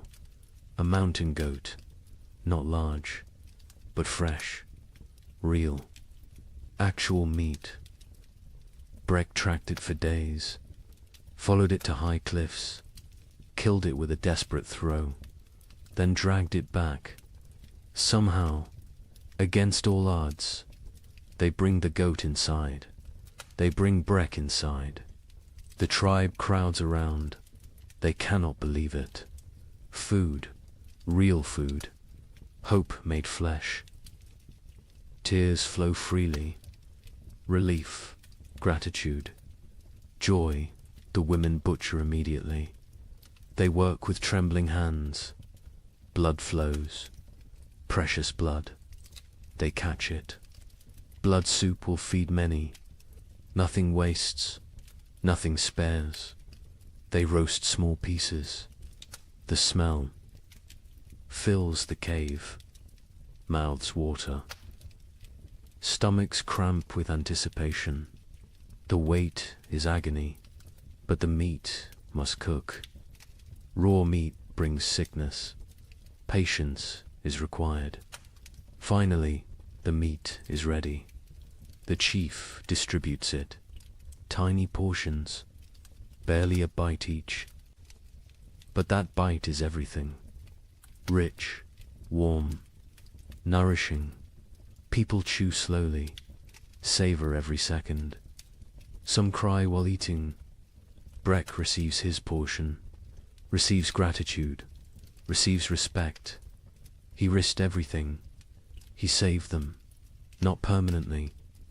This meat will last only days, but days matter. Days a lifetime when death looms close. The healer tends his frostbite. His blackened fingers will probably fall off. His toes are lost. He will be crippled, but he will live. He made the trade willingly, his pain for their survival. No one will forget this sacrifice. Torg's mother survives. The tea worked, or her will worked, or the tiny bit of meat worked. Perhaps all three. She is still weak, still fragile, but alive, improving. The fever breaks. She sleeps naturally. Healing sleep. The tribe settles that night with fuller bellies. Not full, but fuller. The difference is profound. Mood lifts. Energy returns slightly. Conversation resumes. Small jokes are made. Laughter sounds strange, foreign, but welcome. The moon of hunger continues. It will continue for weeks more. They are not saved, but they are not finished. They endure. They adapt. They survive. More storms will come. More hunger will come. More death might come. But tonight, they have meat. They have hope. They have each other. The fire burns a bit brighter. Wood is still rationed. But they allow a slightly larger flame. Warmth spreads. Bodies relax marginally. Sleep will come easier tonight. Outside, the moon hangs cold and distant, indifferent to human suffering, indifferent to human triumph. It simply shines, marking time, marking the season. The moon of hunger watches all. Judges none. The tribe learned again what they already knew. Survival requires sacrifice, requires courage, requires the few to risk for the many. Breck proved this. Mira proved this. The baby's mother proved this. They carried these lessons. They teach these lessons. They live these lessons. This is how humans persist. This is how they conquer impossible odds. Not through strength alone, but through sacrifice, through love, through unwillingness to surrender. The moon of hunger is not over, but they will face it together. They will face it standing. They will face it human. And that makes all the difference. They step onto the plain. The wind hits immediately. Ferocious, brutal. It steals breath. It pushes them backward. They lean into it. They fight for every step. Progress becomes measured in body lengths, not miles. The cold is different here. Worse. It penetrates every layer, finds every gap in clothing, numbs exposed skin within seconds. Their eyes water, the tears freeze on their cheeks. Ice crystals form on their wrappings. They walk in a tight group, close together, sharing body heat, creating a mobile shelter. the strongest on the outside, taking the worst of the wind, rotating positions regularly, sharing the burden, sharing the pain. Hours pass. Time loses meaning. There is only the next step, the next breath, the next moment of survival. Nothing beyond that, nothing behind that. Just the eternal present of suffering. Syrah stumbles. She catches herself. But barely. Her legs shake. Exhaustion shows. Others are the same. Everyone reaches their limits, but limits must be exceeded, must be pushed beyond reason. Survival demands the impossible. They come to a frozen river. Ice covers it completely. Thick. Ice. Strong ice. Probably safe. Probably. But ice is treacherous. Currents flow underneath. Weak spots form. One wrong step means freezing water, means death. Crawl tests the edge. He stamps hard. The ice holds. He ventures further, still solid. He waves the others forward. They cross one at a time, spreading out, distributing weight. Every step careful, every movement calculated. Halfway across, the ice groans. A deep, ominous sound. Everyone freezes. They wait. The groaning continues, but no cracking, no breaking. They breathe again. They continue, faster now. Urgency overcoming caution. They reach the far side. Relief is brief. More walking awaits. More suffering. The plain continues endlessly. Horizon meets horizon in white emptiness. No landmarks, no reference points. Only Craw's memory guides them. Only faith in his knowledge. Afternoon brings no warmth. The sun is visible but distant, cold. Its light provides no comfort, no heat, just illumination of their misery. Of the vast emptiness surrounding them, Ren falls. He does not get up immediately. Others stop. They help him, pull him upright. His face is white, his lips blue. Hypothermia begins. They force him to walk. Movement generates heat. Stopping means dying. He walks, stumbling, barely conscious. But walking, they find a small depression, a slight dip in the endless plain. It blocks some wind, not much, but some, enough. They stop briefly. They need rest, need water, need to check their bodies. They huddle together. They share warmth. They drink from water skins. The water is partially frozen. They break ice with their teeth. The cold liquid burns going down. But hydration matters. Dehydration kills in cold. Silently, quickly, Syrah checks everyone's extremities. Fingers, toes, noses, ears. Looking for white patches, for frozen flesh.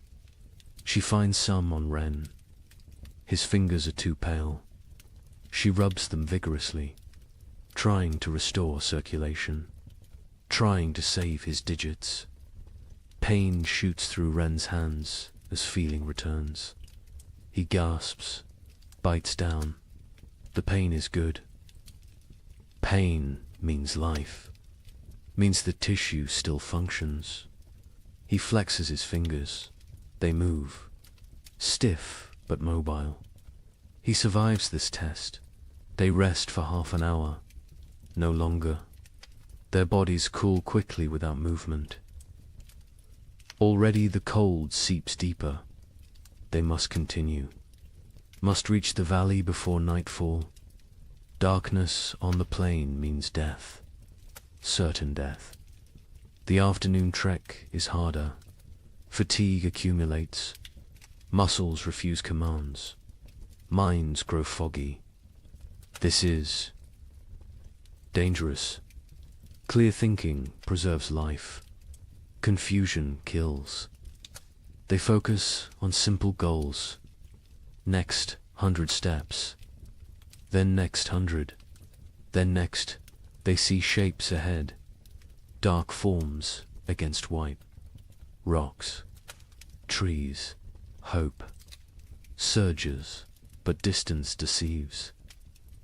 The shapes are far, so far. What looked like minutes away takes hours to reach. The plain plays tricks, tests sanity. Finally, they arrive. Not trees, just large boulders. But boulders provide shelter. Wind breaks around them, creates calm pockets. They can rest here. They can survive the night here. Relief is overwhelming. They collapse against the rocks. Their bodies give out. They have nothing left. They walked for 14 hours, maybe 15, through impossible conditions. They should be proud, but they are too tired for pride, too exhausted for emotion. They must make fire, must create warmth, but they have no wood. The plain offers nothing, just snow and rock and ice. Craw searches desperately. He finds dried grass, small amounts poking through snow. He gathers every strand, every piece. They pile the grass. They work their firestones, striking, sparking, again and again. Their frozen fingers fumble, drop the stones, retrieve them, try again. Finally, a spark catches. Tiny flame, fragile, growing dot, they feed it carefully. Grass burns fast, too fast. The flame provides momentary warmth, psychological comfort more than physical heat, but it helps. It reminds them they are human. They can create. They can fight nature. The fire dies within minutes. No fuel remains. Darkness settles completely. Cold intensifies. Night on the plain is brutal beyond measure. They huddle together, all 10 bodies pressed close, creating a human ball. Preserving core warmth, sleep comes in fragments, minutes at a time. Someone must stay awake, must watch, must ensure everyone breathes, must prevent the final sleep that never wakes. They rotate this duty, share this burden. The night lasts forever. Time becomes meaningless. There is only cold, only suffering, only the desperate clinging to life. Some pray to spirits, some think of family, some think nothing. Just exist, just breathe, just survive. Dawn arrives, grey and grudging. They survived, all 10, frozen, hurting, but alive. They check each other. Frostbite has spread. Fingers are white. Faces are damaged. But they can walk. They can continue. They eat tiny portions of dried meat. The food is frozen solid. They soften it in their mouths. It provides minimal energy, but enough. Enough for another day. Enough for more walking. The valley must be close. Croft feels it. He cannot explain how, but he knows.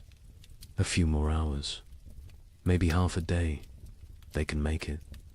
They must make it. They walk again, Bodhi's screaming protest. Every joint aches, every muscle tears. They walk anyway. They walk because stopping is death, because the tribe needs them, because they are human and humans endure. The terrain begins to change, subtle at first, a slight slope, a gentle descent, then more pronounced.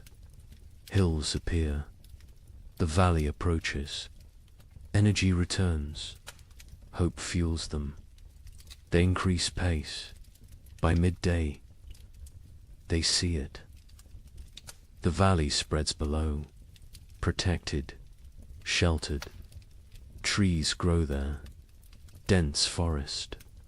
The sight is beautiful, salvation made visible. They almost run, almost forget their exhaustion. They enter the valley, wind stops, silence surrounds them. The temperature feels warmer immediately, still cold, still winter, but survivable, bearable. They made it. Against impossible odds, against nature's fury, they made it. Now they must find food, must justify the journey, must save the tribe. The trek was only half the battle. The real test begins now. The valley delivers on its promise. The hunters find game within hours, deer sheltering in thick forest. A small herd, 5 animals, healthy and fat. They have survived winter well, protected by the valley's embrace. The hunt is successful. 2 deer fall, 2 coordinated spears. The hunters work efficiently. They butcher, they preserve, they prepare for the return journey. Success tastes sweet, sweeter than the meat itself. They saved the tribe. They accomplished the impossible. The journey back takes 4 days. They carry heavy loads, meat wrapped in hide, dragging it through snow. The weight slows them, but spirits are high, high enough to overcome exhaustion, high enough to push through pain. The tribe spots them from a distance, 10 figures approaching, all walking, all alive, and carrying something, carrying hope. The cave erupts in celebration, crying, shouting, relief pours out. They feast that night, controlled feasting, rationed celebration, but feast nonetheless. Meat fills bellies, strength returns to limbs, color returns to faces. The tribe steps back from death's edge, not far, but enough days pass into weeks. The meat lasts longer than expected. Careful rationing, careful preservation. The tribe survives, continues, endures. Then something changes, subtle at first, easy to miss, but Craw notices. He always notices. The air feels different, less sharp, less cutting. The quality of cold has shifted. He mentions it to the chief. The chief feels it too. Something is coming, something changing. They watch, they wait, they observe. The days grow longer, minutes at a time, barely noticeable, but cumulative. Dawn arrives earlier. Dusk comes later. Light increases, darkness retreats. The balance shifts. The sun rises higher in the sky. Its arc changes. It climbs further before descending. Its light hits at different angles, penetrates deeper into the cave. These are signs. Ancient signs, remembered signs. One morning, water drips. A single drop from the cave roof, then another. Ice is melting, slightly, temporarily, but melting. This has not happened in months, not since autumn.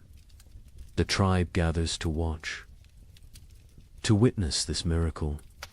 Liquid water, life returning. The dripping stops when temperatures drop again. But the message was sent. Winter weakens. Its grip loosens. Imperceptibly, gradually, but definitely. Birds return.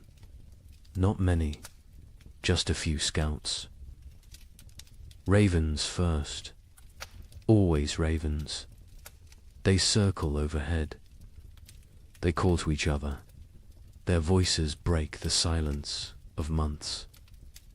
The sound is jarring, almost forgotten, but welcome. So welcome.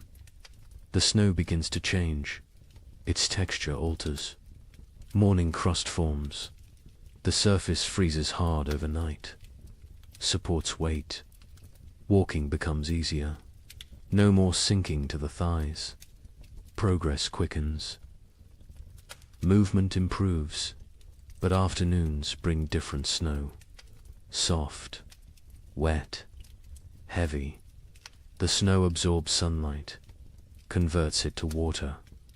Slowly, drop by drop, the snow level decreases. Patches of ground appear, brown and dead, but ground, actual earth. The hunters venture out more frequently. They find tracks, fresh tracks. Animals emerge from dens, from hibernation, from wherever they sheltered. Life stirs again, cautiously, tentatively, but undeniably. A child sees something green, a tiny shoot, pushing through melting snow. Green, the color is shocking. Alien after months of white and brown and grey. The child calls others. They gather around this small miracle, this proof of continuation, this promise. The tribe's energy shifts. Desperation eases. Not gone, but reduced. They can see the end now. Not tomorrow, not next week. But eventually, spring will come. They will survive. They endured the worst. They can endure the rest. Mira's death is honored properly now. The ground softens enough to dig. Not deep, but enough. They bury her with ceremony, with gratitude, with love. They mark her place with stones. She will rest among her people, among the land she knew. The baby is buried beside her, grandmother and infant. Together, the mother stands silent. She has no tears left, but she has survived. She will continue. She will have other children. This is not comfort, but it is truth. It is the way. The tribe expands their range. They explore further from the cave, finding what winter destroyed, what winter spared. They assess damage, plan repairs, think ahead. Survival mode shifts to recovery mode. They find a frozen stream beginning to flow. Ice breaks apart. Water moves underneath. Clear, cold, but flowing. They drink fresh water, not melted snow, not stale. Fresh, the taste is incredible. Pure, clean, alive. Fish will return soon. With flowing water comes fish. The tribe prepares nets, repairs traps, sharpened spears. The river will provide. It always has. It will again. The wind changes direction, no longer from the north, now from the south. Warmer air pushes in, not warm, but warmer. Relative warmth, comparative warmth, enough to matter. Ice on the cave walls melts.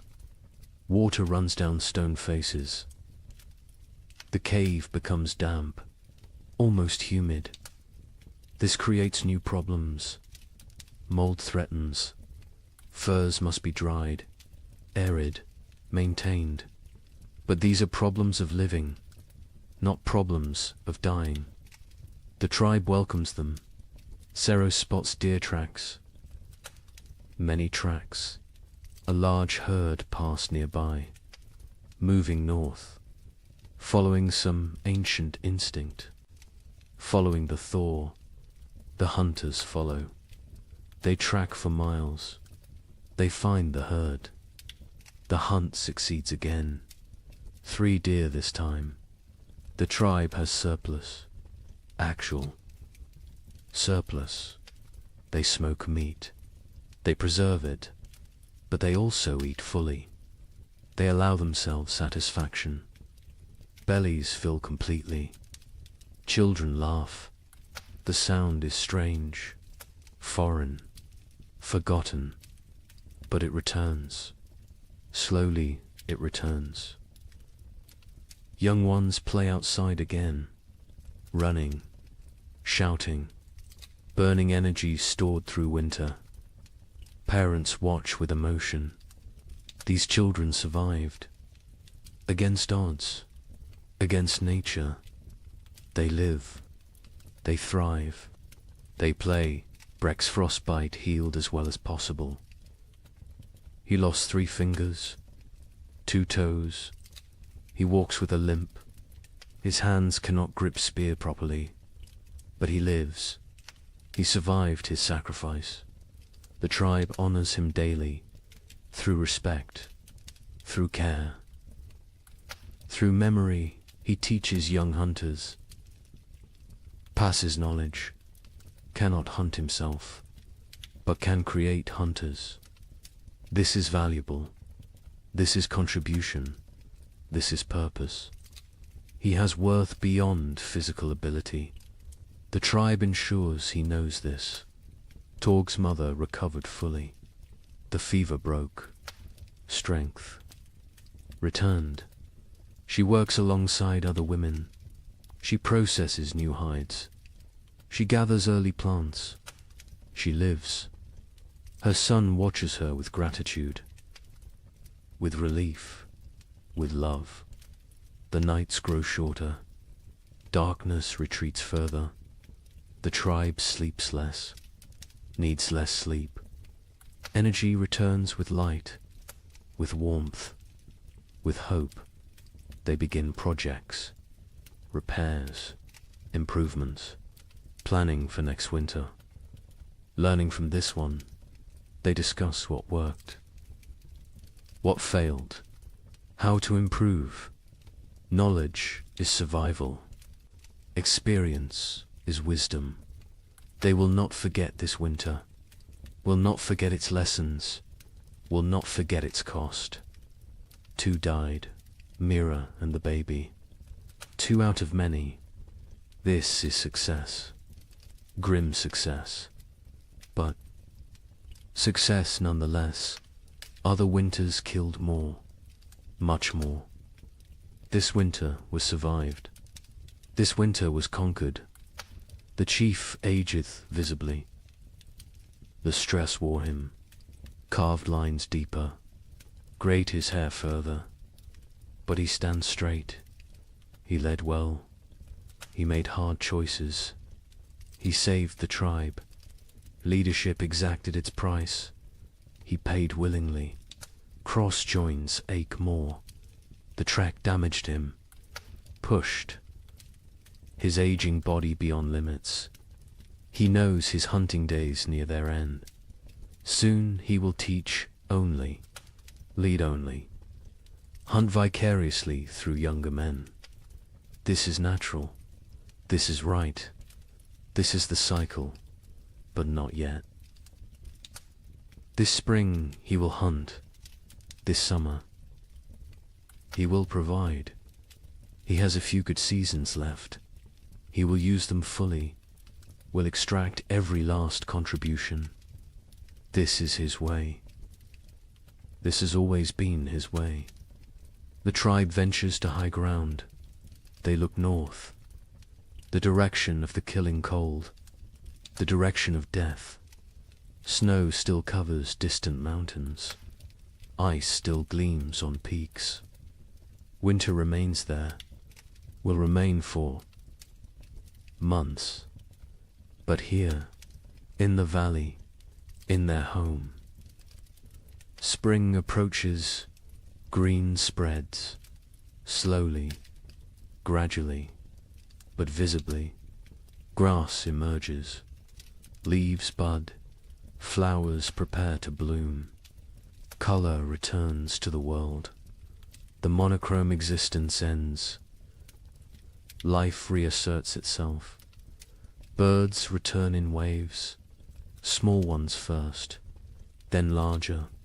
They sing, they call, they mate, they build nests.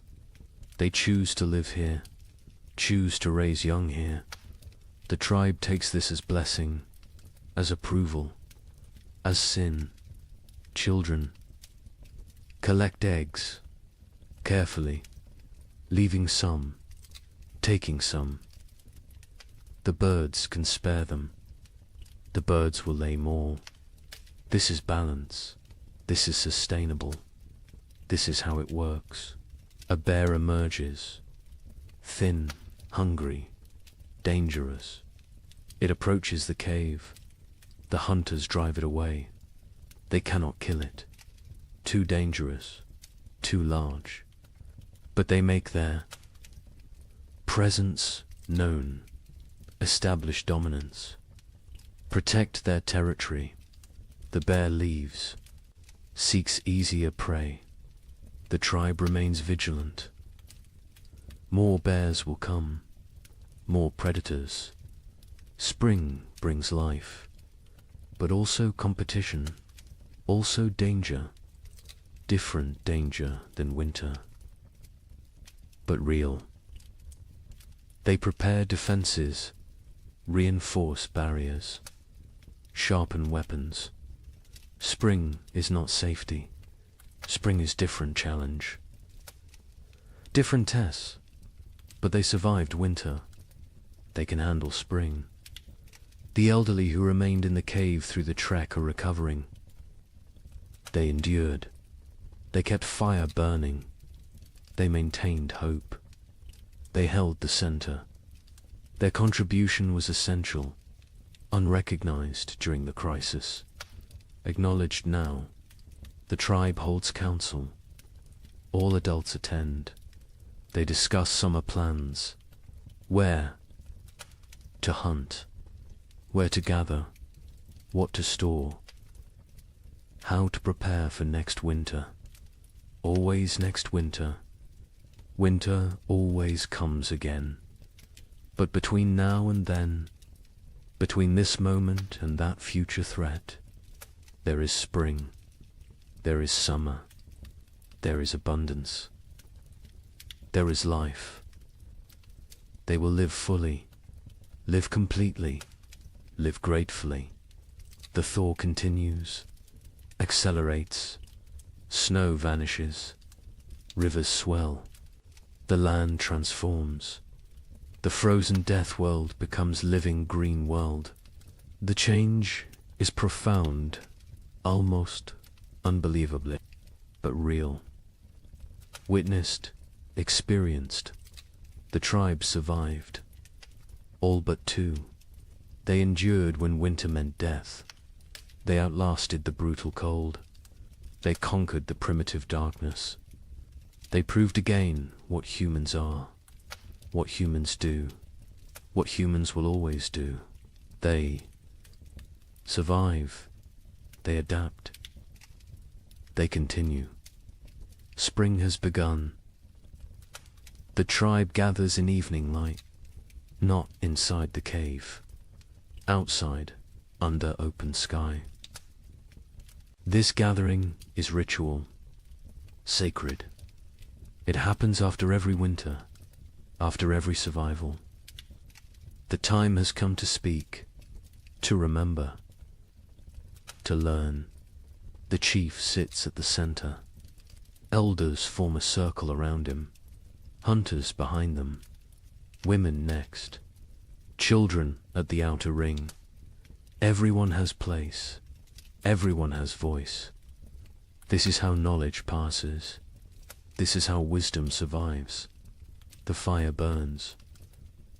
Between them, not for warmth now, for ceremony, for focus, for connection. Flames dance, sparks rise. The tribe watches, reflects, prepares to speak their truths. The chief begins. His voice carries weight, authority earned through survival, through sacrifice, through leadership in darkness. He speaks of the winter, its harshness, its cruelty, its lessons. He names those lost. Mira, the infant, their names spoken aloud, remembered, honored. He speaks of choices made, rationing food, sending the trek, hiding the seed. Hard choices, choices that saved them, choices that cost them. Leadership is burden. This winter proved it again. He carries these decisions, will carry them forever. Cross speaks next. He describes the hunt before the storm, the desperate race, the near miss with the bison's horn. He shows his torn fur, his scar, physical proof of survival, of risk, of success. He speaks slowly, choosing words carefully. Each word teaches. He talks about the trek, the frozen plain, the endless walking, the night without shelter, the valley discovered, the game found. He does not glorify, does not exaggerate, simply states, truth is lesson enough. Truth needs no embellishment. The other hunters add details. Each perspective matters. Each view completes the picture. One speaks of exhaustion, another of fear, another of hope sustained. Together they create full understanding, complete knowledge, shared experience. Breck holds up his damaged hands. 3 fingers gone. Stumps healed now, scarred. He speaks of tracking the goat, days alone, nights frozen, the desperate throw that killed, the impossible drag back. His voice is steady, no regret, no bitterness, only statement, only fact. He says he would do it again, would sacrifice again. The tribe is everything. Individual is nothing. This is core truth. This is survival principle. This is what separates humans from animals. Willingness to suffer for others, to die for others.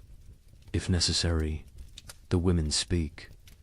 Myra's daughter tells of her mother's final days, her weakness, her continued teaching, her peaceful end.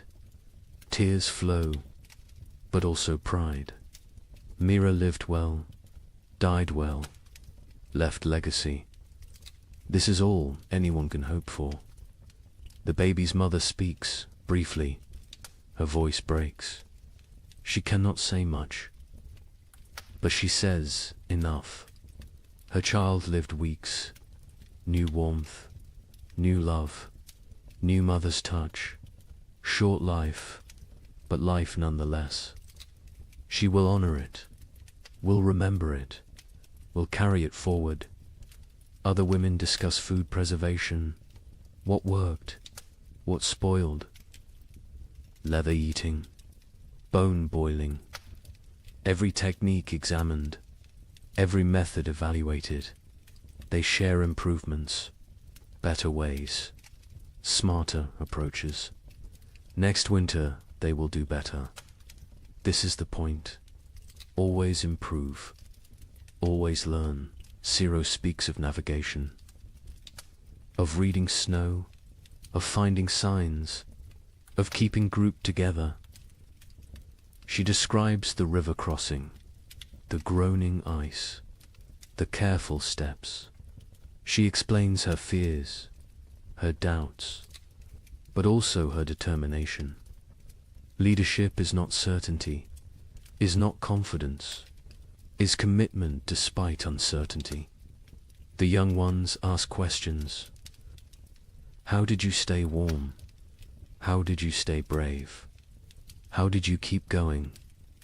The answers vary. Honesty prevails. Sometimes we did not stay warm. Sometimes we were not brave. Sometimes we kept going because stopping meant death. Simple answers, true answers. Torg speaks for the first time in gathering. His voice cracks. He is becoming man, growing, changing. He talks about the wood gathering, the blistered hands, the aching back, the satisfaction of contribution.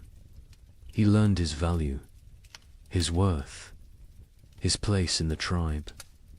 This winter made him adult. His mother adds her story. The fever, the weakness, the tea that saved her. She thanks the healer publicly. Gratitude expressed.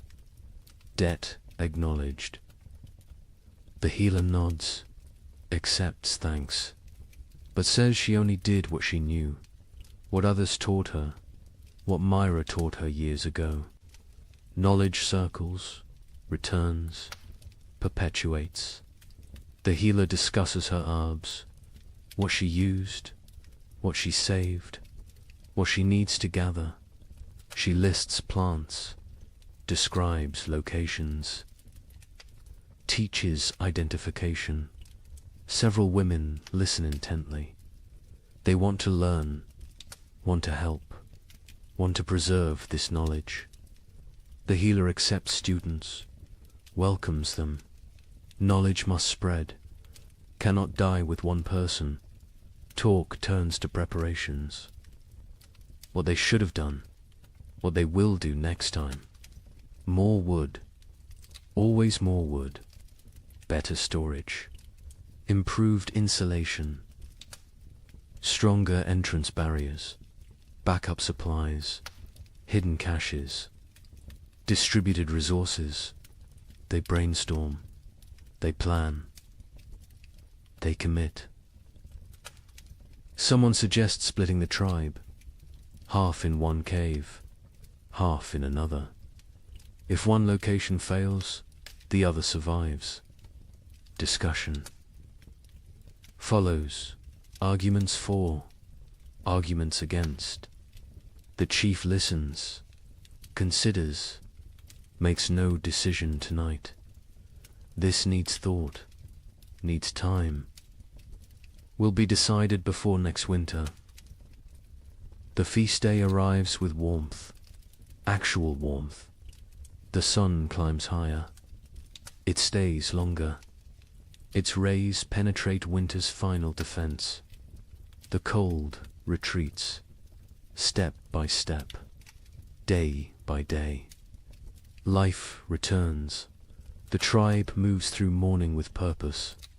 Women prepare food, all the food, reserves brought out, smoked meat, dried fish, roots saved, seeds roasted. Nothing held back today. Today's abundance. Today is celebration. Today is life affirmed. Children run wild, energy unleashed. Months of confinement explode into motion. They chase, they climb, they shout. Their laughter echoes off rocks, off trees, off the sky itself. Parents watch with full hearts. This sound, this joy, this is why they fought, why they suffered, why they survived. The hunters bring fresh game, killed this morning, deer and rabbits. Prepared quickly, cooking now. The smell fills the valley, rich, savory, irresistible. Mouths water, anticipation builds. The feast approaches. By midday, everything is ready. Food covers flat rocks, arranged, displayed. More food than seen in months, more than anyone remembers. It looks impossible, looks like dream, but it is real, earned, deserved. The chief stands. He raises his hands, silence falls, even children quiet. He speaks briefly, thanks the spirits, thanks the ancestors, thanks the tribe. Each person contributed, each person matters, each person survives because all survived.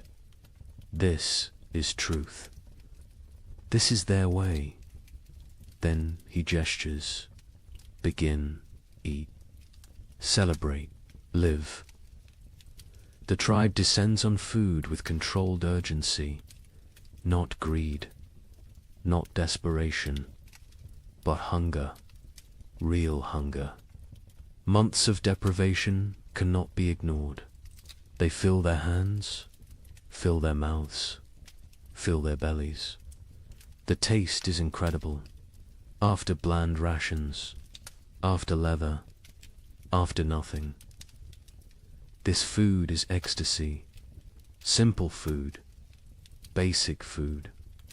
But to them it is feast worthy of gods. They eat slowly, savoring, appreciating, grateful for every bite. Children eat until they cannot move, then play, then eat more. Their bodies demand fuel, demand rebuilding, demand growth delayed by winter. Parents smile, let them eat, let them grow, let them live. Adults pace themselves. Years teach moderation, but they eat fully, satisfied fully, for the first time in forever. Bellies are tight, bodies are warm, hearts are full. This moment is perfect. This moment is earned. This moment is theirs. As afternoon settles, the tribe relaxes into contentment. Some sleep, some talk, some simply exist, peacefully, completely, without fear, without hunger, without cold. Present moment contains everything needed. Stories begin again. Different stories now, lighter stories, funny memories, embarrassing moments, gentle teasing. Laughter comes easily. Naturally, the tribe remembers how to be happy, how to be human beyond survival, how to live rather than merely exist. Brexits. With young hunters, he demonstrates techniques despite damaged hands, shows them tracking signs, explains animal behavior, shares decades of knowledge. His hunting days may be over, but his contribution continues. Different form, same value, same importance. The healer sits with her new students.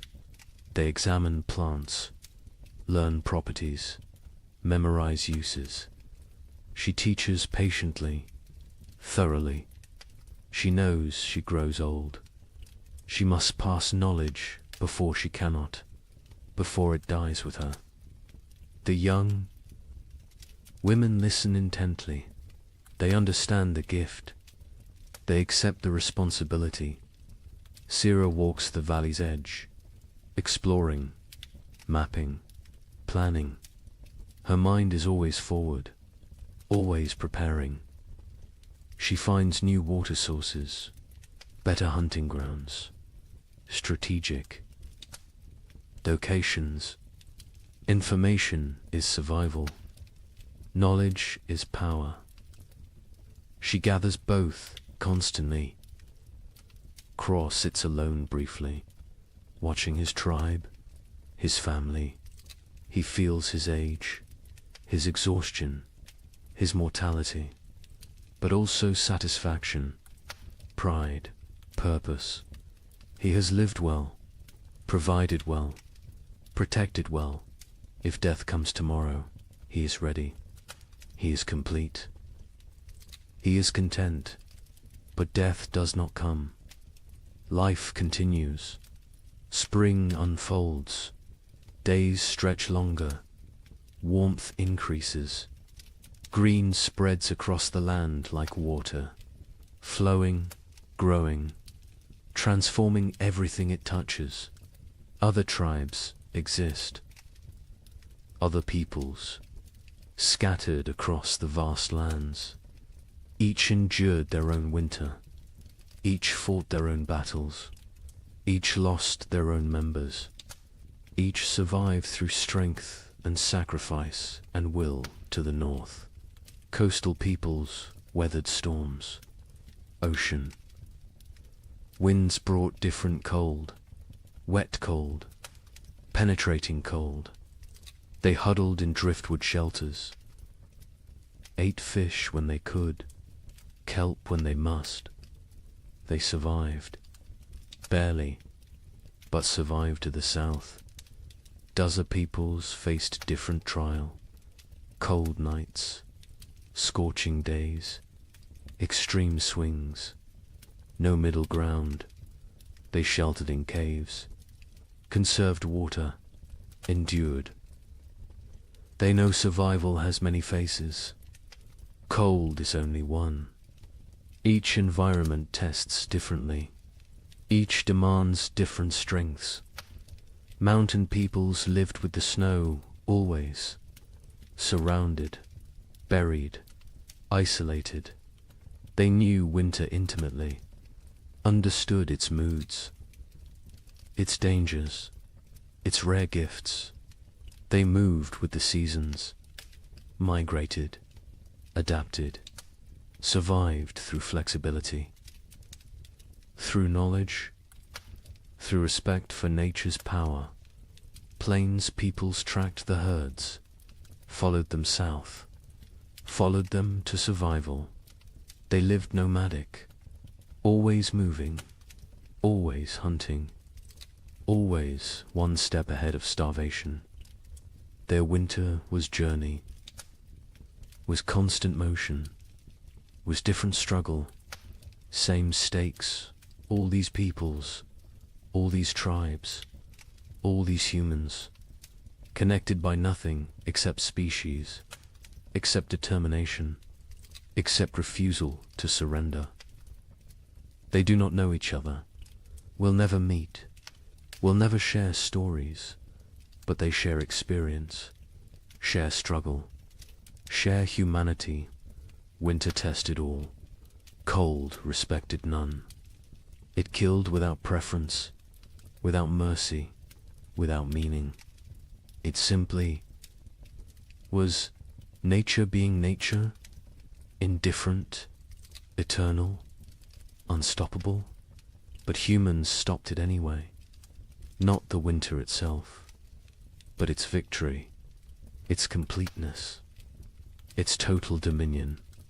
Humans survived through intelligence, through cooperation, through sheer, stubborn will, They survive because they are human, because that is what humans do. The sun sets slowly, painting the sky orange, pink, purple, gold, colors absent all winter, colors forgotten, colors that seem unreal. The tribe watches silent, appreciative. Beauty matters, even to primitive peoples, especially to them. Beauty is life beyond survival. Beauty is hope made visible. The fire is lit, not necessity now. Tradition, comfort, connection. They gather around it. Not for warmth, for ritual, for togetherness, for continuation. Fire was life in winter. Fire is still center, still heart, still home. The night is gentle, soft, a caress rather than assault. Stars emerge, countless, brilliant, the same stars that watched their suffering, that witnessed their triumph, that will observe their continuation. Forever stars, eternal witnesses, silent companions. Children sleep quickly, exhausted from play, from food, from life fully lived. They sleep peacefully, deeply, no crying, no fear, no cold. Just rest, just dreams, just childhood reclaimed. Adults linger, quiet conversation, comfortable silence. They need no entertainment, no stimulation. Simply being together is enough. Simply surviving is enough. Simply existing in this moment is everything. One by one they drift to sleep, bodies relaxed, minds peaceful. The tribe sleeps well, under stars, under sky, under the protection of their own strength, their own unity, their own humanity. The night deepens, the fire burns low, embers glow, red, orange, fading. The valley is silent, peaceful, safe. Life sleeps, life rests. Life prepares for tomorrow, somewhere.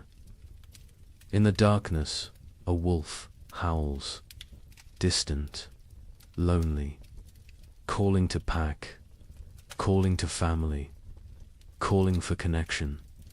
The sound carries, echoes, fades.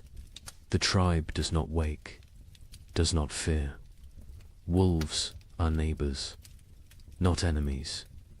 All creatures struggle. All creatures survive. All creatures seek pack, seek family, seek belonging. The echo continues. Not just wolf, but all sounds, all voices, all stories. They echo through time, through generations, through eternity. This tribe will fade. These people will die. But their echo continues. Their legacy persists. Their survival matters. Because they are not the end. They are the beginning, the foundation, the root. From them come others, many others, countless others. Every human alive carries their echo, their determination, their refusal to quit. These primitive peoples, these ancient survivors, these frozen warriors, they are ancestors to everyone, to all of humanity. Their winter is our winter. Their struggle is our struggle. Their survival is why we exist. The night holds all of this, all of history, all of future. all of possibility. It holds the sleeping tribe, the dying fire, the silent stars.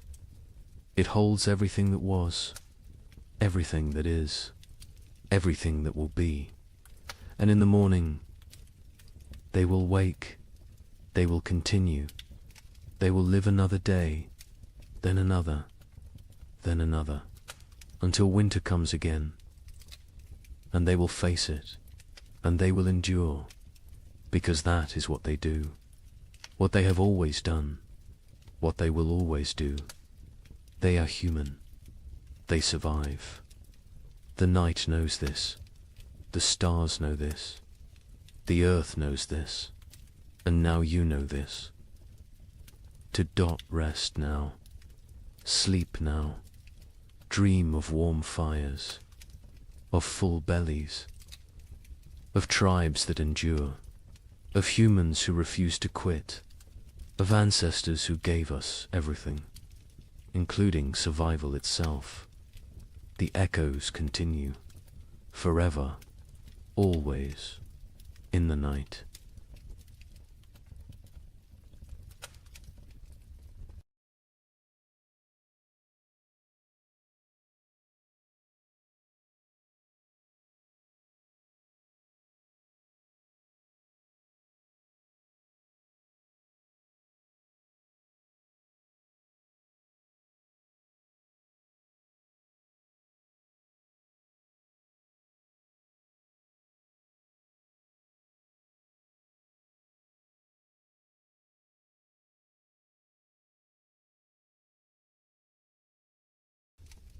Good evening and welcome back, friends. Tonight we're diving into the fascinating world of the Roman Empire. As always, let me know where in the world you're listening from. Get cozy, settle in, and let's begin. The torches burned low against the marble walls of the Colosseum, their flames bending and snapping in the night wind. Smoke curled upward, painting the corridors in shifting shadows that seemed alive. Somewhere deep within those walls, cages rattled. The guttural growl of a lion broke the silence, followed by the shrill cry of a panther pacing its enclosure. The air was thick with the scent of straw, iron, and blood. Men shuffled forward, not as spectators, but as the hidden workforce behind the spectacle animal keepers, trainers, guards, and gladiators themselves, step echoing with the knowledge that dawn might never come for them. Imagine it, the roar of 50,000 Romans thundering like a storm overhead. Yet before the games even began, death was already at work in the corridors below. Lions lunged against their bars, their claws scraping sparks across iron. Elephants, chained and restless, shifted their massive weight, shaking the earth beneath the workers' feet. A single slip of a chain, a missed strike of the trainers. Staff and the arena would claim another victim before the audience ever saw the sand-stained red. Now, ask yourself, what would it feel like to wake each morning knowing that your job itself, the task you were paid or forced to perform, was a gamble with death? Not a soldier in battle, not a rebel hunted by Rome, but a worker, a laborer, a craftsman whose daily duties carried a sentence no law had to write. Would you sleep at night, or would your dreams be haunted by the growls from the cages, the weight of the stones above your head, or the smell of lead dust clinging to your breath? History books love to tell us about emperors, senators, and generals. They speak of triumphs, victories, and architectural marvels, but rarely do they dwell on the hands that bled to build those monuments, or the men and women whose very survival depended on risking their lives in silence. The invisible workforce of Rome lived not in marble villas, but in shadows, where the price of error was not a demotion or dismissal, but death itself. And here lies the heart of the story. Beneath the grandeur of Rome, beneath its arches, its mosaics, its golden halls were professions so perilous that to call them jobs is almost an insult. These were death sentences disguised as livelihoods. Jobs where poison lingered in the very air, where the swing of a sword was part of your morning routine, and where the applause of the crowd was sometimes the last sound you ever heard. Over the next hours, you will hear the untold accounts of these deadly professions, some spectacular, some hidden in the grime of Rome's underbelly, and others so strange they seem pulled from nightmares. From the men who faced wild beasts before breakfast, to the miners whose lungs filled with poison in the empire's dark tunnels. We will walk step by step into the shadows Rome tried to leave behind. But let this question guide you as we begin. If your job demanded your life as payment, would you accept the risk for glory, for survival, or simply because you had no choice? When most people picture ancient Rome, they imagine the shimmering surfaces of marble temples, the echo of sandals across polished floors, and the thunder of cenotes debating in the forum. They think of emperors draped in purple robes, feasts piled high with roasted boar and honey cakes, and gladiators striding into the arena beneath the roar of 50,000 voices. Rome has always been remembered for its grandeur, its victories, and the magnificence of its architecture. But what history books often gloss over is that the empire wasn't built on marble, it was built on blood, sweat, and the fragile bodies of millions of workers whose daily lives were defined by danger. Rome was not just emperors and generals. Behind every golden banquet, behind every aqueduct arching across the countryside, behind every amphitheater filled with spectacle, there were invisible laborers who risked everything to keep the empire alive. For every senator reclining in luxury, there were hundreds of slaves and freedmen hauling water, shaping stone, smelting iron, cleaning streets, or fighting beasts. Their names were rarely recorded. Their stories were rarely told. Yet without them, Rome's glittering facade would have crumbled into dust. Imagine the contrast. On one side, wealthy Romans lounged on couches, sipping wine sweetened with lead. Syrup, their servants, fanning them with peacock feathers while musicians played. On the other side, just beyond the villa walls, workers baked under the Mediterranean sun on dangerous scaffolds, hauling blocks of stone that could crush them in an instant. Inside, the laughter of banquets rang against walls lined with mosaics. Outside, miners descended into narrow shafts where air was poised with dust and metal fumes. Knowing they might not resurface alive, luxury was visible, risk was hidden. Rome was a stage, and the spotlight shone only on the powerful, while those who risked everything remained in shadow. Work in ancient Rome was more than a duty, was a matter of survival. For the enslaved, there was no choice at all. They labored until their bodies broke. For the poor, free citizens, dangerous work was often the only chance to feed a family. And even for skilled craftsmen, fortune was fragile. One accident at a glass furnace, one slip of a chisel, and a lifetime of expertise meant nothing against the indifference of death. Unlike today, there were no safety harnesses, no unions, no laws protecting the vulnerable. Rome had no patience for weakness. If a worker fell, another was always waiting to take his place. This is the untold foundation of Rome's greatness. The empire stretched across continents, commanded legions, and shaped the destiny of the Western world.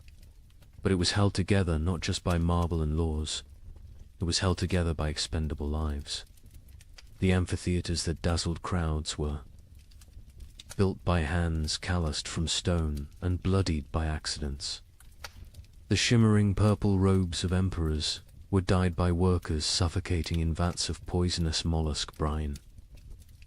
The wine that filled silver goblets was poured by servants who would never share in the feast. Now pause and ask yourself, would you trade your office, your workshop, your school, or your daily commute for the mines of Hispania, where men choked on poisonous dust in darkness for the promise of silver Rome craved? Would you exchange your cubicle or construction site for the sands of the Colosseum, where gladiators bled to entertain a restless mob? Could you imagine waking each morning knowing your work itself might kill you not because of war, not because of rebellion, but because your role in society was considered disposable? That is the contrast that makes Rome so haunting. Its glory. It was dazzling, but it was built on invisible suffering.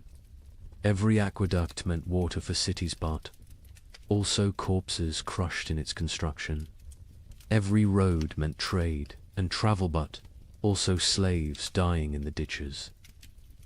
Every banquet meant celebration, but also bakers coughing from flour dust, servants poisoned by fumes, and children forced into brutal apprenticeships. Rome was not just a civilization of luxury, it was a civilization of calculated risk, where millions lived knowing their value extended only as far as their usefulness to the empire. As we step deeper into these stories, keep this in mind. The history of ancient Rome is not just about triumphs and monuments. It is about the unseen workers who carried the weight of empire on their shoulders, often until those shoulders broke. Tonight, we will walk in their footsteps. We will stand in the mines, in the furnaces, in the arenas, and in the shadows of temples to uncover the professions so perilous they could rightfully be called the deadliest jobs of the ancient world. So, settle in. The story you are about to hear is not one of emperors' speeches or military campaigns. It is the story of ordinary men and women whose names we will never know, but whose risks carved Rome into the world's memory. And as we journey through these forgotten professions, I'll ask you again to reflect. How safe is your work compared to theirs? And more importantly, would you have survived in their place? Beneath the Colosseum, night was never silent. Torches sputtered against damp stone walls, smoke trailing upward into the labyrinth of corridors. From the shadows came the sound that froze even hardened gladiators in their tracks, the rattling of iron bars, the scrape of claws against cage doors, the guttural growl of beasts that did not belong to Rome but had been dragged here from the farthest corners of the empire. Leopards shipped from the rocky coasts of North Africa, half-starved, to make them hungrier. Tigers, stolen from distant India, pacing in restless fury. Bears hauled from the frozen forests of Germania.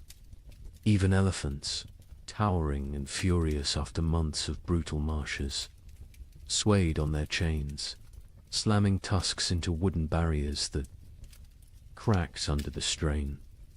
The ground itself trembled when these creatures roared, and the men tasked with keeping them under control knew the truth.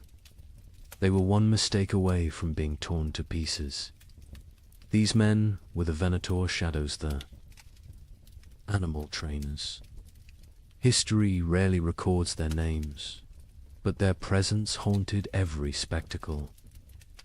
Before the crowd even took their seats, before a single gladiator raised a sword, these workers had already stared death in the eye. Their jobs were simple in description, yet terrifying in practice. Feed the beasts, transport them, prepare them for combat, and release them into the arena at just the right moment. But simplicity on paper did not translate to safety in reality. Feeding a lion wasn't a matter of tossing meat over a wall. Trainers stepped into cages, armed with nothing but a staff, a whip, and their nerve. One slip of the boot on blood-slick straw, one moment of hesitation while securing a gate, and the outcome was certain. The animal lunged, claws raked, jaws snapped shut, and no one risked entering the cage to drag the trainer's body back. The suspense of those moments was unbearable. Imagine holding a slab of raw meat in your hand, the smell driving the lion to frenzy, its amber eyes locked onto yours as though you yourself were the meal. Imagine the tremor of the bars as the beast hurled itself against them, the iron shrieking like thunder in the confined corridors. Every feeding was a gamble. Every day survived was a small victory. The Empire did nothing to soften the danger. In fact, it often heightened it. Trainers were ordered to starve animals before games, ensuring they would be more violent, more dramatic for the crowd. They baited the beasts with wooden dummies soaked in blood, conditioning them to attack on sight. They lit torches in the faces of elephants to keep them agitated, lashing their trunks until the massive creatures charged blindly into the sand. To the Romans above, these were thrilling displays of power. To the men below, they were acts of survival. The fallout of this profession was as bloody as the games themselves. There are accounts of trainers being dragged into cages, shredded within seconds by the very animals they sought to control. Some were mauled in the holding chambers before the beasts ever saw the light of the arena. Ships carrying exotic predators sometimes became floating prisons of chaos, with handlers torn apart mid-voyage. And when things went wrong during the games, it was often the trainers who were sacrificed first, thrown into the sand alongside the beasts to buy time while soldiers rallied. Picture this. The gates rise, and a tiger bursts into the sunlight, its muscles coiled with hunger. The crowd roars with excitement, but backstage, panic has already erupted. A handler failed to secure the second chain. The tiger lashes back toward the holding corridor, tearing into the men behind the scenes. For the audience, the spectacle remains seamless. They see only the drama in the arena. But behind the curtain, death is quiet, fast, and unacknowledged. Ask yourself, would you take that job? Would you trade your office, your tools, or your classroom for a torch and a whip, walking daily into the jaws of lions? These trainers did not choose their fate freely. Many were enslaved, others condemned prisoners. Some were criminals whose punishment was not execution but servitude in the cages. Yet a handful were free men spatialists who took on the role for pay, prestige, or the faint hope of avoiding poverty. Their skill with animals might buy them survival, but it also chained them to constant peril. And here lies the chilling truth. Rome didn't care if they lived or died. The empire had endless replacements, slaves, captives, debtors. If a trainer was mauled, his death wasn't a tragedy, it was a footnote. The games continued, the crowd cheered, and the emperor smiled.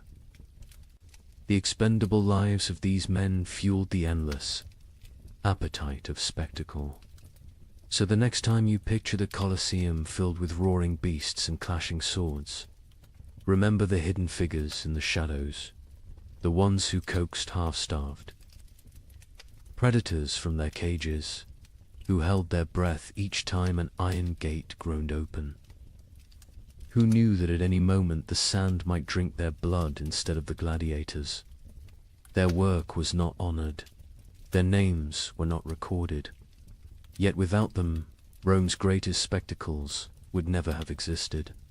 They lived every day, with death brushing at their heels, and more often than not, death caught up. And as terrible as this sounds, these animal trainers were only the first link in the Colosseum's deadly chain of professions. Others stood in workshops, hammering weapons that decided life or death. Others knelt in the sand, stitching wounds under the gaze of the emperor himself. If the cages were a place of constant suspense, the armories and infirmaries were no less haunted. And it is to those shadows that we turn next. Step away from the roaring cages of the beasts and follow the sound of hammer against iron. Deep within the Colosseum's hidden chambers lay another world entirely, one that smelled not of blood and straw, but of smoke, oil, and molten metal. This was the domain of the weapons masters, the unseen craftsmen whose work shaped the fate of every gladiator who walked onto the sand. Picture it, a forge glowing in the half-dark, the air heavy with heat, sparks flying like fireflies as iron is struck again and again on the anvil. Grindstones hiss as edges are sharpened, the rhythm of stone against blade echoing like a heartbeat through the chamber. The tension here was no less suffocating than in the animal pens above, for in this place, the smallest error did not simply ruin a weapon, it ruined a man's life. Every sword, every dagger, every spear carried into combat bore the silent touch of these craftsmen. Their responsibility was immense. A blade had to be balanced to the hand, sharp enough to slice in an instant, strong enough to withstand the crushing force of an opponent's strike. A dull edge could mean a wound that failed to stop an enemy. A brittle spine could snap on impact, leaving its wielder defenseless in front of 50,000 roaring spectators. For the gladiator, trust in his weapon was trust in his survival, and that trust lay entirely in the hands of someone working in the shadows. This was not artistry for beauty's sake. This was artistry for survival, and the stakes were cruel. If a blade bent or shattered in the arena, it was not only the gladiator who suffered. The weapons master's reputation, and often his life, stood trial alongside the man who wielded the steel. A mistake could mean flogging, imprisonment, or worse, condemnation to the sands themselves, forced to fight with the very weapons they had once forged. Imagine that reversal. One day you are sharpening a gladius, the next day you are thrust into the arena, clutching it desperately as the crowd demands your blood. The drama of their work was constant. Fire licked at their hands, sparks scarred their faces, blades slipped and cut through flesh with the same ease they were designed to cut through armor. The grindstone could seize a weapon, spinning it from their grip and into bone. Their lungs, filled with smoke and ash, slowly poisoning them over years of labor. Many weapons masters bore the permanent marks of their craft, missing fingers, burned arms, eyes clouded by accidents at the forge. But the danger was not only physical, it was psychological. Consider the weight of knowing that your grindstone may determine whether a man returns to his cell alive or is carried out on a stretcher. Consider the burden of every edge you failed to hone, every weapon that may falter when it matters most. These men lived with the knowledge that steel, once it left their hands, could carry another's soul with it. And here's the chilling thought. Gladiators had no choice but to place their lives in this trust. They picked up their weapons and fought, never knowing if the craftsman behind the forge had been skilled, rushed, careless, or distracted.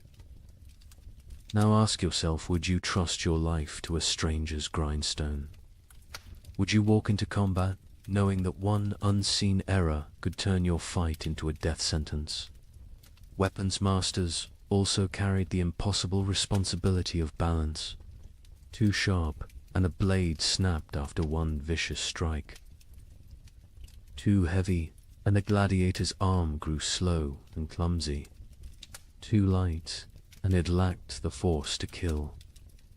They worked with mathematical precision before mathematics had been codified, sculpting steel by instinct and experience, often under the watchful eyes of overseers demanding speed and perfection in equal measure. The irony was bitter. If they succeeded, no one noticed. The crowd cheered the gladiator's skill. The emperor judged the fight, and the craftsman remained invisible.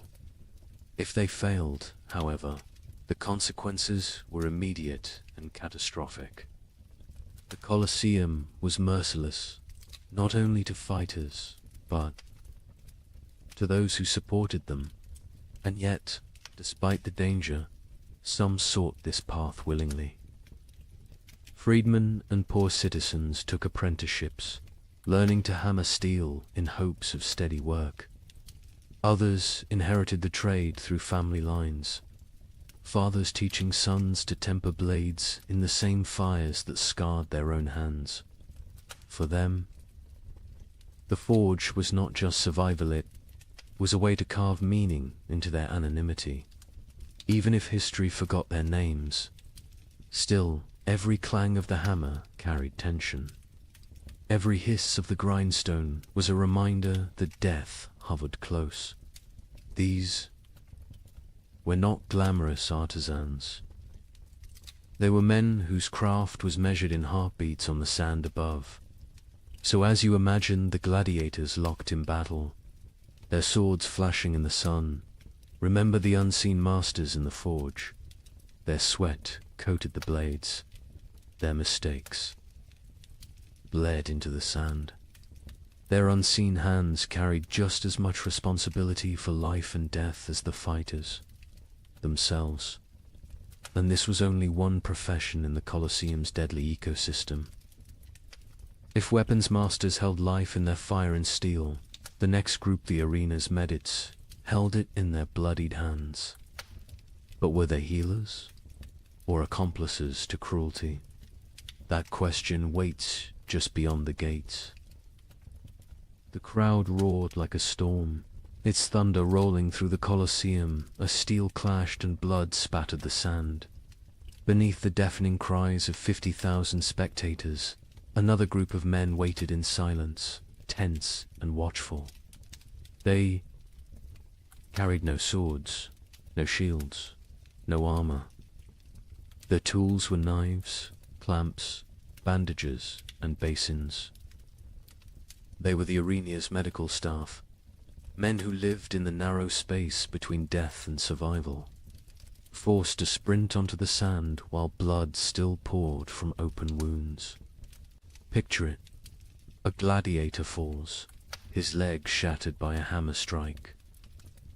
The crowd surges with excitement, some demanding mercy, others howling for death.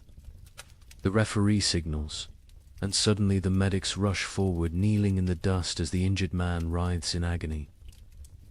There are no sterile gloves, no antiseptics, no quiet chambers. Just torn flesh, sand sticking to the blood, and the jeers of thousands demanding the show go on. With crude tools, they splint bones, cauterize bleeding vessels, and stitch wounds. Right there on the arena floor. Every second is a battle against time, infection, and the chaos raging around them. The suspense of their work was constant. At any moment, a wounded fighter could lash out in delirium.